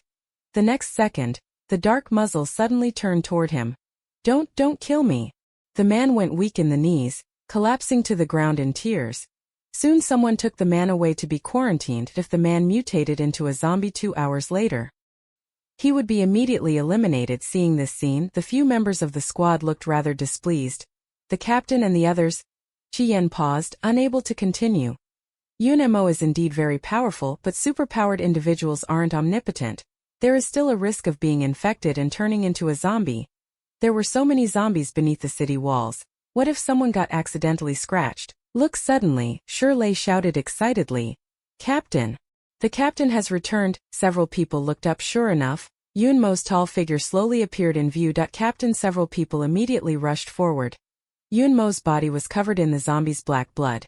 Just approaching him made one smell a strong metallic scent of blood, mixed with rot. Qian immediately clapped a hand over his nose and took a few steps back. He looked behind Yunmo and didn't see Yu's figure. His heart instantly dropped. Big brother Yunmo, where's sister? Muze asked anxiously. Didn't you go look for sister? Where is she? Yunmo didn't speak. His handsome face was ice cold, like a demon clawing its way out of a mountain of corpses and a sea of blood, radiating a fierce murderous aura that made one's blood run cold. The man's face was sullen and fierce. Without a word he lifted his foot and walked into the base. He couldn't find Yu. Yunmo followed Yu and jumped down. But there were simply too many zombies below the city wall. By the time he finally hacked a path through, the spot where Yu had fallen earlier no longer showed any sign of her. Although he knew that Yu's identity was unusual and those zombies wouldn't harm her, Yunmo still couldn't hide the anxiety in his heart.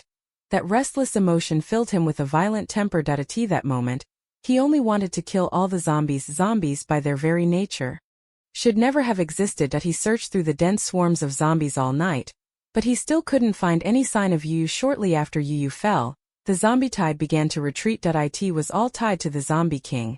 Yu must have been taken by the zombie king. Where would he take her?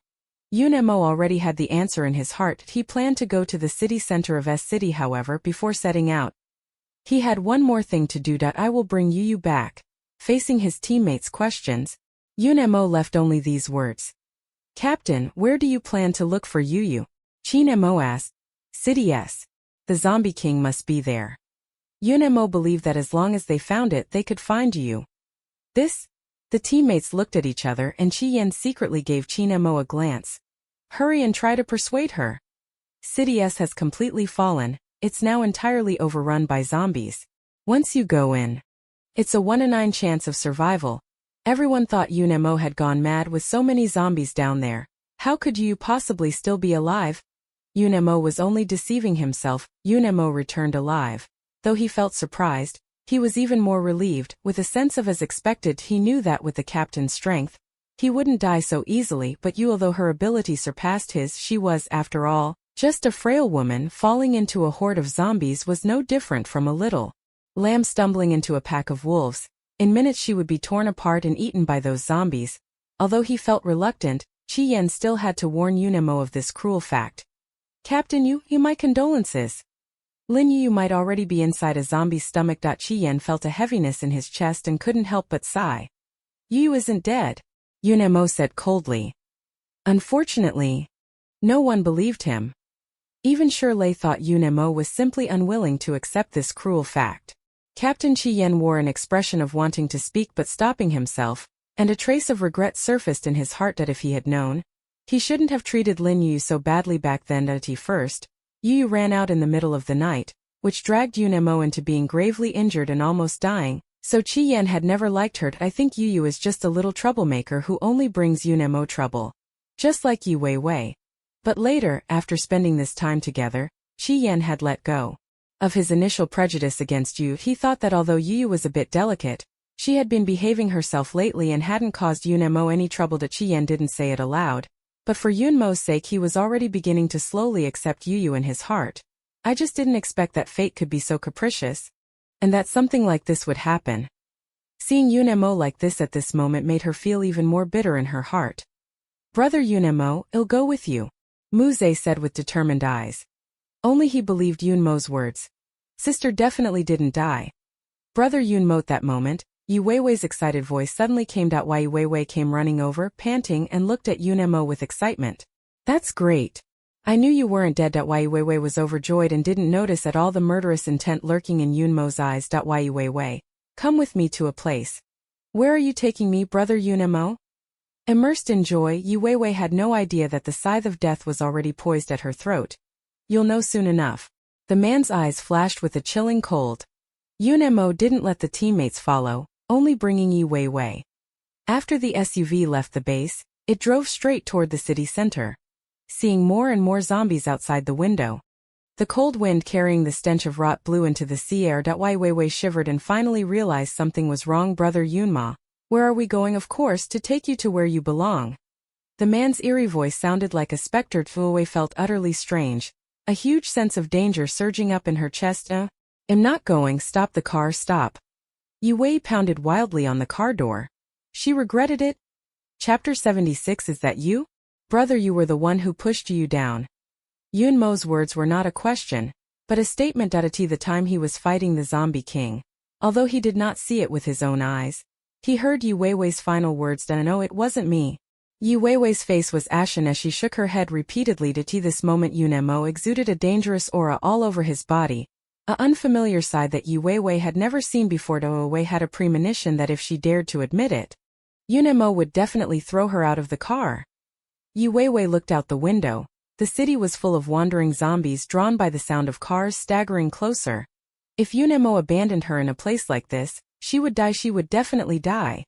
Yu Weiwei stared at him in horror and screamed, "No, don't. I want to get out of the car. I want to go home, go home." The SUV stopped in the middle of the road. Yunmo opened the door and looked at her coldly. "Get out." No, Weiwei hunched in the seat, tears blurring her entire face. The features that had once been pretty were now utterly disheveled. Yunmo, you can't treat me like this. If Dad finds out, he won't forgive you." The man looked at her with cold indifference and hauled Yu Weiwei down. Yu Weiwei screamed in a sharp, terrified voice. The sound, more and more zombies emerged from the corners. After tossing Yu Weiwei out of the car, Yunmo closed the car door. Yunmo. Open the door. I won't do it again, please, I'm begging you, save me. Yu Weiwei sobbed loudly outside, pounding on the car door without stop. I was wrong, I know I was wrong, please save me, don't leave me. But no matter how desperately she begged, she couldn't move Yunmo's heart at all. Relying on others is no use. If I were you, I wouldn't waste my time here. The man's dark eyes glinted with coldness. No matter how pitifully Yu Weiwei cried, there wasn't a trace of feeling on his face. Only he knew Yu's special identity. Yu Weiwei had pushed her into the zombie tide because she wanted Yu dead. If Yu were human, she would have already perished in the zombie tide by now. It was already merciful of Yunmo not to feed Yu Weiwei directly to the zombies. As long as Yu Weiwei could run past those zombies, she could survive. Reborn into a new life, Yunmo originally didn't want to lay a hand on Yu Weiwei. Even though in the previous life, after the Yuntian base was breached by the zombie tide, Yu Weiwei, in order to save herself, selfishly shoved Yi Goen into the zombies to buy herself time. But in this lifetime Yu Weiwei hadn't done anything like that, and Yi Goen was living just fine. Besides, Yu Weiwei was Yi Goen's only daughter, and his only remaining relative in this world. Yunmo had basically grown up under Yi Goen's care. Uncle Yi was a respected elder in his eyes. Out of respect for him, as long as Yu Weiwei hadn't committed any major wrongdoing, Yunmo would not kill her. Yu Weiwei should never, ever have gone after Yu. Yu was his only bottom line. Seeing that more and more zombies were gathering in this direction, Yu Weiwei had to give up the idea of asking Yunmo for help. Hatred filled Yu Weiwei's eyes as she cursed viciously. Yunmo, I hope you die miserably, both you and Yu will die miserably. I curse you, sooner or later you'll die at the hands of zombies. After saying that, Yu Weiwei didn't dare to delay any longer. She stumbled and ran off in one direction. The zombies attracted to her all excitedly chased after her. Huff huff. Yunmo restarted the engine, swung the front of the vehicle around, and the SUV roared off. They hadn't driven out of the street yet when Yu Weiwei's screams came from behind. Yunmo saw in the rearview mirror that Yu Weiwei had fallen to the ground, and the zombies behind her quickly surged forward, completely engulfing her. The horrific scene was soon left far behind. The SUV roared past, kicking up a cloud of dust as it sped off toward S-City. He had to find Yu as soon as possible. Although the little child's identity was special and the zombies wouldn't harm her, the Zombie King was another matter. High-level zombies would naturally devour one another.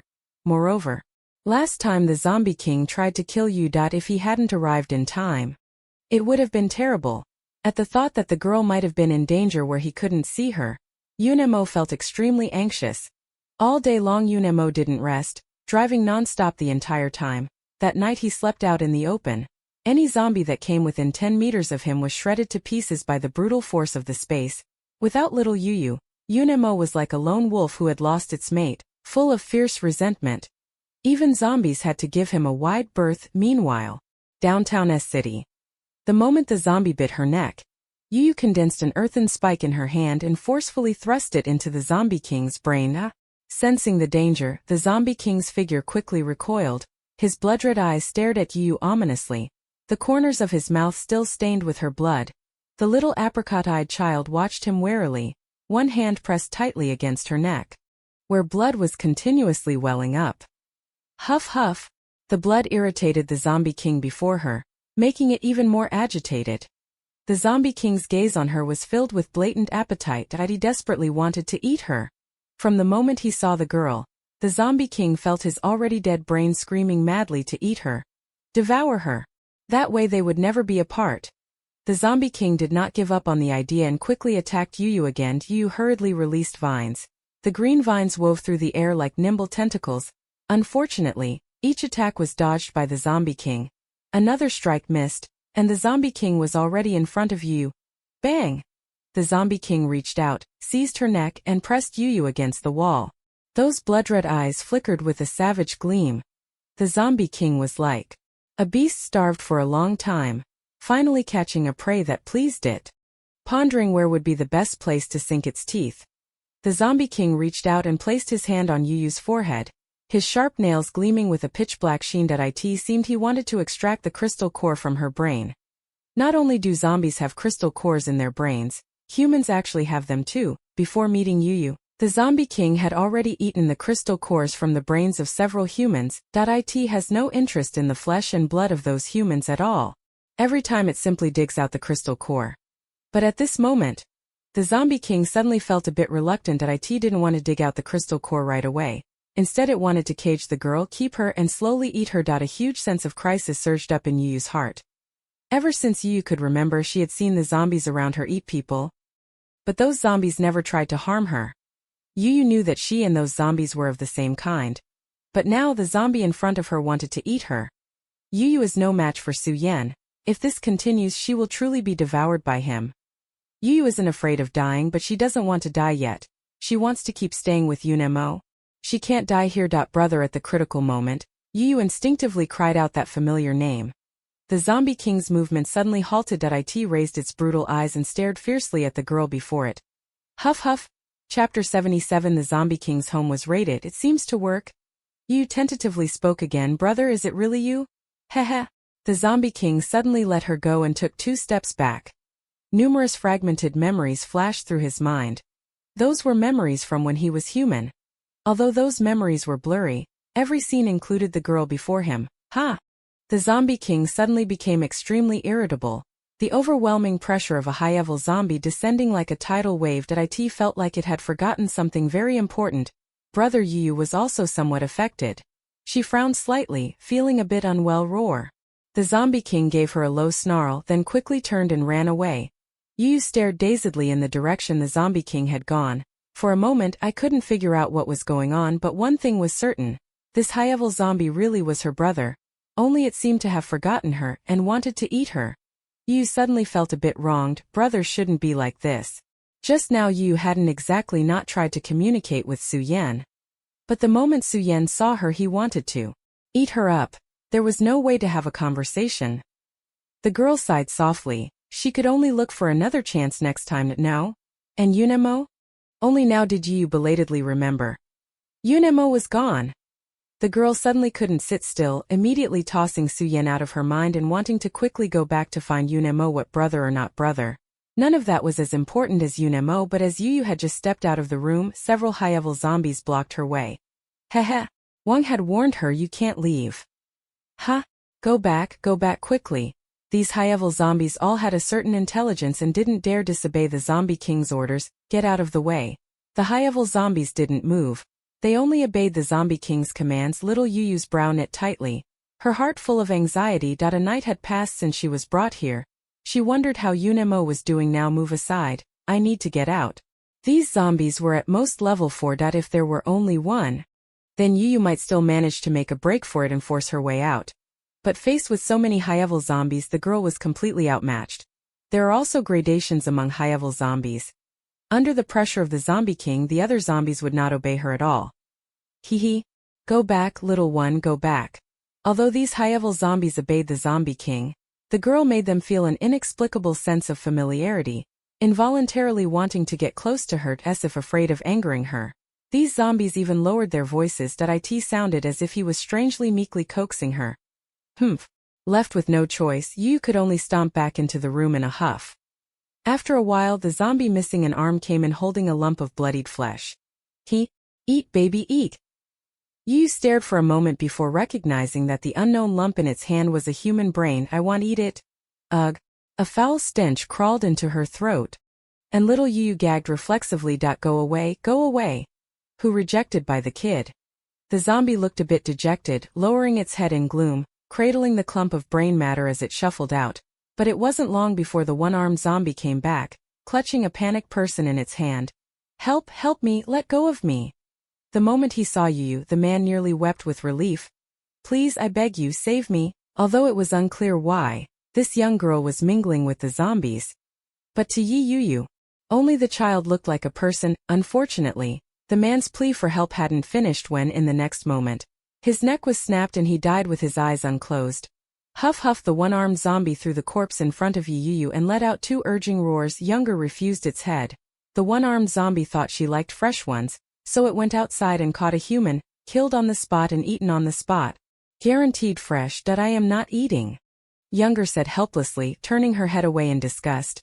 Hurry up and take it away. Heh. Now the one-armed zombie looked somewhat bewildered. What to do if the little one is too picky? The one-armed zombie grabbed that corpse, intending to go think of another way. How can I not eat? If the little one gets too hungry, he won't be able to beat other zombies later. Don't go grabbing people anymore, I don't eat people. She was different from those zombies so far. The only one listed in Yu's menu was Yunemo. I wonder how Yunemo is doing now. Can she be found? Perhaps heaven heard Yu's heartfelt wish. When night fell again, Yu suddenly heard vigorous fighting sounds coming from outside. Yu immediately sat up in bed and opened the door to look. In the darkness, a black figure was entangled with those high-level zombies guarding Yu. The figure moved like lightning. Yunemo! Yu called out in delight. Roar! A fourth-tier zombie condensed a fireball and hurled it at the same time. A pair of black stiff claws viciously lunged for Yunmo's chest. Yunemo, watch out! Yu quickly directed the vines to help, blocking the two zombies trying to ambush Yunemo. The high-tier zombie, which had been attacking ferociously, immediately became hesitant and clumsy the moment Yu joined the fight. They let out an agitated roar, their voices full of intent to drive him out. They wanted to kill this intruder who had barged into their territory, but they were afraid of hurting the little one. Yunemo used the space power to crush their skulls outright. As the high-level zombies died, Yu happily leapt into his arms. Yu, how are you? Are you hurt anywhere? Holding the girl tightly in his arms, Yunmo's anxious heart finally began to calm down. Yunemo slowly tightened his arms, holding Yu closely, as if treating a treasure lost and found. I am fine. Yu shook her head. Seeing Yunemo, she was clearly very happy. Her bright apricot-shaped eyes were full of smiles. Yunemo, you're finally here. Let's go. Well, leave here first. Just as the two were about to leave, a white figure suddenly appeared in their sight. The Zombie King was back. Roar! The Zombie King had just returned and discovered his home had been raided. The toddler almost got taken away by Yunemo. The moment he saw Yunemo, the Zombie King burst with intense murderous intent. Human! It's that damned human again. Yo-yo, don't come over, stay away. Yunemo knew clearly in his heart that today he had to slay the Zombie King, or there would be endless trouble afterward. A black and a white figure quickly began fighting each other. Yunemo could clearly feel that the Zombie King was much stronger than last time. Killing it this time would probably not be so easy. Ho! The Zombie King's crimson eyes were filled with brutal murderous intent, like a beast gone berserk that only wants to kill the human in front of it. Chapter 78. Has brother already begun to remember her? Yu watched anxiously. Seeing Yunemo narrowly escape from the Zombie King's claws several times, her heart was completely in her mouth. The vines writhed like serpents, trying to bind the zombie lord and restrain its movement. Huff huff. Seeing Yu actually helping this human, the zombie lord, already berserk, grew even angrier. The zombie lord's claw pierced Yunmo's body, tearing a bloody hole, but it didn't gain any advantage either. Its neck was nearly sliced through by the fierce spatial blade, the head hanging crookedly by a layer of skin. The zombie king set its head back in place. Its healing ability was astonishing in a moment. The wound on its neck had already recovered.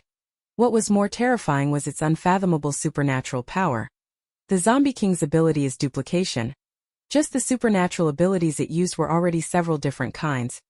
Moreover, it could copy Yunmo's attacks and return them to him using the exact same moves. If Yunmo hadn't kept his guard up the whole time, protecting his heart and head with his abilities, he would have long since died at the hands of the zombie king.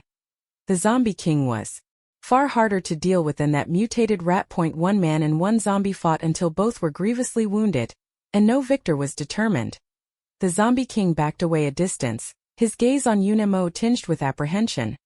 The blood had soaked through Yunmo's clothes, dripping down in steady drops.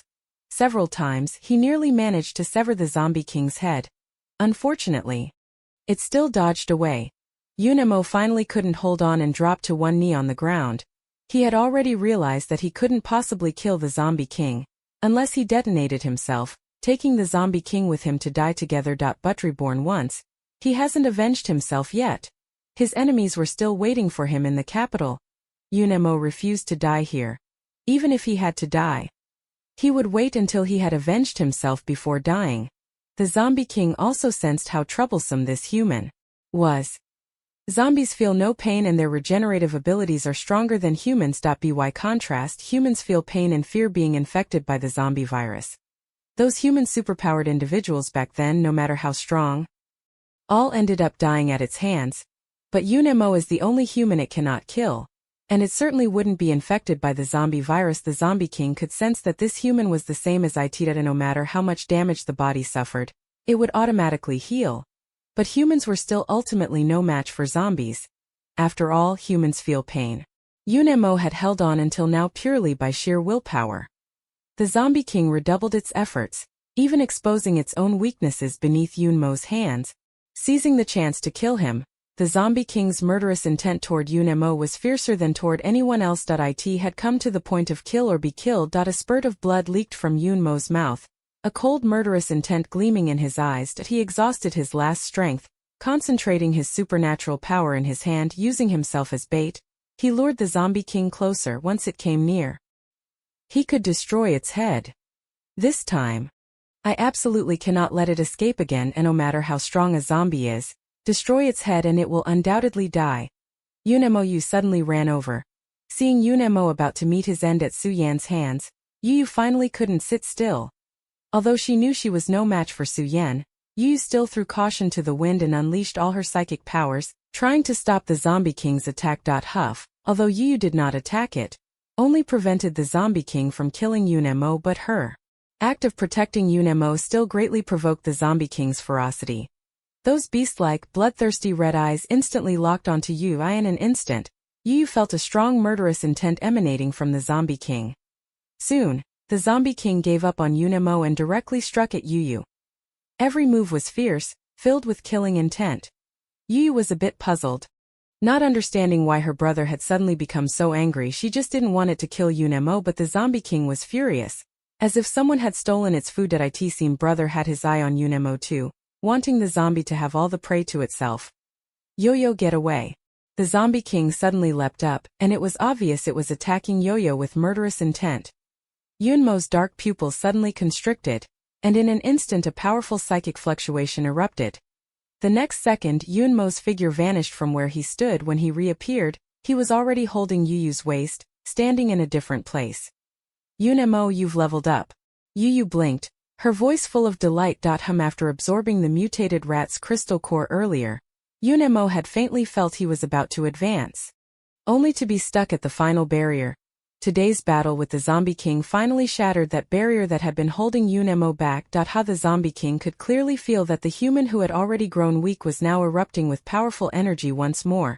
After that battle, the zombie king's psychic power had been greatly depleted. If they fought again, it would probably be the one to fall to this human today. Yunmo little Yu tugged at the corner of his clothes, her voice soft and gentle. Let's go quickly, okay? If the fight continues, either Yunemo or the Zombie King will have to die. They might both end up badly hurt, perhaps mutually destroyed. The Zombie King summoned another horde. Countless zombies shamblingly ran over. Among them were even third and fourth tier zombies, their variously colored abilities all raining down on Yunemo. The Zombie King directly gave the order. Kill that human. A dark mass of zombies gradually gathered. Though not as overwhelming as when besieging the base, it still looked to number at least several thousands, perhaps tens of thousands. Using the cover of the zombie tide, the Zombie King completely melted into the horde. Those blood-red eyes gave Yu one last deep look, and the hoarse voice was thoroughly ruined. Yo-yo. Yu paused. When she looked back again, Su Yan's figure had already completely vanished into the tide of corpses. By the time Yu regained control over the zombie horde, the Zombie King's figure had long since disappeared. After dispersing the zombie horde, Yu looked at Yunemo with a worried face. Yunemo, are you alright? I'm fine. The self-healing ability activated automatically, quickly repairing the injuries on Yunmo's body. Though they looked severe, fortunately they were not fatal. At this moment Yunemo was covered in blood. The metallic stench overwhelmingly strong, but Yu had no reaction at all. Although Yunemo had already said it was fine, the girl still looked deeply worried. Yo-yo had seen many humans. They were all very fragile, although Yunemo was far stronger than those humans. But he was a person too. He was so badly injured that Yu was very worried he might be dead. If Yunemo died, she could eat him. But Yu couldn't feel happy. She didn't want Yunemo to die at all. Young Yu, don't be afraid. Yunemo naturally saw Yu's worry and comforted her softly. In his previous life he was eaten by zombies and still didn't die, so how could he die now? Although his injuries were severe, his self-healing ability was repairing them. He only needs one night to recover. Unable to find the Zombie King's whereabouts, Yu had no choice but to leave S City with Yunemo, but she had a feeling that Su Yan would definitely appear again. Especially, Su Yan called her name before he left. Does that mean brother has already begun to remember her? Chapter 79. Don't pick on me anymore.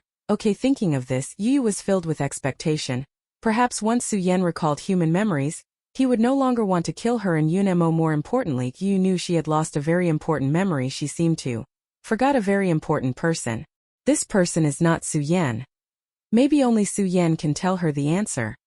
After leaving the city center, Yunemo found a room. The room was fairly clean. Inside were only two zombies, one male and one female, who looked like they might be husband and wife. There were no signs of a struggle in the room, and the furniture was all intact. These two must have mutated into zombies right when the apocalypse began. They had been trapped in this room the whole time. These two low-level zombies lacked intelligence and couldn't get out, only foolishly banging against the door. The moment they saw a stranger, they immediately excitedly lunged at Yunemo. Before they even got within a meter of Yunemo, they were ground into a bloody paste by the power of the space. After cleaning the room, Yunemo planned to make do here with Yu for the night. Wait until the wounds on him have healed, then return to the base tomorrow morning. Yo-yo, was that zombie your brother just now? Only now did Yunemo have the time to ask Yo-yo about it. Yo-yo nodded lightly. She only remembered he was her brother when she saw Su Yan. Unfortunately, she couldn't recall anything beyond that. But Yu felt she probably wouldn't mistake someone. Oh no, mistake a zombie. So Su Yan must definitely be her brother. Although sometimes there would be some memories that made Yu feel strange. Why didn't Su Yan let her call him brother? He was originally her brother. If he didn't want to be her brother, did that mean he wanted to be her father? After all, Qian really liked playing the role of Qinmo's dad. Still likes to call Yunemo dad. Humans have such strange ideas. Toddler isn't very hard to understand, but she deeply resisted anyone being her father. She has her fathers. But where is her father? A look of bewilderment appeared in the girl's eyes. Your brother doesn't remember you anymore. Yunemo had long suspected that Yu's brother might have turned into a zombie.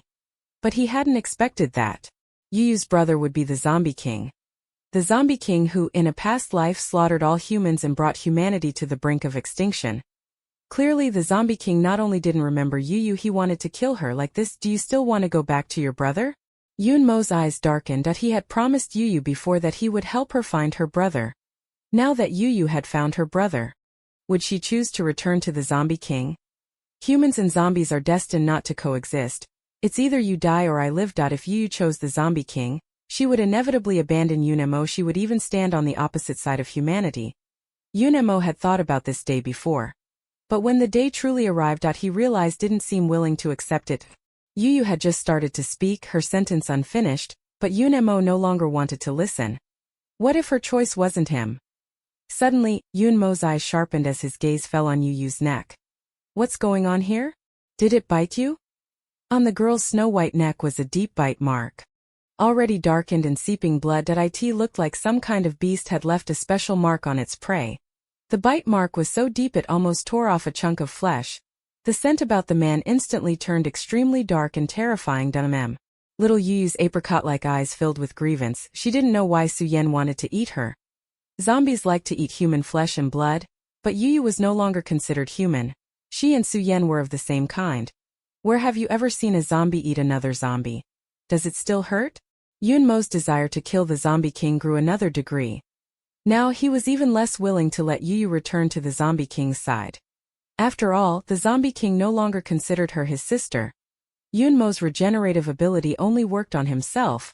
Unlike the healing type, it couldn't heal others, however. His blood had an effect as well. Yunemo cut his fingertip and smeared the blood on Yu's wound. The bitten area healed at a visibly fast rate, leaving only a faint mark at the end. Sensing that faint, sweet, bloody scent in the air, Yu felt a little restless, but she knew Yunemo, that stingy little guy, would never indulge her, so Yu had to take a different approach. Yunemo, can I have a kiss today? The girl cooed in a soft, coquettish voice. You haven't let me kiss you for several days. Saying that, the girl looked at him with a plaintive little gaze that seemed like she was accusing Yunemo, deliberately withholding her rations. Yunemo said, zombies that eat people aren't good zombies. You can forbid Yu from eating people, but you can't forbid her from kissing. In a huff, Yu directly shoved Yunemo to the ground. I want to kiss, I want to kiss. Yu whined like a child denied candy and the zombie's worldview. There was no such thing as shame. Yu, don't move. Yunemo reached out and wrapped his arm around the girl's slender waist, unconsciously tightening his grip. The man's handsome brows and eyes were repressed and restrained, his voice low and hoarse. Yu, can you have a little sympathy for me and stop provoking me, okay? No matter how strong his will, he was still a normal man. That if this continues, Yunemo really fears that one day he won't be able to hold back. Maybe only this way can let Yu understand the world's dangers. But I didn't provoke you. Yu said, wronged and puzzled at in Yu's understanding. Provoking equals challenging, and it would get you beaten. The little girl was extremely aggrieved, her voice soft and delicate, plaintively saying, Yunemo, I won't provoke you anymore, please don't hit me. Yunemo suddenly let out a low chuckle, his chest trembling slightly. Silly. How could he possibly hit her? Yu curiously reached out and pressed his chest under his palm. That heart thudded strongly and powerfully, again and again, beating faster and faster. This was enough to prove that his heart was in turmoil. After a night's time, Yunmo's injuries had mostly healed, so he planned to take Yu back to the Yuntian base. The SUV had only just driven off this street when Yu noticed there was a car following them. Yunemo, I know. The man's eyes cooled slightly as he pressed the accelerator and sped up. The car behind, realizing it had been spotted, stopped trying to hide and immediately increased its speed to give chase. A man leaned half his body out of the passenger seat, a gun in his hand, aiming directly at the tire. It looked like he wanted to force them to stop. Bang! The bullet froze in midair, as if intercepted by an invisible force. The man, not believing it, fired several more shots. But none of them hit. The bullets rattled and fell to the ground. What do we do? The man immediately asked his companion, turning his head. Attack now. Remember, the doctor said to catch them alive. Chapter 80. The Research Institute's purpose. 5 men got out of their car after tailing them. They were all psychics. One of them, a man with a kind-looking face, used earth-based powers. The road ahead suddenly sank into a large pit. The SUV braked hard. The wheels were less than a meter from the edge of the dirt pit, and the whole vehicle almost fell in. You stay in the car, Yun. Emo said, his eyes darkening. These people had come with ill intent. It seemed he would have to deal with them first. Yunemo, I want to go down with you. Yu said, uneasy. Yunemo was so badly injured yesterday that Yu couldn't bear to let him face those bad guys alone. Are you Yunemo? When the two of them came down, the man in charge took out a photo and compared it to Yunmo's features. Who sent you? Yunemo asked coldly, eyes fixed on the men, his gaze landing on the badge pinned to their chests, which gleamed faintly in the light. Yunemo was all too familiar with that kind of badge. It was the Institute's emblem. The identities of those few men instantly became clear. Did Jing Ryu send you? You don't need to know so much. Come with us obediently or don't blame us for getting rough. The lead psychokinetic slightly tilted his chin up, his expression arrogant. These few were all exceptionally powerful psychokinetics. Wherever they went they were fawned over and had always looked down on others. Although they didn't know why the doctor sent so many high-level psychokinetics to apprehend Yunemo, wasn't this using a sledgehammer to crack a nut? Even though Jing Ryu had repeatedly warned them to be careful of Yunemo before they set out. But these few ability users still didn't take Yunemo seriously. Just a mere space ability, could he really escape from their grasp? I suggest you obediently surrender instead of making a futile resistance. Yunemo, this guy talks so much, are we going to fight or not? You couldn't help but mutter. These humans sure complain a lot. They're not like zombies, so straightforward and decisive.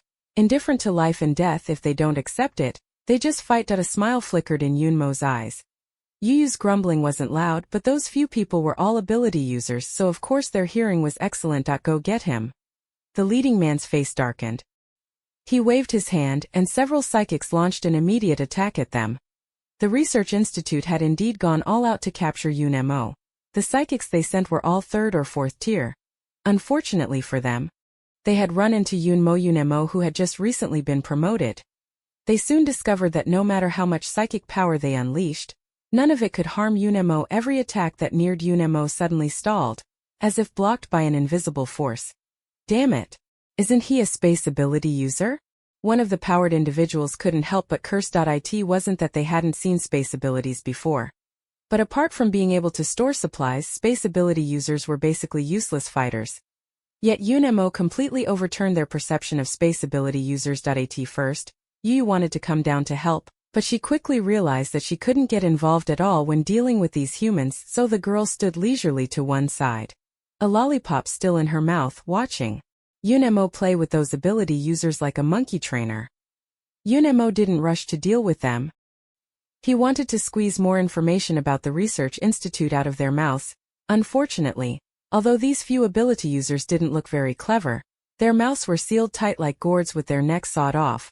The prowess those ability users were so proud of was worth nothing in front of Yunemo. They were toyed with and spun around, instantly furious and annoyed. Number 3, the leader, gave a signal with his eyes.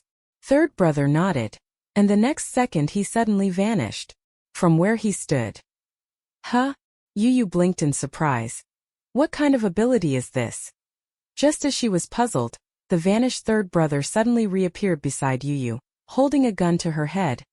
Don't move, or he'll blow your head off, old third threatened harshly. Yunemo, your woman is in my hands. If you don't want her dead, you'd better surrender now. Yunemo turned his head and looked over, his dark eyes glinting coldly. Let her go. Old third, thinking he had found Yunmo's weak spot, immediately grew smug, but he hadn't gloat for long before a chill ran up his arm. The third son jolted, looked down, and found a green vine had wound around him without his noticing. The vine, soft like a snake, coiled around his wrist and tightened. There was a clicking sound. A third brother screamed miserably.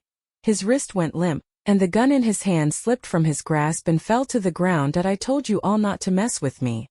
Yu sighed lightly. You didn't think I was someone easy to bully, did you? Before the third could say a word, he was wrapped by more and more vines, his whole body encased in a green cocoon, writhing wildly on the ground. Number 3. Seeing this, the eldest took the chance to fire a shot at Yunemo. Of course, the shot did not hit Yunemo. However, what came out of the gun wasn't a bullet, but something like a sedative needle. Ability suppressor. He was, of course, familiar with this thing. In his previous life, Jing Ryu had used the same method to ambush him. No matter how powerful an Esper was, once injected with an ability suppressant, they would instantly lose resistance and be unable to release their powers. They would have to meekly surrender.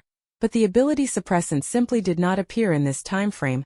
Yunmo's eyes suddenly sharpened. There was none of this in my past life, so why did the Institute zero in on him so quickly this time? Could it be Jing Ryu also, like him, was reborn? Since no useful information could be drawn from these people, Yunemo stopped wasting time and dealt with them swiftly and decisively.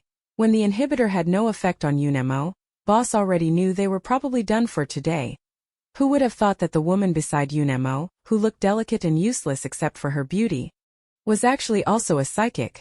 The result of underestimating her was that he could only watch helplessly as the brothers he had brought died one by one. Wait. Seeing Yunmo's murderous gaze fall on him, the boss finally panicked and hurriedly shouted, "You wanted to know the Research Institute's purposes, didn't you? I'll tell you everything. Just don't kill me."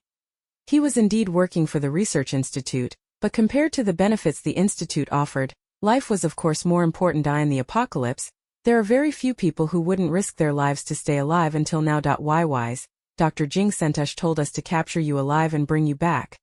According to the boss, Jing Ryua dispatched 2 small teams, both top-ranked, exceptionally powerful psychics from the Ark base. Among them were several 4th-tier ability users. Boss and the others were responsible for capturing Unemo. Another team of ability users had the task of going to kill a zombie. From his description, Unemo guessed that the zombie they were looking for was the Zombie King. Chapter 81, Cutting the Grass to Remove the Roots. That's it, I've said everything. Can I go now? Unemo nodded slightly. I'll see you part of the way. No sooner had he finished speaking than the man raised his hand and the blade fell, decisively finishing him off. From the news brought by this man, Unemo could basically conclude that Jing Ryua had also been reborn like him. However, whether Jing Ryua had truly been reborn or not, this time he will never make the same mistake again. The boss fell straight down, dead with eyes wide open. Unemo, aren't you going to let him go? Yu walked over with light, graceful steps. I never agreed to let him off. Unemo leisurely wiped the bloodstains from his knife. His eyes cold. You must remember. Don't let a single enemy go. When cutting the grass, remove the roots or the trouble will be endless. Yu nodded, chanting, I've learned it. Bang. After dealing with those few people, Yu was about to get into the car with Unemo and leave. Suddenly, a deafening, earth-shattering boom rang out. Even the ground trembled slightly. Yu instinctively looked up. She saw a huge mushroom cloud forming over S-City. Even from this distance she could feel the powerful energy fluctuations. Yo had never seen anything like this before. She instinctively looked at the man beside her. Unemo, what is that? Did it explode? A frown slowly formed between Yunmo's brows. His tone slightly deepening. That's an explosion caused by an Esper self-detonation, but a single Esper alone could never produce such an effect. Such a sensational outcome had to be the result of several Espers choosing to self-destruct together. What kind of circumstance would drive so many Espers to willingly detonate themselves, taking their enemies with them? Combined with what the boss just said, those Espers must have encountered a Zombie King. The Zombie King is extremely powerful. Unless you dig out the crystal core in its brain, killing it isn't an easy task. A 4th-order ability user choosing to self-destruct might not be able to kill it. But what if there were several 4th-order ability users? Moreover, the Zombie King was severely injured in the battle with Unemo. Unemo, Big Brother is still there. What if something happens to him? Yuyu's brow gradually furrowed as she spoke, sounding somewhat worried. The explosion was so far away that its force could still be felt. Those zombies in City S were probably blown to ashes. Then what about her brother? Unemo, I want to go back. Take me back. Yuyu's face was full of anxiety. Okay, I'll take you back. The SUV turned around and headed back to S-City. When they returned to the city center, it had long since become a wasteland. The skyscrapers had been razed to the ground, flames still burned in places, and black smoke billowed straight into the sky. S-City had originally been overrun by zombies. Their figures could be seen everywhere, turning the city into a dangerous no-go zone that made many people shudder at the mere mention of it. But now along the way, Yuyu and the others hadn't seen a single wandering zombie. At most they could occasionally see severed limbs and arms on the ground, but not a single whole zombie could be pieced together from them. Seeing this, a look of panic appeared on Yuyu's face. She gripped the man's arm tightly and asked nervously, Unemo, where's brother? Little Yuyu never expected that such great power could be contained within those seemingly weak human bodies. Even without having experienced that explosion, seeing the scene before her still left little Yuyu feeling terrified. So where is her brother? Don't rush, S-City is so big. Well, keep looking. Unemo said in a deep voice. The destructive power of an abnormality user self-destructing should not be underestimated. But Unemo didn't believe the Zombie King had been so easily dealt with. It felt a bit unreal. After all, in his past life the Zombie King had single-handedly annihilated all of humanity. Would he so easily die at the hands of humans in this life? Chapter 82, Removing Humanity's Greatest Threat. You, together with Mo, searched all over S City. She even unleashed psychic abilities, but she only found a few zombies at the edge of the city, and those few were pitiful to behold. Almost none of them were intact. They dragged their mangled bodies, twisting as they crawled on the ground, let alone the zombie king at the center of the explosion. Little Yu stubbornly searched for a whole day. She simply couldn't find the zombie king. She finally had to accept the possibility that her brother might have died in that explosion. Brother. The girl murmured, her gaze somewhat dazed. Her brother was gone. What was she supposed to do? Yu could no longer be considered human. She had not only lost the memories of being human, she had also lost human emotions. Yu did not know what sadness was. When humans lose loved ones, they feel hurt and anguished and they cry. She didn't have those emotions, only a heavy feeling in her heart, as if something were blocking her. Brother. The young girl said, her expression forlorn. She had thought that the next time they met, her brother would remember her. I won't think about eating her anymore. I won't kill Mo. I didn't expect these humans will hunt down her brother. Mo, where is the research institute? Yu suddenly looked up, her apricot-colored eyes shimmering with water yet revealing murderous intent. She heard everything clearly just now. Those people from the research institute wanted to capture Mo and even wanted to kill her brother. First Yu didn't know who zombie they were after. Now she knew. They were hunting Su Yan, and no matter what reason they had for hunting Su Yan, none of this has anything to do with Yu. She only knew that these people had killed her brother in the capital. Mo. I'm going to the research institute. I want to avenge my brother. Okay. Mo's eyes were complex as he responded softly. The zombie king was dead, a good thing for humanity. It was also a good thing for Mo. After all, humans and zombies couldn't coexist. With the zombie king gone, Yu would be able to stay. This only confirmed even more for Mo that Jingryue was also a reborn Jingshi Dawn base. The situation in City S was reported to Jingryue immediately. These useless people, they couldn't even catch someone. Training them at the base is truly a waste of resources, Jingryue said, her expression looking rather displeased. Fortunately, there was one piece of good news. The zombie king was dead. Those few psions were the strongest force in the base. Although the sacrifice of several high-level psions resulted in heavy losses as long as the zombie king was killed, it was the greatest contribution to humanity and the greatest value of those deceased psions. Give the families of those with special abilities extra food as compensation. Whatever supplies they ask for, give them. The zombie king is dead, the greatest threat to humanity has been eliminated. Hearing this good news, the huge stone that had been pressing on Jingryu's heart finally fell away. As for the capture on Mo's side, do not stop. I don't care what price you pay, how many people die. Do whatever it takes to bring him back. Jingryue issued a direct death order. But the assistant hesitated before speaking.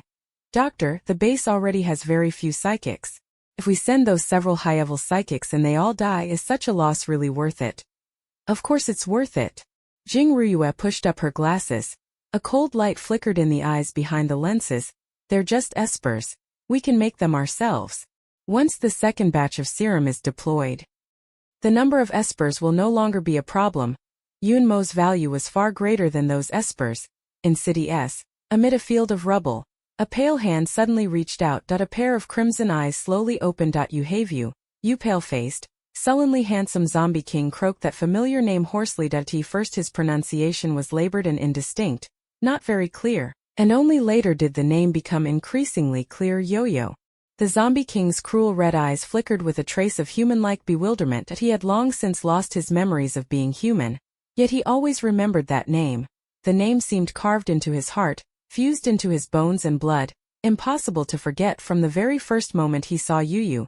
The zombie king knew she was what he had been searching for. He felt a powerful urge toward her, not hunger, not lust, but an obsessive possessiveness. He never ate people, had no interest in flesh or blood, only in pursuing power.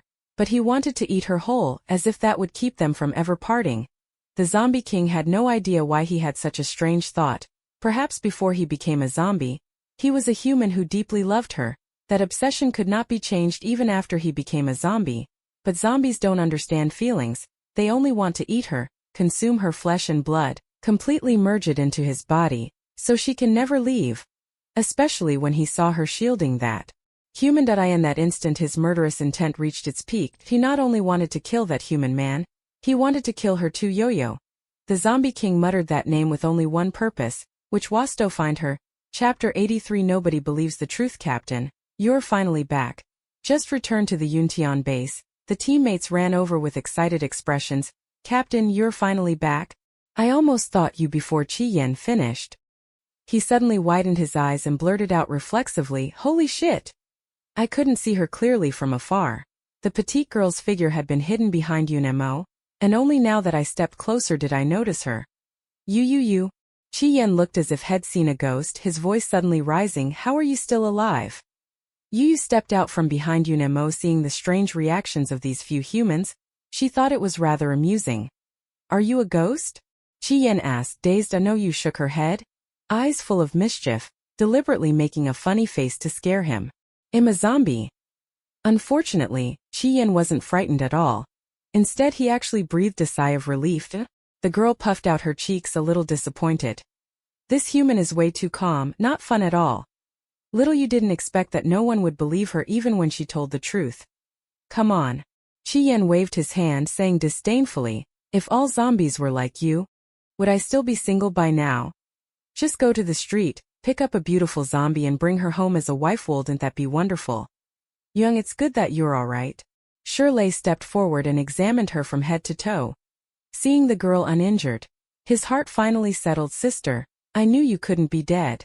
The happiest of them was Muze.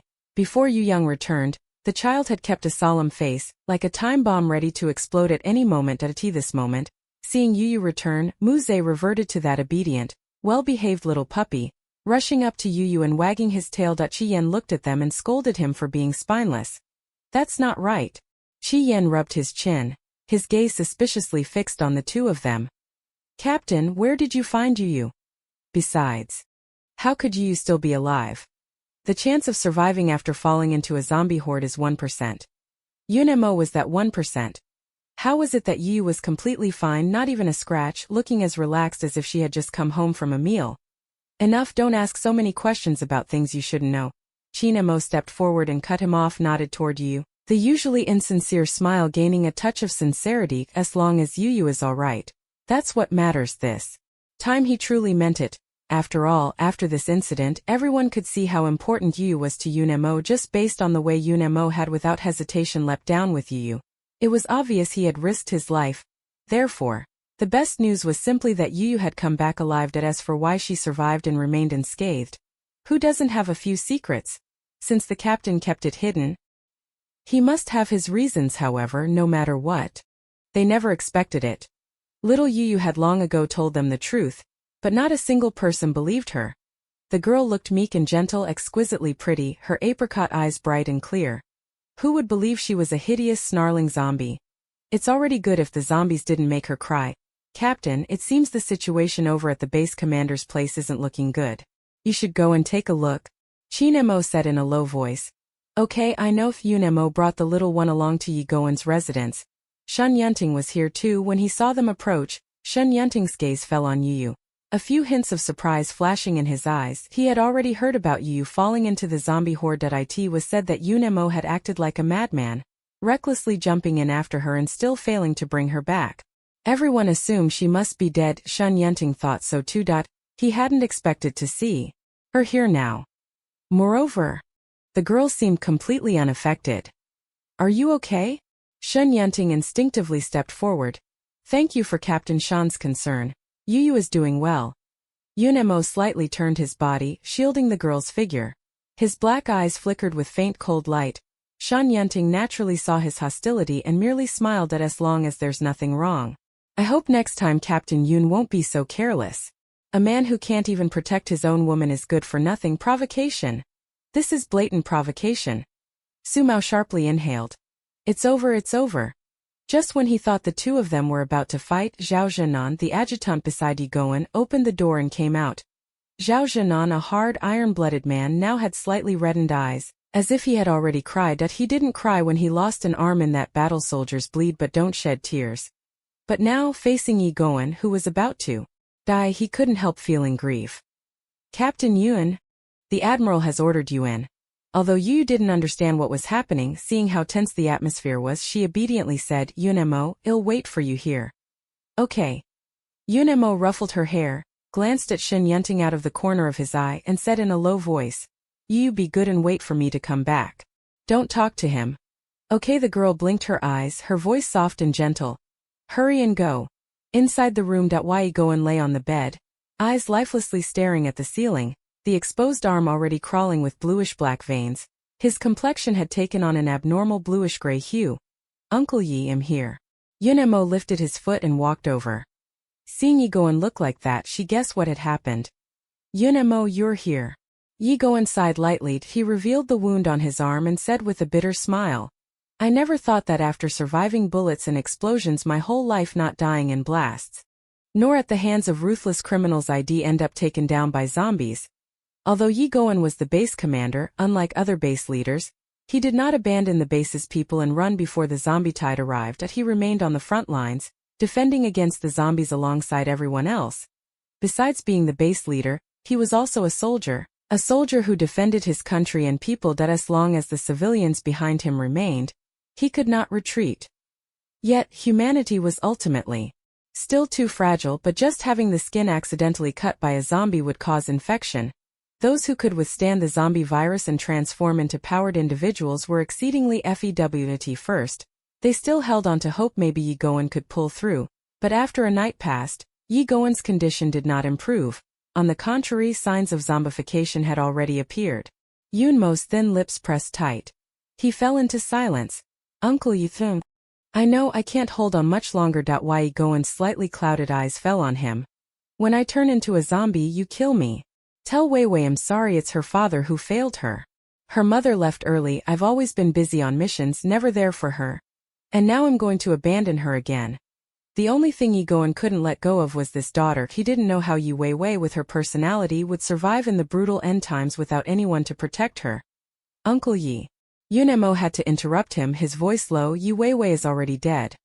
When a person was about to die, Yunemo didn't want to hide it from him. It was I who did it. Why Yi Goen's hand trembled slightly. He shut his eyes tightly, but his voice sounded unnaturally calm. Why? Why did you kill her? Wei Wei. What did she do wrong? Yunemo was someone he had watched grow up. Yi Goen believed no one knew Yunemo better than he did. Although he had no feelings for Yi Wei Wei, out of regard for him he had always treated Yi Wei Wei as a sister. If Yi Wei Wei hadn't made such a serious mistake, Yunemo wouldn't have laid a hand on her. Yunemo. She shoved the little one into the horde of zombies. Why Yi Goen was silent for a long time, his face full of grief as he closed his eyes. She's lost her mind, completely lost. He knew Yi Wei Wei's obsession with Yunemo ran deep. He hadn't expected her to fall into such madness. Why Yi Goen could sacrifice everything for the people, even himself. But he hadn't expected that his daughter, for her own selfish reasons, would actually push someone into the tide of zombies. Die in the end. It was because he had failed so much. It's all my fault. I didn't raise her properly. He wasn't a competent father and had never accompanied his daughter, so Yi Wei Wei and he were very distant and not close at all. When Yi Goen discovered it and wanted to make amends, it was already too late. If there's anyone to blame, blame me. I'm responsible too. Why Yi Goen's murky eyes glimmered with tears. This is fine too, it's fine. They could be reunited below as a family. He no longer had to worry about how Yi Wei Wei would survive alone in this cruel dark apocalypse. Yunemo, Uncle Yi has only one wish now. When I turn into a zombie you must kill me. Yunemo was silent for a long moment before softly consenting. Alright. Chapter 84. You can take a man's words with a grain of salt. He didn't know how someone like Yi Wei Wei with her personality could survive in the brutal apocalypse without anyone to shelter her. Uncle Yi. Yunemo had to interrupt him, his voice low. Yi Wei Wei is already dead. As a person was about to die. Yunemo did not want to hide it from him. It was my hand that moved. Yi Goen's hand trembled slightly. He closed his eyes tightly, but his voice sounded unusually calm. Why? Why did you kill her? Vivi. What did she do wrong? Yunemo was someone he had watched grow up, and Yi Goen considered that no one knew Yunemo better than he did. Although he had no feelings for Yi Wei Wei, out of respect for him he had always treated Yi Wei Wei like a younger sister. If Yi Wei Wei hadn't made a grave mistake, Yunemo would never have laid a hand on her. Yunemo.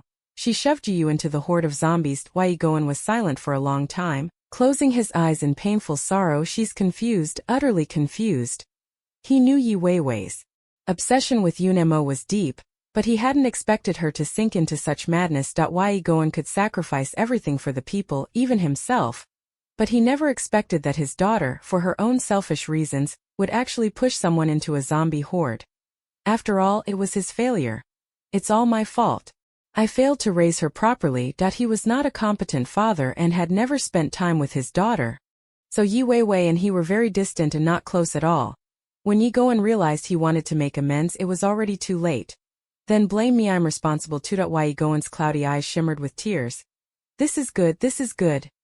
Their family can be reunited below. He also doesn't have to worry about how Yi Weiwei will survive alone in this cruel dark apocalypse. Yunemo, Uncle Yi now has only one wish. When I turn into a zombie, kill me. Yunemo was silent for a long time before he finally replied softly, all right. Yi Goen probably also hated him. That's why he chose to let Yunemo end his life with his own hands. Outside the room, Yu had promised Yunemo not to say a single word to Shen Yunting. Seeing the girl deliberately try to put distance between them, Shen Yunting stopped making himself look foolish. Earlier he still hadn't given up, wanting to recruit Yu into the Thunder Squad. However, what happened this time made Shen Yunting realize that he couldn't win Yu over. After all, could he honestly say he would, like Yunemo, without hesitation jump into the zombie horde after Yu? The answer, of course, is no. People live for themselves. He could never be like Yunemo, willing to risk his life for Yu. Shen Yunting finally understood why Yu had always steadfastly chosen Yunemo without wavering. Bunga gunshot suddenly rang out in the room. Zhao Zhanan seemed to have anticipated it. He slammed his fist hard against the wall, his expression betraying unfathomable grief. Yunemo soon walked out of the room. Although the man showed no expression, Yu could still feel that his mood wasn't very good right now. Yunemo? The girl called softly, stepping forward to try to take his hand. The next moment, she was held tightly in Yunmo's arms. You don't move, let me hold you for a while. Oh.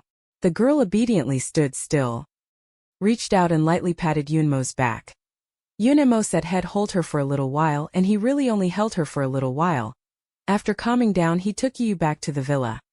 Captain, how is she? The teammates were all waiting for him in the living room. Seeing him return, Chi Yan immediately asked. Yunemo said nothing, his expression had already said it all. For a moment the atmosphere turned very somber. Humans always grow sad over matters of life and death. Being a zombie would be great, you'd never have any worries. Too bad, they all seem to hate zombies. Even Yi Goen would rather die than become a zombie. Yunemo, don't be sad, here, have some candy. Yu reluctantly took out the last piece of candy she had been saving among human foods. Candy was Yu's favorite. But Yunemo wouldn't let her eat many sweets. He said it would cause cavities. Do zombies get cavities? Little Yu doesn't know. But Yunemo hid all the candy, and she only has this one left. Yunmo's eyes warmed slightly. Seeing Yu looking pained, he couldn't help but find it a little amusing. I want eat it. You eat it. All right, he really didn't eat it. So Yu peeled off the candy coating and ate the chewy toffee herself. Yu lifted her eyes and glanced at him secretly. Although slow-witted, she had always been keenly sensitive to Yunmo's emotions.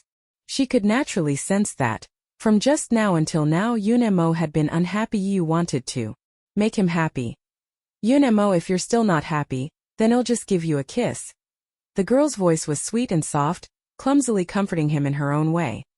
Yu liked kissing Yunemo. She would be very happy every time they kissed, as happy as when she ate her favorite food. So she thought Yunemo liked her to it if she said she'd do it. She did. Yu had always been a person of action. Yu hooked her legs around his neck and kissed Yunmo's thin lips. The girl had just eaten a milk candy. Her breath smelled of that sweet milky scent. Yunemo thought. This candy was indeed very sweet. Ahem. Chi Yan suddenly started coughing thunderously. He stared at them with a look of grievance. I say, aren't you going too far? As if we don't exist. Do single people have no human rights? Yunemo gave him a cold, icy glance. You really shouldn't be here. Rather, you should be gone completely. After speaking, Yunemo took Yu upstairs. Goddamn. Chi Yan cursed at their retreating backs. The captain said earlier that he only treats you like a sister, right? He was clearly lured in like a dog to be killed. Too much. Strongly condemn it.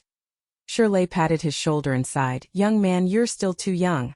When it comes to what men say, just take it with a grain of salt. The fragrance may be delayed, but it will never be absent. Our captain's centuries-old iron tree has finally bloomed. Chinemo gave a half-smile, half-amused look.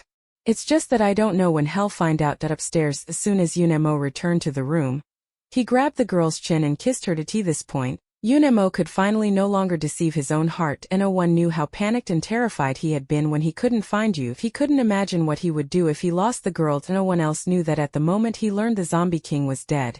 Yunemo felt a weight lift from his chest. Because of that, Yu wouldn't leave him. They had clearly agreed before to help Yu find her brother. But after finding her brother, Yunemo didn't want to let go. He also didn't like Yu directing her gaze at any man other than him.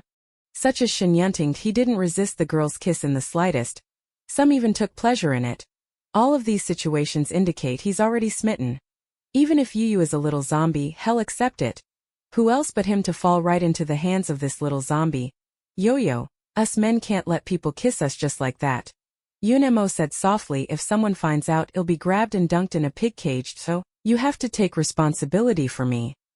Little Yu kissed until she was dizzy, didn't hear clearly what he said and foolishly sold herself. Take responsibility, take responsibility. Chapter 85. This zombie dog smells like a dog. Yu, would you be willing to come with me to the capital city? Yunemo held the girl in his arms, feeling as if his heart had been completely filled. His eyes full of tenderness. He had lived 2 lifetimes and had never liked anyone before. This was the first time his heart had been moved. Yu snuggled into his arms and tilted her head up to kiss Yunmo's chin. Yunemo, wherever you go, I'll go. Her brother was already dead. From now on Yu only had Yunemo left. Besides, she was going to that research institute to avenge her brother. Okay. Seeing the girl looking at him with sparkling eyes like a tame, soft little rabbit, Yunmo's normally cold and hard heart suddenly went utterly soft, overflowing with affection. He couldn't help but lower his head and kiss her again, with a touch of gentleness and treasuring. As if tending to his precious jewel, Yu felt that Yunemo seemed like a completely different person today. Not only did he actively let her kiss him, he let her kiss him for a long time. Although she didn't know why Yunemo had suddenly changed, however, young Yu liked this change in him. Overcome with excitement, the girl bit his thin lip again and couldn't help but give it a gentle lick. Yunmo's eyes darkened, his voice a little hoarse. Yu, isn't that how you kiss? The girl was treating his mouth like candy, nibbling and biting. The corners of Yunmo's mouth were bitten and bleeding. Then how do you kiss? Yu blinked her water-bright apricot eyes, looking obedient and eager to learn. I'll teach you. Yunmo's eyes flashed with amusement, his gaze gentle and lingering. It should be this close. Before leaving the Yuntian base, Yunemo gathered his teammates together and explained the matter to them. Next, young Yu and I are going to Jing City. The journey will be long and fraught with danger. I can't guarantee that everyone will make it through safely. Think it over yourselves. If you don't want to go, you can stay behind. Captain, what are you talking about? Of course we're following you. Shirley scratched his head, his eyes full of tenderness and an expectant smile. Besides, my wife and kids are waiting for me to come back. By you. Wherever the captain goes, I go. He was an orphan, completely alone with no attachments and willing to follow Yunemo forever. As for Chi Yen and Chinemo, that goes without saying. They also had relatives in the capital. Kid, what about you? Want to stick with your brothers? Chi Yen nudged Muze with his elbow. This child must have learned it from someone so young yet always scowling, acting like a complete smarty. Following my sister, Muze said firmly. Where my sister goes, I go. Maybe because of what happened before, Muze was obviously closer to Yu than the men in the team. His mother was gone. He no longer had any relatives in this world. From now on, Yu was his only family. Muze truly treated Yu as his own sister. Not only did the little one help him avenge his mother, but also, there was an indescribable feeling about her that made him feel very comfortable. Muze had little schooling and didn't know how to put it into words. If he had to say it, it was that she was pure. That's right, Yu is very straightforward and clean, not like others who are always so convoluted. In front of her one can easily be themselves. Every time he's with Yu, Muze feels very relaxed. Okay. Yunemo delivered the final word. Pack up, we leave tomorrow. After Yi Goen died, the calls to nominate Shen Yunting as base commander grew louder. Yunemo became his strongest rival. The members of the Thunderstrike team had been worried that Yunemo would compete with Shen Yunting for the base commander position. Unexpectedly, Yunmo's squad planned to leave. Hearing the news, Shun Yunting hurried over to see them one last time. Are you really not staying? Yun Mo's squad was quite formidable. With them around, the Yuntian base gained an extra layer of protection and could avoid many dangers. For example, during the last zombie outbreak, the addition of Yun Mo and Yu prevented many casualties. Privately, Shun Yunting naturally hoped they could stay, as it would benefit the development of the Yuntian base. And oh, we still have family waiting. Captain Shun, farewell for now until we meet again. Yun Mo smiled and reached out his hand. Shun Yunting sighed softly, farewell for now. I hope we will have the chance to meet again in the future. Words like that were spoken, but everyone knew that in the end times, once people part ways, there was essentially no chance of seeing each other again. After all, whether tomorrow or an accident would come first, no one could say. The squad set off on their journey again. This time they didn't know what kinds of dangers awaited them. Yo-yo, what's wrong?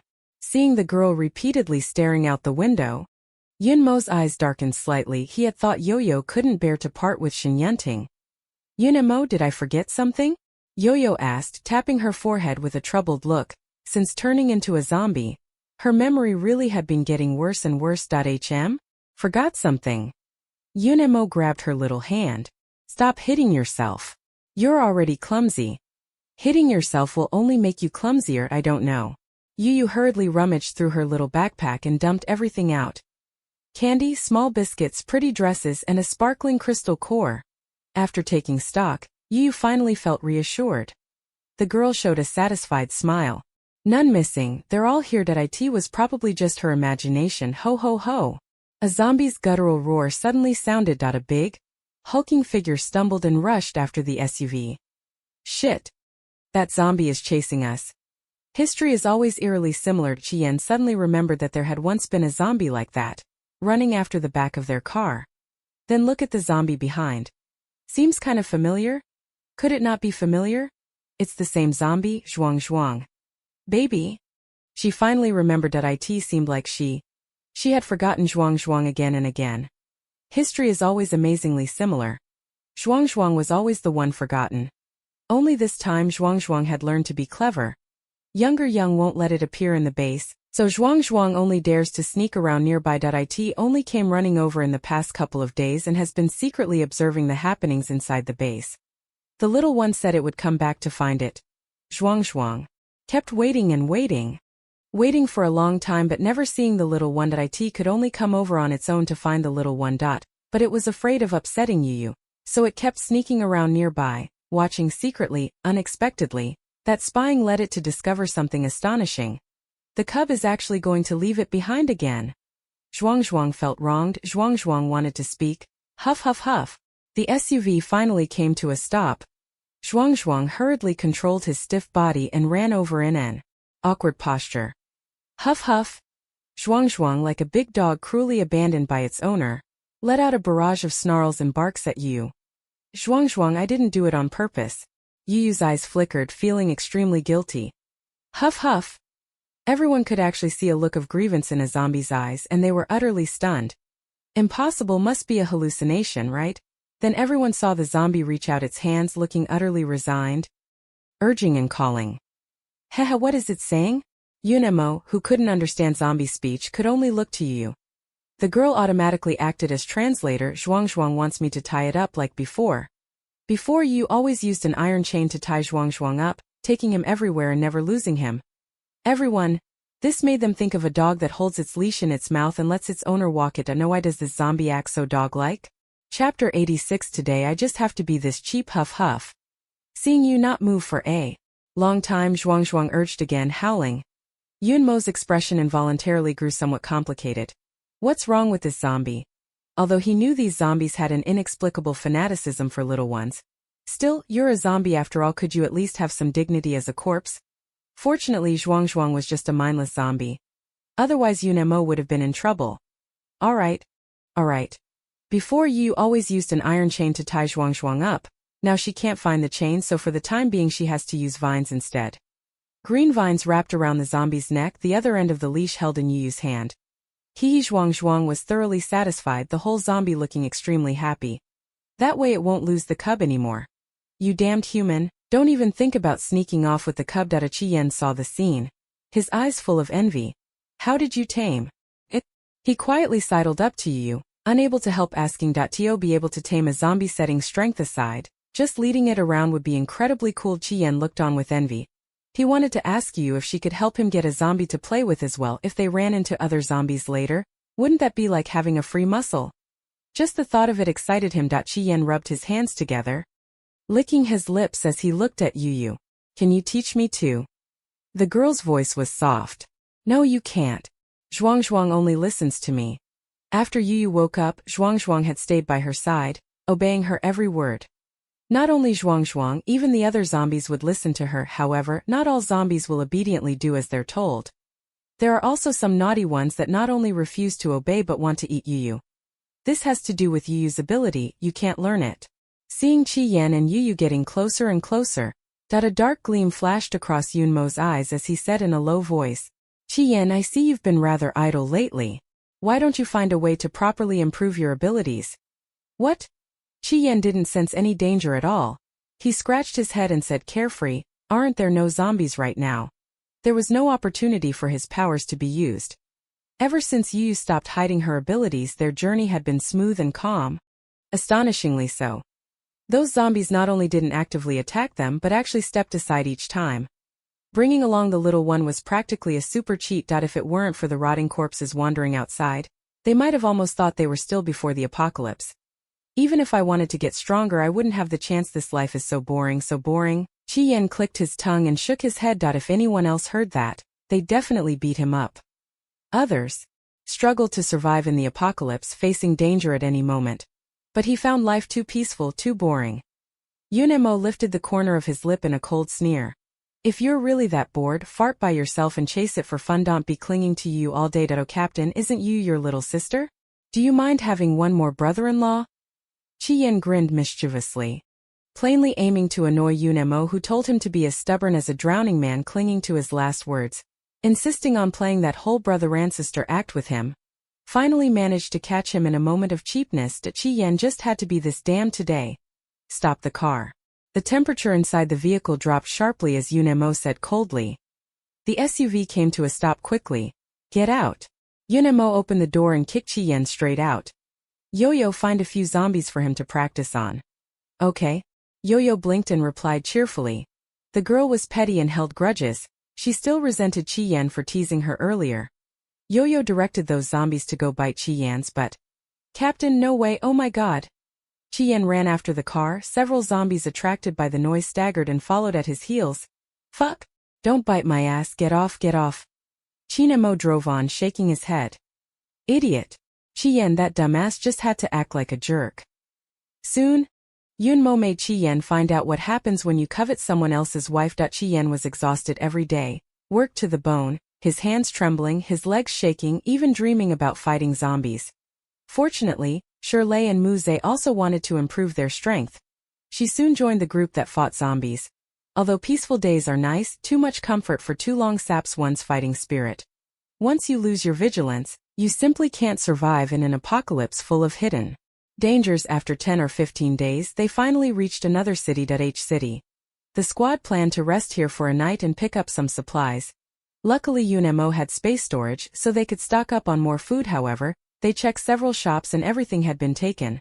Only a few scattered packets of snacks remained on the shelves, not nearly enough to fill anyone. Let's go check out the city center. Yunemo said. In any city, the downtown area is the most dangerous place. Dense population means more zombies. But the more dangerous the place, the fewer visitors it gets, so the supplies left behind are more plentiful.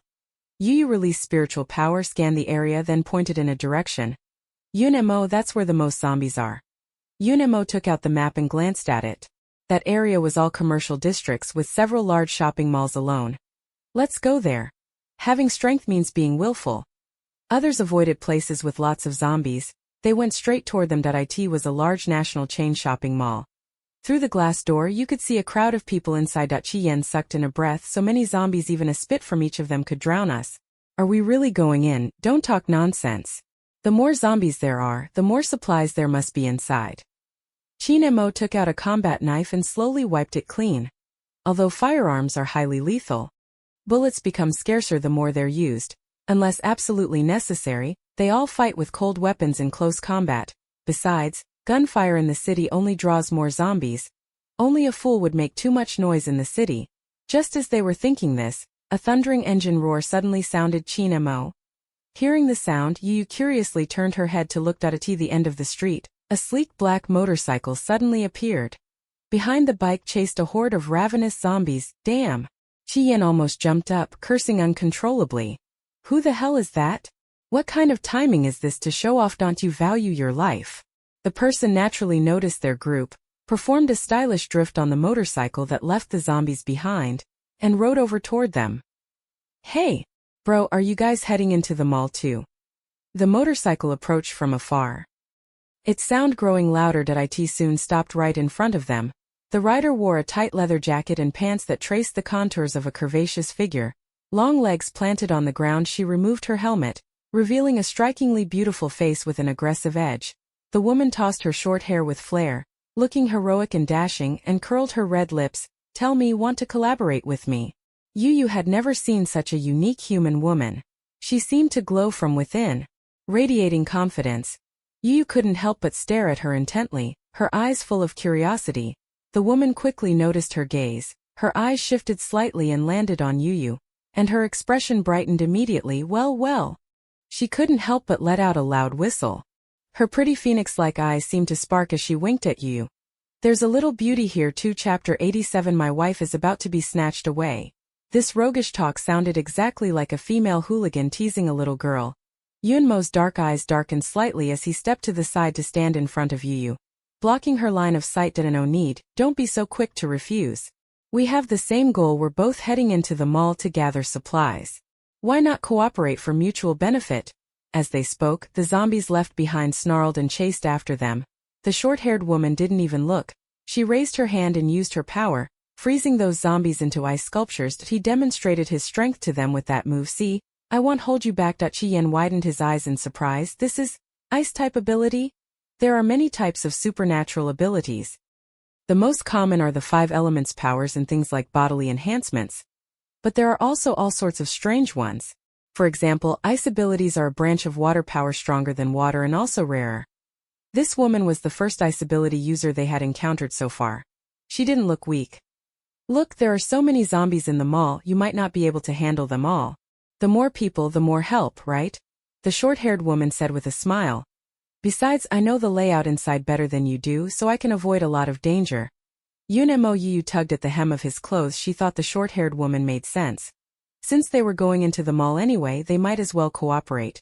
More importantly, Yu felt an inexplicable fondness for the short-haired woman and didn't mind bringing her along. Okay. The man's eyes were full of adoration. Since even Yu said so. Yunemo temporarily agreed to cooperate with the woman Luotang. The woman smiled and extended her hand, introducing herself. Well then, happy to cooperate. Yunemo. The man was concise, his tone somewhat cold, that he had no intention of shaking her hand. Luotang didn't mind at all. She shrugged and pulled her hand back. Suddenly Luotang's gaze fell behind Yu, and she saw the zombie being obediently led by her.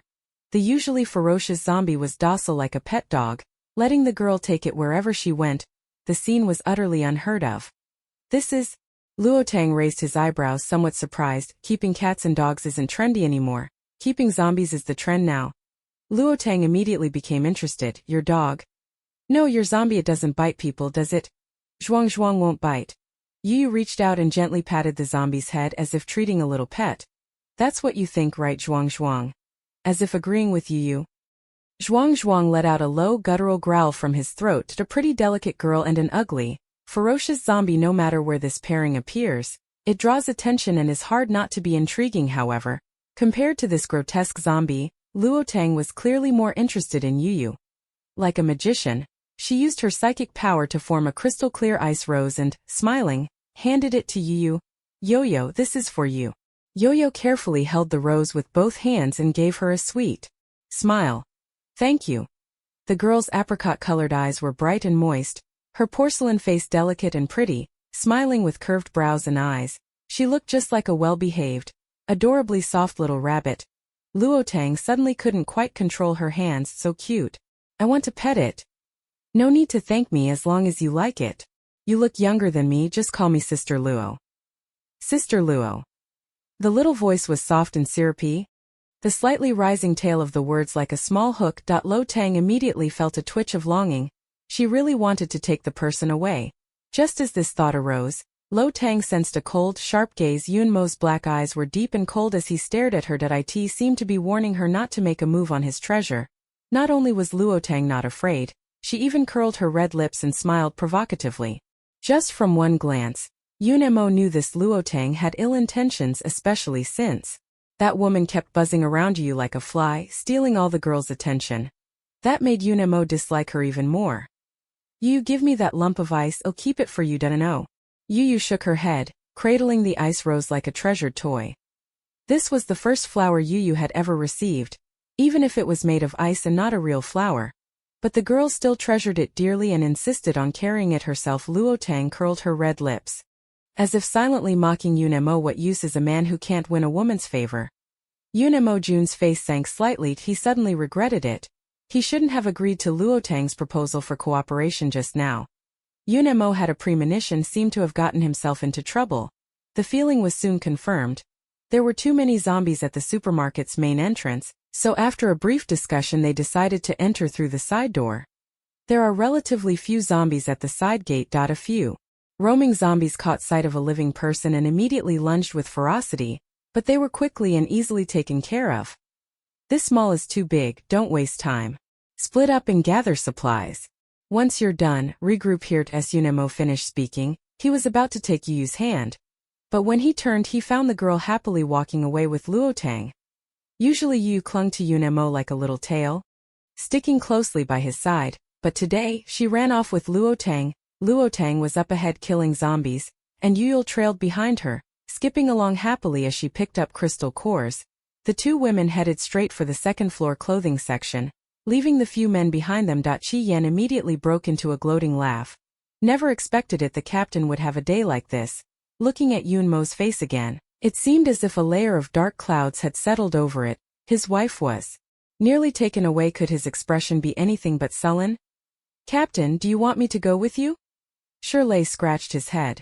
Mainly he felt sorry seeing the team leader all alone and rather pitiful. No need. Yunmo tossed out the two words coldly and turned to leave. Gather the supplies quickly and part ways with Luo Tang as soon as possible. Luo Tang was quite powerful. His ice blade severed a large swath of zombie heads. Muse followed behind, dutifully digging out the crystal cores, cleaning them, and then handing them to Yu. After this trip, Yu had gained a lot. Her pockets were all filled with crystal cores that jingled as they bumped together. Sister Luo, these are for you. Yo-Yo of course couldn't let Luo Tang work in vain, so she gave her half of the crystal cores. Come to think of it, she still came out ahead after all. It was all thanks to Luo Tang's efforts. No need. Keep them all. These are enough for me. Luo Tang pointed at the supplies in the shopping cart and said with a smile. She had picked out items that could be stored for a long time like flour and rice, as well as cotton-padded clothes for the winter. It had been agreed before. Once inside the mall, everyone fends for themselves. Take as much as you can. 2 hours later, the group gathered again at the side door. Chapter 88. Winning a girl's favor for the first time. You waited for a long time. It wasn't until 10 o'clock that Yunmo returned from outside. Yunmo, where did you go? The girl hurriedly stepped forward to meet him. Yunmo said nothing and pulled her into the nearby lounge. The man suddenly pulled a large bouquet of bright roses out of the space. Yo-Yo, for Yuta. The girl slightly widened her eyes, taking the bouquet of roses, both surprised and delighted. Where did you find these?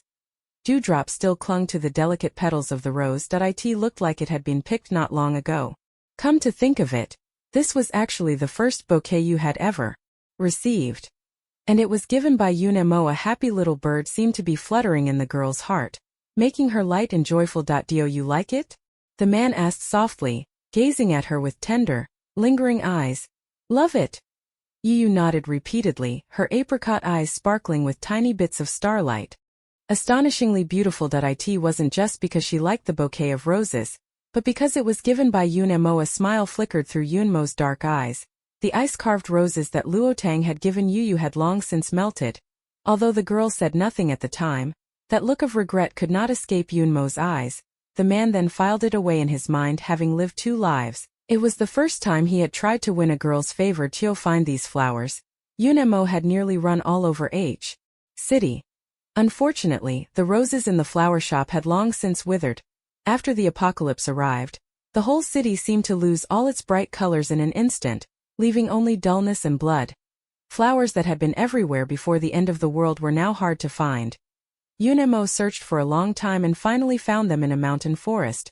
That was the territory of the mutated plants. These roses clung to them for life. Even after the apocalypse they were unaffected, still blooming passionately as bright as fire. Although the search wasn't easy, as long as little Yu was happy, his trip here was worth it. Unemo, you're so good to Meth Girl said happily. It's okay I met you. Otherwise Yu would still be wandering aimlessly with Zhuang in a city full of zombies. Fortunately she had saved Unemo back then. Unemo pulled her out of the zombie horde, brought her into human society, always protected her, helped her look for her brother, found crystal cores for her, and even cooked delicious food for her. Other than forbidding her from drinking blood, there didn't seem to be anything bad. Although Unemo used to play hard to get, now Unemo was willing to let her kiss him. Moreover, she could kiss him for as long as she wanted. Unemo smiled deeply at the words. His dark eyes full of warmth. The little zombie was simple and easy to fool. It only needed a candy, a crystal core, or even a bouquet of flowers and be able to trick her away. Unemo couldn't help but feel relieved. Fortunately, the one who met Yu was him. If Yu had encountered those who harbored malicious intentions, what would she have done? The girl thought meeting him was very lucky. What no one realized was that the truly fortunate one was Unemo. Had he not met Yu, even after being reborn, he would have remained a person filled with hatred. The girl's appearance was like a gentle beam of light shining into his barren, dark world. It was Yu who made Unemo full of hope for the future. Rather than living numbingly as he had in his previous life. It was precisely because he met Yu that his eyes weren't completely clouded by hatred, because of her. He felt that perhaps the experiences of his past life weren't all that terrible. And perhaps this apocalypse wasn't entirely dark. If all the sufferings of his past life were so that he could meet her in this life, then that didn't seem so hard to accept. The next day Luotang found 2 cars and planned to take these people to a nearby base. City H has a small base, away from the city center, located in the suburbs, converted from a prison. Luotang intended to drop them at the base and then leave with Yunmo's squad. Help someone all the way. Deliver the Buddha to the west. Placing them in the base was the last thing she could do for them. These survivors were either very young or old and frail. There wasn't even a single person who could drive. Unemo had no choice but to let Chinemo and Baiyu go over. Each person drove a car, carrying the group away from the temporary shelter. About 3 hours later, they finally arrived at that little-known small base. High-voltage electric fences had been strung up along the prison walls, and any zombies that came near were electrocuted into charred corpses. Who is it? The sentry in the guard post raised his gun the moment he saw them. The dark muzzle aimed straight at them were survivors seeking refuge at the base. Luotang lowered the car window and explained their purpose. The man wore a black vest, and the exposed arm was covered with tattoos. After seeing Luotang, the man's gaze flickered. After a few brief questions, he simply let them in. Yu frowned. These people gave her a bad feeling. She sensed a murderous aura emanating from them. That's it? Shi Yan scratched his head. Even he noticed something was off. Isn't the threshold for this base a bit too low? Other bases, before letting people through, would thoroughly check whether outsiders had any wounds. But this base didn't even bother to pretend to check. After seeing their vehicle full of women, they let them through immediately. Not only that, along the way in this base we haven't seen a single woman or child, Unemo said in a deep voice. Although children and women had higher mortality in the apocalypse, there was no way a whole base would have absolutely no women or children as far as the eye could see. There were only strong, burly men, and since they entered the base, overt and covert gazes had never stopped. These men thought they were hiding very well. What they didn't know was that Unemo and his group were highly observant. These actions couldn't possibly escape their notice. These people are desperate men. If I'm not mistaken, they should all be vicious criminals imprisoned in jails. Unemo had dealt with such people many times and recognized their identities at a glance. What should we do? Qi Yan looked toward the quietly seated Xiaowan. This base is clearly wrong. Are we really going to keep them here? Women are at a disadvantage in the apocalypse. Even female psychics can't necessarily guarantee their own safety. Let alone this group of ordinary people who can't carry a burden on their shoulders or lift with their hands. It's fine, just kill them. Yu's thoughts had always been simple and blunt. Just kill all these bad people and leave only one base. However, on this point, she happened to see eye to eye with Yunemo. Let's wait and see. At a tea present, they still hadn't figured out the details of this base. Yunemo planned to stay for now and observe. Thank you, Luotang said softly. She knew Yunemo and the others could have ignored these people and left immediately. But he was willing to do this, though it was out of consideration for Yu. Luotang would still remember the favor. Joining our base requires handing over 7/10 of your supplies.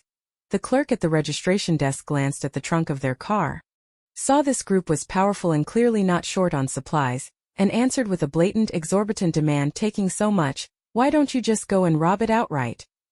Qi Yan almost rolled up his sleeves to fight him.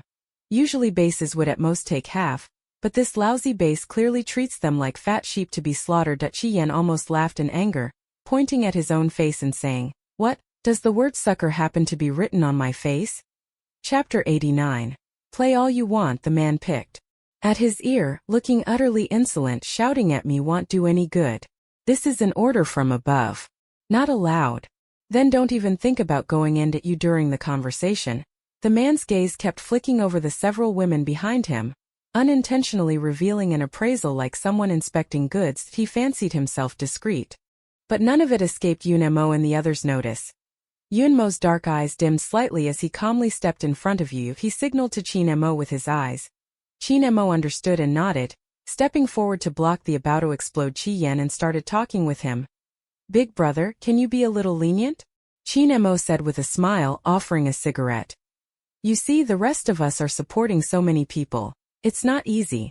Now the zombies are evolving faster and faster, and supplies are even harder to get. In the apocalypse, cigarettes could be considered a luxury. That man hadn't had a cigarette in almost a month. At this sight, his expression immediately softened considerably. It's not that I'm being inflexible, it's mainly that this is an order from above. I'm just a lowly doorkeeper. How could I dare go against what my superiors want? After the man feigned concern and spoke at length, he only pretended to be reluctant and nodded after Chinemo negotiated. Fine then, I think you're quite lucky, little brother. It'll only take half from you, others won't get this treatment. Chinmo's smile deepened a few degrees, but there wasn't a trace of amusement in his eyes. It's easy to get into this base, but getting out is another matter. From the way this man behaved, Chinemo cautiously deduced that he didn't intend to let them leave. Fortunately, most of their supplies were stored in the Yunma space. Only a small portion was left in the carriage, to conceal things from prying eyes. Even so, watching them carry their supplies out of the carriage piece by piece, Yu still felt somewhat unhappy. Those were the supplies she and Yunemo had gathered together. She didn't want to give any of them to these bad people. Don't be impatient. Seeing Yuyu's little pout, a cold light flashed in Yunmo's eyes as he said softly to the girl, no matter how much they take, they'll have to spit it all out one by one when the time comes. Hearing this, Yu was finally satisfied. Those bad people should forget about taking even one of her little cookies. Zhou Cheng, take them over there. After registering, the man called someone to take them to their lodgings. Okay, brotherly. Zhou Cheng had an ordinary appearance, one of those faces you wouldn't recognize at a glance in a crowd. Everyone, come with me. He smiled at them, his gaze lingering longest on Yu and Luotang, a sharp glint flashing in his eyes. What are you looking at? Yunemo stepped in front of Yu, blocking her, his eyes dark and cold as he stared at him. Sorry. A chill ran down Zhou Cheng's back and he hurriedly apologized. These two young ladies are just too beautiful. I was momentarily entranced. I'm really sorry. Mind your eyes. Luotang said coldly. An ice blade clutched between her fingers, giving off a chilling gleam. Yes. Zhou Cheng's gaze darkened, but his face showed no change. This base had been converted from a pre-apocalypse prison, and their quarters were naturally the single cells from the prison. Zhou Cheng led them to the prison rooms. Everyone, feel free to choose any of these rooms. Qian couldn't help muttering, what kind of thing is this? Rushing to go to jail? These single rooms were almost full. Without exception, they were all occupied by men. The chi of these men was clearly different from ordinary people. A viciousness flashed in their eyes unconsciously when Yunemo and the others appeared. The men exchanged glances with one another discreetly. On the surface it seemed calm, but in reality hidden currents ran deep. Yunemo Yuyu's pretty brows knitted tightly. Since entering this base, the girl had felt very uneasy. All kinds of strange gazes full of malice settled on her, making Yu feel irritated to her core. Want to gouge their eyes out? Yunmo's dark eyes gleamed with an icy light, falling on those men like a sharp blade. Those men, instead of being afraid, let out a brazen mocking laugh. Their lecherous, obscene gazes roamed over Yu without restraint, their clouded eyes full of greed. As if being watched by a pack of hyenas, it made her whole body uneasy. A layer of coldness covered Yu's pretty face, disgusting human skill them. Yu was just about to teach these people a lesson. The next moment, the men with the most blatant looks suddenly screamed in agony. One of the men covered his eyes and let out a shrill, pained scream, blood slowly welling from his eyes. Ugh! The other men were no better off. The air seemed to have been stripped away by some force. They clutched their throats, their faces turning bluish-purple from suffocation. But in an instant, all those men dropped dead. The cause of death was asphyxiation. I warned you all to mind your eyes. Yunmo's display of that skill successfully intimidated the others. For a moment, those sticky, disgusting gazes all vanished. A deep apprehension lay in Zhou Cheng's eyes. This man's strength was unfathomable. He hadn't even seen clearly how he had struck earlier. We've arrived after bringing them there. Zhou Cheng found an excuse to leave. This prison really is off. Luo Tang frowned deeply. Coldness gathered in his eyes. I just don't know what these people are trying to do. If he couldn't resolve the matter of these people's whereabouts, Luo Tang truly couldn't leave with peace of mind. At no rush. Whatever their purpose, they'll make a move tonight. Yun Mo gave a cold glance at those who were secretly watching them. Don't sleep tonight. The teammates nodded solemnly. Yes. Captain, all of these people are psychics. Qin Mo reported in a low voice. He had been observing the situation the whole way. Not only were there no women or children in this prison, there wasn't even a single ordinary person. They were all powered individuals. Although I don't know the overall strength of these people, with so many powered individuals, if they really started fighting, it would be a troublesome matter. After all, even ants can kill an elephant with enough numbers. They were only a few people, and still had to protect those ordinary civilians. Qin Mo's concerns were not without reason, but compared to those people, Yun Mo cared more about the person behind this base. Surely that person's strength must be considerable, otherwise so many superpowered individuals wouldn't willingly stay and work for him. Yun Mo searched his mind. In his previous life there was no information about this small base. No one knew what the people behind them were connected to. Yun Mo? Young Yo-Yo's eyes glittered as she thought of a good idea. We can do it like this. The girl murmured in his ear, outlining her plan. Okay. Seeing Yu looking eager to try, Yun Mo's dark eyes were full of indulgence and doting. Since you want to play, then play to your heart's content, Yo-Yo. The young girl hummed a song softly, looking to be in a very good mood. Yo-Yo was already beginning to look forward to the arrival of evening. She would make these humans know what would happen if they set their sights on her. Chapter 90. Beauty is a sin in the end times. On the other side, after Zhou Cheng left, he immediately reported the matter to the leader of the base. Brother Hu, those people look like tough nuts to crack. Especially the man leading them. His strength is unfathomable. That move Yun Mo just showed was clearly meant to intimidate him. Which also confirmed for Zhou Cheng that the strength of these people was incalculable. He couldn't detect how high that man's ability level was at all. It should be noted that Zhou Cheng already had 1 foot halfway into the 4th tier. In this base, his strength was second only to Gua Hu. That he couldn't detect it only meant the man's power was stronger than his. Could it be that, like Gua Hu, they're both 4th tier? A tough nut? A fierce, murderous smile spread across Gua Hu's rugged face. There isn't a tough bone in this world that Gua Hu can't gnaw through. Gua Hu sneered and cracked his knuckles, the sound clicking. Whether it's a dragon or a worm, once it comes here it better lie down for me. It looks like this matter with Gua Hu really must be dealt with. A dark gleam flashed in Zhou Cheng's eyes. Boss. Can I ask you for someone? Thinking of the delicate, pretty girl by Yun Mo's side, Zhou Cheng couldn't help but feel his heart stir. Such a peerless beauty. Zhou Cheng couldn't bear the thought of her falling into Gua Hu's hands to be tormented. Naturally, it should be enjoyed by him alone. The pretty, fragile girl, like a delicate morning glory, could only live by clinging to a man. Such a pure and lovely girl easily stirs the darker thoughts in others' hearts. The first glance upon seeing her, one would want to possess her completely. It could be said that her beauty was a original sin in the apocalypse. Hearing that, Gua Hu actually became interested. Zhou Cheng, you brat, finally came to your senses? What kind of goddess could be more charming than my sister to catch your eye? They had taken many women, but Zhou Cheng never treated women the way the men in the base did. For so long not a single woman had caught his eye. Guo, who had several times suspected that Zhou Cheng might be incapable. Unexpectedly today, Zhou Cheng actually took the initiative to ask him for a woman. Yes, big brother, I truly like her. Zhou Cheng smiled, just let your little brother have her this once. Guo, who laughed heartily and patted Zhou Cheng on the shoulder. All right. After all, Zhou Cheng was the second-in-command at the base. Many things required him, and he was Guo Hu's most important right-hand man. But if it was a woman, he'd give her up. Guo, who would still afford that bit of face. But Guo Rong standing beside them looked somewhat displeased. I want to see what kind of little demoness could steal your soul. Guo Rong's expression was vicious. Her supernatural ability was charm. Any man couldn't resist her allure. She had those with abilities in the base firmly under her control. Only Zhou Cheng was impervious, utterly unaffected by her power. This had always been Guo Rong's most crushing failure. And now she was being told that Zhou Cheng had taken a liking to a woman. For Guo Rong, who had never been defeated, this was nothing short of a humiliating disgrace, and no matter what, she would not let that bitch live. Guo Rong's heart burned with anger with no outlet. Her gaze fell to the corner, and wicked thoughts instantly rose in her. A beautiful woman stood completely naked, clutching her arms tightly and curling up in the corner in fear.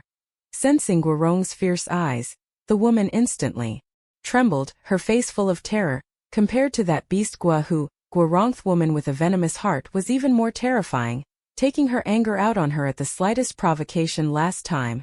Simply because Zhou Cheng glanced at her a couple of times, Guo Rong went mad and tormented her so mercilessly that she suffered unbearably. This time he didn't know, and wanted to take out his anger on her again. Guo Rong revealed a cold, sinister smile, grabbed the woman's hair, and dragged her out of the room. Facing the group of men outside, he shouted loudly, "My brother's bored of playing. This woman is being handed over to you. Do with her as you please, and oh no, don't let go of me. Help, help!" The woman screamed pitifully, but it couldn't change her fate. She was grabbed by the ankles by a group of men and dragged away. "Beasts, you bunch of beasts, may you all die horrible deaths. See that? This is what happens to those who go against me." Seeing the woman's miserable end, Guo Rong's expression was ruthless. Whether it's this woman or that slut who seduced Zhou Cheng, they'd better not fall into her hands. Otherwise, she would definitely make that bitch know what happens when you steal someone from her. All right, don't be mad, little sister. Guo, who put on his clothes and came out. He was long accustomed to his sister's ways and, rather than being surprised, comforted her. "I heard from Zhou Cheng that there are a few very handsome men among that group. Leave them all to you to handle." Hearing this, Guo Rong was finally satisfied. She hooked a curl of hair and smiled with all the charm in the world. That really is excellent, and no matter how powerful a supernaturally gifted person was, they couldn't resist her allure.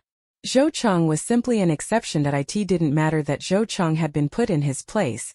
She would regain her sense of accomplishment from those other. In the evening, Zhou Cheng had someone deliver dinner. That actually looked quite plentiful: rice and meat. Yunmo stared at the plate of meat for a long moment, then whispered something into Yunmo's ear. Yunmo's expression instantly darkened, his gaze icy. "These bastards are actually eating so well. It's the end of the world and they still have meat to eat." Qi Yan flipped things with his chopsticks, and suddenly discovered a few long hairs among the meat. The hair was clearly a woman's long hair. Aren't there no women in this base? Could it be? But in an instant, everyone knew the origin of that plate of meat. Qi Yan's face changed drastically. He immediately dropped his chopsticks and heaved twice. "Damn! These beasts!" He clenched his fists, his eyes reddening with anger. Of course they couldn't touch those meals, but completely refusing to eat would arouse suspicion, so they could only dump the food in a corner to avoid trouble. Yunmo took out compressed biscuits from his space. Unfortunately his teammates had little appetite and, after a few casual bites, couldn't eat any more. It wasn't long before someone came to collect the bowls and chopsticks. Seeing that they'd finished their meal, their eyes flickered twice. "Captain, what do we do now?" Qi Yan was about to burst. He wanted to rush out right now and slaughter those beasts. "Wait." Yunmo looked up and glanced at the sky outside the window. The sky gradually darkened. A blood-red moon hung in the pitch-black night, filling the air with an ominous feeling. They waited like that until 10 o'clock at night. The person watching in the shadows waited until everyone in the squad had fallen asleep, then made a hand signal move. Several men used the cover of night to slip silently into the room. However, they had only just reached the bedside and hadn't had a chance to act. The man who had been sleeping on the bed suddenly opened his eyes. His dark pupils gleamed with a cold light, and a murderous intent emanated from him. Several men were startled in an instant. Not good. We've been duped? Chapter 91. Personally slaughter them. However, by the time they discovered it, it was already too late. Unemo swiftly and cleanly wiped their throats, not letting a single drop of blood spurt out. Unemo, let me deal with those few people. Yu was a bit eager to try. She has absorbed quite a few crystal cores recently. Although she hasn't advanced yet, she can feel her spiritual power much fuller than before. Since their actions had already been exposed, those people stopped hiding and all rushed straight toward their room. Big Brother said to capture them alive. Yu released her spiritual power, and the few ability users who had been at the forefront suddenly lost focus in their gazes. What are you two doing? The man behind them spat. However, those few psychics suddenly turned around and like puppets on strings attacked their own people. Are you crazy? You can't tell friend from foe. Stop this. Yu used her psychic power to control those psychics, making them slaughter each other. This is something the girl has recently begun to figure out. Now Yu's psychic power can not only manipulate zombies, but also control humans. However, she can only control those whose ability level is lower than hers. Compared to zombies, humans are obviously somewhat harder to control. With Yu's current ability, at most she can only control a few dozen people. But these few dozen people are already enough to throw them into chaos. After all, no one knows whether the teammate beside you is friend or foe, or whether they'll suddenly turn on you. Amazing. Qi Yan nearly fell to his knees. He was wrong, colossally wrong. How could I have thought before that the little ones were of no help and only held everyone back? Qi Yan couldn't help but fall into deep self-doubt. Isn't he the one holding everyone back? Most of these ability users were only first or second level. Qi Yan himself was still only second level, so dealing with them was somewhat difficult for the time being. Then look over at Unemo, and Yu's side one after another fell as easily as slicing vegetables. Each head taken and no need for them to act at all. They simply controlled others into slaughtering each other. Even Luotang unleashed a big move and froze several people solid into ice sculptures. The more Qi Yan thought about it, the angrier and more resentful he became. Comparing yourself to others really drives you mad.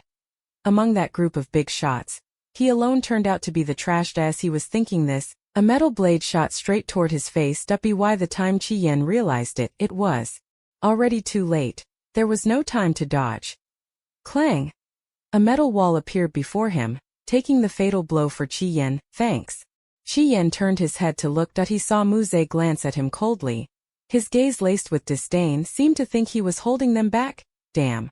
Qi Yan immediately cursed angrily. It would be one thing not to measure up to the big shots, but now to be looked down on by a little brat. Daydreaming in the middle of a fight. I think you've just had enough of living. If you want to die, there's no one to pick up your body, Chinemo said coldly, his face showing a look of annoyance. Don't be like that, little hey. If I die, you'll be left a widower. How could I bear to leave you alone?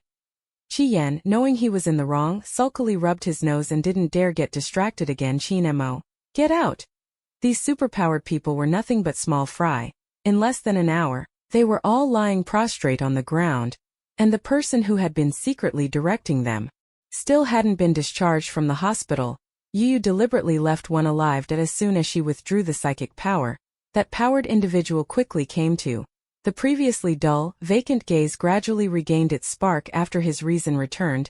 That superpowered individual recalled the scene just now, had no strength to resist, like a puppet manipulated by others. Looking again at the delicate, pretty girl in front of him, deep fear showed in his eyes. Don't kill me, don't kill me. These people, abusing their status as power wielders to do whatever they pleased, had always committed every atrocity imaginable, only they hadn't expected to run into someone who could stand up to them this time. These people killed so many of his brothers. That alone was enough to show their strength. Moreover, the girl's unfathomable ability could directly turn people into her puppets. In the face of absolute power, that Esper had no will to resist and quickly surrendered and defected. I want to know, are there any other people in this base? Why did you capture us? Who is the one pulling your strings, and what are their abilities? The little voice was soft, throwing out one question after another to show his sincerity. The man answered each of her questions one by one. Unemo was right, these people were vicious criminals imprisoned in jails. Most of them sentenced to death. Unexpectedly, the apocalypse suddenly came, and there was no one left to enforce the laws. For ordinary people, the apocalypse is a cruel punishment, but for them it is the best of times.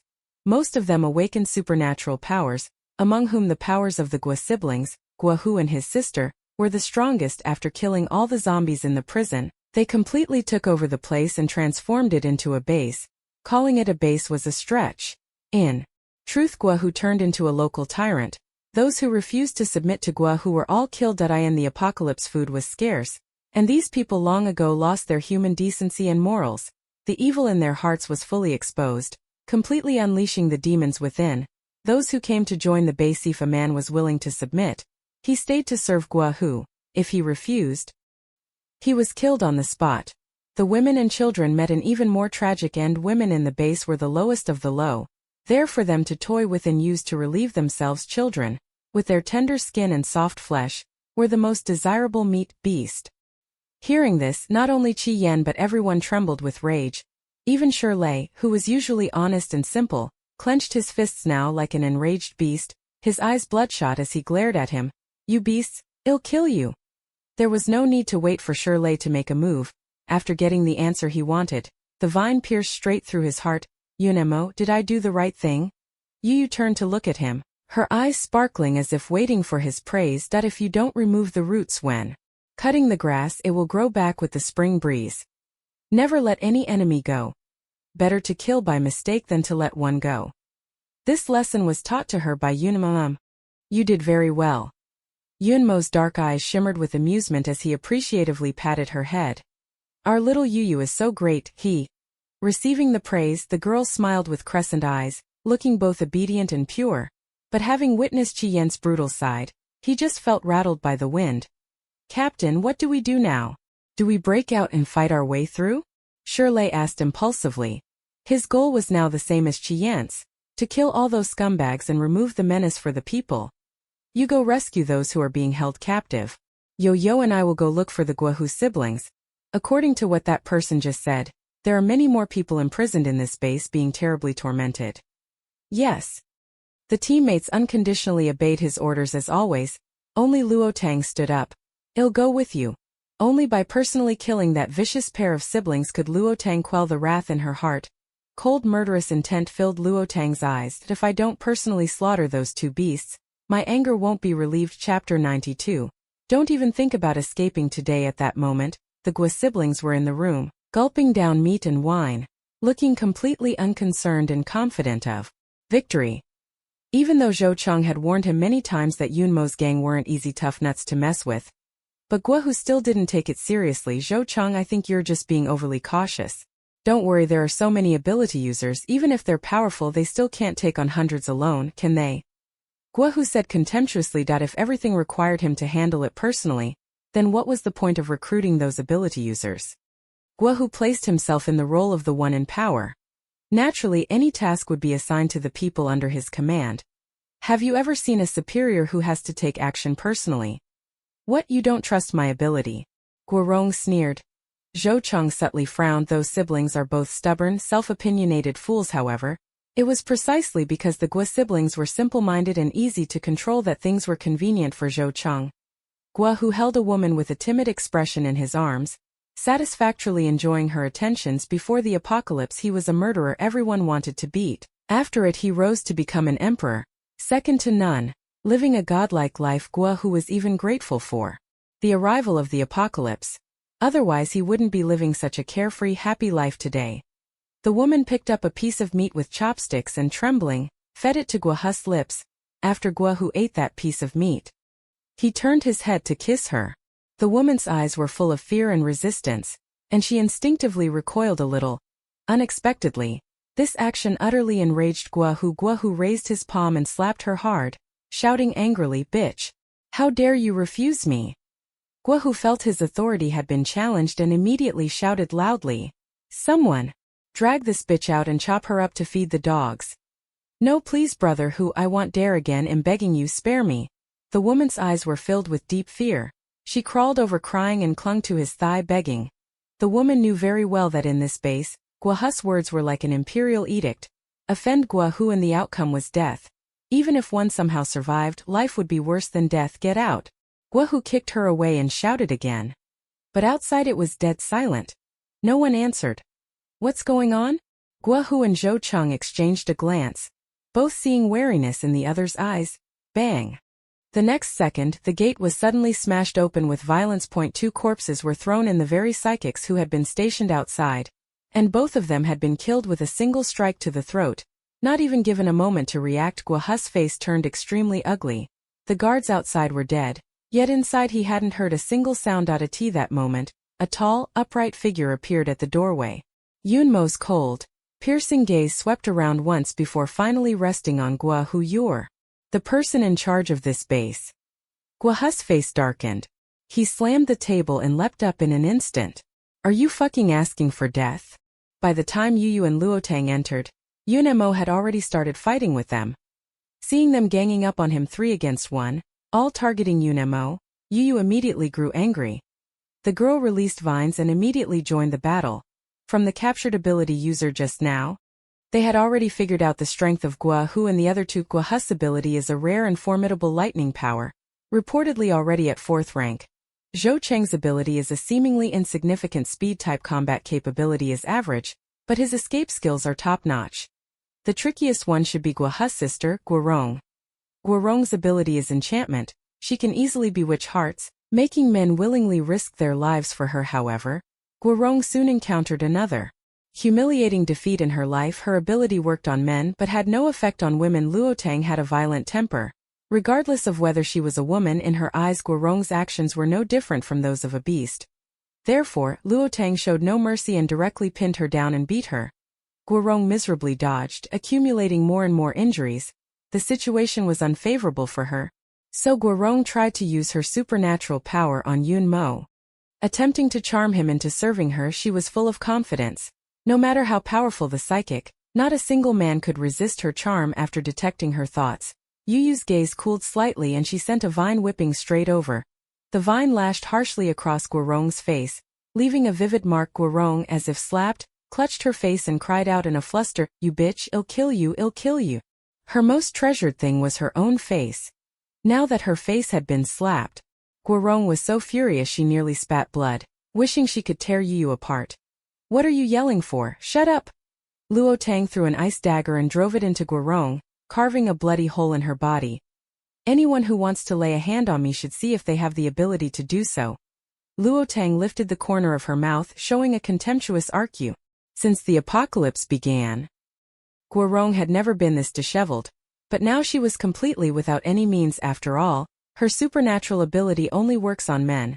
Seeing that things were going badly, Zhou Cheng immediately abandoned the Gua siblings, activated the supernatural power within his body, and raced for the door, his figure moving so fast it was like a blur. At moments of crisis, of course, escaping is the most important thing. However, before he could get through the door, a vine wrapped around his ankle and yanked him back up.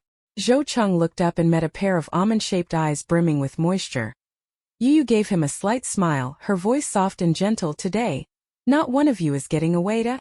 Brother and sister Gua, who hadn't expected that after bullying others for so long.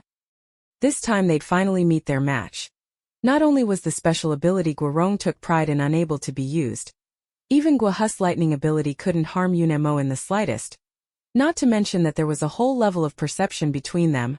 Guahu simply couldn't defeat him by skipping levels. From the first clash, Yunmo knew that Guaha's 4th-tier ability was extremely hollow, obviously propped up by crystal cores, with an unstable foundation. Compared to Shin Yunting, Guahu seemed somewhat unimpressive. The battle was a foregone conclusion, ending with the Gua siblings' defeat.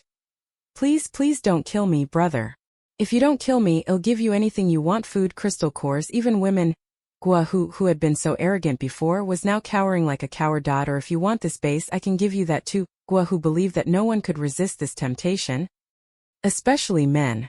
Which man doesn't harbor thoughts of becoming emperor? Being second to none and above everyone else, no one could possibly withstand the lure of such power. As long as he could save his life today, he would find a chance to take revenge sooner or later. A vicious glint flashed in Guaha's eyes. "Brother, save me!" Guorong screamed. Luotang pressed her face under his foot. Seeing the hatred in Guorong's eyes, he smiled and said, "Let me think which way of dying would suit you best." These 3 had committed countless evil deeds and harmed innumerable innocent lives. Letting them die easily would be far too lenient. Yunmo and the others' battle on their side had ended. On the other side, Qi Yan and his group weren't so fortunate. Chapter 93. It left on its own after it finished eating people. The number of psychics in this base was even greater than they had imagined, and Qi Yan and the others were having a really hard time coping. Damn! His ability was almost exhausted, and his teammates before him were getting injured one after another. Qi Yan immediately cursed angrily. "I'm going all out against you." Just as both sides were fighting fiercely, several staggering figures suddenly appeared out of the darkness, accompanied by familiar growls. The superpowered fighters who had been battling all turned pale at once. Bad, it's zombies, there are zombies. How could there be zombies in the base? Damn it. Qi Yan wiped his face, thinking to himself that this was bad. Today we're probably doomed. The enemies hadn't been dealt with yet when suddenly a huge wave of zombies appeared. Is there even any chance to survive anymore? Qin Mo's figure suddenly staggered twice. Qi Yan reacted quickly and steadied him, his expression tense and anxious. "Little Haizi, are you okay?" Qin Mo shook his head. His voice sounded very calm. "I'm fine." Qi Yan was close enough to smell the blood on him. And his face turned very ugly. "You're injured." That wave of zombies was steadily closing in. At a glance there were actually several hundred of them. Qi Yan immediately made up his mind. "Muze, I'll cover you later. You take Qin Mo and leave." "No." Qin Mo frowned. "If we're leaving, we leave together. I will never abandon my teammates and run away alone to a time like this. What are you still trying to be brave about? You're in Geretto. You want to stay and be eaten by these zombies?" Qi Yan snapped angrily, wishing he could knock Qin Mo out and carry him away. The zombies, drawn by the scent of blood, would surely attack Qin Mo first. If he stayed here any longer, his situation would be very dangerous. "Enough, you're just an ordinary person and staying here won't help much. Hurry and go find the captain and the others." While they were speaking, the zombies had already closed in. Qi Yan was just about to move to deal with them when he saw the zombies, as if they hadn't noticed them, pass right by and lunge toward those ability users. The few of them were stunned. What was going on? It was the first time they had seen zombies ignore the food before them. Qin Mo was badly hurt. The scent of blood on him was so strong that it should have attracted the zombies. Yet the group of zombies did not so much as look at them. "Why aren't these zombies attacking us?" Shirley voiced what everyone was wondering. "It's Zhuang." Muze suddenly shouted excitedly. They followed his line of sight and sure enough saw a zombie among the horde that looked unusually familiar. Zhuang's tall, heavy figure emerged from the darkness, directing his subordinate zombie minions to deal with those psychics. Huff huff. The zombies rushed into the camp. Seeing the psychics, they got as excited as if they'd found meat, all howling as they pounced. "Rice hungry, eat." Qi Yan and the others had never seen such a scene and were all dumbfounded. "What's going on?" Help!" The supernaturals who had originally held the upper hand simply had no time to concern themselves with them and could only continue fighting the zombies. But there were simply too many zombies and very quickly they fell into the disadvantage. "Zhuang, did sister ask you to come?" The moment Muze saw Zhuang, he understood everything. It must be that sister worried they couldn't win, so she had Zhuang lead the little zombie brothers to help. Huff huff. "Where's the little cub?" Zhuang anxiously searched through the crowd for Yu's figure. Not seeing the kid, the tall zombie grew very agitated, probably because of the 2 previous times he was forgotten. Zhuang gets very irritable whenever he doesn't see you. Always worried that the little one might accidentally forget it again. Unable to find young Zhuang, it can only take out its anger on these annoying humans before it. Ordering the zombie minions to bite them to death one by one, this was the task the little one had given it. And Zhuang of course had to do it well, not letting a single one get away. "This..." Shirley scratched his head, looking around nervously. "Should we do something?" Muze said calmly, "No need. Once they've finished eating the people, they'll leave on their own. Qi Yan and the others. Zombies and humans have always been opposites. Whenever they encountered zombies in the past, it was always a fight to the death. This was the first time I'd been saved by a zombie.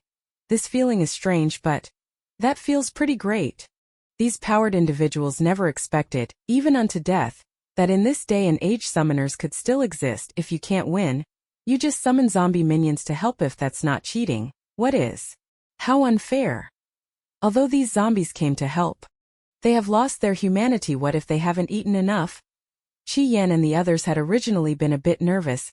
Unexpectedly, after the enemy was dealt with, the zombies, under Zhuang's command, left one after another. They didn't even glance at them from start to finish. Just as they were thinking this, A zombie suddenly approached Chin Mo. Sensing the scent of blood on him, the zombie let out 2 excited howls. Chin Mo's black eyes gleamed with coldness as he tightened his grip on the military knife in his hand. If the zombie dared to come closer, he'd just cut off its head. Sure enough, can you really expect things like zombies to tell friend from foe? To them, all humans look the same, all are food. Heh. Zhuang soon spotted that unruly zombie and immediately became angry. Get lost! Zhuang slapped at it, sending the zombie flying, and let out a furious roar at it. Huff. This is baby's reserve food. Dare you take a bite? These zombie lackeys were really too disobedient. They even dared to covet the human whom baby had painstakingly raised. Enraged, Zhuang grabbed them and gave them a thorough beating. Ahem. Can someone translate what they're saying? Qi Yan twitched the corner of his mouth. This scene before them seemed utterly surreal. That it was almost like a dream. But the arrival of these zombies had indeed helped them solve a major problem. All the enemies were dead, and Qi Yan and the others finally managed to find the place where the survivors were being held. Most of those who were locked up were women. They all huddled in the corner, their gazes hollow and numb, filled with despair. They never imagined that after fleeing all the way here, they had actually stepped right into a den of demons. When Qi Yan and his group appeared, the women showed no reaction. It seemed they had completely lost hope for the days to come. Only one girl wearing glasses, who looked delicate and quiet, noticed their imposing righteousness. Her gaze was firm and upright, seeming different from the beasts outside who committed all those wicked deeds. Who are you? A flicker of hope passed through the girl's eyes behind her glasses. These people's bearing was somewhat like the soldiers she'd seen before. Could it be that they're here to rescue them? Everyone, don't be afraid, we're here to save you. Those beasts outside are already dead. You're free now. Shirley shouted loudly. Hearing that, those whose expressions were despairing and numb slowly lifted their heads. You just now, what did you say? The woman gently bit her lip, her hoarse voice carrying a faint, unmistakable tremor.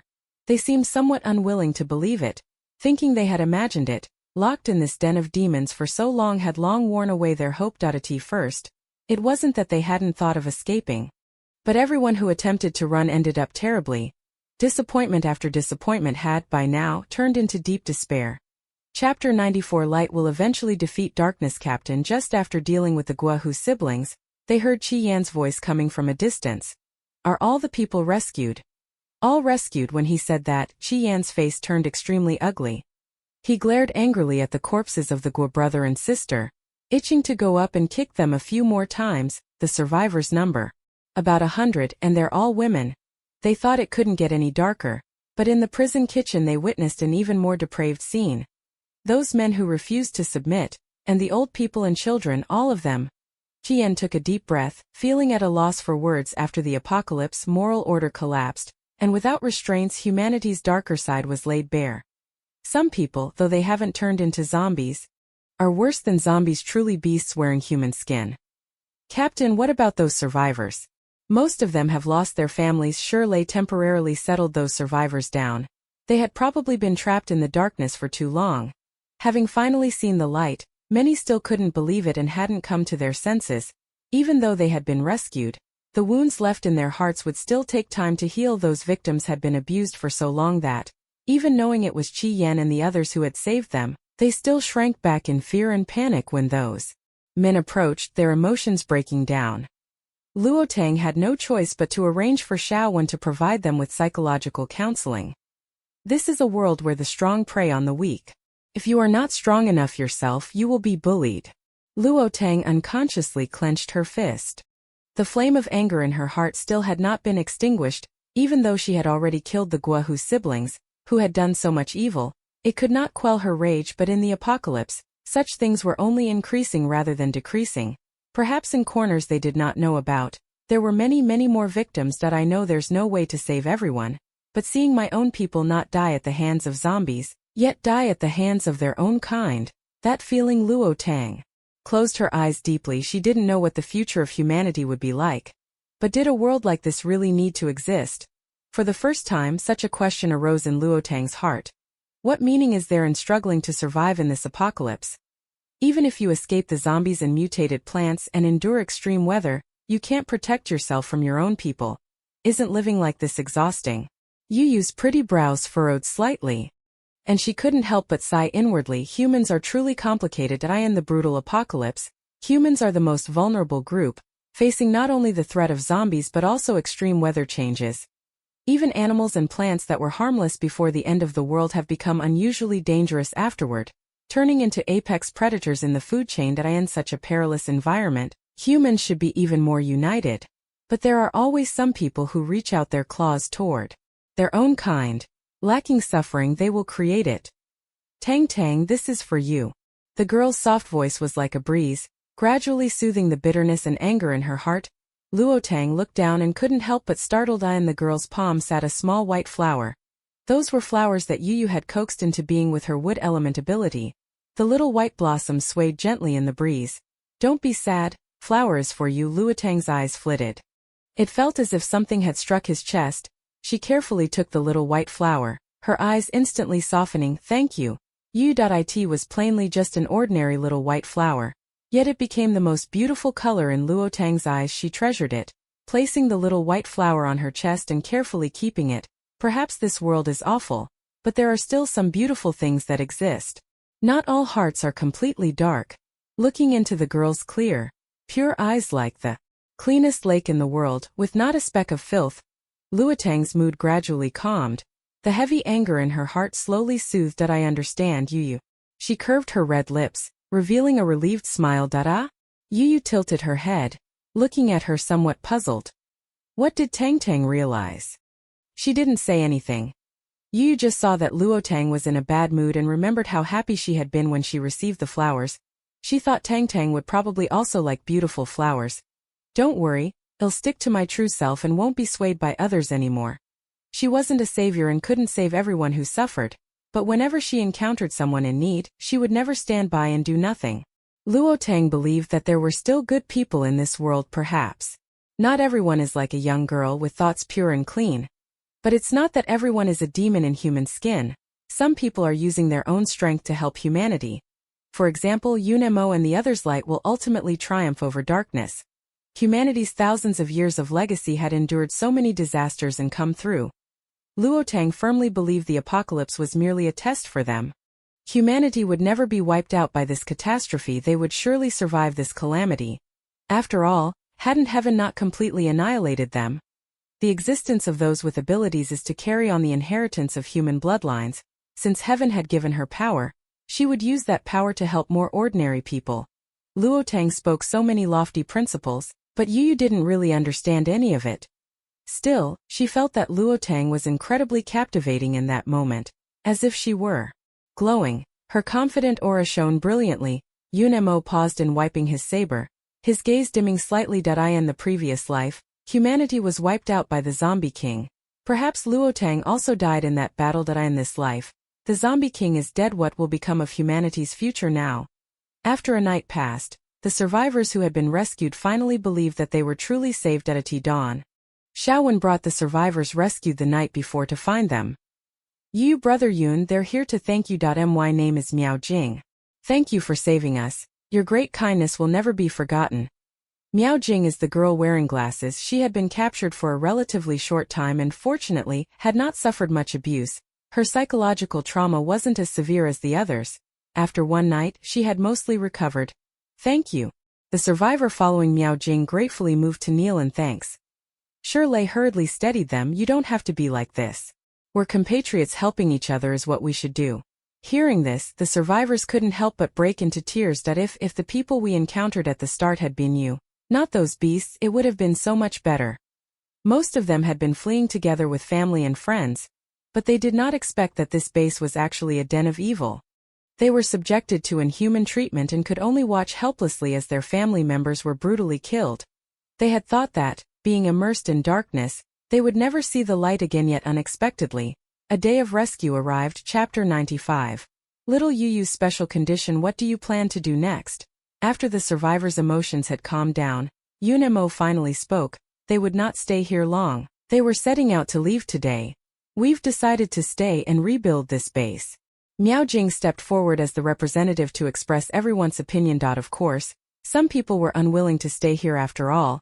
This place was filled with painful dark memories. They chose to leave the base on their own. But most people still chose to stay and rebuild the base. We've come this far with such difficulty, we don't want to take more risks. Even if we could safely reach another base. Who can guarantee we won't run into beasts like Gua Hu and the others again? Miao Jing's words represented the thoughts of the majority. As for Xiao Wen and Grandma Zhou and the others, they also chose to stay and build the base. Sister Luo, thank you so much for protecting us along the way. If it weren't for you, we would have died at the hands of zombies long ago. Xiao Wen's eyes were slightly red. Compared with the other survivors, they were fortunate. Right from the start they had met Luo Tang. We won't follow you any further to hold you back. We hope, Sister Luo, that you travel safely and manage to find your younger sister. Take care. Luo Tang gently hugged her and Grandma Zhou. Young sister, this is for you. Thank you for your help this time. Xiao Wen placed a piece of chocolate wrapped in gold foil into Yu Yu's hand. This was something Shed noticed recently. Yu Yu seemed to really like sweets. Xiao Wen had kept this piece of chocolate for a long time. Never daring to eat it could be said to be the only precious item she owned. I don't have anything I can give you. I hope you won't mind it, and I hope you can take good care of Sister Luo in the future. Sister Luo seems carefree on the outside, but her heart is actually very soft. Otherwise, Luo Tang wouldn't have rescued them. After all, they were abandoned as burdens. Only Luo Tang didn't mind and was willing to take them along. Until the team left, these survivors stood at the gate watching their vehicle drive away. They only lowered their eyes once the figures were completely out of sight, peeling back the layer of tin foil. The chocolate melted in my mouth. After a faint bitterness, I finally tasted a hint of sweetness. Humans are really strange. Yu couldn't help but sigh. Humans are clearly so fragile, yet they are as tenacious as blades of grass. When little Yu didn't like humans before, she only liked that one human, Yunemo, but now she thought that humans were actually quite adorable. Just like zombies, there are good ones and bad ones. Ho ho! Zhuang echoed with two roaring sounds. The little one is right. Zhuang, from now on you mustn't eat people indiscriminately. You can only eat bad people, not good people. Yu took the opportunity to teach. Zhuang, heh. I won't eat it, baby will. This ferocious zombie is only so docile and harmless when it's by Yu Yu's side. While driving, Luo Tang couldn't help but let his gaze fall on Zhuang, his eyes full of amazement. Yu, does this zombie of yours eat people? Aren't you just stating the obvious? A dog can't stop eating shit. A zombie can't stop eating people. Where are there zombies that don't eat people? Qi Yan sneered, finally finding an opportunity to mock someone. But as he kept laughing, he suddenly felt a coolness on his neck. When he turned around, he couldn't laugh at all. He saw Zhuang staring at his neck. That hungry look, as if he really wanted to take a bite. Qi Yan froze all over and hurriedly scooted his butt, moving a bit farther away from this zombie. Don't come any closer. Stay away from me, Chinemo said. At his wits' end, Qi Yan was almost pressed up against him. No way. Qi Yan cried helplessly. Didn't you see it drooling on me? Can you bear to watch me get bitten? Zhuang likes you a lot, Yu said with certainty. Thanks. Qi Yan couldn't laugh at all. Better not to have this kind of affection. Who wouldn't be scared if a zombie stared at them drooling? It doesn't like Yunemo, it only likes you. Yu's tone was light. Yunemo. This zombie really had always been hostile toward him. Yunemo rubbed his nose. He believed he hadn't offended it. But Zhuang singled him out. It was as if treating him like a member of Yu's natal family. The more it looked at him, the more annoyed it became.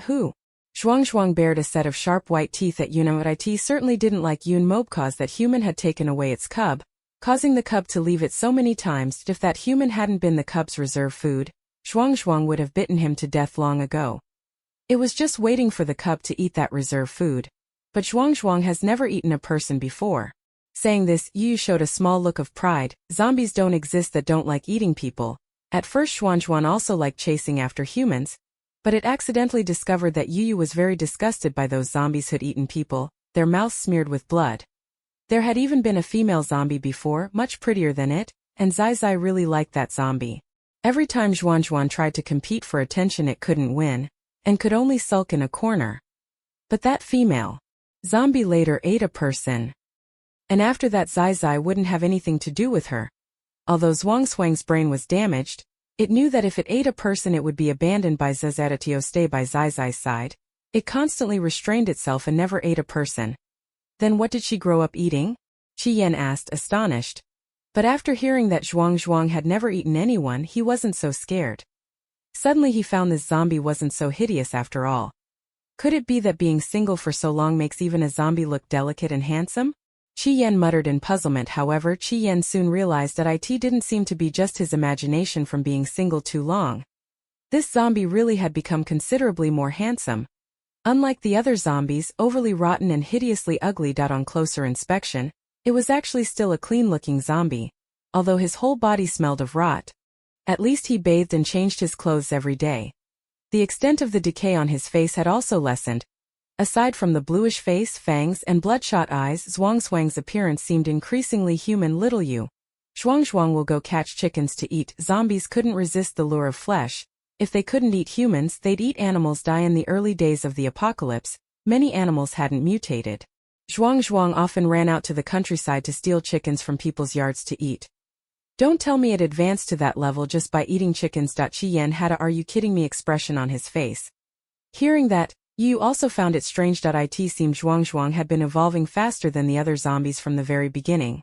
All of these changes seemed to start when Yu gave Zhuang a few drops of his blood. I gave it my blood. After that, Zhuang fed on crystal cores. Yunmo worked 2 jobs by himself and handed the crystal cores he obtained to Yu. Yu fed Zhuang a small portion. She absorbed the rest herself.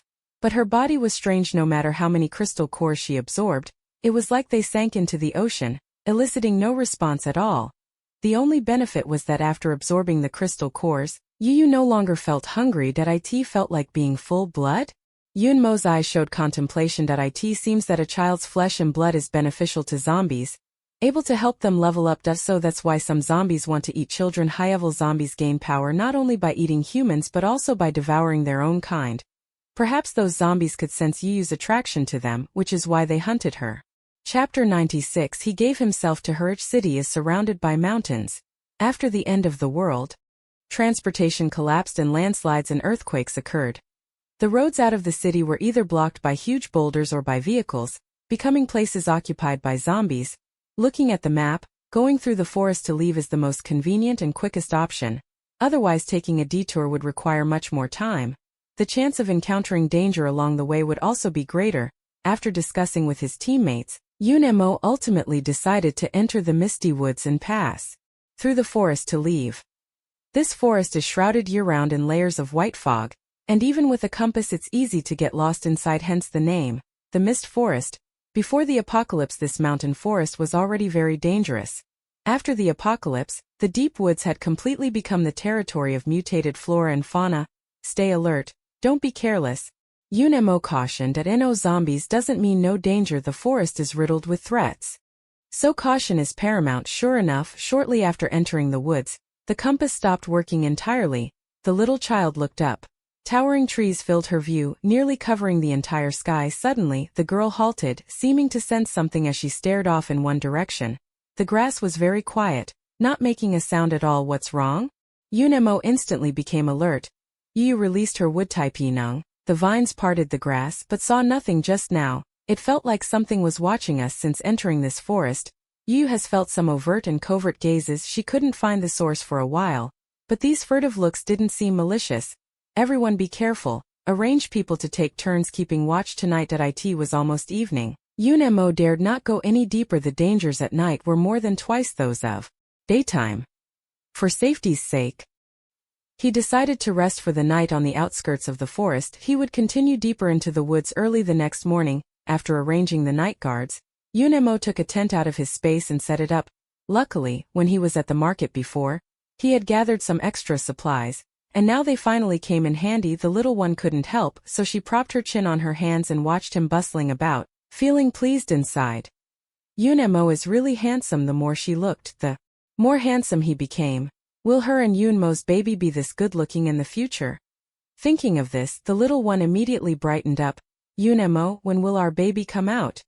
The girl touched her belly. Her clear, tinkling voice echoed through the forest like a silver bell.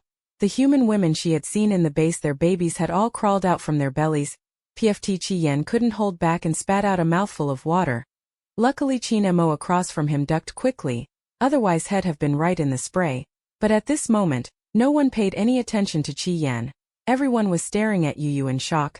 Baby, what baby? Qian stammered. Could it be the baby he was thinking of? Even Luotang looked at Yunemo, her gaze as if she were looking at a beast. Yo-Yo, did Yunemo bully you? As she said this, frost had already formed in Luotang's hand. It seemed that if Yo-Yo nodded, she would attack Yunemo immediately. After these past few days together, Luotang had completely figured out each team member's personality. Yo-Yo was simple-minded, pure and clear like ice crystal, the easiest person to understand. Luotang's gaze went cold. It was definitely that dog of a man Yunemo who had deceived the innocent little Yu. Thinking this, Luotang's fists tightened more and more. No, I didn't. Yu shook her head. It was clearly her who had been bullying Yunemo. Unfortunately, no one believed her, not even her teammates, who all looked at Yunemo as if he were a beast. Captain, I never expected you to be this kind of person. Qi Yan clicked his tongue in wonder. One really cannot judge a person by appearance. Yu opened her mouth, seeming to want to explain a few words for Yunemo, but she couldn't get a single sentence out for a long time. Yunmo's expression darkened. Shut up. Looking at the girl now gazing at him with a face full of curiosity, Yunemo felt a headache for the first time in his life. He didn't expect that the words he casually used to comfort Yu back then would be remembered until now. But where was he supposed to get a child to give to Yu? You don't have a baby. Why? Yu frowned, looking at him with an unhappy expression. Didn't you say that as long as we sleep together we'll have a baby? Could it be that we haven't slept enough? Yu's simple little brain finally figured out this complicated problem. Then why doesn't she just sleep with Yunemo a few more times? Yunemo, when can we have a baby? Yu asked, her eyes full of expectation as she looked at him. Yunmo's expression was complicated. Suddenly he felt a little uncomfortable. Do you really like children? How could he not also want to have a child with Yu? But Yunemo sighed softly, took Yu's tender, boneless little hand, and slipped into the tent. Come with me. Only after avoiding the teammate's sight did Yunemo solemnly tell her. Younger, listen to me, it's impossible for us to have a baby. Why? The young woman tilted her head, looking at him in puzzled incomprehension. Because you are a zombie. Zombies are no longer human, so how could they possibly become pregnant? Although Yunemo still hadn't figured out whether Yu was half human, half corpse, or a zombie. But there was no doubt that the girl was not human. Not only zombies in the late stages of the apocalypse, female psychics also lost the chance to bear children. Yu's expression was somewhat dejected. All right then. Actually, she didn't particularly like children. She just wanted a baby who looked like her and Yunemo to play with. That would definitely be fun. So you were lying to me last time. Little Yu glared at him angrily. I'm mad, humph? Villain Yunemo always deceives her. So how can I not be angry? The girl seldom threw tantrums. The way she looked now appeared to Yunemo both amusing and utterly adorable. A kiss? The man's dark eyes shimmered with amusement. No. You can't placate Yu that easily. One kiss is no longer enough for her. Yu's eyes spun around like a sly little fox. You could tell at a glance she was up to no good. Then what do you want? Yunemo held her in his arms, looking at her with amusement. You could read everything that little fool was thinking from her face. Can I ask for anything? Little Yu excitedly asked. She had been waiting for Yunemo to say that. Yunemo snorted with a laugh. Yes, that he had already given himself to her. What else could he not give? Then I want to bite you. Seeing Yu's eyes full of expectation, Yunemo arched an eyebrow. From the first time they met, Yu had already been fixated on his body. He hadn't let Yu drink his blood before because he was afraid the girl would become addicted like those zombies, lose the last bit of her humanity, and completely turn into a zombie. After all, there had been cases of Yu turning into a zombie before. Yunemo had always worried about this problem, but after observing for a while, Yunemo discovered that it wasn't only his flesh and blood that attracted her. Other high-level ability users could also attract the little one, especially Shen Yunting. Chapter 97 finally got it in her mouth. Thinking of the last time he saw that scene, the man's eyes darkened slightly. Who knew whether there might be another Shen Yunting in the future? Rather than let Yu go out looking for someone else, it was better for him to feed her himself. Okay, but you have to promise me you'll only be like this with me. Yunemo said quietly. He was thinking about others' safety. He himself was immune to the zombie virus, but others were not. If a little kid bit you, you'd turn into a zombie just like that unlucky Chun Lang. You agreed? Yu slightly widened her eyes, looking very surprised. In fact, after obtaining the crystal core, Her craving for Unmo wasn't as strong as it had been at first, but what you can't get is always the best. Before it reached her mouth, Yu always thought about it with a restless yearning. Unmo lowered his eyelids slightly, looking languid and casual. He raised his hand and unbuttoned, gulp. As the shirt came undone, Yu couldn't help swallowing. Come on. The man curled the corner of his mouth, turning slightly to expose his neck. A look that invites anyone to pluck it. This temptation would make even a zombie unable to resist. Yu let out a little cry and excitedly pounced forward. Unmo reached out to wrap his arms around Yu's slender waist. His eyes gently closing, he felt the little sharp teeth pierce his skin. Unmo's breathing suddenly grew heavy, a flush unnaturally rising on his handsome face. Even his usually calm, reserved black eyes gradually became dazed. He felt an unusual pleasure. His blood raced and even his heartbeat grew faster and faster. Unmo couldn't help emitting a low hum, hoarse and tantalizing. Unmo, you're so hot. Yu suddenly lifted her head and noticed Unmo's body temperature was gradually rising. The girl turned pale in fright. Unmo, what's wrong with you? Yu was terrified. She admitted she had been a little excited just now. You didn't drain Unmo dry, did you? But she clearly only drank a little bit. I am fine. Unmo's black eyes were dark and gloomy. He couldn't help but mutter a curse under his breath. Damn it. He actually. But your heart is beating so fast. Yu flusteredly covered his chest with her hands, as if afraid his heart would jump out. Did I hurt you? The girl's beautiful apricot eyes looked at him wetly, seeming somewhat guilty. I didn't expect Unmo to be so fragile. So scared that Yu didn't dare bite anymore. She was afraid she might accidentally drain Unmo dry. But Unmo's flesh and blood truly held a deadly allure for her. Although Yu had clearly lost body heat, in that moment she felt warm all over, filled with strength, especially comfortable. It was as if she had absorbed the energy of many crystal cores. For an instant, Yu almost lost control and wanted to eat Unmo right then and there. That thought was truly dangerous. Yu was left trembling with lingering fear. Don't want it. Little Yu hurriedly scrambled off him. Don't move. Unmo reached out and wrapped his arm around her waist, trapping her in his embrace. Let me hold you for a while. He took a deep breath, struggling to calm the restlessness in his body. Little Yu obediently lay against his chest, pressing her ear to the spot over his heart, quietly listening to his heartbeat. As she listened, she grew drowsy and drifted off to sleep. She didn't know how long she had slept when Yu suddenly heard a rustling sound, as if something was moving quickly along the ground. A short, deep growl sounded for a moment, then quickly subsided. Something's wrong. There's trouble outside. Chapter 98. Strange mutant plants. Wait. Yu suddenly stopped. She could sense the plants in this forest emitting curious, friendly signals. I think I might have a way. Yu tried to release her psychic energy and communicate mentally with the plants here. The mutated plants here were all very weak and did not pose a threat to them. All things have spirits. After the end of the world, even the grasses and trees gained a faint consciousness. The plants were curious about these humans who had suddenly intruded, but had no inclination to attack. I know, thank you. All. Yu crouched down, her soft fingertips gently stroking a yellow flower. The little yellow flower nuzzled her fingertips affectionately, conveying a friendly message. Unmo, they say Qi Yan and the others were captured by mutated plants. That mutated plant's territory should be over there. Yu raised her hand and pointed to the east. Them? Luo Tang looked utterly astonished. She hadn't expected that Yu's psychic power could not only control zombies but even communicate with mutated plants. What an unbelievably extraordinary ability this must be. However, Luo Tang immediately realized the seriousness of the other problem. Yo-Yo, don't casually reveal your ability in front of others from now on. She admonished him seriously. Luo Tang deeply understood how treacherous people's hearts could be, especially in an apocalyptic world without any restraints. If Yu's abilities were exposed, it would surely arouse others' malicious intentions. Okay. Yu nodded earnestly, looking obedient and pliant. Unmo had told her the same. Watching that made Luo Tang's heart melt. Why are you so obedient? Unmo couldn't help but look at Luo Tang a little longer.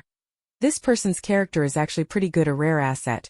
Recruiting her into the team would do nothing but good. It would be even better if Luo Tang didn't always compete with him for Yu. Let's go. Just then, she saw Luo Tang taking Yu's little hand and walking ahead.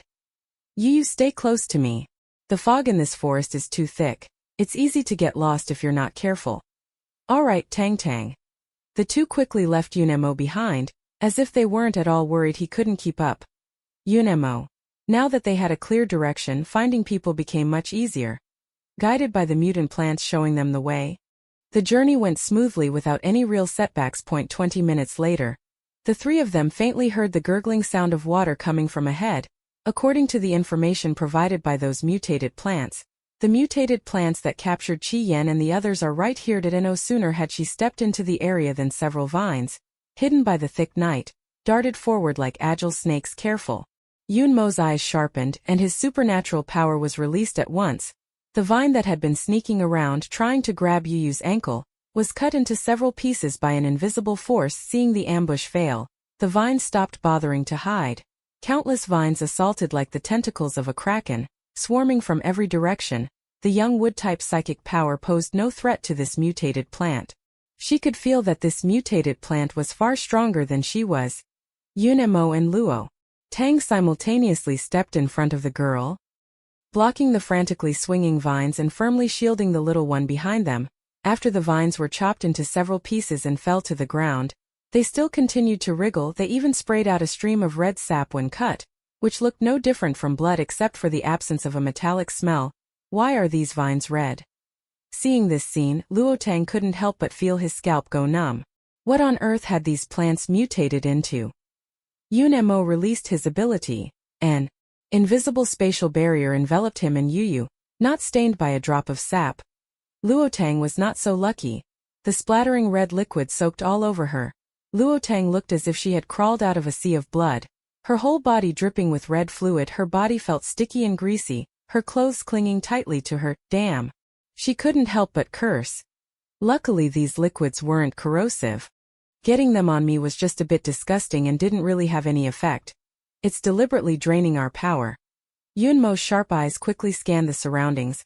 Hurry and find its main body. There were simply too many vines. Even if they exhausted all their powers, they might not be able to cut them all down. They had to completely destroy the main body of this mutated plant.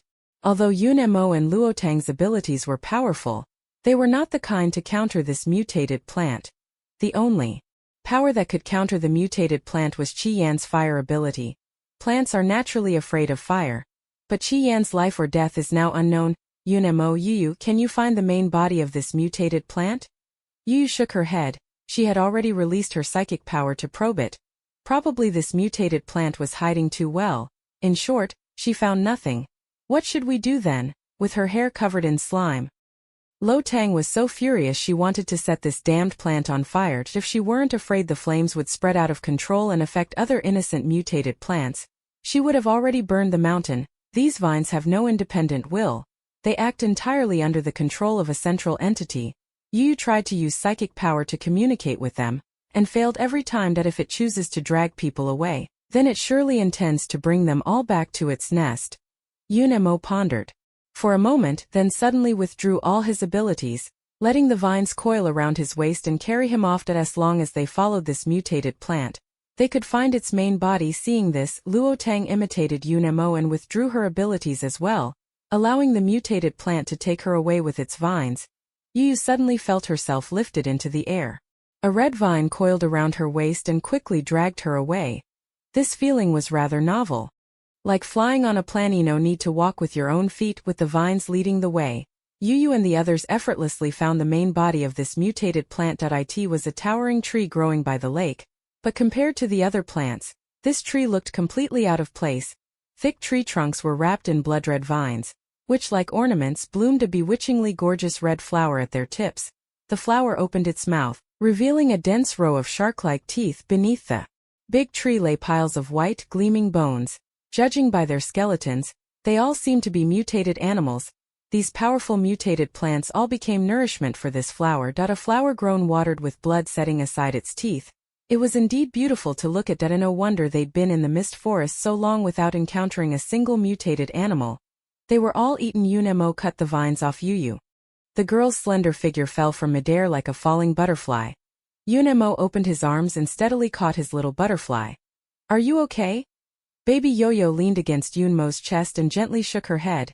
She looked up and saw two huge cocoons hanging from the big tree. They were wrapped together by vines, forming a red cocoon.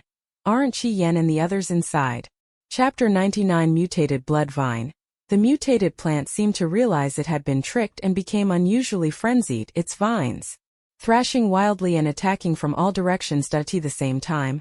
Vines wrapped around their hands and feet, as if trying to cocoon them. The vines entangling his hands and feet were quickly torn to pieces. Seeing that the vine attacks were ineffective, the mutated plant launched spike after spike of earth. I have gasoline in my space. Might as well burn this tree, Yunemo said coldly. Use your ability to freeze the surroundings. Try to prevent the fire from spreading. Okay. Luotang nodded. That was my intention. Just as Yunemo had taken the gas can out of his space, he heard Yu suddenly speak. Wait a moment. After arriving here, Yu could finally use her psychic power to communicate with this mutated plant. Let me try. Yu attempted to release her psychic power. The fine thread-like psychic energy slowly entered the core of the flower. This mutated plant was far stronger than the little flowers and grasses they had encountered outside. And naturally it had also developed consciousness. However, Yu discovered that the consciousness of this mutated plant was extremely agitated, its psychic energy all tangled up like a ball of yarn. Yu tried to control the psychic energy, smoothing out the chaotic strands of its mind. When its spiritual sea was first invaded, the mutated plant suddenly rebelled, going berserk and attacking them like it was insane. Yunemo quickly released his ability, enclosing Yu within a spatial barrier. The girl's beautiful eyes were empty and entranced. Yunemo knew Yu was using psychic powers. Although he didn't know what purpose Yu had in doing this, Yunemo still fought desperately to cut down the vines, keeping them from disturbing her. Psychic ability users become terrifying beings in the late stages of their development. But their biggest weakness was being too fragile. They had to rely on teammates for protection, and once enemies got in close it was over. At first, Yu only wanted to try it out. Since she could communicate with other plants, maybe she could communicate with this blood vine as well. Unexpectedly, this experiment actually worked. As the chaotic psychic energy was gradually smoothed out, the blood vine that had fallen into a berserk state also began to calm down. It seemed to understand that Yu was helping it, and no longer resisted her psychic intrusion into its consciousness. Yu spent nearly an hour finally untangling the blood vine's disordered psychic energy. Now she could finally reason with it. You took my friends. If you let them go now, we'll let you off. Otherwise. The girl tilted her head, her voice sweet and soft as she threatened. Well, burn you. The blood vine waved gently. It seemed a bit hesitant. Plants fear fire above all. No matter how powerful the mutated plants, fire is their greatest nemesis. But this was food the mutated plant had finally managed to catch. It said that it has nearly eaten all the animals in this forest, so it can only go after Qi Yan and the others. If it lets them go, then it won't have anything to eat. Young acts as a translator, relaying what the mutated plant expresses. That meant it didn't intend to let them go. Yu had helped it earlier. The mutated plant could agree not to attack them, but it couldn't bear to release Qi Yan and the others. Then set it on fire. Yunemo said coldly as he poured gasoline around the big tree. Negotiations failed. Since they refused to submit, we must fight until they do. Seeing Yunemo pull out a lighter, a small flame leapt. Once it fell and touched the gasoline, it would erupt into a blazing fire. Although these ordinary flames weren't enough to kill it, they would still injure the blood vine and cause it pain. The mutant blood vine hesitated for a few seconds, then sent out a telepathic signal asking for a truce. Wait, it agreed. After hearing the blood vine's plea, Yu looked a bit puzzled, but... Chapter 100. Who's looking for her? It said it wanted to leave with you, to be precise. The blood vine wanted to leave with Yu. Wood element ability users can communicate with plants and contract with mutated plants, making those mutated plants their allies. But contracting with a mutated plant is very difficult. Most wood element users lack strong affinity and are easily devoured by the mutated plants. The blood vine placed a green crystal before Yu. This is an energy crystal formed by the condensation of all its power. Once zombies and mutated animals lose their crystal cores, they immediately die. Mutated plants are different from them. Even if they lose their energy crystals, they do not die. Only setting them on fire can completely destroy them. Yuho took the emerald pure crystal, which contained concentrated wood element energy. She held the crystal in her palm and tried to absorb it like a core. A continuous stream of wood energy poured into her body. After absorbing the energy crystal, Yuho could feel a close bond forming between her and the blood vine. Not only that, the wood-type ability that had been stuck at rank 3 also upgraded at this moment, fully advancing to rank 4. Yu was both startled and delighted. Eager to show off Yunemo, look, the girl released her psychic ability, and the vines that had been verdant green turned into red blood vines. The seemingly soft, harmless vine suddenly bloomed a red man-eating flower at its tip, opening its mouth to reveal a row of fine shark-like teeth. The blood vine quickly sprouted a small tendril and wound itself around Yu's wrist. It looked as if the girl's pale, snow-white wrist had been adorned with a pretty red bracelet. Now the blood vine had merged with her power. Yu manipulated the vines, and the huge cocoon slowly opened, disgorging the person inside as expected. The people inside were Qi Yan, Shirlei, and Zhuangzhuang. As soon as Zhuangzhuang was spat out, he immediately rushed over to Yu's side. Like a big dog that had been badly bullied, he seemed to be seeking her comfort. How are they? Luotang retracted her ability. Now that the blood vine had been subdued, there was no need to set the mountain on fire. Consider this vine well behaved. It's okay, it looks like they've fainted. After checking, Yunemo confirmed that Qi Yan and Shirlei were unharmed, just unconscious. Yu released the vines, wrapped the two of them up, and dragged them back. Captain. As soon as he returned to the campsite, Yunemo ran over immediately. Captain, you're finally back. If you hadn't come back soon, we were going to go look for you. Yunme's gaze fell on the unconscious Qi Yan and Shirlei, and his expression changed abruptly. Captain, what's wrong with those two? Nothing serious, just fallen into a coma. Hearing this, Yunemo finally breathed a sigh of relief. That's good. Not long after, Qi Yan and Shirlei, who had been unconscious, gradually regained consciousness. Team leader, when Qi Yan opened his eyes and saw Yunemo, he was still a bit dazed, momentarily unsure of what was happening. Team leader, what are we? Shirlei sat up holding his head. He did have some memory, vaguely remembered that they seemed to have been attacked. What happened afterward is a blur. Logically, Qi Yan and Shirlei shouldn't have been so off their guard. But this forest belonged to the mutated plants, and here their camouflage was flawless. At that moment, Qi Yan and Shirlei didn't notice anything approaching at all. That it was Zhuangzhuang who sensed something was wrong first, but unfortunately it was too late. The blood vine pierced into their bodies, simultaneously releasing a toxin that acted like an anesthetic. Qi Yan and Shirlei had no time to resist and lost consciousness in the blink of an eye. Damn. What the hell was that thing? After hearing how it happened, Qi Yan felt a chill of fear. They had been caught off guard so completely, without even realizing it. If Yu and Yunemo hadn't discovered it so quickly, they probably would have been dead long ago. They probably won't even know how they died. Chapter 101. Yunma will remember for her the base Wangjing and the others mention was called Dawnlight Base, located nearby. It was a survivors base established by a civilian organization. Originally the team only intended to gather supplies and didn't plan to stay long. But now, hearing Wangjing's words, both Yu and Yunma wanted to go see this base. Yunma, let's go take a look. Yu's heart was full of curiosity. Who exactly was looking for her? That person must know her. Now that her brother was dead and Yu no longer had the memories of her former human life. Maybe if she finds this person, she can recover her old memories. Or perhaps besides her brother, she actually has other relatives, she just hasn't remembered them yet? At the thought of this possibility, Yu's apricot-like eyes showed a look of expectation. Okay. Naturally, Yunemo had no reason to refuse. If it's a child's relative, that's fine. But if the other party is an enemy, then deal with it early to avoid complications later. The man's dark eyes flashed with a chilling murderous intent. Hearing that the squad would be returning to the base with them, Wang Wei and his group were clearly overjoyed. Don't be fooled by our base's small size. Half of our people are psychics, and our strength is in no way inferior to those larger bases. They had just witnessed the strength of Yunmo's squad. If the squad could join the base, it would be perfect. The overall power of their base would increase a lot as well.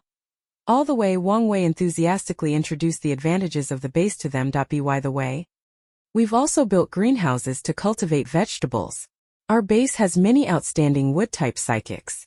Although it's still in the experimental stage, I believe we'll soon be able to eat fresh fruits and vegetables. After the apocalypse, even the soil was affected, and it became very difficult to grow vegetables. In this world, the price of a single Chinese cabbage could be several times higher than that of meat. Those who could eat vegetables were basically limited to the superpowered individuals who made great contributions to the base. Induce vegetables to sprout? Yu blinked, thoughtful. So that's possible. Vegetables? Hearing those words, Chi-Yan couldn't help swallowing. With Yunemo, that powerful spatial ability user, backing them, their team hadn't lacked food or clothing since the end of the world. But vegetables, such a rare thing, were extremely scarce. They couldn't even remember how long it had been since they'd eaten vegetables. Yu, you're also a wood-type ability user, so can you also induce plants to grow? Wouldn't that mean they wouldn't have to worry about having vegetables to eat anymore? Just thinking about it made Chi-Yan's face flush with excitement. So you're also a wood-type ability user. Wang Wei looked at Yu with some surprise, then laughed and said, but Soisung Su Tai isn't that easy. Those words sounded simple, but in practice it was actually very difficult. Now most of the soil has been contaminated. Even if you induce vegetables to grow, they might not be edible. Wang Jing couldn't help but sigh. Yes, even our base's third-tier wood-type psychics, after exhausting all their abilities, can at best force the growth of a few fruits. Wang Wei shook his head. This thing is a lot harder than killing zombies. Zhuang Xuang's identity destined him to be unable to blend into the human base. As per the old routine, Yu left him in the town. Zhuang, you must hide well. Don't let the humans find you. Yu anxiously reminded him, and don't be corrupted by bad zombies. You mustn't eat people. The tall zombie hung its head in grievance. At first Zhuang wasn't happy, but now he had gotten used to it. Before Yu left, Zhuang repeatedly reminded him to make sure the cub didn't forget about him this time. Don't worry, Yunemo will remember, right Yunemo? Yu turned to look at him. Yes, a little zombie. Yu didn't have a very good memory, but fortunately Yunemo was there. He would help her remember things that were easy to forget. A smile appeared in Yunmo's eyes. Roar. Only then did Zhuang reluctantly watch Zai Zai leave. Zai, you mustn't forget me. Chapter 102 Relatives of the Little One. After settling Zhuang, Yu and the others then followed Wang Wei's group and left. 1 hour later, they finally arrived at the Dawnlight base. People came and went at the base entrance. Every face was full of fatigue, but their eyes were bright and seemed hopeful, unlike the survivors they'd seen before, whose gazes were left only with despair and numbness. Lo Tang's eyes flashed. She saw in these survivors' faces a hope for tomorrow. Although the apocalypse was brutal and life harsh, some people still held on to hope and strived to survive. Captain Wang, you're back. Someone saw Wang Wei and the others and greeted them with practiced ease. When they saw Yunemo and his group, many gazes fell on them, but these gazes carried no malice. Most were filled with curiosity and assessment. Is this a newcomer? Does Captain Wang know her? The registration office staff saw this group of handsome men and beautiful women, and a look of astonishment flashed in their eyes. This group just looked extraordinary. Even in the end times they managed to keep a polished, glamorous appearance. Looking neat and tidy, their capabilities were certainly not ordinary. They are my lifesavers, Wang Wei explained. For a moment, the staff's looks toward Yunemo and the others grew noticeably warmer. Having such ability users join the base was certainly a good thing. With the intent to win them over, the staff only took a small portion of the supplies as a token. Welcome to Dawnlight Base. Chi-Yan remarked. This base actually looks pretty good. If their relatives weren't in Jing City, staying at this base would seem not bad. After a series of detailed inspections, Yu and the others finally entered the base. Yunemo knew Yu was anxious, so the first thing he did was take the girl straight to the quest hall. The quest hall had only a handful of people, but the moment Yu appeared, everyone's gaze fell on her. All kinds of looks landed on Yu's face: astonishment, curiosity, appraisal, and greed. It's her. The person on the bounty board. The paranormal squad whispered as they looked in Yu and the others' direction. Although Yu had never appeared before, most of the people in the mission hall had memorized that face. And to the thought of the hefty rewards on the task list, their gazes suddenly grew eager. Captain, should we go over and grab them? Wait, those men around her don't look ordinary. Their voices were low, but they could not escape Yunmo's ears. The man suddenly lifted his gaze. His black eyes were sharp like cold stars as he looked at them coolly. A powerful pressure belonging to a high-level ability user swept over them. Those few psychics all felt an unprecedented aura of danger. Apprehension showed on their faces as they all withdrew their gazes. Yu stood in front of the bounty board and looked up. At the very top of the bounty list, her name was glaringly written, along with her photo. In the photo, the girl's face looked youthful and naive. She was bowing her head, gently stroking the little puppy cradled in her arms. When Yo-Yo saw that photo, a familiar memory instantly flooded her mind. Yo-Yo, come see what Daddy brought back for you. Wow. Puppy. Do you like this gift, Yu? Yes, thank you, Daddy. From now on it will be your little companion.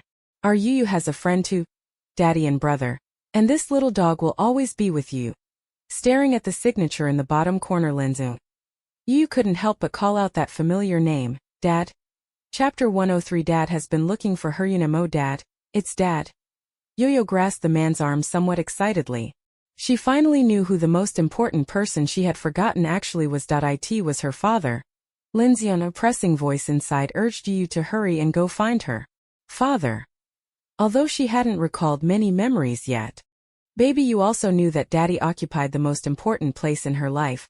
Okay, I'll take you to Daddy. Unemo first calmed the girl's anxious mood, then tore down the missing person notice from the wanted board.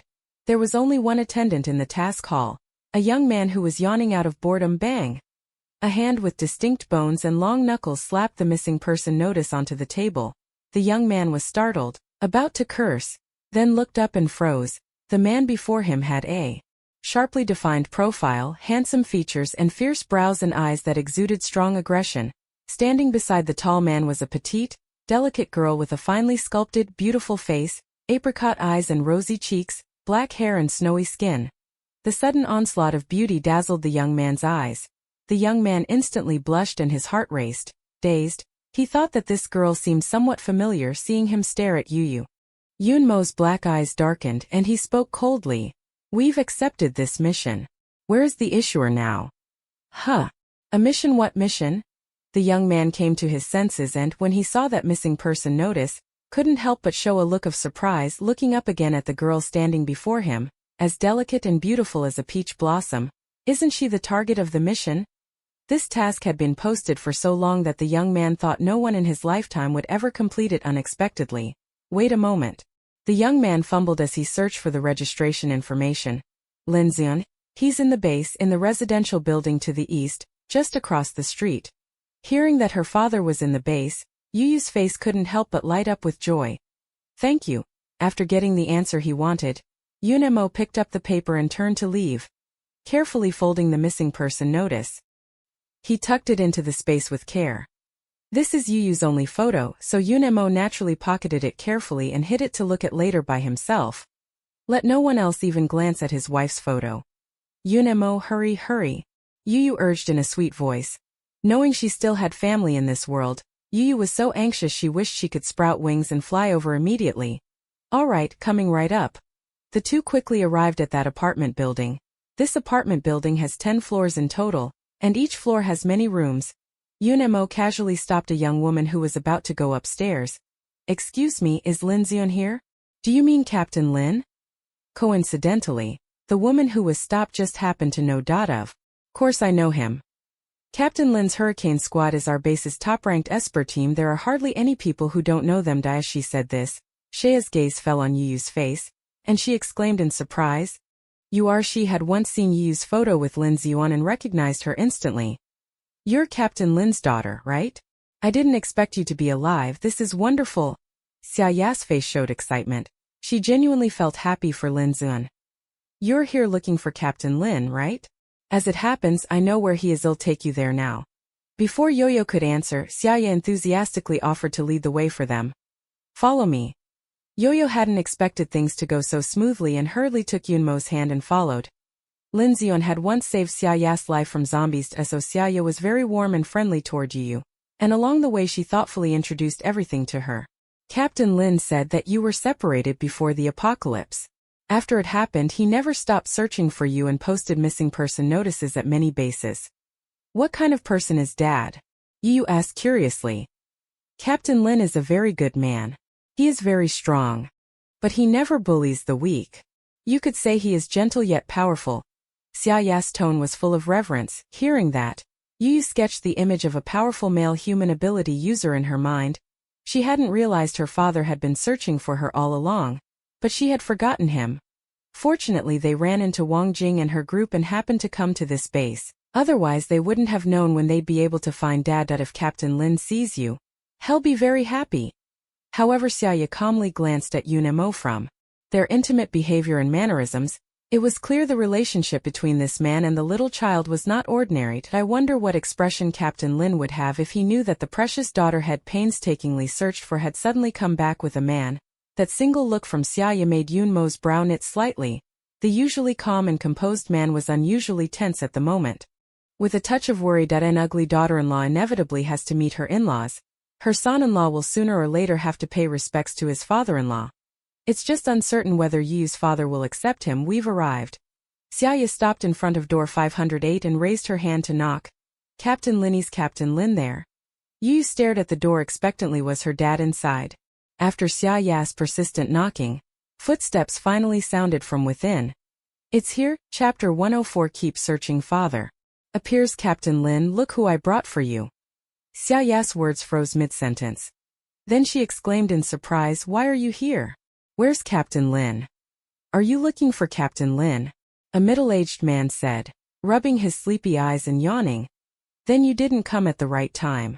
Captain Lin left 3 days ago. Where did he go? Hearing this, Yu hurriedly asked. Only then did the middle-aged man's gaze fall on her. He paused for about 2 seconds and asked, surprised, you're Captain Lin's? I am his daughter. Yu looked at him anxiously. Uncle, do you know where my dad went? Hearing that, the middle-aged man suddenly felt as if an arrow had struck his knee. He was clearly only 30 years old. How did he become an uncle? Although frustrated, the middle-aged man still told her. Captain Lin should have gone to Luo City. I heard someone saw his daughter there. He rushed off with his team 3 days ago. Yu's face showed disappointment. She had thought she might be able to find her father. Yunemo gently squeezed her palm to soothe her. Since they left 3 days ago, they couldn't have gone far. If we set out now, we can definitely meet your father in Luo City. Really? Hearing this, Yu finally regained her spirit, her apricot-shaped eyes shining with tears as she looked at Yunemo expectantly. Yunemo said softly, trust me. Yu. Lin Xian was the only surviving relative Yo-Yo had in this world, and no matter what, he would help her find her father. Sorry, I've been out on a mission recently and didn't know Captain Lin had already left. I'm really sorry, Xiaoya said apologetically. And she had just sworn up and down a moment ago that she'd definitely take Yo-Yo to find Lin Xian. Seeing the girl looking disappointed now, Xiaoya felt a bit embarrassed. It's okay. Yu shook her head. Yu was a reasonable little zombie. Although she hadn't found her father, she was still very grateful for this human's help. Don't worry. Every time Captain Lin passes by a survivor base, he always stays there for a while to wait for your news, Xiaoya reassured. Even if he doesn't find anyone in Luo City, he'll wait for a while before leaving. So if Yu and the others leave now, they'll definitely make it in time. I understand, thank you. Baby Yu quite liked this human. And took 2 crystal cores out of her bag and gave them to her. This is the payment. Although they hadn't found their father, Xiaoya led the way for them. This? Xiaoya waved her hands repeatedly. No, I can't accept this. I didn't help at all. Yu didn't say much, only insisting on handing her the crystal core. Keep it, it's a little token from Yu. In the end, Yunemo spoke up. All right then. Seeing she couldn't refuse, Xiaoya accepted it. She's been stuck at the advancement stage lately. These 2 crystal cores will come in handy. Xiaoya couldn't help feeling grateful and spoke sincerely. Wishing you all the best in finding Captain Lin soon and reuniting father and daughter. Thank you. Since Lin Xian was no longer at the Dawnlight base, Yu naturally didn't want to stay long. Yunemo went back to gather his teammates and, after a brief explanation, they left. The squad left Dawnlight base that very day. Heading for Luo City this very moment in a village not far from the Dawnlight base. A squad of superpowered operatives was fighting zombies. After chopping off the last zombie's head, Old Ju turned and saw his team leader staring, entranced, at a little zombie girl. It could be seen that the zombie had been a young girl in life, about 17 or 18 years old at the age when she was as lovely as a flower, in the prime of her youth. She seems to be about the same age as the captain's daughter. That zombie opened its mouth and roared at Lin Xian, trying to lunge forward and bite him. Lin Xian raised his blade and struck, cleanly severing its head. Commander Lin, are you thinking about your daughter again? Old Ju walked over and patted him on the shoulder. The tall man had a stern, rugged face. His bloody aura made him look like an iron-faced, merciless wraith. Only when he spoke of his daughter did Lin Xian's eyes soften with a gentle light. Old Ju sighed. He had teamed up with Lin Zion since the beginning of the apocalypse and had witnessed all the hardships he endured searching for his daughter. He wasn't sure whether the news from Luo City this time was true. Since the end of the world, Lin Zion has posted missing person notices at every survivor base he passes, offering very generous rewards. Many people came for those rich rewards. Among them were quite a few with ill intentions, opportunists looking to take advantage. At first, when he heard the news, Lin Zion would hurry over excitedly, but what he encountered was disappointment again and again. Some even went so far as to impersonate others, claiming to be Lin Zion's daughter when they approached him. This is downright absurd. The greater the hope, the greater the disappointment. After experiencing so many big failures, old Zhu now didn't even know whether Lin Zion could still find his daughter. Team leader Lin, you must be prepared for the worst. Old Zhu had to remind him that in times of peace it's already hard to find lost family members, let alone now with the world in such chaos. That little girl is delicate and fragile. With no one to protect her, how could she survive in this end times where people devour each other without mercy? What if? Old Zhu paused, his tone heavy. What will you do if Yu has already turned into a zombie? Just like this little zombie girl in front of me. Impossible. Lin Zion blurted instinctively. His face taught my little Yu must be safe and sound, waiting somewhere for me to find her. But it must be admitted that old Zhu did hit on the thing Lin Zion feared most. His little Yu is so timid and afraid of the dark. Delicate and prone to crying. How did she manage after the end of the world when he wasn't by her side? Would she be frightened to tears by those hideous zombies? Would she blame him, her father, for not finding her in time? Is anyone bullying her? Is the little one able to eat enough? Does she have to live in fear every day? Whenever he imagined that his precious daughter might be suffering somewhere without his knowledge, Lin Zion felt a sharp ache in his chest. His greatest regret was bringing Su Yan back in the first place. Otherwise he and his daughter would never have been separated. Lin Zion didn't even know whether he would be able to find Yu again in this lifetime. Lin Zion's expression was gloomy. Where exactly was his beloved daughter? I know, don't get excited yet. I just think you should prepare for the worst, that's all. Old Zhu sighed repeatedly, his face full of worry. His family had turned into zombies early in the apocalypse, and it was old Zhu who personally buried them. Except for the initial pain, old Zhu eventually came to terms with it and walked out. Only Lin Zion, before he saw his daughter's corpse, still clung to that faint hope and kept searching tirelessly without giving up. I understand what you mean, Lin Zion said, his voice suddenly dropping into a low tone. But even if Yu turns into a zombie, I won't give up on her. So what if she's a zombie? That's his daughter. She's the little bundle he raised bit by bit since she was tiny. She's so well behaved and sensible, how could he bear it? If it weren't for him losing her, none of this would have happened. Lin Zion's voice was hoarse. If she turns into a zombie, he'll cut off flesh to keep her no matter what. He would never give up his little one. That was the only treasure his wife left him. She was his only blood relative in this world. It was even the driving force that kept Lin Zion alive. This. Old Zhu opened his mouth soundlessly, looking as if he wanted to say something but stopped. But in the end, old Zhu still did not destroy the last little bit of hope he had. He knew in his heart that only by finding his daughter could Lin Zion keep going in this apocalypse. He absolutely would not give up until he had seen his daughter's corpse with his own eyes. What old Zhu didn't say was that in the apocalypse many people didn't even leave a whole body. Having been torn to pieces by zombies had happened before. Hadn't they already seen enough atrocities on their journey? There were people who, like old Zhu, tried to persuade Lin Zion to give up, but he never listened. He always held firm to his convictions without wavering. Enough? Enough? Why destroy that last sliver of hope? Lin Zion took a photo out of his pocket. It was clear how cherished the owner was of the photograph. Even now it remained perfectly intact, aside from some fraying at the edges from being taken out and looked at often. There wasn't a single crease or fold. Lin Zion's fingers gently stroked the photo, his eyes soft as he murmured, Yo-yo, no matter where you are, Daddy will definitely find you. As long as he lives one more day, he won't give up and will keep searching. Chapter 105. Zhuang Zhuang is bullied by humans. Meanwhile, this time Yu finally didn't forget about Zhuang Zhuang. However, when they returned to where they had started, they saw several humans attacking Zhuang Zhuang. Hoo! Zhuang Zhuang roared angrily, grabbed a short man, and tore off his arm. The man let out a heart-wrenching scream as blood gushed from the severed limb. The strong stench of blood greatly provoked the surrounding zombies. They all hissed and lunged forward. Number 5. The leading man shouted, his gaze full of cruelty as he looked at Zhuangzhuang. Hurry, kill that beast. All kinds of different abilities were unleashed at Zhuangzhuang in unison. Zhuangzhuang pulled out a metal spike from his body and let out an angry roar, wanting only to tear these annoying humans apart. All of you, go at it together. Today I'm going to kill this beast and dig out its crystal core. The man shouted angrily. Zhuangzhuang had killed one of his brothers and had clearly become his #1 enemy. Today he was determined to kill this zombie. Otherwise his name Su Weihui would be written backwards. Yes.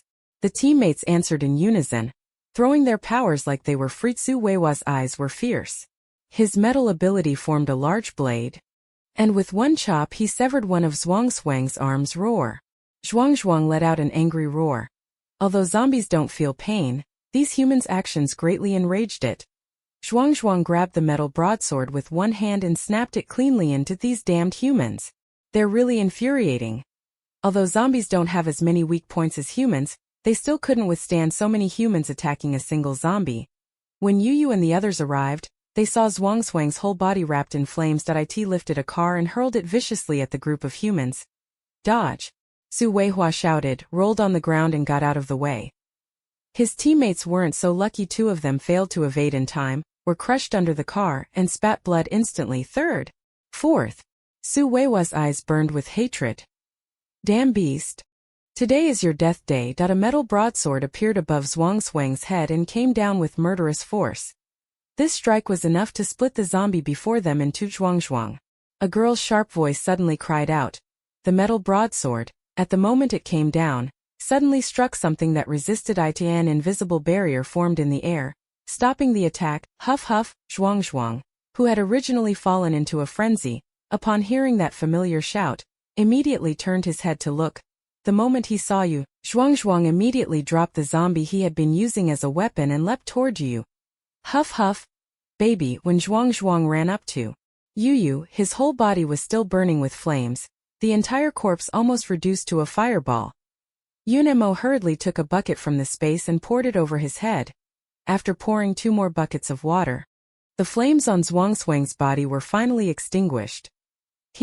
Zhuangzhuang circled around Yu, anxiously growling that it looked like he was trying to explain something. Yu's brows gradually furrowed. Big zombie brother, what are you talking about? Qi Yan couldn't help but look at Yu. His face full of curiosity. It said it didn't mean to provoke those humans. They were the first to act. They wanted to dig out its crystal core. Yu explained. Zhuangzhuang always listened to her. Yu had told it not to attack humans so that it wouldn't be abandoned by the little one. Zhuangzhuang had been very obedient and hadn't chased after the humans, but unexpectedly, it had been hiding here peacefully when these humans suddenly burst in and, without a word, tried to kill it. So a chaotic battle began. Who are you? Su Weihua turned and watched them warily, seeing Zhuangzhuang obediently staying by Yu's side. Su Weihua felt a secret alarm and his gaze toward them filled with hostility. Anyone with eyes could tell that the zombie was in league with those people. But Su Weihua didn't care about any of that. He was blinded by rage. Even if the King of Heaven himself showed up today, he wouldn't be able to stop him from killing that zombie. If you don't want to die, get out of my way. This zombie killed so many of my brothers. I must cut off its head today to avenge my fallen comrades. This is going to be troublesome, Luotang said quietly. Humans and zombies are natural enemies. It's either you die or I live. If it were her who ran into this zombie, she definitely wouldn't let it go either. After all, far too many people had died at the hands of zombies, but the problem was that Zhuangzhuang wasn't an ordinary zombie. He was a zombie raised from infancy. Of course Yo-Yo wouldn't let these people kill Zhuangzhuang. You were the ones who started it. If you hadn't attacked Zhuangzhuang, he wouldn't have killed anyone. The girl put her hands on her hips, her pretty apricot-shaped eyes glaring at them angrily. Huff huff. Zhuangzhuang growled softly, as if echoing her words. So what of it? Su Weihua's gaze was fierce. Who said it's a zombie? If it's a zombie, then it has to die. Just as zombies treat humans as prey and won't let them go even in death, humans when they see zombies would rather kill 100 than let them go. The girl's pretty face showed anger. It's obviously your fault. You wanted to dig out Zhuangzhuang's crystal core, and no matter what you say, it killed so many of my brothers. Today I'm going to take this zombie's head. Su Weihua snapped. You hadn't expected this human to be so unreasonable. They say the one who flirts first is cheap, so they're allowed to kill Zhuang Zhuang, but Zhuang Zhuang isn't allowed to fight back. Besides, you also killed several of Zhuang Zhuang's zombie underlings. Su Weihua's gaze grew colder. Can a zombie's life be compared to a human's? This young girl is so pretty, yet I didn't expect her brain to be so useless. How ridiculous. How can zombies and humans be spoken of in the same breath? They're a bunch of inhuman, irrational beasts. They should all be killed. Big brother, don't waste words on them. These people consort with the undead, you can tell they're no good. Just kill them all. The second brother was hot-headed and immediately attacked them. His power was wood-based. A vine suddenly sprang from the ground, binding Yu and the others, aiming to strangle them to death. You're not a brother, how can you be so dishonorable, starting a fight without warning? Qi Yan cursed and used flames to burn the vines off his body. The vines on the others were all shredded by the spatial ability. I'll give you one last chance. Su Weihua snarled. As long as you hand over that zombie, I can let you go. Otherwise, then you'll die along with that zombie. You're no match for me, Yunemo said in a deep voice. If possible, he didn't want to go up against his own kind because of a single zombie. Unfortunately, the other party didn't see it that way. Since you insist on looking for death, don't blame me for being ruthless. Wait. The female team member who had been silent suddenly spoke up, leaning close to Su Weihua and whispering, "Big brother. That girl seems to be the one we're looking for. She looks just like the photo." Su Weihua immediately squinted his eyes. "Are you sure?" The female team member nodded. "I won't mistake him." She deliberately lowered her voice, but everyone present was a psychic with keen senses and excellent hearing. Yu and Yunemo exchanged a glance at the same time. When they heard the photo, they immediately thought of Lin Xian. Yu's eyes flickered slightly. Could it be? Was he sent by father to find her? Chapter 106. He's really a werewolf, a thought passed through Yo-Yo's mind, and she and Yunemo exchanged a glance. Clearly Yunemo was thinking the same as she was. How about we arrest them and question them? If that's the case, kill the men and take the women away. As soon as Su Weihua finished speaking, he launched an attack.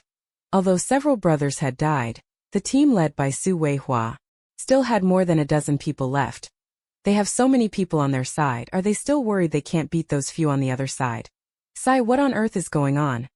Qian said irritably, I tell you brothers, can you be reasonable? If you're going to kill zombies, why are you not sparing your own people?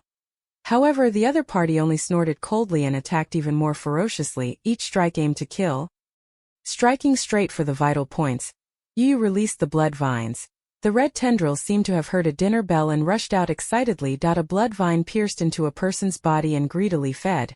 In less than half a minute, that person had been drained into a desiccated corpse, nourished by the blood. The red tendrils looked even more bewitching and dangerous. The fire ability user was secretly alarmed and hurriedly unleashed a fireball. Although the vine looked strange, any plant would fear fire. A brilliant carnivorous flower bloomed at the tip of the blood vine, directly opening its mouth and swallowing the fireball, then letting out a hiccup and releasing a puff of black smoke. The fire ability user's face was full of terror. What kind of monster is this? The next second, that man-eating flower let out a howl and swallowed the person whole, followed by a teeth-aching crunch of chewing. The man-eating flower munched like it was eating little biscuits, one bite after another. The sound crisp and creaky. Xiaohong, don't eat things at will, spit them out. Yu chided in a soft, spoiled voice, sounding somewhat disdainful. The blood vine twisted miserably a couple of times, obediently opened its petals, and with puff spat out a pile of bones. Monster. It's a monster. Su Weihua's face darkened. He quickly realized he simply couldn't defeat the people before him. Especially that cold-looking man. Although had only spoken one sentence, his strength was unfathomable. Even now Su Weihua still hadn't figured out what that man's supernatural ability actually was. Wind type? No, that's not right. Although the wind type kills without a trace, it cannot withstand other supernatural attacks. Even more terrifying, this man can actually teleport. Originally Su Weihua had already switched targets, planning to tie up Yu and run, but he didn't expect this girl's ability to be even more perverse. If he hadn't run fast, he would have already been swallowed by that man-eating flower. Retreat. Quickly retreat. As long as the green hills remain, one needn't worry about firewood. There will be time to recover. Of the 36 stratagems, fleeing is the best. Younger had already given him a chance. Su Weihua refused and insisted on killing them. Now that he wants to leave, he'd better ask her if she agrees. The blood vine wound along the ground, moving faster than the wind ability user who was riding the wind wheel beneath their feet. Su Weihua had only taken 2 steps when blood vines wrapped around his ankles, and he went sprawling to the ground. He nearly chipped out a tooth. The blood vine coiled around the creature and brought it before Yu, as if seeking praise. The carnivorous plant writhed happily. Yu half-heartedly patted its petals, and the carnivorous plant writhed even more joyfully. Yunemo, get the toothbrush, brush the little flower's teeth. Yu pointed at the carnivorous plant, saying with a look of disgust, "Got it." Yunmo's expression was helpless yet doting. She took a toothbrush and toothpaste out of the space and tossed them straight to Qi Yan. "Brush its teeth. WTF? Qi Yan fumbled as he caught the toiletries, a puzzled look on his face. "Oh, why me? Why else?" Chinemo said lightly. "Because you're unlucky, damn." Qi Yan cursed. "Chinemo, don't get cocky, get over here and help me." Chinemo, with a look of disgust, pried open the man-eating plant's mouth. A wave of rank stench hit them, and Qi Yan nearly fainted from it on the spot. Pinching his nose with one hand to stifle the smell, Qi Yan gritted his teeth and, toothbrush in the other hand, scrubbed up and down, left and right, brushing away. "Wash yourself properly." Chinemo reminded that Qi Yan had nearly half his body stuck in the man-eating flower's mouth. Hearing that almost made him want to give up. "If you can do it, you go do it. If you can't, stop whining." Chinemo sneered coldly. "I'll make you know right now whether I can do it." Saying that, Chinemo loosened his grip. The man-eating flower snapped its mouth shut with a clack, while Qi Yan was terrified as if he'd fallen into a cesspit. "Fuck, let me out, I'm suffocating. Shit shit shit." After finally struggling out of the man-eating flower's mouth, Qi Yan looked like he'd gone for a swim in a cesspool. "I'll F your grandpa. Just you wait." Yu lifted her foot and walked toward those people. "Let go of me, let go. What do you think you're doing?" Su Weihua and the others were tightly bound by blood vines, bundled up like rice dumplings, wriggling restlessly on the ground. A pair of delicate, round-toed little leather shoes suddenly appeared before his eyes. Su Weihua slowly raised her head. In the sunlight, the girl's features were delicate and beautiful. The soft light cast a hazy golden rim around her, making her look like a harmless, ethereal sprite descended from the heavens. However, Su Weihua had seen for himself just how ruthless this seemingly innocent and harmless girl could be. Someone who even dares to keep zombies as pets. That's not just ruthless, that's a werewolf. "What are you trying to do?" Su Weihua feigned calmness and asked. "Human, I'm asking you." Yu slightly crouched, her tone full of expectation. "You just said someone was looking for me. Who is that person?" A trace of astonishment flashed across Su Weihua's face. "Didn't you hear Yu asking you a question?" Yunmo's dark eyes were deep as he planted a foot on his face. "Speak. Don't I have a wife? What are you staring at my wife for?" I'll speak. A hard, ruthless glint flashed in Su Weihua's eyes. He wasn't a match for these people, but if it were that person, they would definitely be killed.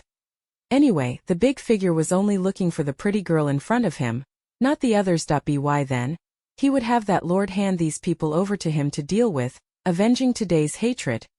"I don't know that gentleman's name, but he gave us a photo and told us to find the person." Yunemo listened and slowly narrowed his dark eyes. "The photo? In the pocket on my chest." Su Weihua clenched back murderous intent and swallowed his anger as he spoke. Upon hearing this, Yu immediately reached toward the pocket of his jacket. However, before her hand could reach Su Weihua's sleeve, Yunmo's quick eyes and hands grabbed it. Yu tilted her head, looking at him with a puzzled gaze. Yunmo's tone was cold and deep. "I'll do it. Although she didn't know why. Yu still obediently stepped aside.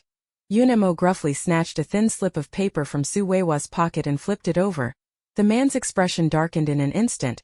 Yunemo forced himself to restrain the urge to tear the photo to pieces and let out a cold snort. "Heh! Yunemo, what's wrong? Is there something wrong with the photo?"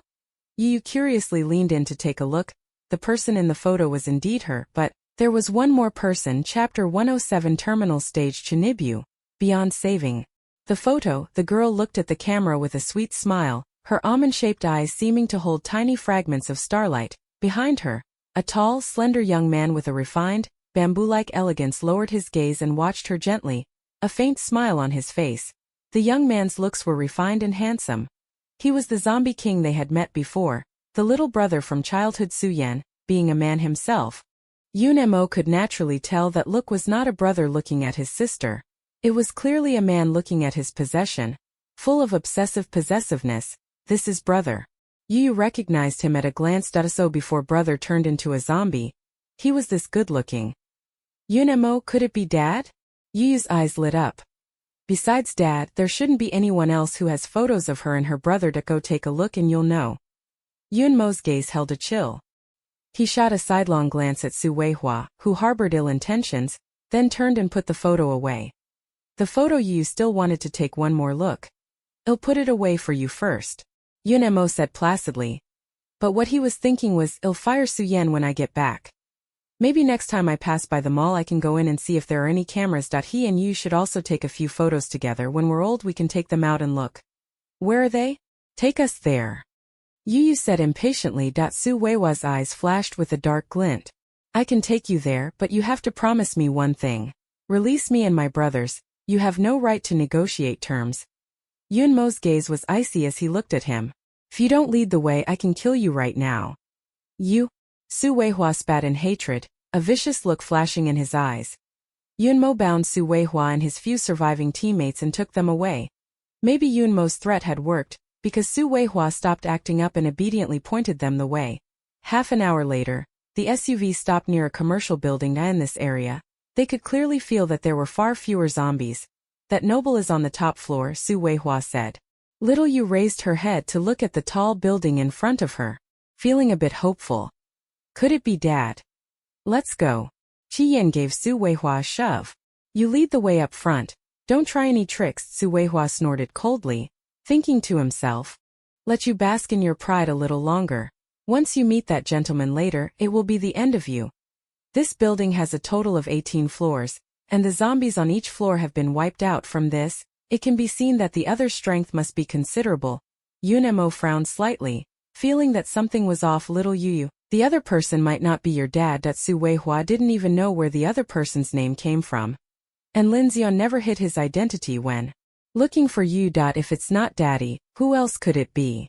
Yu asked, puzzled as she looked at him. Could she possibly have any other relatives besides daddy? Go and see for yourself, Yun-mo said softly. No matter who was inside, they had to go this time. The elevators were long out of service, so they had to take the stairs, climbing all the way up to the 18th floor. You're here. As soon as they reached the 18th floor, they saw a man sitting with his back to them in front of the floor-to-ceiling window. The man seemed to have known they would come long ago, wearing an expression as if he had been waiting for them for a long time. Who are you? Yu couldn't help but furrow her brow slightly. She had still thought it was dad. The man in front of her was clearly quite young, dressed in a white uniform. A group of otherworldly powered individuals still stood in the room, all wearing matching white uniforms, looking like well-trained guards. You don't need to worry about who I am. It's enough that I know who you are, the man said. Yun-mo's dark eyes slowly narrowed, and his thin lips slowly formed 4 words. The Church of Light. Vien showed an expression like an elderly man on the subway looking at his phone. What kind of cheesy over-the-top name is that? It's already the apocalypse, so how can this kind of cringy edgelord nonsense still exist? What light god cult? I'm the Dark Lord. He couldn't help but retort. The man's expression immediately darkened, and he snapped, shut up. How dare you insult our light god cult like this? You are showing contempt for the divine Yen. He didn't understand, but he was deeply shocked. Not to mention Chi-yen, even Yu couldn't comprehend these strange human thoughts. Yun-mo, what is the Church of the God of Light? An evil cult, claiming they're the messenger of a god walking among men. A mocking curve lifted the corner of Yun-mo's mouth, but there wasn't a trace of amusement in his eyes. He was of course not unfamiliar with this cult, flying the banner of bringing light to humanity, but doing the same anti-human things as the Institute. They were cut from the same cloth as the Institute. If he remembered correctly, the goddess they worshipped was Jingru Shue, Jingruyu's younger sister. How dare you? You actually dare to slander our church like this. Our Church of the Light honors the will of the God, bringing hope and light to those who suffer in the world. We are by no means the heresy you speak of. Hearing Yun-mo insult their church, the man grew unusually agitated. Sorry to interrupt, may I ask which deity you worship? Chi-yen was simply curious. Of course we worship the God of Light. The man looked reverent. Excuse me, let me remind you, the gods of the West don't have jurisdiction over our land. Qi Yan's mouth twitched. This person wasn't just afflicted with Chinibu, he was in the terminal stage. No hope, no hope. Since we already have a god of light, is it going to be that in a few days another dark god cult will suddenly pop up? You dare insult the gods again and again, scorn divine might, you deserve to die. As the man's words fell, the surrounding worshippers looked at them with intense hostility, insulting the gods, despising divine might. You shall die. Kill them. Just spare the person the goddess is looking for. The man waved his hand, and the fanatical worshippers all launched an attack on the squad. Kill them. Kill them. Su Weihua hid to the side, malice flashing in his eyes. Having offended the bright god cult, he didn't believe these people could walk out of here alive. It didn't take long for Yunmo's team to prove him wrong with their strength. Not only could they get out alive, but they could walk out with smiles on their faces. This? I don't think your so-called bright god cult is anything special, Qi Yan said with a face full of disdain. Your light god has what kind of eyes? Can't you pick a few stronger ones? Instead you send a bunch of cracked gourds to get themselves killed. Or is it that joining your church only requires paying money? These people were bragging so much, he thought they were impressive, but soon they were all knocked flat. Although Yunmo dealt the strongest damage, Qi Yan could be considered the strongest at mouthfire. The people of the Church of Light heard him and were so enraged they spat blood, wanting nothing more than to tear him apart. You are not allowed to insult our Church of Light. I told you, it'll make you furious. If you're unhappy, come fight me. The man's face was so dark with gloom it was terrifying, but unfortunately he wasn't a combat-type ability user. A gentle light emanated from the man's palm. The previously injured cultists, bathed in that glow, saw their wounds heal at a visibly rapid pace. What is that? Yu asked, astonished. Yunmo explained, a healing-type supernatural ability. This was the most troublesome aspect of the Church of the Light. Although their combat strength wasn't very high, the majority were healing-type ability users. It was precisely for this reason that they were able to recruit many ability users willing to risk their lives for them. Offending the Church of Light wasn't dreadful. What was terrifying was the enormous group of ability users backing them. Chapter 108. This is God's willow? Yu looked pensive. The girl unleashed the blood vine.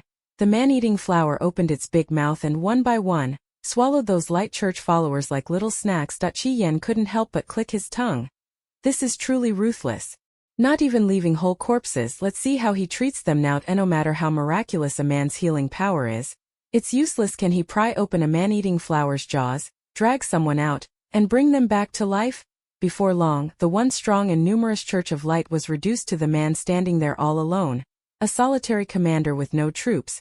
The man's face was ashen. The way he looked at them was full of dread. At Su Weihua. I was careless. At this moment Su Weihua tried to lower his profile. Just don't let that little witch lock onto me. Unfortunately heaven did not hear his prayers. After the man-eating plant finished its meal and let out a satisfied burp, it ran over toward Yu. Passing by Su Weihua and not wanting to waste food, it swallowed him as well. Well done. Yu rewarded it by stroking its petals. The man-eating flower shook with excitement, accidentally knocking off 2 petals. What do you want to do? By now the man no longer had the confidence he did at the start. There was, of course, a reason Yu had kept this man. Shueting flung the man straight in front of Zhuangzhuang. When the man looked up, he saw a ghastly zombie face and was so frightened he nearly fainted. He was merely a non-combat healer, unable to even lift a knife, let alone face a zombie heathen. Usually a crowd of power users would throw themselves forward to protect him. The man had always maintained a lofty, radiant and holy demeanor. There was absolutely no need for him to go and kill zombies. This was the first time he had faced a zombie directly like this. The foul stench that washed over him turned his face pale, and he backed away clumsily, scrambling. Qi Yan tooted and shook his head. These cultists don't have the psychological resilience. If the God of Light really existed, they'd be driven mad by them. Chinemo. A cult that brainwashes fools into selling their lives, how resilient can they be? That's true. The blood vine coiled around the man again and threw him down in front of Zhuangzhuang. Whenever the man tried to run away, he was thrown back in each time. After several times he finally broke down. What exactly do you want to do? Is this to feed him to the zombies? But the man was clearly overthinking. Yu would never let Zhuangzhuang eat something unclean. Zhuangzhuang's hand is broken, hurry and fix it.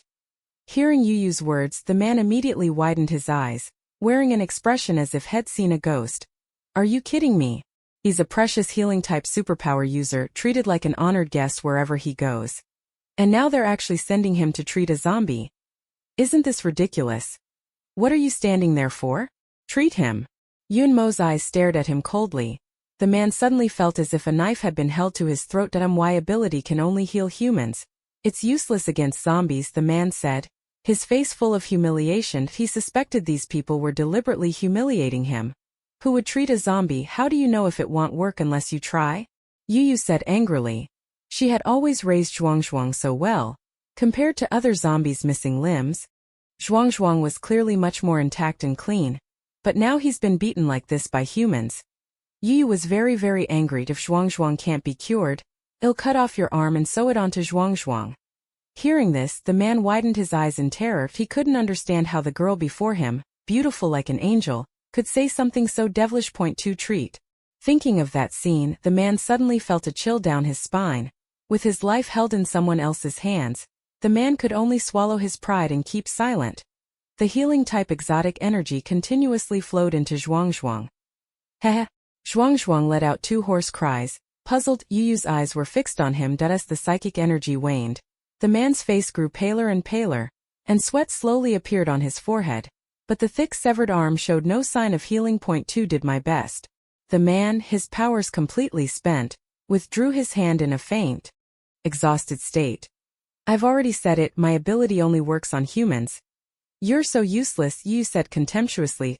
The man's face twisted slightly, his heart roaring madly. Is this what he calls useless? Who would be so insane as to use a precious healer to treat a zombie? Isn't that just plainly sick? The man was furious but dared not speak. Since Zhuangzhuang can't be cured, there's no need to keep this man around. Little flower, go eat him. The man-eating flower received the command and immediately ran over joyfully. Dinner time, dinner time. Wait. The man shouted in terror. Did I still have something to say? Don't you want to know why the goddess sought you out? No. After all, he's not her father. Yu doesn't care at all about why he wanted to find her. You. The man was stunned. Why wasn't this going according to script? Yu, wait a moment. This was indeed something Yunmo was concerned about. After all, the Church of the God of Light had deep ties with the Research Institute. When exactly did they start keeping an eye on Yu? Speak. Yunmo's gaze was as cold and sharp as a blade. The goddess said this is the will of God.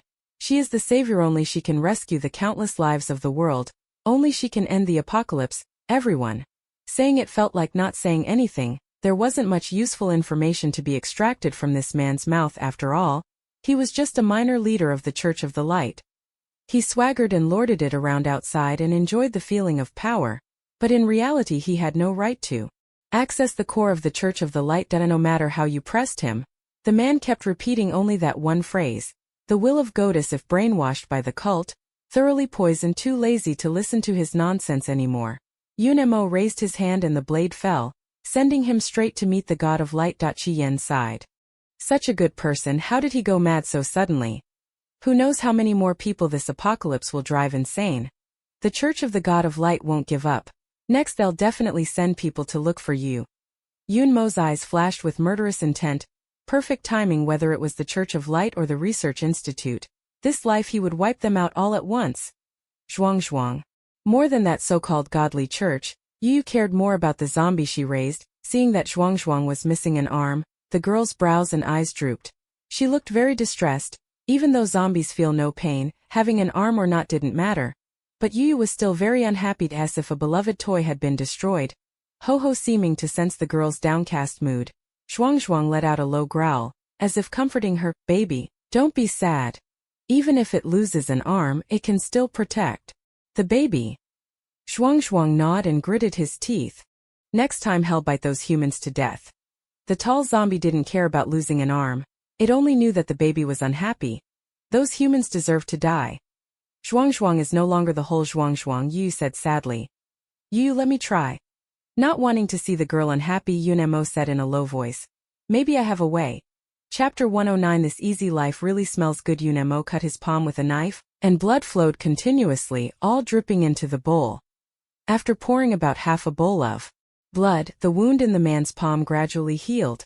leaving only a faint pink mark. Yo-Yo smelled a strong fragrance in the air, but at that moment she felt no appetite. Unmo. The girl stared at him with a face full of anxiety. Last time she only sucked a little bit of blood and Unmo was barely conscious. Now that she's taken so much, you really worries hell die. She had already seen how fragile humans could be. If they lost too much blood, humans would die. Fine.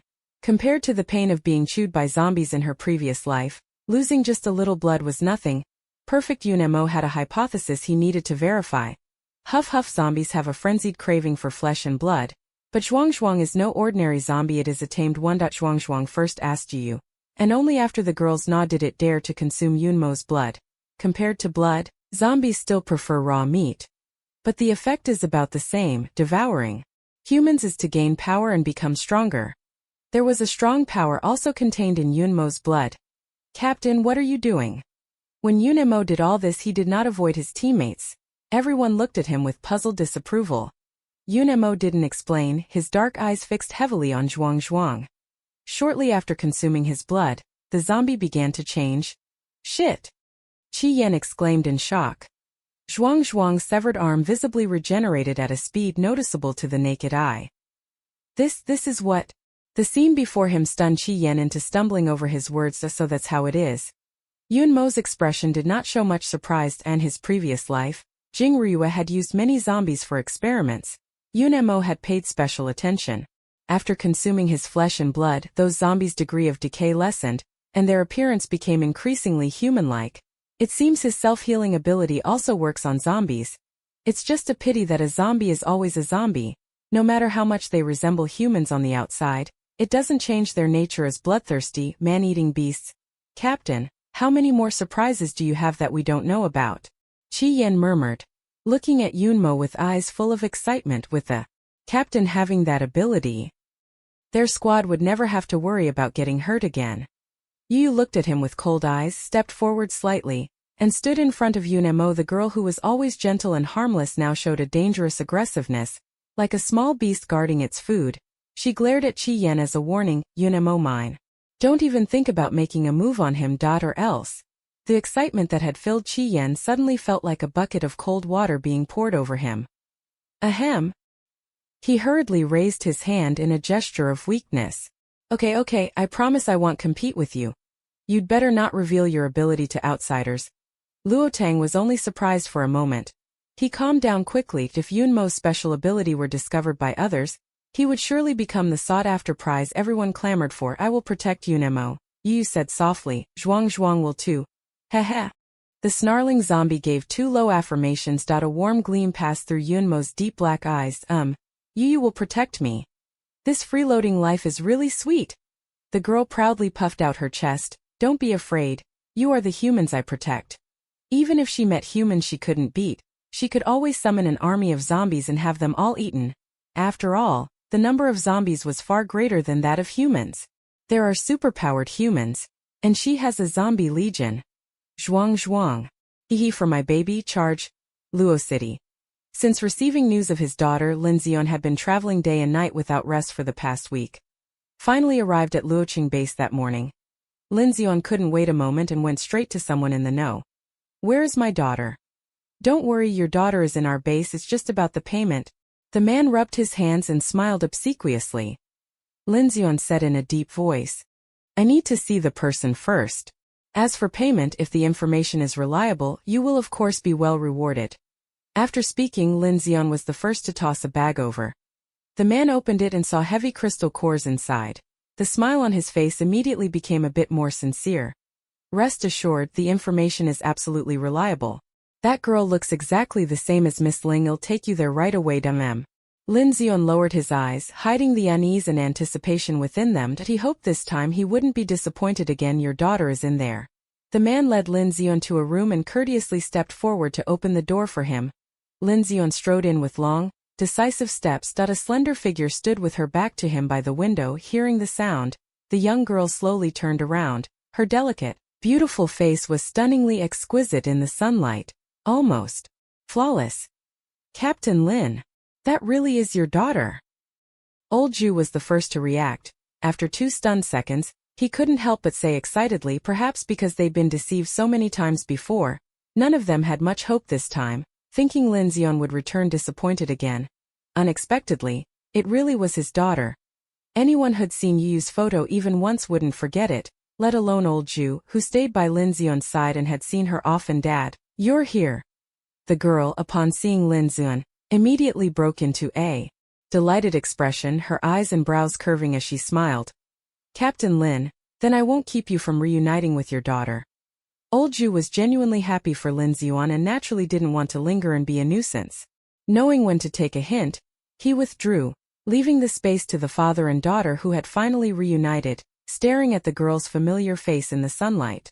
Lin Xian's expression involuntarily grew a little dazed. Yo-yo, the girl smiled sweetly. "Daddy, I've been waiting for you for a long time." Saying that, she happily stepped forward, wanting to give Lin Xian a hug. "Yo-yo missed you so much, Daddy. You finally came to find me." However, just as the girl stepped in front of Lin Xian, a long sword of metal suddenly pressed against her brow. The smile on the girl's face froze. She didn't dare take another step and asked with a trembling voice, "Daddy, what are you doing?" Lin Xian's eyes were cold, laced with killing intent. "You are not Yo-yo." He wouldn't be so stupid as to not recognize his own daughter. Even if she looked exactly the same, she couldn't fool his eyes. "Dad, what are you talking about? You.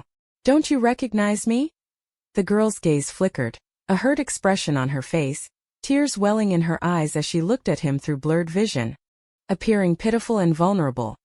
Any other man and she would have softened, but unfortunately she met Lin Xian. Enough. Seeing the other party putting on a pretend act with Yu's face, Lin Xian's murderous intent and rage instantly climbed to their peak. "As my daughter, something you can impersonate as well. As good as asking for death." Chapter 110. How could he possibly not recognize you? The woman went pale with fright, hastily stepping back 2 paces to avoid the lethal strike. She hadn't expected Lin Xian to be so ruthless. Struck as soon as he decided to. If she hadn't reacted quickly, a head would already have rolled. The woman couldn't help but curse. "You could lay a hand on this face too. This is your daughter. Doesn't your conscience ache?" Lin Xian stared coldly at this impostor. "If you keep talking to me with that childish face, I'll kill you right now." "You?" The woman was furious and anxious. But she also knew she couldn't match Lin Xian.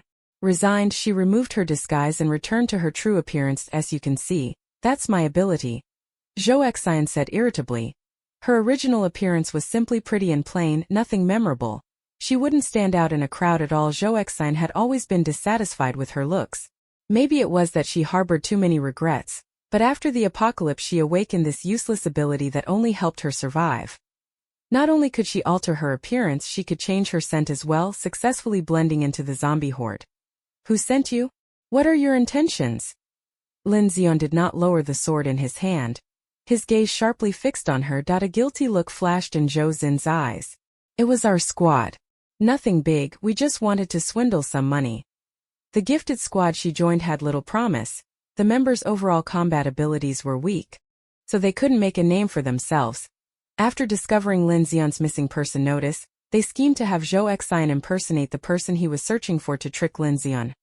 They weren't doing this for the first time. Things had always gone very smoothly before. "I didn't expect this time I'd hit a brick wall." "How on earth did you figure it out?" Zhou Xina asked in puzzlement. "Even if you look the same on the outside, you can't compare to my daughter. You raised Yu yourself. If he couldn't even recognize his own daughter, what right would he have to be her father? If Yu knew he had mistaken someone else for her, she would surely be very upset. How could Lin Xian possibly let his precious daughter be unhappy? He had no idea where his little one was right now. At this moment Lin Xian didn't yet know that his precious daughter was right behind him. Zhou Exine rolled her eyes. This damn daughter-obsessed man. If he wanted to praise his daughter, fine, but why did he have to belittle her? Uncle, can I leave now?" The murderous intent Lin Xian had just unleashed was hard to ignore. Zhou Exine almost thought she was going to die right then and there. Although she didn't know why he suddenly changed his mind and decided not to kill her, staying alive was what mattered. No. Lin Xian's sharp gaze fell on her. Zhou Exine suddenly grew nervous. What do you want to do? He isn't really going to kill her, is he?" "Don't be nervous. I'd like to ask you to do me a favor." During this time Lin Xian could sense that another mysterious force was also searching for his daughter. They had even been secretly following him, as if trying to get some information from him. Unfortunately, the other side was far too cunning, and Lin Zion had never been able to catch them. He had to find out who they really were. Right now, Zhou Exen was an excellent bait.